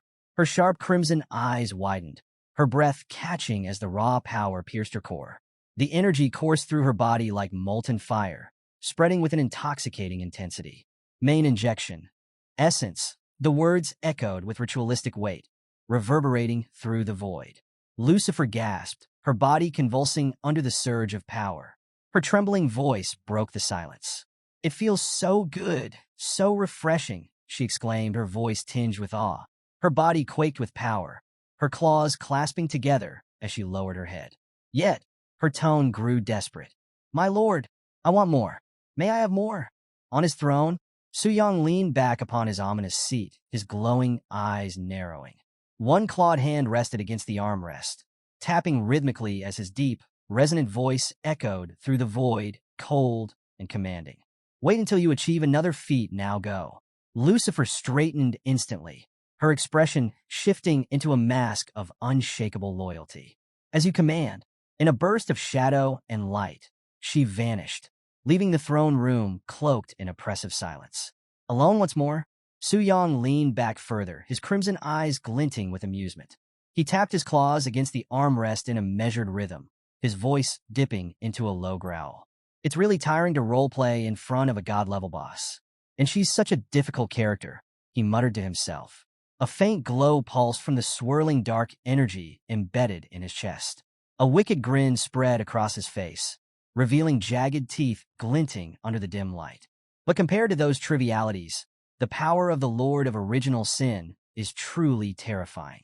Just a wisp of that dark power can make Lucifer obsessed. When this weakened state is lifted, how strong will I be? Suddenly, the oppressive darkness of the void was pierced by a sudden brilliance, blinding and unrelenting. What? Suyang's voice echoed with both irritation and surprise as the light grew, swallowing the shadows. Before him, an ethereal figure descended amidst a cascade of golden feathers and flickering embers. Her flowing robes of white and gold seemed to shimmer with every step, each thread imbued with divine authority. The brilliance of her presence illuminated the oppressive darkness, a stark contrast to the void around her. Her sharp blue eyes locked onto Suyang, piercing through the shadows, while her golden hair flowed like a celestial halo, framing a face radiating both grace and unyielding resolve. A faint whisper escaped from Suyang, the realization striking like a thunderclap. It's her. The high priestess of the holy temple stood before him, her radiant form cutting through the abyssal gloom. A flashback. Euphemia stood in the sacred halls of the holy temple, her fingers trembling slightly as she read the report. Her voice, usually calm and measured, cracked with disbelief. The resistance army, composed of the strongest warriors on the continent, completely annihilated? How could this happen? The numbers and details scrawled across the glowing screen painted a grim and irrefutable picture. Euphemia's grip tightened on her staff. The situation is extremely abnormal, she muttered, her brows furrowing. I cannot remain a bystander anymore. With unshakable resolve, she raised her hands to the heavens, her voice echoing with divine authority. Oh, sacred statue, I am your representative, Euphemia Vega, the third high priestess. I request your blessing. Golden beams of light cascaded from the heavens, enveloping her in celestial brilliance. The air trembled as divine energy filled the chamber. Let the holy light shine. Her wings unfurled, their ethereal feathers shimmering with radiant energy. The holy power coursing through her ignited a celestial sigil above her head, pulsing with otherworldly might. System notification. The Eye of Insight evolves into the Eye of Truth. Euphemia's body glowed with unparalleled radiance, her wings transforming into a magnificent display of shimmering feathers. Skill description. The ultimate form of the Eye of Insight, enhanced by the sacred statue's power, contains the essence of the holy stars, capable of perceiving all truths in the world. Back in the present, Euphemia hovered high in the vast, shadowed hall of the demon abyss. Beams of holy light radiated from her form, descending like celestial fire, pushing back the suffocating darkness around her. Her voice rang out, steady and resolute. What is this terrifying dark power? Are you the Lord of the Abyss? Suyang leaned forward on his throne, his skeletal grin widening beneath his tattered cloak. His crimson eyes glowed menacingly, a stark contrast to her radiant presence. His claws rested casually on the armrests of his throne, but the oppressive weight of his aura bore down on her like a storm. What brings the high priestess of the holy temple to the very depths of this absolute darkness? His voice reverberated through the cavern, mocking yet commanding. Euphemia's eyes narrowed. She could feel the oppressive force of his presence pressing against her very soul. Despite the suffocating atmosphere, her tone remained steady, unwavering. You know me, she stated, her sharp gaze locked onto his. Of course, Suyang replied, his voice laced with cruel amusement. I am fully aware of your so-called resistance force, and your desperate attempts to attack the demon abyss to complete your global mission. He gestured lazily with a clawed hand, his disdain for her efforts clear. Those cowards were all eliminated by Lucifer's hand. Is that why you've come here? To see the depths of your failure firsthand? He rose from his throne, his towering figure looming in the oppressive shadows. With each step forward, the air around him distorted, bending under the weight of his aura. Then tell me, High Priestess, he growled, his voice sharp and commanding. How should I welcome you? In the abyss. Euphemia's blazing sapphire eyes betrayed her determination, even as unease churned within her. Her grip tightened on her staff as she observed the towering demon, his skeletal grin stretching impossibly wide. The last time I used the Eye of Insight, he appeared to be sleeping, she thought, her heart pounding. I didn't expect he'd awaken this time. Is this the cause of the abyss's sudden changes? She tried to peer deeper into the essence of his overwhelming power, her divine senses straining to unravel its mystery. But this energy was darker, more profound than anything she had encountered before. Even the Eye of Truth couldn't penetrate its depths.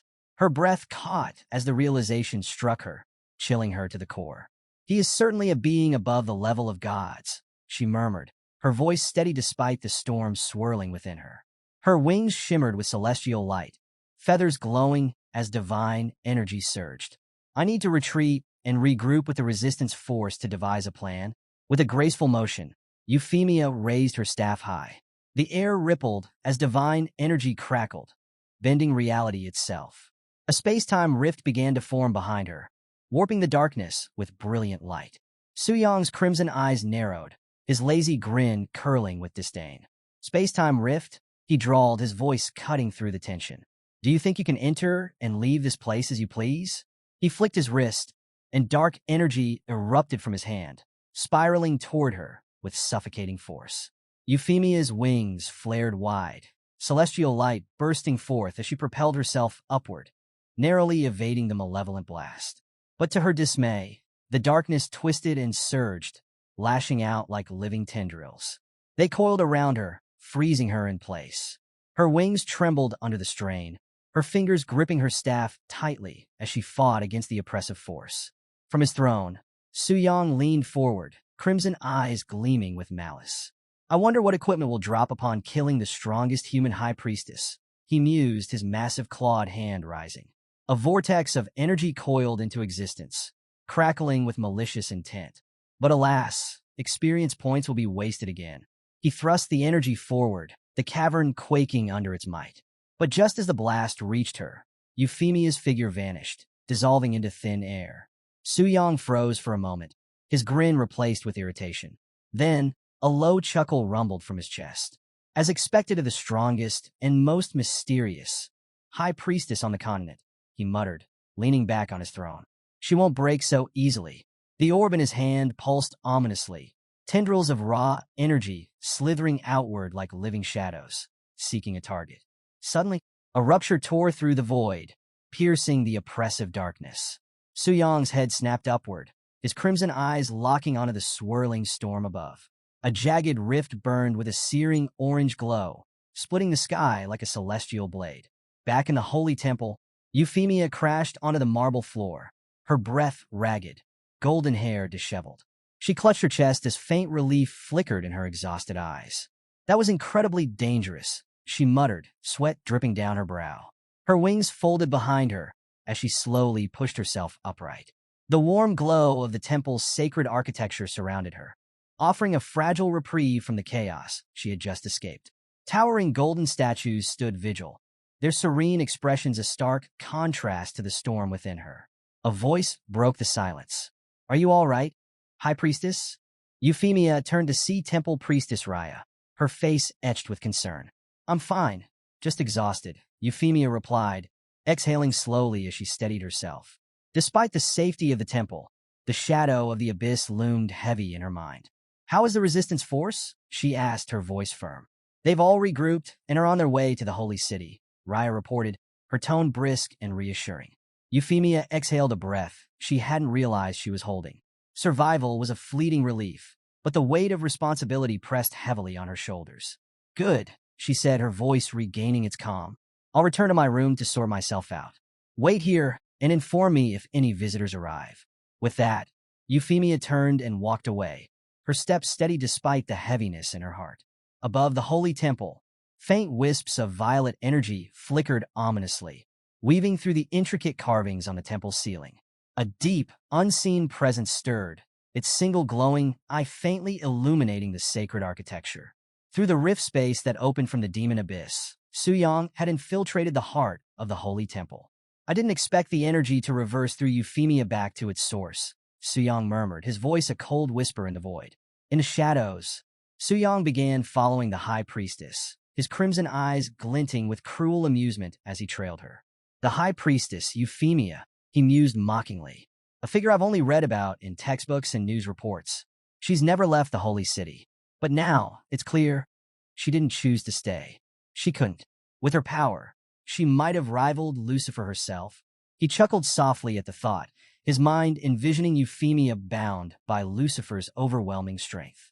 If the High Priestess had fallen, Suyang mused, her soul could have been repurposed, inscribed with my sigils. A perfect puppet, such potential, wasted. Yet what intrigued him more was the realization that the original Sin Monarch's dark power had successfully infiltrated the real world undetected. Is this the capability of the transformation statue? His gaze drifted to the colossal sacred statue before him, its imposing figure looming at the heart of the temple. The sacred statue hub? Suyang's thoughts raced. Currently, all global professions are recorded by the sacred statues. And if nothing unexpected happens, this statue before me is the central hub of all sacred statues worldwide. A sinister grin spread across his skeletal face. Could my power corrupt this monument? He whispered, excitement lacing his voice. Could I weave my influence into its core and rewrite the sacred laws themselves? The intoxicating thought spurred him into action. Let me try. A sphere of swirling violet energy roared to life in Suyang's clawed hand. The temple grew deathly still as the dark force surged forward, its focus locked on the sacred hub. Minutes stretched into tense silence as the violet energy wrapped around the statue, probing its divine defenses. Finally, the energy faltered, sparks faded, and the violet light dissipated into the air like smoke, leaving the statue untouched. It didn't work at all, Suyang muttered, his voice laced with frustration. His crimson eyes darted around nervously. Whatever force the sacred statue wields not only resisted corruption, but completely nullified my power, he murmured. Still, no alarms were triggered. The resistance had been invisible, an untraceable wall of divine power. Fortunately, it didn't set off any defenses. Otherwise, things would have been troublesome, he admitted with a grim smirk. Shifting focus, turning away from the impenetrable hub, Suyang's attention was drawn to a lone figure standing beneath the golden light of the temple halls. Temple priestess Raya stood silently, her back to the encroaching shadow, unaware of the malice now fixating on her. Let me try controlling someone else, Suyang murmured.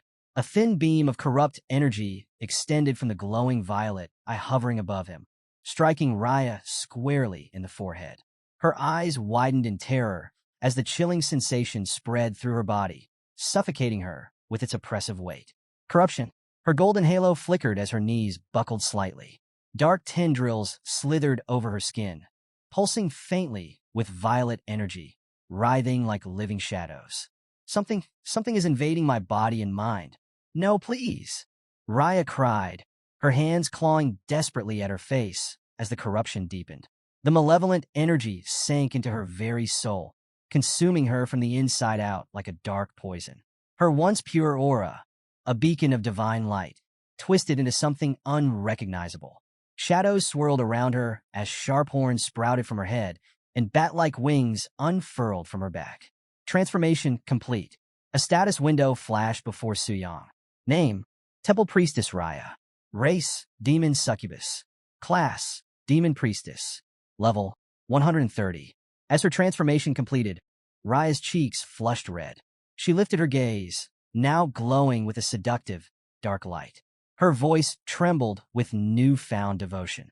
Master, she whispered, her tone dripping with submission. Original Sin Monarch, I am yours to command. Suyang's thoughts. Watching the transformation unfold, Suyang's crimson eyes narrowed in confusion. He murmured to himself, what is this? I understand her power increasing, but how did her entire race change as well? The transformation was unlike anything he had seen before. Could the original Sin Monarch's power cause people to fall completely and transform into demons? Is she now a monster or still a profession holder? The questions swirled in his mind, unanswered and tantalizing. Divine intervention. Just then, the sacred transformation statue pulsed with a blinding golden light. Its ethereal glow surged outward, colliding with the creeping corruption. Suyang instinctively recoiled, shielding his glowing eye as the divine energy pushed back against his influence. What is this divine interference? He muttered, suspicion flickering in his voice. Beyond the temple walls, a tremor of energy rippled outward. Towering spires and golden cities across the sacred lands began to glow, their radiant beams piercing the heavens. The earth seemed to quake beneath the celestial light. Energy coursed across mountains, cities, and distant fields, spreading far beyond the holy temple. A system-wide impact. Su Yang's narrowed gaze sharpened. This reaction isn't confined to her transformation, he realized. It's resonating through the entire system of sacred statues. The statues across the world began to hum with divine energy, their synchronized glow a celestial response to the corruption's intrusion. Suddenly, the system blared a global announcement. Global announcement. Version update. Alliances and factions. The intervention of the original Sin Monarch has created a ripple across the realms, influencing the global system. This unprecedented event has triggered a version update, introducing new alliances, factions, and world mechanics. Key update details. 1. Demon Faction Unlocked. The Lord of Sin's power has affected profession holders, resulting in the rise of the first Demon Priestess. This marks the unlocking of the Demon Faction as a playable group. 2. Transformation Rules. Profession holders entering the Demon Abyss who are fully consumed by demonic power, 100%, will no longer lose their minds. Instead, they will transform into members of the Demon Faction. 3. Demon Priestess Advancement. Members of the Demon Faction can rank up through the Demon Priestess, serving as the faction's primary guide. 4. Faction Limit. The current maximum rank for the Demon Faction is Royal Rank. 5. Hostility Rules. Mutual killings between members of different factions will no longer trigger interference from the global system. New features and areas. 1. New area unlocked. Demon Abyss and Demon City are now accessible as major zones. 2. New landmark. The demon statue has been introduced, a monument symbolizing demonic power. 3. Global mission introduced. Mission title, Dominion. Objective. Prevent humans from killing the Lord of Sin before he recovers from his weakened state. Global path divergence. The world's fate now hangs in the balance. The outcome of the global mission will determine which path the world follows. 1. Human Faction Victory. New content. Stairway to the Gods. Result. Humans will slay the ruler embodying sin and construct the stairway to the gods through their own strength. 2. Demon Faction Victory. New content. Eternal Night Dominion. Result. The Lord of Sin will descend, merging the Demon Abyss with reality and ushering in the era of Eternal Night. 3. Alliance Path. Outcome. A bridge will form between the human world and the Demon Kingdom, enabling coexistence. System notification. Please make your choice. Within the Transformation Temple, a group of players huddled beneath the glow of the announcement interface, their faces a blend of disbelief and unease. The announcement of a new faction. The Demon Camp, someone murmured, their tone heavy with apprehension. The shimmering blue light of the interface cast long shadows on the walls, giving their uncertainty a tangible presence. What does this mean for us? Another asked, their voice trembling with tension. The room erupted into speculative murmurs. This isn't just an expansion, one figure noted grimly. This hints at a massive shift in power. But at what cost? What happens to those who join? A player shook their head in disdain, their conviction cutting through the noise. No one could truly want to become a demon. Who would trade their humanity for power? I don't want anything like that. Their words hung in the air, but unease seeped into the group like an invisible fog. The Demon Camp wasn't just a choice. It was a temptation, its consequences vast and unknowable. A silent observer. In the corner of the room, a pink-haired guild member stood silently, their expression inscrutable. Their mere presence stirred unease among those nearby, their intentions impossible to discern. Perhaps, someone speculated hesitantly, those drawn to the Demon Camp are already teetering on the edge. Maybe they see it as pity for the corrupted, a way to save them from becoming monsters, or worse. But the words sounded hollow, a flimsy attempt at comfort in the face of growing dread. A private conversation. Elsewhere, two figures conversed away from the gathering. One leaned against a wooden railing, their dark expression contemplative. "This goes far beyond us," said Director Jia, their tone heavy with foreboding. "It's not something we can handle alone. This must be viewed through the Holy City's lens." The younger figure narrowed their eyes, leaning forward slightly. Do you think those who've embraced this darkness truly grasp what they're walking into? The question lingered, unanswered. If this gains traction, it could become the worst-case scenario, they added, their voice low and resolute. Director Jia's reply was quieter, almost to themselves. I hope it doesn't. If this demon faction rises unchecked, the Holy City's mission will never see completion. Within the Holy City, the towering gates of the Holy City loomed as golden beams of light pierced the heavens. Inside the Holy Temple, the air was thick with tension. Factions from across the world gathered to deliberate the implications of the global update. The sacred halls, once a sanctuary of calm, now buzzed with voices of doubt and dissent. Suyang's thoughts. Far away, Suyang observed the notification panels silently. The glowing text reflected in his crimson eyes. I never expected my adventure to lead to this, he thought. The global update had turned the world on its head. So far, the world's top players haven't even broken through the 100th layer of the abyss, let alone defeated Lucifer. And now, they're supposed to negotiate killing the original Sin Monarch. The very notion was laughable. The human faction's global quest had gone from daunting to hellishly impossible. In such a scenario, Suyang knew the demon camp would become an irresistible temptation. The demon camp's allure. The update had removed the insanity penalty from joining the demon camp, making it a viable path for those unwilling to face the impossible odds of defeating the original Sin Monarch. By joining the demon camp, players can bypass the human quest entirely and take on god-level job transfers without ever confronting me. Through his soul seals, Suyang sensed a troubling trend. The world's strongest warriors, at least 6 or 7 of them, are seriously considering defecting to the demon camp. Their defeat at Lucifer's hands left a lasting impression. The thought lingered, a mix of amusement and annoyance. I didn't foresee this. My actions might have accidentally made the demon camp the most tempting option in the world. A new opportunity. Suyang's thoughts shifted to his own predicament. With the demon statue now standing tall in Demon City, a new opportunity had presented itself. This statue allows me to accept my profession change quest without the risk of detection from the career change temple. It's the perfect way to solve my speed upgrade issue. His crimson eyes gleamed with determination.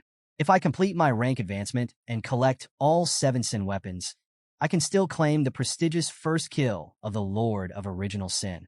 Suyang's realization. As the swirling energy of the demon abyss pulsed faintly around him, Suyang's mind churned with unease. If I rely too heavily on the Sin weapons, will I strip the original Sin Monarch of their authority? He pondered, the question gnawing at the edges of his thoughts. But an even deeper and more troubling notion followed. If the monarch is slain and revived by the system, would they still retain their authority? Almost as if responding to his doubts, a system notification materialized before him. System notification. The Lord of Original Sin is no ordinary boss. Whoever claims the authority of Original Sin will automatically ascend as the new Lord of Original Sin.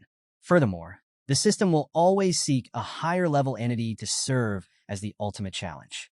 Once the current Lord is defeated, a boss stronger than the Lord of Original Sin will emerge. Suyang's crimson eyes narrowed as the implications sank in. A boss stronger than the Lord of Original Sin? The very idea felt impossible, defying the limits of power and authority. What kind of being could exist beyond the pinnacle of sin? His claws tapped rhythmically against the jagged stone of his throne as his thoughts deepened. If such a being exists, could I be walking straight into its trap? In the holy temple, High Priestess Euphemia stood silently in the radiant halls, her sharp gaze scanning her surroundings. Her momentary reprieve was shattered when she caught sight of Raya, now transformed into a demon priestess. Euphemia's sapphire eyes narrowed, recognizing the threat instantly. "Guards!" she commanded, her voice carrying across the grand chamber. "Capture the demon!" The temple guards sprang into action, their golden armor glinting as they moved to surround Raya. Suyang acts. Deep within the shadows, Suyang sensed Euphemia's detection. He moved swiftly, grabbing Raya by the arm. "Stay close," he murmured, his voice calm but firm. Euphemia, quick to react, raised her hand, her sacred staff glowing with divine energy. Holy beam! A brilliant ray of light erupted from her staff, tearing through the space where Suyang and Raya had stood. The explosion left smoke and debris in its wake, shaking the sacred temple to its foundations. As the dust settled, Neither the demon priestess nor Su Yang's energy signature could be found. The guards hesitated, their movements unsure. One of them shouted, "Search the area. They might still be hiding." But Euphemia raised a hand, her tone calm yet resolute. "There is no need. They are gone." The guards exchanged uncertain glances before retreating at her command. Left alone in the chamber, Euphemia's composed exterior faltered. A bead of sweat slid down her cheek as dread crept into her heart. "That power," she muttered, her voice barely audible. Could it have been the Lord of Original Sin? Her breath hitched as she realized the gravity of her mistake. Had her actions inadvertently drawn the Lord to the Holy Temple? The weight of her oversight pressed heavily on her shoulders. The Lord's cunning and strength were undeniable, and the shadow of their presence now loomed over the holy city. "This isn't over," she whispered, her grip tightening on her staff. Back in the demon abyss, far beneath the surface, on the lowest floor of the demon abyss, Su Yang emerged in the colossal form of the original Sin Monarch. His towering figure radiated power, the swirling void around him bending to his presence. Below him, the newly transformed demon priestess Raya knelt in reverence, her diminutive form barely reaching his knee. Her trembling voice betrayed her awe. "My lord," she whispered, her tone filled with devotion. But Su Yang remained silent, his burning gaze fixed on the horizon. Moments later, he felt a shift in the abyss. The air crackled with energy as a new location revealed itself in the distance. A sinister city loomed on the horizon, radiating an eerie green glow. Lightning crackled across jagged spires, illuminating grotesque statues and towering structures. Su Yang's eyes narrowed. The demon city, so it's real, he thought, recalling the mention of the city in the global update announcement. Within the demon city, deep within the city's twisted depths, a group of newly transformed demons examined their monstrous forms. One demon stumbled, their grotesque body towering awkwardly. "What is this?" they exclaimed, their voice filled with horror. Another demon scoffed, their jagged claws flexing as they sneered. "At least I don't look as ridiculous as you," they said mockingly. A third demon let out a sardonic laugh, their tone dripping with cruel amusement. "You should be grateful," they sneered. "Freed by the great Lord, you're lucky to exist at all. Salvation and enslavement, not so different, are they?" Su Yang's smoldering crimson gaze swept over the unruly gathering of newly transformed demons. Their grotesque forms bristled with raw energy, their movements erratic as they adjusted to their monstrous transformations. Standing at the edge of the chaos, Su Yang issued his first command. "Raya, manage this rabble," he said, his tone calm but unyielding. Without hesitation, the demon priestess spread her bat-like wings and soared toward the horde, her voice ringing out with authority as she began rallying the unruly masses. Building order from chaos. From his vantage point, Su Yang observed critically. Their transformations are raw. The power is there, but so is their volatility, he mused. Managing such chaos with only one priestess is a gamble. Su Yang leaned back on his shadowy throne, his clawed fingers tapping rhythmically against the armrest. Power requires structure. Chaos needs hierarchy. If the holy city relies on a high priest, the demon city will need its counterpart, a great demon priest. The summoning darkness coiled around the throne as Su Yang prepared an ancient summoning ritual. The air grew heavy, crackling with raw energy. His deep voice resonated through the chamber. "Envy, answer my command." The shadows parted, and the energy reached a crescendo as a regal figure materialized before him. With fiery crimson hair cascading like a torrent of power, piercing eyes gleaming with cunning, and a sly smile that hinted at her ambitions, the king of envy, Livia, emerged. She knelt before the towering monarch, her mind racing with thoughts of glory. "This is my chance," Livia thought, her heart pounding with anticipation. "Only Lucifer has ever earned the monarch's favor. Now it's my turn to outshine her." Su Yang's gaze locked onto her, his voice carrying the weight of absolute authority. "Envy," he began, "I appoint you as the first great demon priestess. Rule over the demon priests and manage the demon temple. Use this power only for my benefit." Livia's piercing eyes glinted with satisfaction as she bowed deeply, her voice steady and resolute. "Yes, my lord." Without hesitation, Livia departed to fulfill her role, her crimson hair trailing behind her like a comet of ambition. The blueprint. turning his attention to the sprawling blueprint laid out before him. Su Yang's gaze hardened. The map resembled a strategic game board, marking key locations and objectives for the demon faction. Our progress is far from complete, he said, his tone sharp and commanding. We must move faster. Dedicate yourselves fully to the cause. Livia's rise. Below, Livia emerged as a commanding presence among the horde of demons. Her fiery charisma and sharp intellect inspired immediate loyalty, and her piercing gaze demanded obedience. The new recruits fell silent as she addressed them, her voice steady yet dangerous. Discipline is essential, she declared, her smirk carrying an edge of warning. Loyalty without order will lead to ruin. The other priestesses watched in awe as Livia effortlessly rallied the recruits, her authority unquestioned. Her words cut through the chaos like a blade, transforming the horde into a semblance of order. The system's message. Just then, a system window materialized before Livia, its glowing text casting an eerie light across her face. System notification. Congratulations. You have been appointed as the Great Demon Priestess. Knowledge of the demon camp will soon be unlocked to you. Directive. Resist the Red Moon invasion alongside the original Sin Monarch. For a moment, Livia stood motionless, the weight of her new responsibilities pressing down on her. The directive was clear and chilling. Her sharp mind processed the magnitude of her task. Not only would she lead the demon priests, but she would also play a pivotal role in defending the demon camp from an apocalyptic threat. The Crimson Omen and the Gathering Storm. A hulking figure steps forward from the shadows behind her, its monstrous form a clear mark of its devotion. It hesitates before speaking, casting a glance at the mysterious object before shaking its head. Forgive me, my lady. I see nothing. Frustration tinges its voice, a subtle weight of failure hanging in the air. She narrows her eyes, sifting through fragments of knowledge, whispers of old legends. The Red Moon, is it what you mean? The creature's voice carries a mix of doubt and intrigue. I've heard rumors, it admits. They say those who complete the fivefold promotion quest may witness it. But whether that's true or not.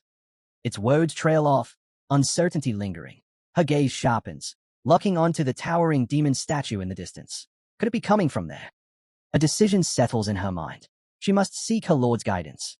Without hesitation, she strides across the desolate ground, her every step filled with purpose. Before an unseen presence, she kneels, bowing her head in reverence. Great Lord, your faithful servant seeks an audience. Silence. A vast, oppressive silence. Her fingers curl into fists. For a fleeting moment, her composure wavers. No response. A whisper escapes her lips. Has my lord fallen into slumber again? Frustration flickers beneath her calm exterior. Her mind drifts. Her lord's slumbers have always been an enigma, a cycle she both dreads and respects. No matter how we call, he does not wake. It is truly puzzling. A quiet murmur, tinged with something almost like longing. Rising smoothly, she turns, her crimson cape flowing like liquid dusk as she vanishes into the shadows. I do not know when my lord will regain his strength, but when he does, he will lead our counterattack against the human realm. Beneath the radiant sun, the holy city stands, a vision of pristine majesty. Within its grand chamber, golden light cascades over a circular table where key figures are gathered. The air is thick with tension. A voice breaks the silence, hesitant yet burdened with truth. Lucifer's overwhelming power, the looming presence of the Lord of Original Sin. Can we truly resist? The words hang heavy, a grim admission of doubt. Another voice follows, its tone edged with resignation. Perhaps, joining them is the only option. The scars of the last battle still linger, wounds etched not only in flesh but in faith. The enemy's influence seeps into human fears and weaknesses, a true demonic temptation. Then, another voice rises, steady and unshaken. Disobey is not our answer. A calm presence shifts the mood. Alliances can be forged. Unity is our greatest weapon. We must not allow fear to shatter our resolve. Hope must endure. The words settle over the chamber like an unspoken vow. Morale is the foundation upon which order is built. If it crumbles, so too will everything they have sworn to protect. A plan set in motion. The priest steps forward once more, his voice measured and clear. He reminds them of a crucial truth. The entrance to the demon realm is a one-way passage. No one can cross freely without permission. However, there is hope. The completion of the Alliance quest could change everything, granting them access to the demon realm itself. If successful, this could shift the tides of battle, offering strategic advantages that might turn the war in their favor. A hush falls over the chamber as Tang rises. His tone is firm, carrying the weight of both frustration and resolve. We cannot face God-level beings like Lucifer alone. His words strike deep. He lays out the gravity of their mission, making it clear that they need reinforcements. His solution? The kingdom of elves, renowned for their warriors, some of whom wield power on par with the gods themselves. If they can secure an alliance, victory is no longer an impossible dream. The tension in the room thickens as they absorb his words. The plan is bold, dangerous, but undeniably necessary. Tang continues, shifting the focus to their most formidable enemy. Lucifer is the strongest of the kings of sin. If we can defeat her, it will send a message. No enemy is beyond our reach. His logic is sound. Striking down such a force would be more than a victory. It would be a statement. It would crush the enemy's confidence and ignite hope among their own ranks. His words resonate, a battle cry yet to be shouted. Across the table, Kaelina leans forward, her expression unwavering. The temptation of the demon camp is growing stronger. It preys on human weaknesses, offering power in exchange for loyalty. If we hesitate, more will fall into their grasp. Her voice is calm, yet every word carries weight. Then, a man speaks, his armored hand moving with a decisive gesture. An alliance is not just an option, it is a necessity. His revelation surprises them all. He had already anticipated this need and taken action. A meeting with the elves had already been arranged. His foresight earns approving nods. Time is not on their side. They need to act, and decisiveness will be their greatest weapon. The high priestess steps forward, golden staff in hand. The chamber quiets as she lifts it high, radiant energy flowing from its core. A shimmering circle forms in the air above them, its golden light pulsing with divine power. The gathering stands unified, their purpose clearer than ever. And from within the circle, a figure emerges. A cloak of resplendent blue, a presence both commanding and composed. Alan Lawrence steps forward. His gaze sweeps the room, his posture exuding quiet authority. When he speaks, his words are deliberate, each syllable laced with noble pride. Alan Lawrence, level 160 court magician and eldest son of the Lawrence family. I have come to offer my allegiance. The weight of his introduction crashes over them like a wave. In an instant, the tense atmosphere erupts. A kingdom's price. A young man shoots to his feet, his voice dripping with sarcasm as he mocks Alan Lawrence's so-called impressive level 160. The bitterness in his tone makes it clear, this isn't just about levels. There's something deeper, a frustration simmering beneath his words. Before the tension can boil over, the girl beside him tugs urgently at his arm. Her voice is low but firm, reminding him exactly who Alan Lawrence is. The Lawrence family holds immense power within the kingdom of elves. Offending them would be a mistake neither of them can afford. Her warning carries desperation, but whether it's for his sake or their own future remains unclear. Just as the atmosphere grows heavier, the high priestess steps forward, her presence alone enough to command silence. With the grace of a seasoned diplomat, she turns to Alan Lawrence. Your presence honors us. The kingdom of elves has answered our call without delay, and for that, we are grateful. Despite her composed demeanor, there's a pointed sharpness in her words as she presses forward.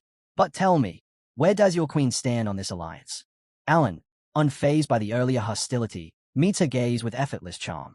A knowing smile tugs at his lips, his green eyes gleaming with amusement. His next words, however, take an unexpected turn. Ah, the legendary high priestess, a true jewel of the human temple. His tone is smooth, but the flirtatious undertone does not go unnoticed. A flicker of irritation flashes across the high priestess's face, her usual composure momentarily shaken. Before she can respond, a sudden tremor rumbles through the chamber. All eyes whip toward the source. Augustin stands, his presence radiating barely contained fury. But Alan remains unshaken. Instead, he unfurls a scroll with deliberate precision, the queen's decree in hand. His voice is steady, authoritative, and leaves no room for debate as he lays out the conditions of the elf support. The terms are brutal. No human shall be permitted to enter the dragon spirit's secret realm. The human forces must locate and return the missing elf princess. A substantial portion of the Red Moon crystal cores must be surrendered to the elf temple. The demands keep coming, each more unyielding than the last. The weight of the elves' leverage hangs heavy in the air. Kaelina's expression hardens, skepticism flashing in her eyes. Others murmur in growing frustration. This is absurd. Someone mutters, the disdain in their voice undeniable. Tension builds, bubbling just beneath the surface. Then, another voice rises, louder this time, filled with indignation. And what right do the elves have to keep humans from the dragon spirit's secret realm? His words strike a chord. More voices join in, echoing the same frustration. But before the brewing argument can spiral out of control, Another figure steps forward. Clad in the distinct garb of the Shiva kingdom, their stance is unwavering. The elves hoard the treasures of the dragon spirit's secret realm, yet it was our kingdom that paid the price to subdue the dragon. Their accusation cuts through the room like a blade. It was our sacrifices that secured the inheritance of the ancient devourer. With that, the fragile balance in the chamber threatens to shatter. The elves hold the upper hand, but the humans are not willing to be pushed aside. The battle may not have begun on the battlefield just yet, but in this room, the war of negotiations has already started. A battle of wills. The high priestess, sensing the storm brewing, lifts her golden staff once more. A brilliant light flares from its core, cutting through the rising voices like a blade. The room stills instantly, the divine radiance serving as a stark reminder of their greater purpose. She surveys the gathering, disappointment flickering in her gaze at the discord unfolding before her. With measured authority, she turns to the guild leaders, her voice firm but diplomatic. We cannot afford division at a time like this. Tell me, what are your thoughts? A representative from the Kari Change Temple steps forward, his expression carefully composed. The second and third conditions, we can accept them, he acknowledges. However, the first, this restriction on the Dragon Spirit secret realm is a serious issue. It undermines the core interests of guilds across multiple nations. His tone remains respectful, but there is no mistaking the underlying challenge. He urges the elves to reconsider, emphasizing the impact such an exclusion would have on their alliances.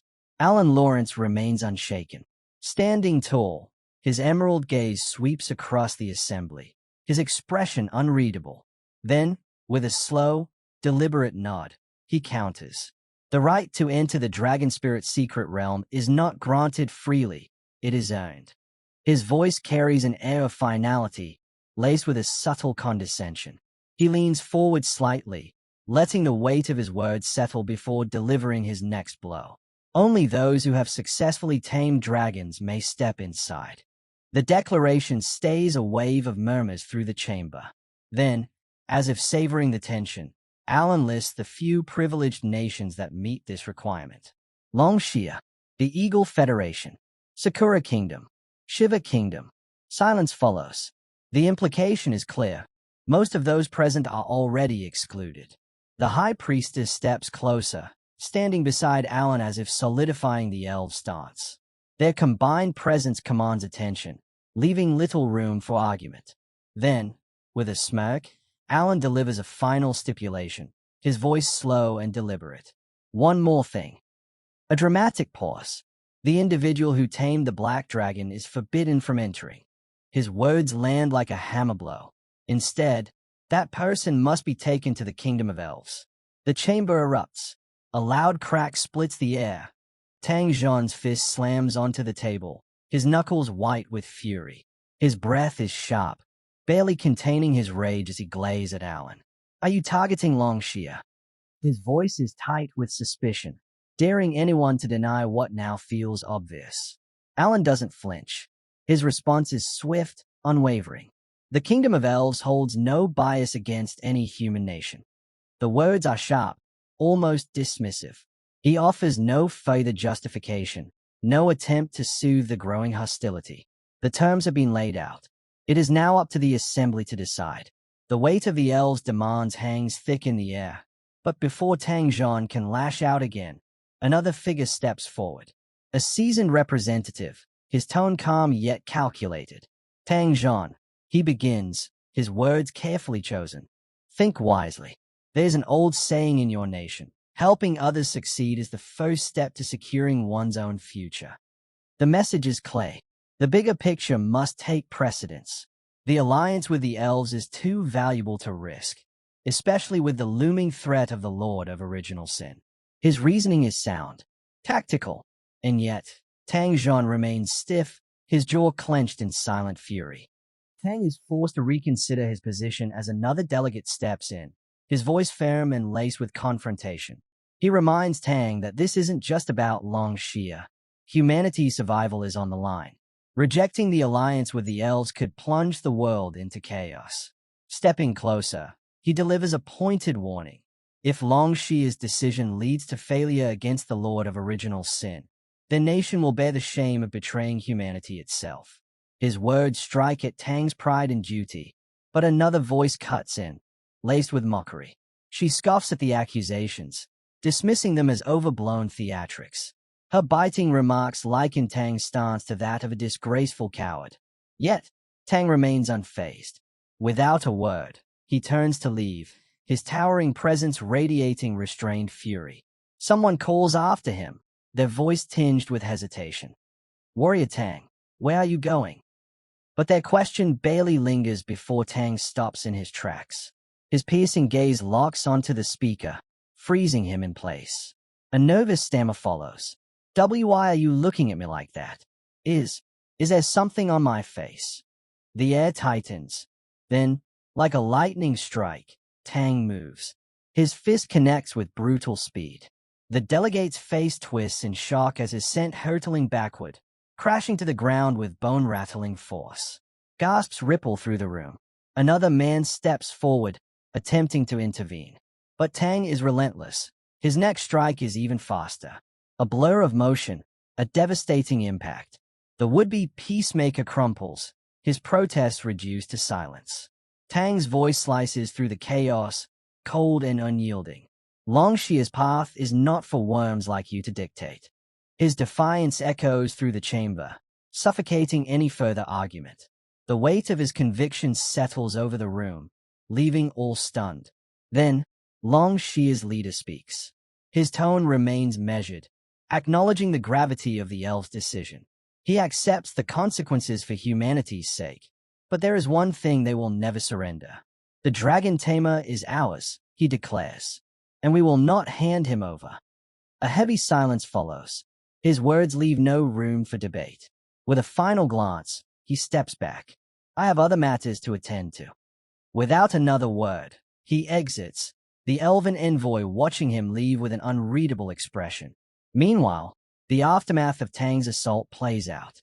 The man he struck groans, blood dripping from his mouth as he curses under his breath. Damn it, that punch was too strong. Pain and humiliation burn in his eyes, twisting into hatred. "I'll make them pay. That so-called genius from Longxia will be the first." A swirl of dark purple energy engulfs him as he vanishes, teleporting to another chamber. From the shadows, another figure watches. He murmurs to himself, his gaze cold. "The elves, Sakura Kingdom, Shiva Kingdom Plus. They all dare to move against me." His maids gasp as he strips off his robe, his body radiating raw power and dominance. He lets out a low chuckle, his sharp grin cutting through the tension. Fools who overstep deserve punishment. His fingers curl into a fist, recalling Tang's earlier strike. That punch was far too light. A powerful aura briefly flays around him, but he quickly plays it off, motioning for the attendants to continue massaging his shoulders. Inwardly, he focuses on suppressing the overwhelming energy, an uncharacteristic slip on his part. He's always careful to keep his presence concealed, avoiding unnecessary attention. Seated in a position of effortless authority, his mind drifts to recent events. The attacks from Sakura and Shiva were expected, but the Elven nation's deliberate targeting of him raises unsettling questions. Why single him out? He replays past encounters, searching for connection. Could it be related to Avenger Kare? Or perhaps his link to the Black Dragon? It's hard to believe they would go this fast simply because he killed the beast. Determined to get answers, he decides to speak with Lilith, a woman shrouded in mystery yet invaluable in her knowledge. When the possibility arises that Avenge AKE's death might be the cause, Lilith immediately dismisses it.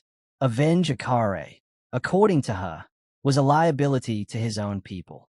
His demise wasn't a tragedy, it was a relief. She delves deeper, revealing the truth about the elves. Outwardly courteous, yet riddled with deception and internal power struggles. Their politics run deeper than mere revenge. The realization clicks into place. This isn't just about past grudges. He's been drawn into a complex web of palace intrigue, far more intricate than he first imagined. Memories of the Black Dragon's reign loom in the back of his mind.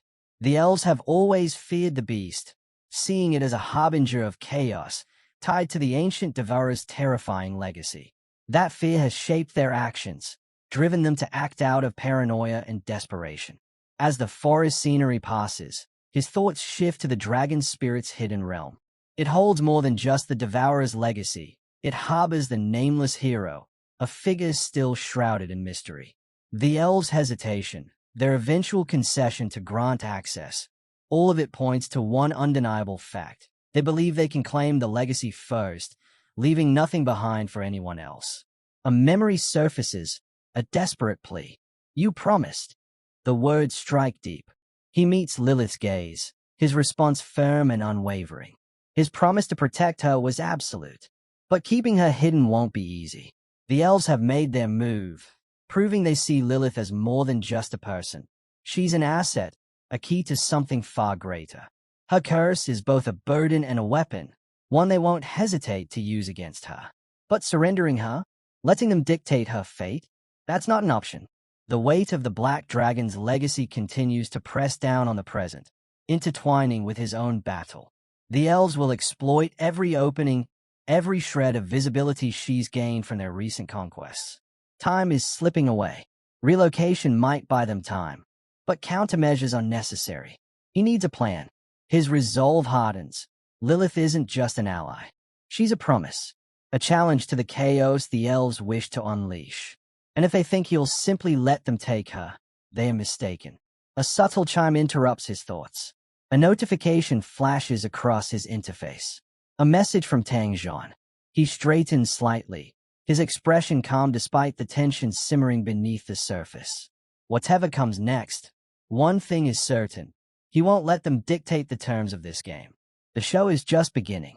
The air in Su Yang's residence grew heavier as the god of war, Tang Zhan, arrived, his very presence radiating authority.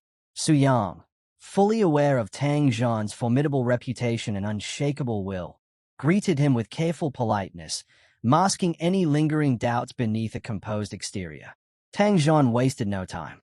His tone was grave as he delivered unsettling news. The upcoming exploration of the dragon spirit's secret realm. Due to unforeseen circumstances, your participation is now in question. The words landed like a thunderclap.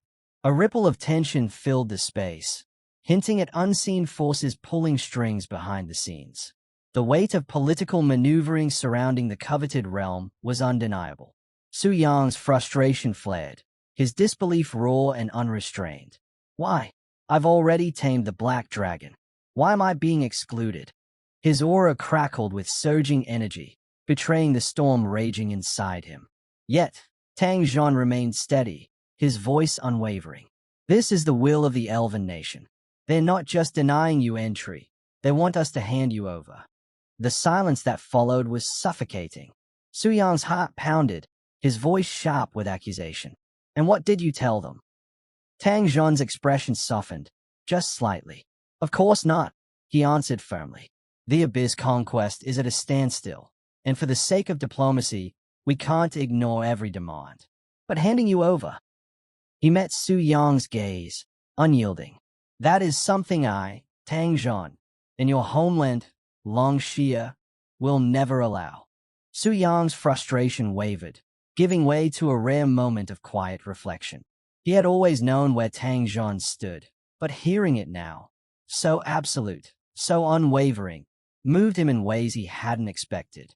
Tang Zhan placed a firm hand on his shoulder. Don't dwell on it. You may not be stepping into the dragon spirit's secret realm, but rest assured, the country will compensate you. We won't let Longxia's newest genius be slighted. Though his heart remained heavy, Su Yang nodded, placing his trust in Tang Zhan's words. All right, I believe you. With that, Tang Zhan turned, stepping into the glowing portal. Su Yang watched him disappear, his respect for the man solidifying further. Then, his gaze shifted toward the ominous sky. A slow smirk tugged at his lips, his fingers curling into a loose fist. Tomorrow, the dragon spirit's secret realm opens. His voice was barely above a whisper, but it carried a dangerous edge. His eyes gleamed, not with frustration, but with something sharper. Anticipation. I wonder, Are the two ninth-ranked powerhouses from Sakura and Shiva ready for the surprise I have in store? The scene transitions, revealing the preparations underway in the Sakura, Shiva, and Elven nations as the countdown to the Dragon Spirit's secret realm begins.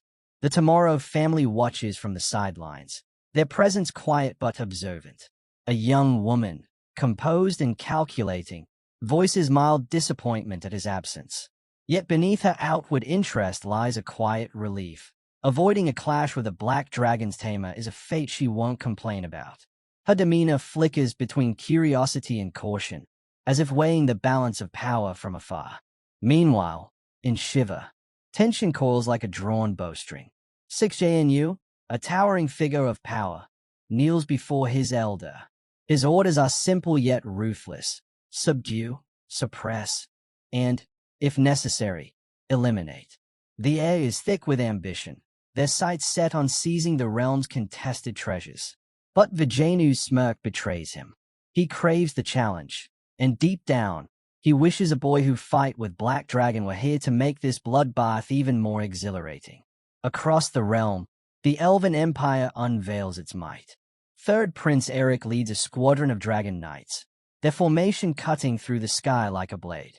Their synchronized movements radiate overwhelming power, a testament to the elves' disciplined supremacy. As Eric surveys the growing number of human dragon tamers below, his expression hardens. This shift in power troubles him. Humans taming dragons? It's a crack in the foundation of elven dominance, and one he refuses to ignore. From atop his colossal dragon, Eric's gaze sharpens. How do they tame these beasts? He muses, amusement flickering in his icy stare.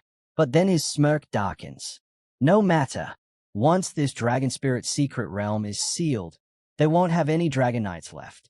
His chilling resolve hints at a ruthless plan, one that ensures no human opposition remains.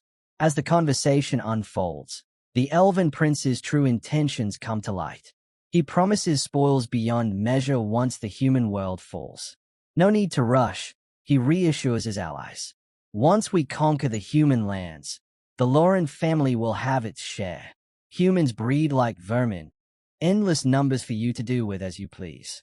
His laughter, sharp and cruel, cuts through the air like a dagger. Not far away, a red-haired warrior stiffens, her piercing gaze betraying her disgust.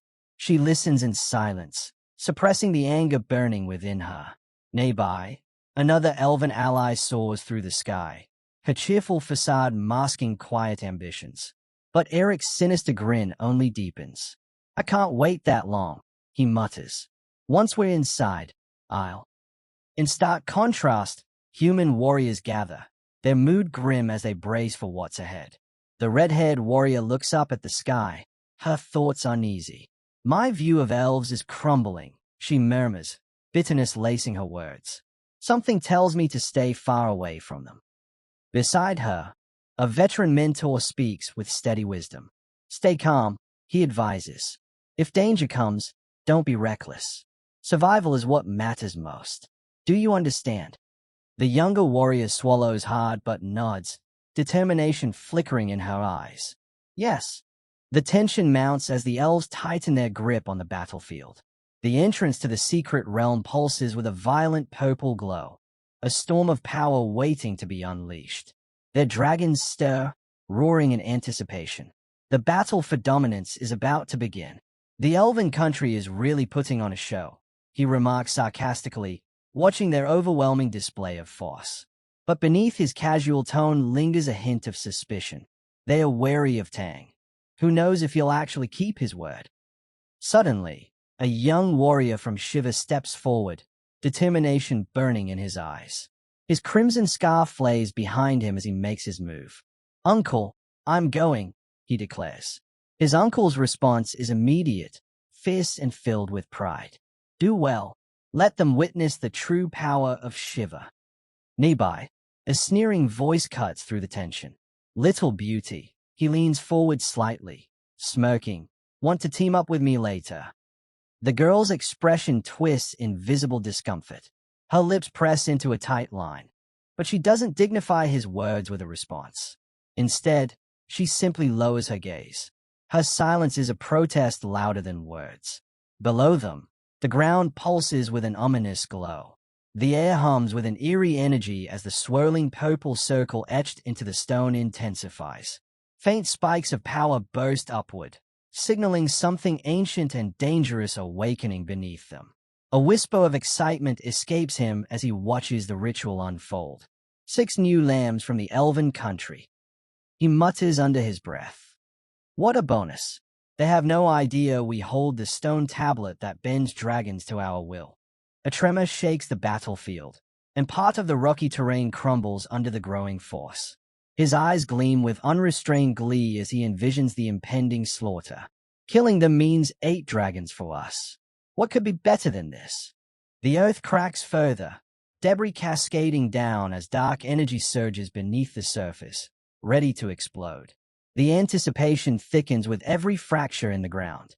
Then, a thunderous force erupts. Augustin, cloaked in crackling lightning, unleashes his devastating might. The battlefield trembles under his raw power, but something is wrong. His movements are unnatural, controlled, manipulated. His will is no longer his own. He is nothing more than a puppet, his immense strength serving another. Above, the true mastermind watches with a sinister smirk. In his grasp, a glowing sphere pulses, the Augustin's very soul, trapped within. Controlling such power is intoxicating, his grin widening with satisfaction. But his gaze remains cold, calculating. This isn't just a spectacle.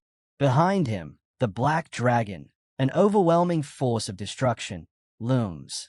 Its crimson eyes burn with primal rage, waiting for the command. The protagonist's voice cuts through the storm of energy, resolute and commanding. Follow your bloodline. Devour everything.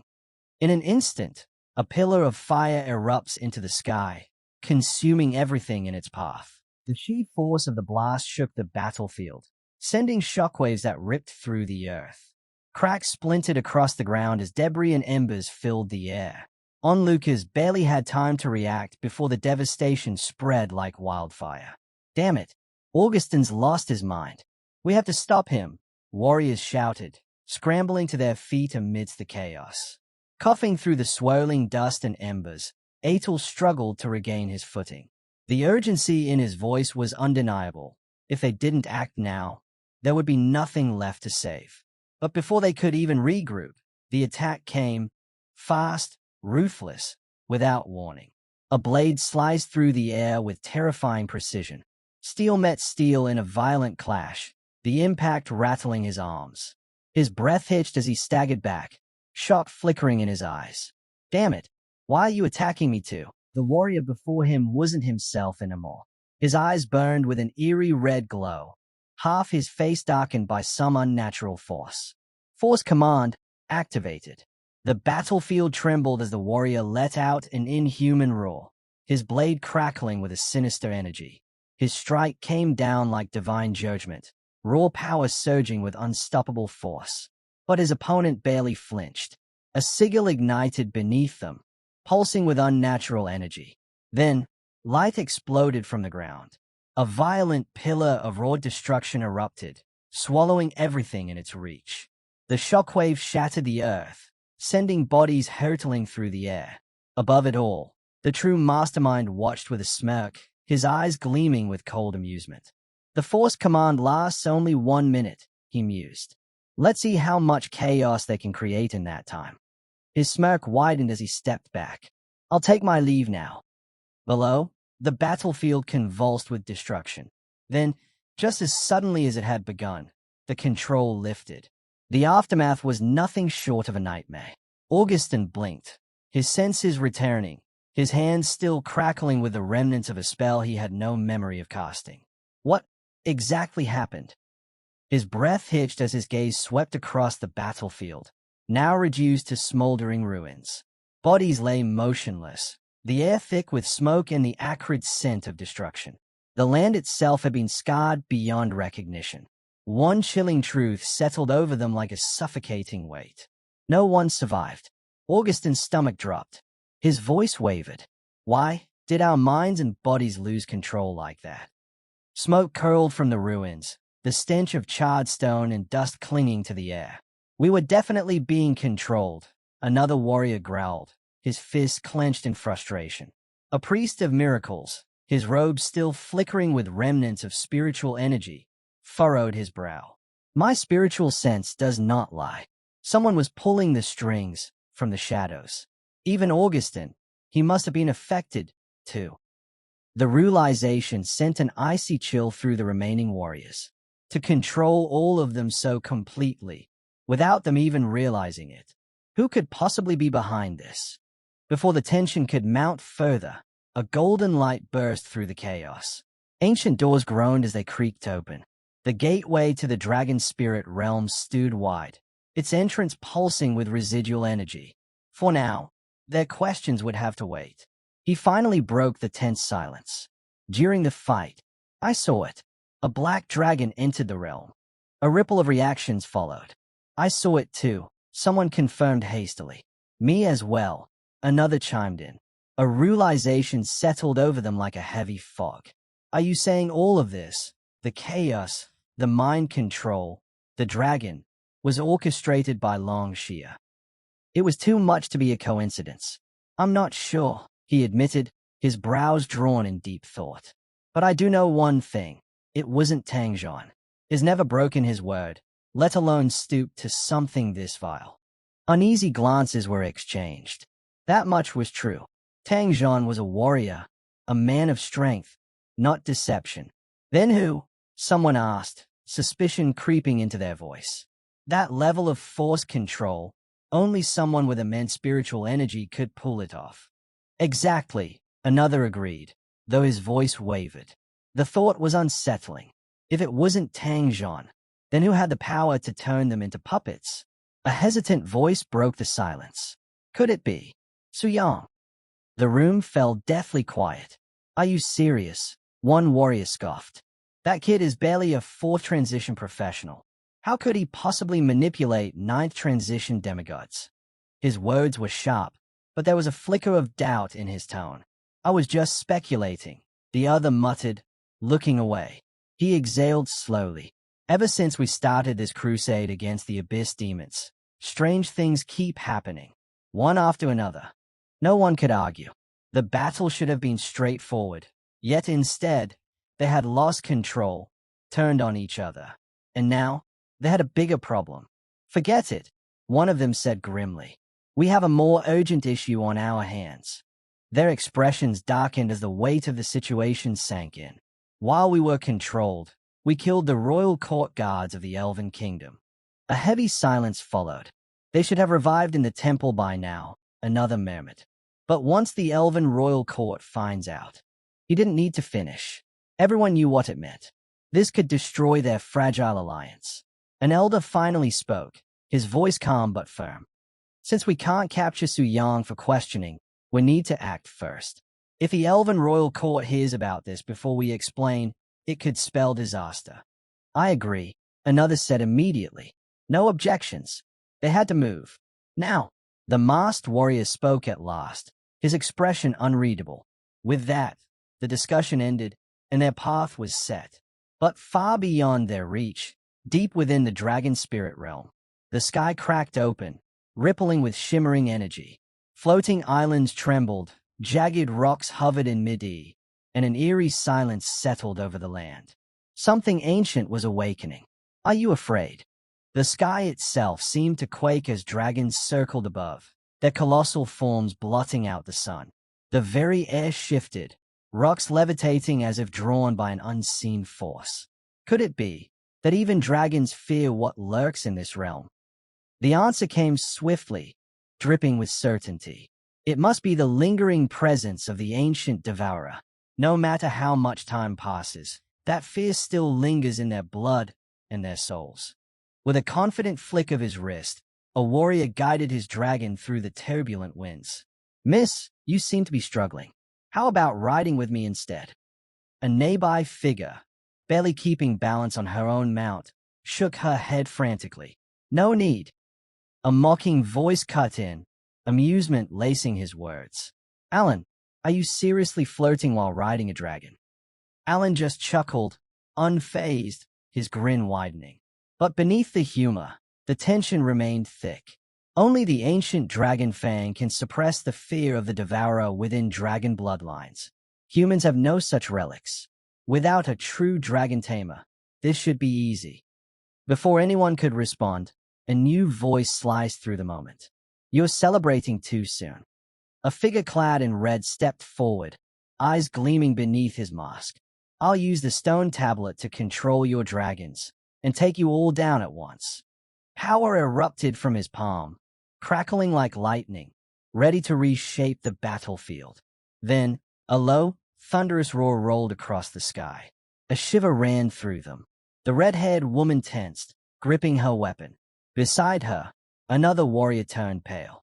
No, this roar. A massive shadow loomed over them. It's him, and the black dragon. From above, a figure in a dark hood descended, perched atop a colossal black dragon. Its enormous wings cast a suffocating shadow over the battlefield. Su Yang lazily counted on his fingers. 1, 2, 3, 6 of you. Looks like this will be quite the feast. Below, panic spread like wildfire. Why is the green dragon afraid again? Even the stone tablet isn't working. What's with that black dragon? A furious warrior turned, eyes burning with rage. Weren't black dragons forbidden from entering the realm? Nearby, the elven general clenched his fists, his voice dripping with venom. Humans, such despicable creatures. You break every agreement. One of his subordinates rushed to his side. Your Highness, the dragons are in a panic. They can't fight. Frustration flashed across the elven prince's face. What are you afraid of? That so-called black dragon tamer is just a fourth transition weakling. Take him down. His voice was sharp, commanding. I'll handle the dragon myself. Yes, Your Highness, came the immediate response. And with that, the order was given. By command of Prince Eric, the battle would begin. A black dragon, a lone rider, a storm of warriors erupted into action, launching themselves at the dragon rider. Weapons gleamed, spells ignited the sky, an overwhelming assault. Or at least, it should have been. The man simply chuckled. So it's death then. Dark energy coiled around his fingers, pulsing with raw power.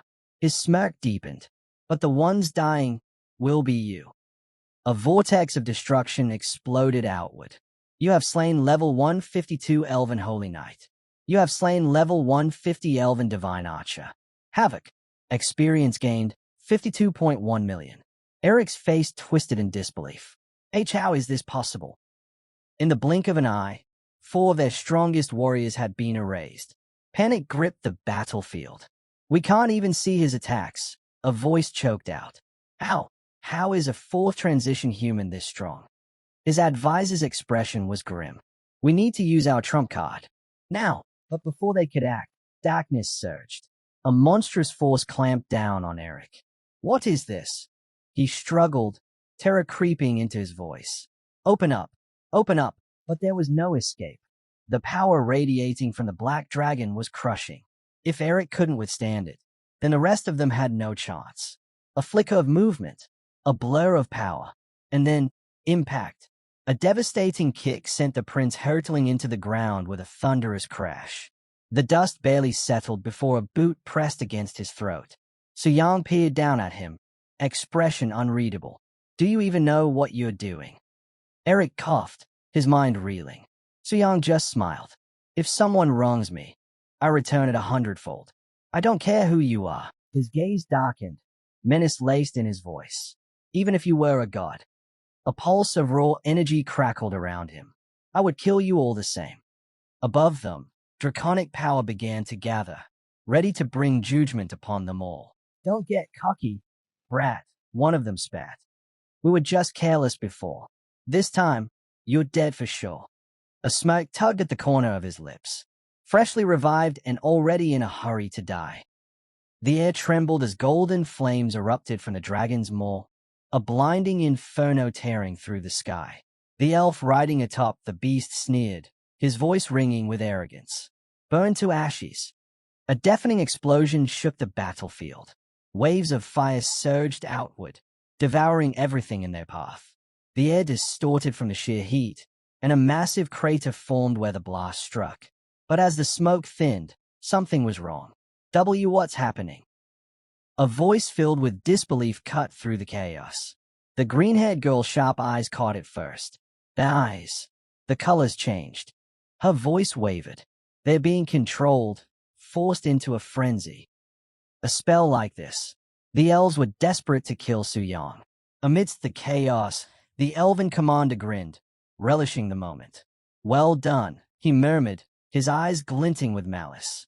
Watching the inferno engulf its target, he smirked. Let's see you act tough now. The battlefield trembled. A low, ominous hum filled the air before, boom.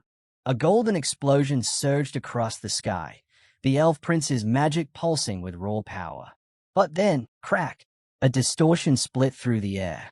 Below, the battlefield twisted as a violent surge of energy erupted. A radiant column of violet light shot upward, splitting the ground in two. From within the storm of power, a black silhouette emerged, wreathed in flickering energy. Two dragons flanked the vortex, their wings thrashing in terror. And no, this can't be real.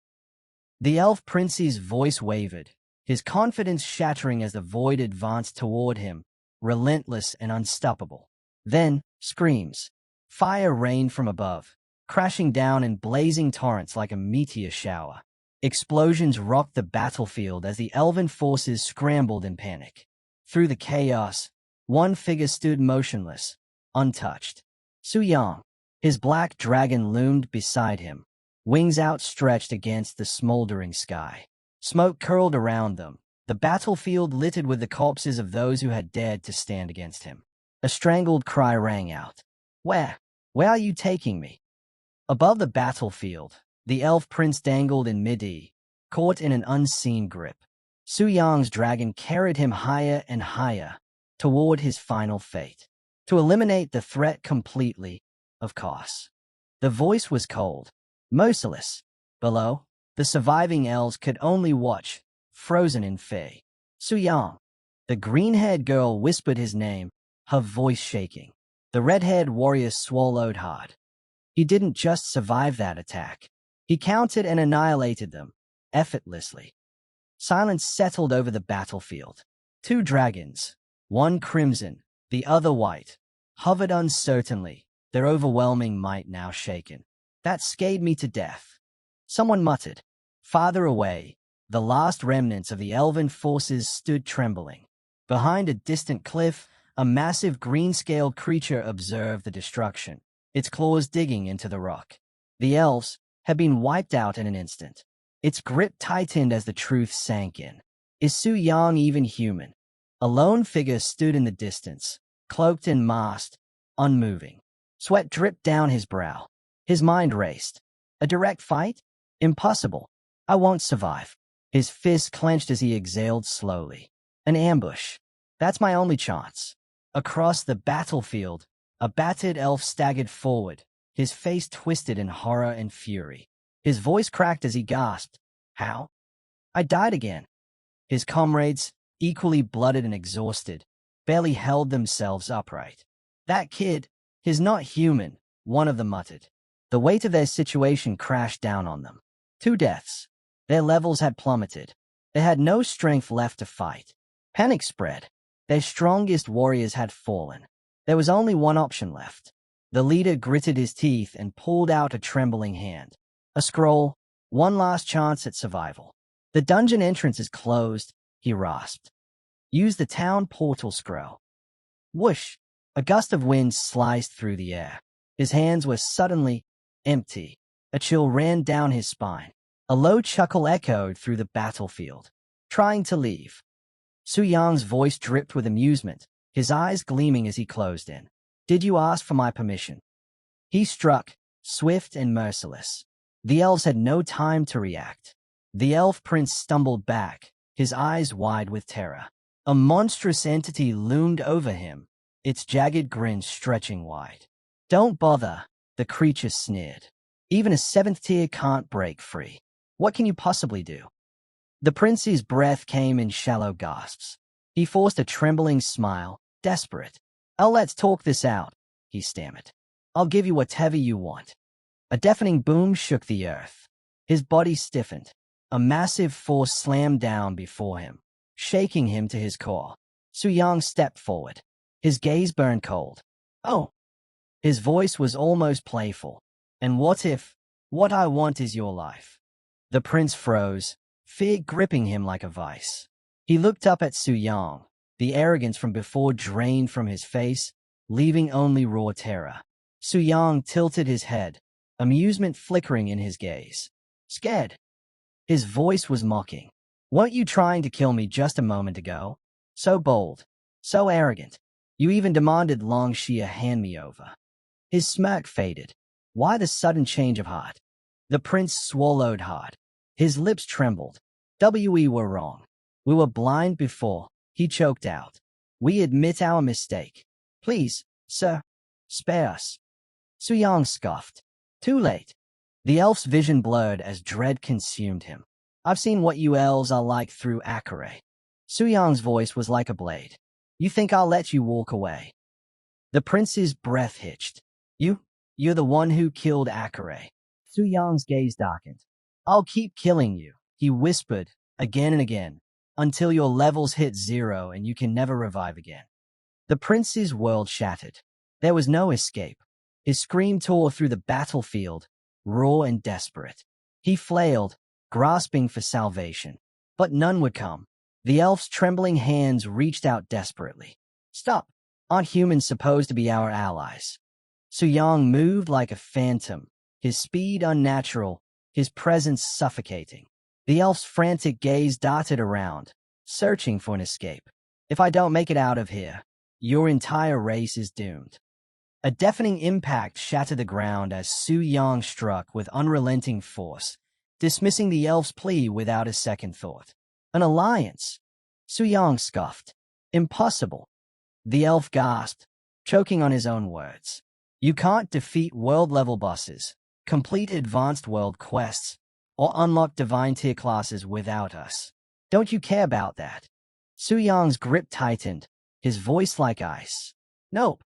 The next moment, the elf's body was sent hurtling down, an explosion of rock and dust marking his end. A system notification. Elf Knight Aegis, Elf Warrior Karen, Elf Mage Baheim, and Elf Archer Havoc have been completely eliminated. Silence fell over the battlefield. It wasn't just a victory, it was a massacre. Deep in the writhing shadows of Su Yang's prison, the last surviving elf warrior trembled. His voice cracked with fury. Coward, using tricks to win. Let me out and fight fair and square. Su Yang tilted his head, unimpressed. Sure. With a flick of his hand, the dark prison unraveled, freeing the elf. Wasting no time, the warrior summoned his power. Blades of wind howled as his weapons surged with magic. You asked for it, he roared. Weapon enchant, storm gale slash. His eyes burned with confidence. Die, human. But Su Yang didn't move, didn't flinch, as the elf unleashed his ultimate technique, Storm Annihilation Slash. A massive tornado erupted, ripping through the battlefield. The very air howled as a lethal vortex formed, swallowing Su Yang whole. Huh, you deserve it. The elf sneered, watching the cyclone consume its prey. Then, his smirk vanished. Through the raging storm, a lone figure stepped forward, untouched. What? How are you still alive? Su Yang casually dusted off his sleeve. His HP bar remained at 90%. A 7th tier attack. Not bad. Stronger than that silver dragon I fought. The elf's face twisted in horror. My full power strike only took 10% of your HP. That's impossible. You're not a 4th tier class. You're not even. Su Yang lunged, his presence suffocating. You finally get it, he said, a wicked grin forming. I'm a boss in human skin. System notification. You have completely killed level 1 Fairy Knight Eric. Hidden behind a rock, a cloaked figure trembled, eyes wide with terror. Not even an ambush would work on this monster. He clenched his fists. I have to tell my uncle and father. They're the only ones who can handle him. Just as he turned to flee, a system notification flickered. You have completely killed level 1 Beast Tamer Paiganu. The black dragon finished its meal, crunching bones with eerie finality. Su Yang barely glanced at the notification. The dungeon warnings were real. They were all dead. Two women approached, one furious, the other uneasy. Forget those elf scumbags. Why did you kill Paiganu too? Su Yang wiped a speck of blood from his cheek, expression unreadable. Because the Shiva Kingdom had already planned to kill us all here. I just took him out before he could act. Pure self-defense. His gaze darkened. Besides, the Dragon Spirit Dungeon isn't some leveling paradise. It hides dangers beyond your imagination. He turned, walking toward the horizon. Stay put if you value your lives. Wander off, and I can't guarantee what'll happen to you. The blonde swallowed hard. Gulp. And just like that, their so-called hero disappeared into the distance, moving too fast for them to even react. He wasn't just powerful, he was a god among mortals.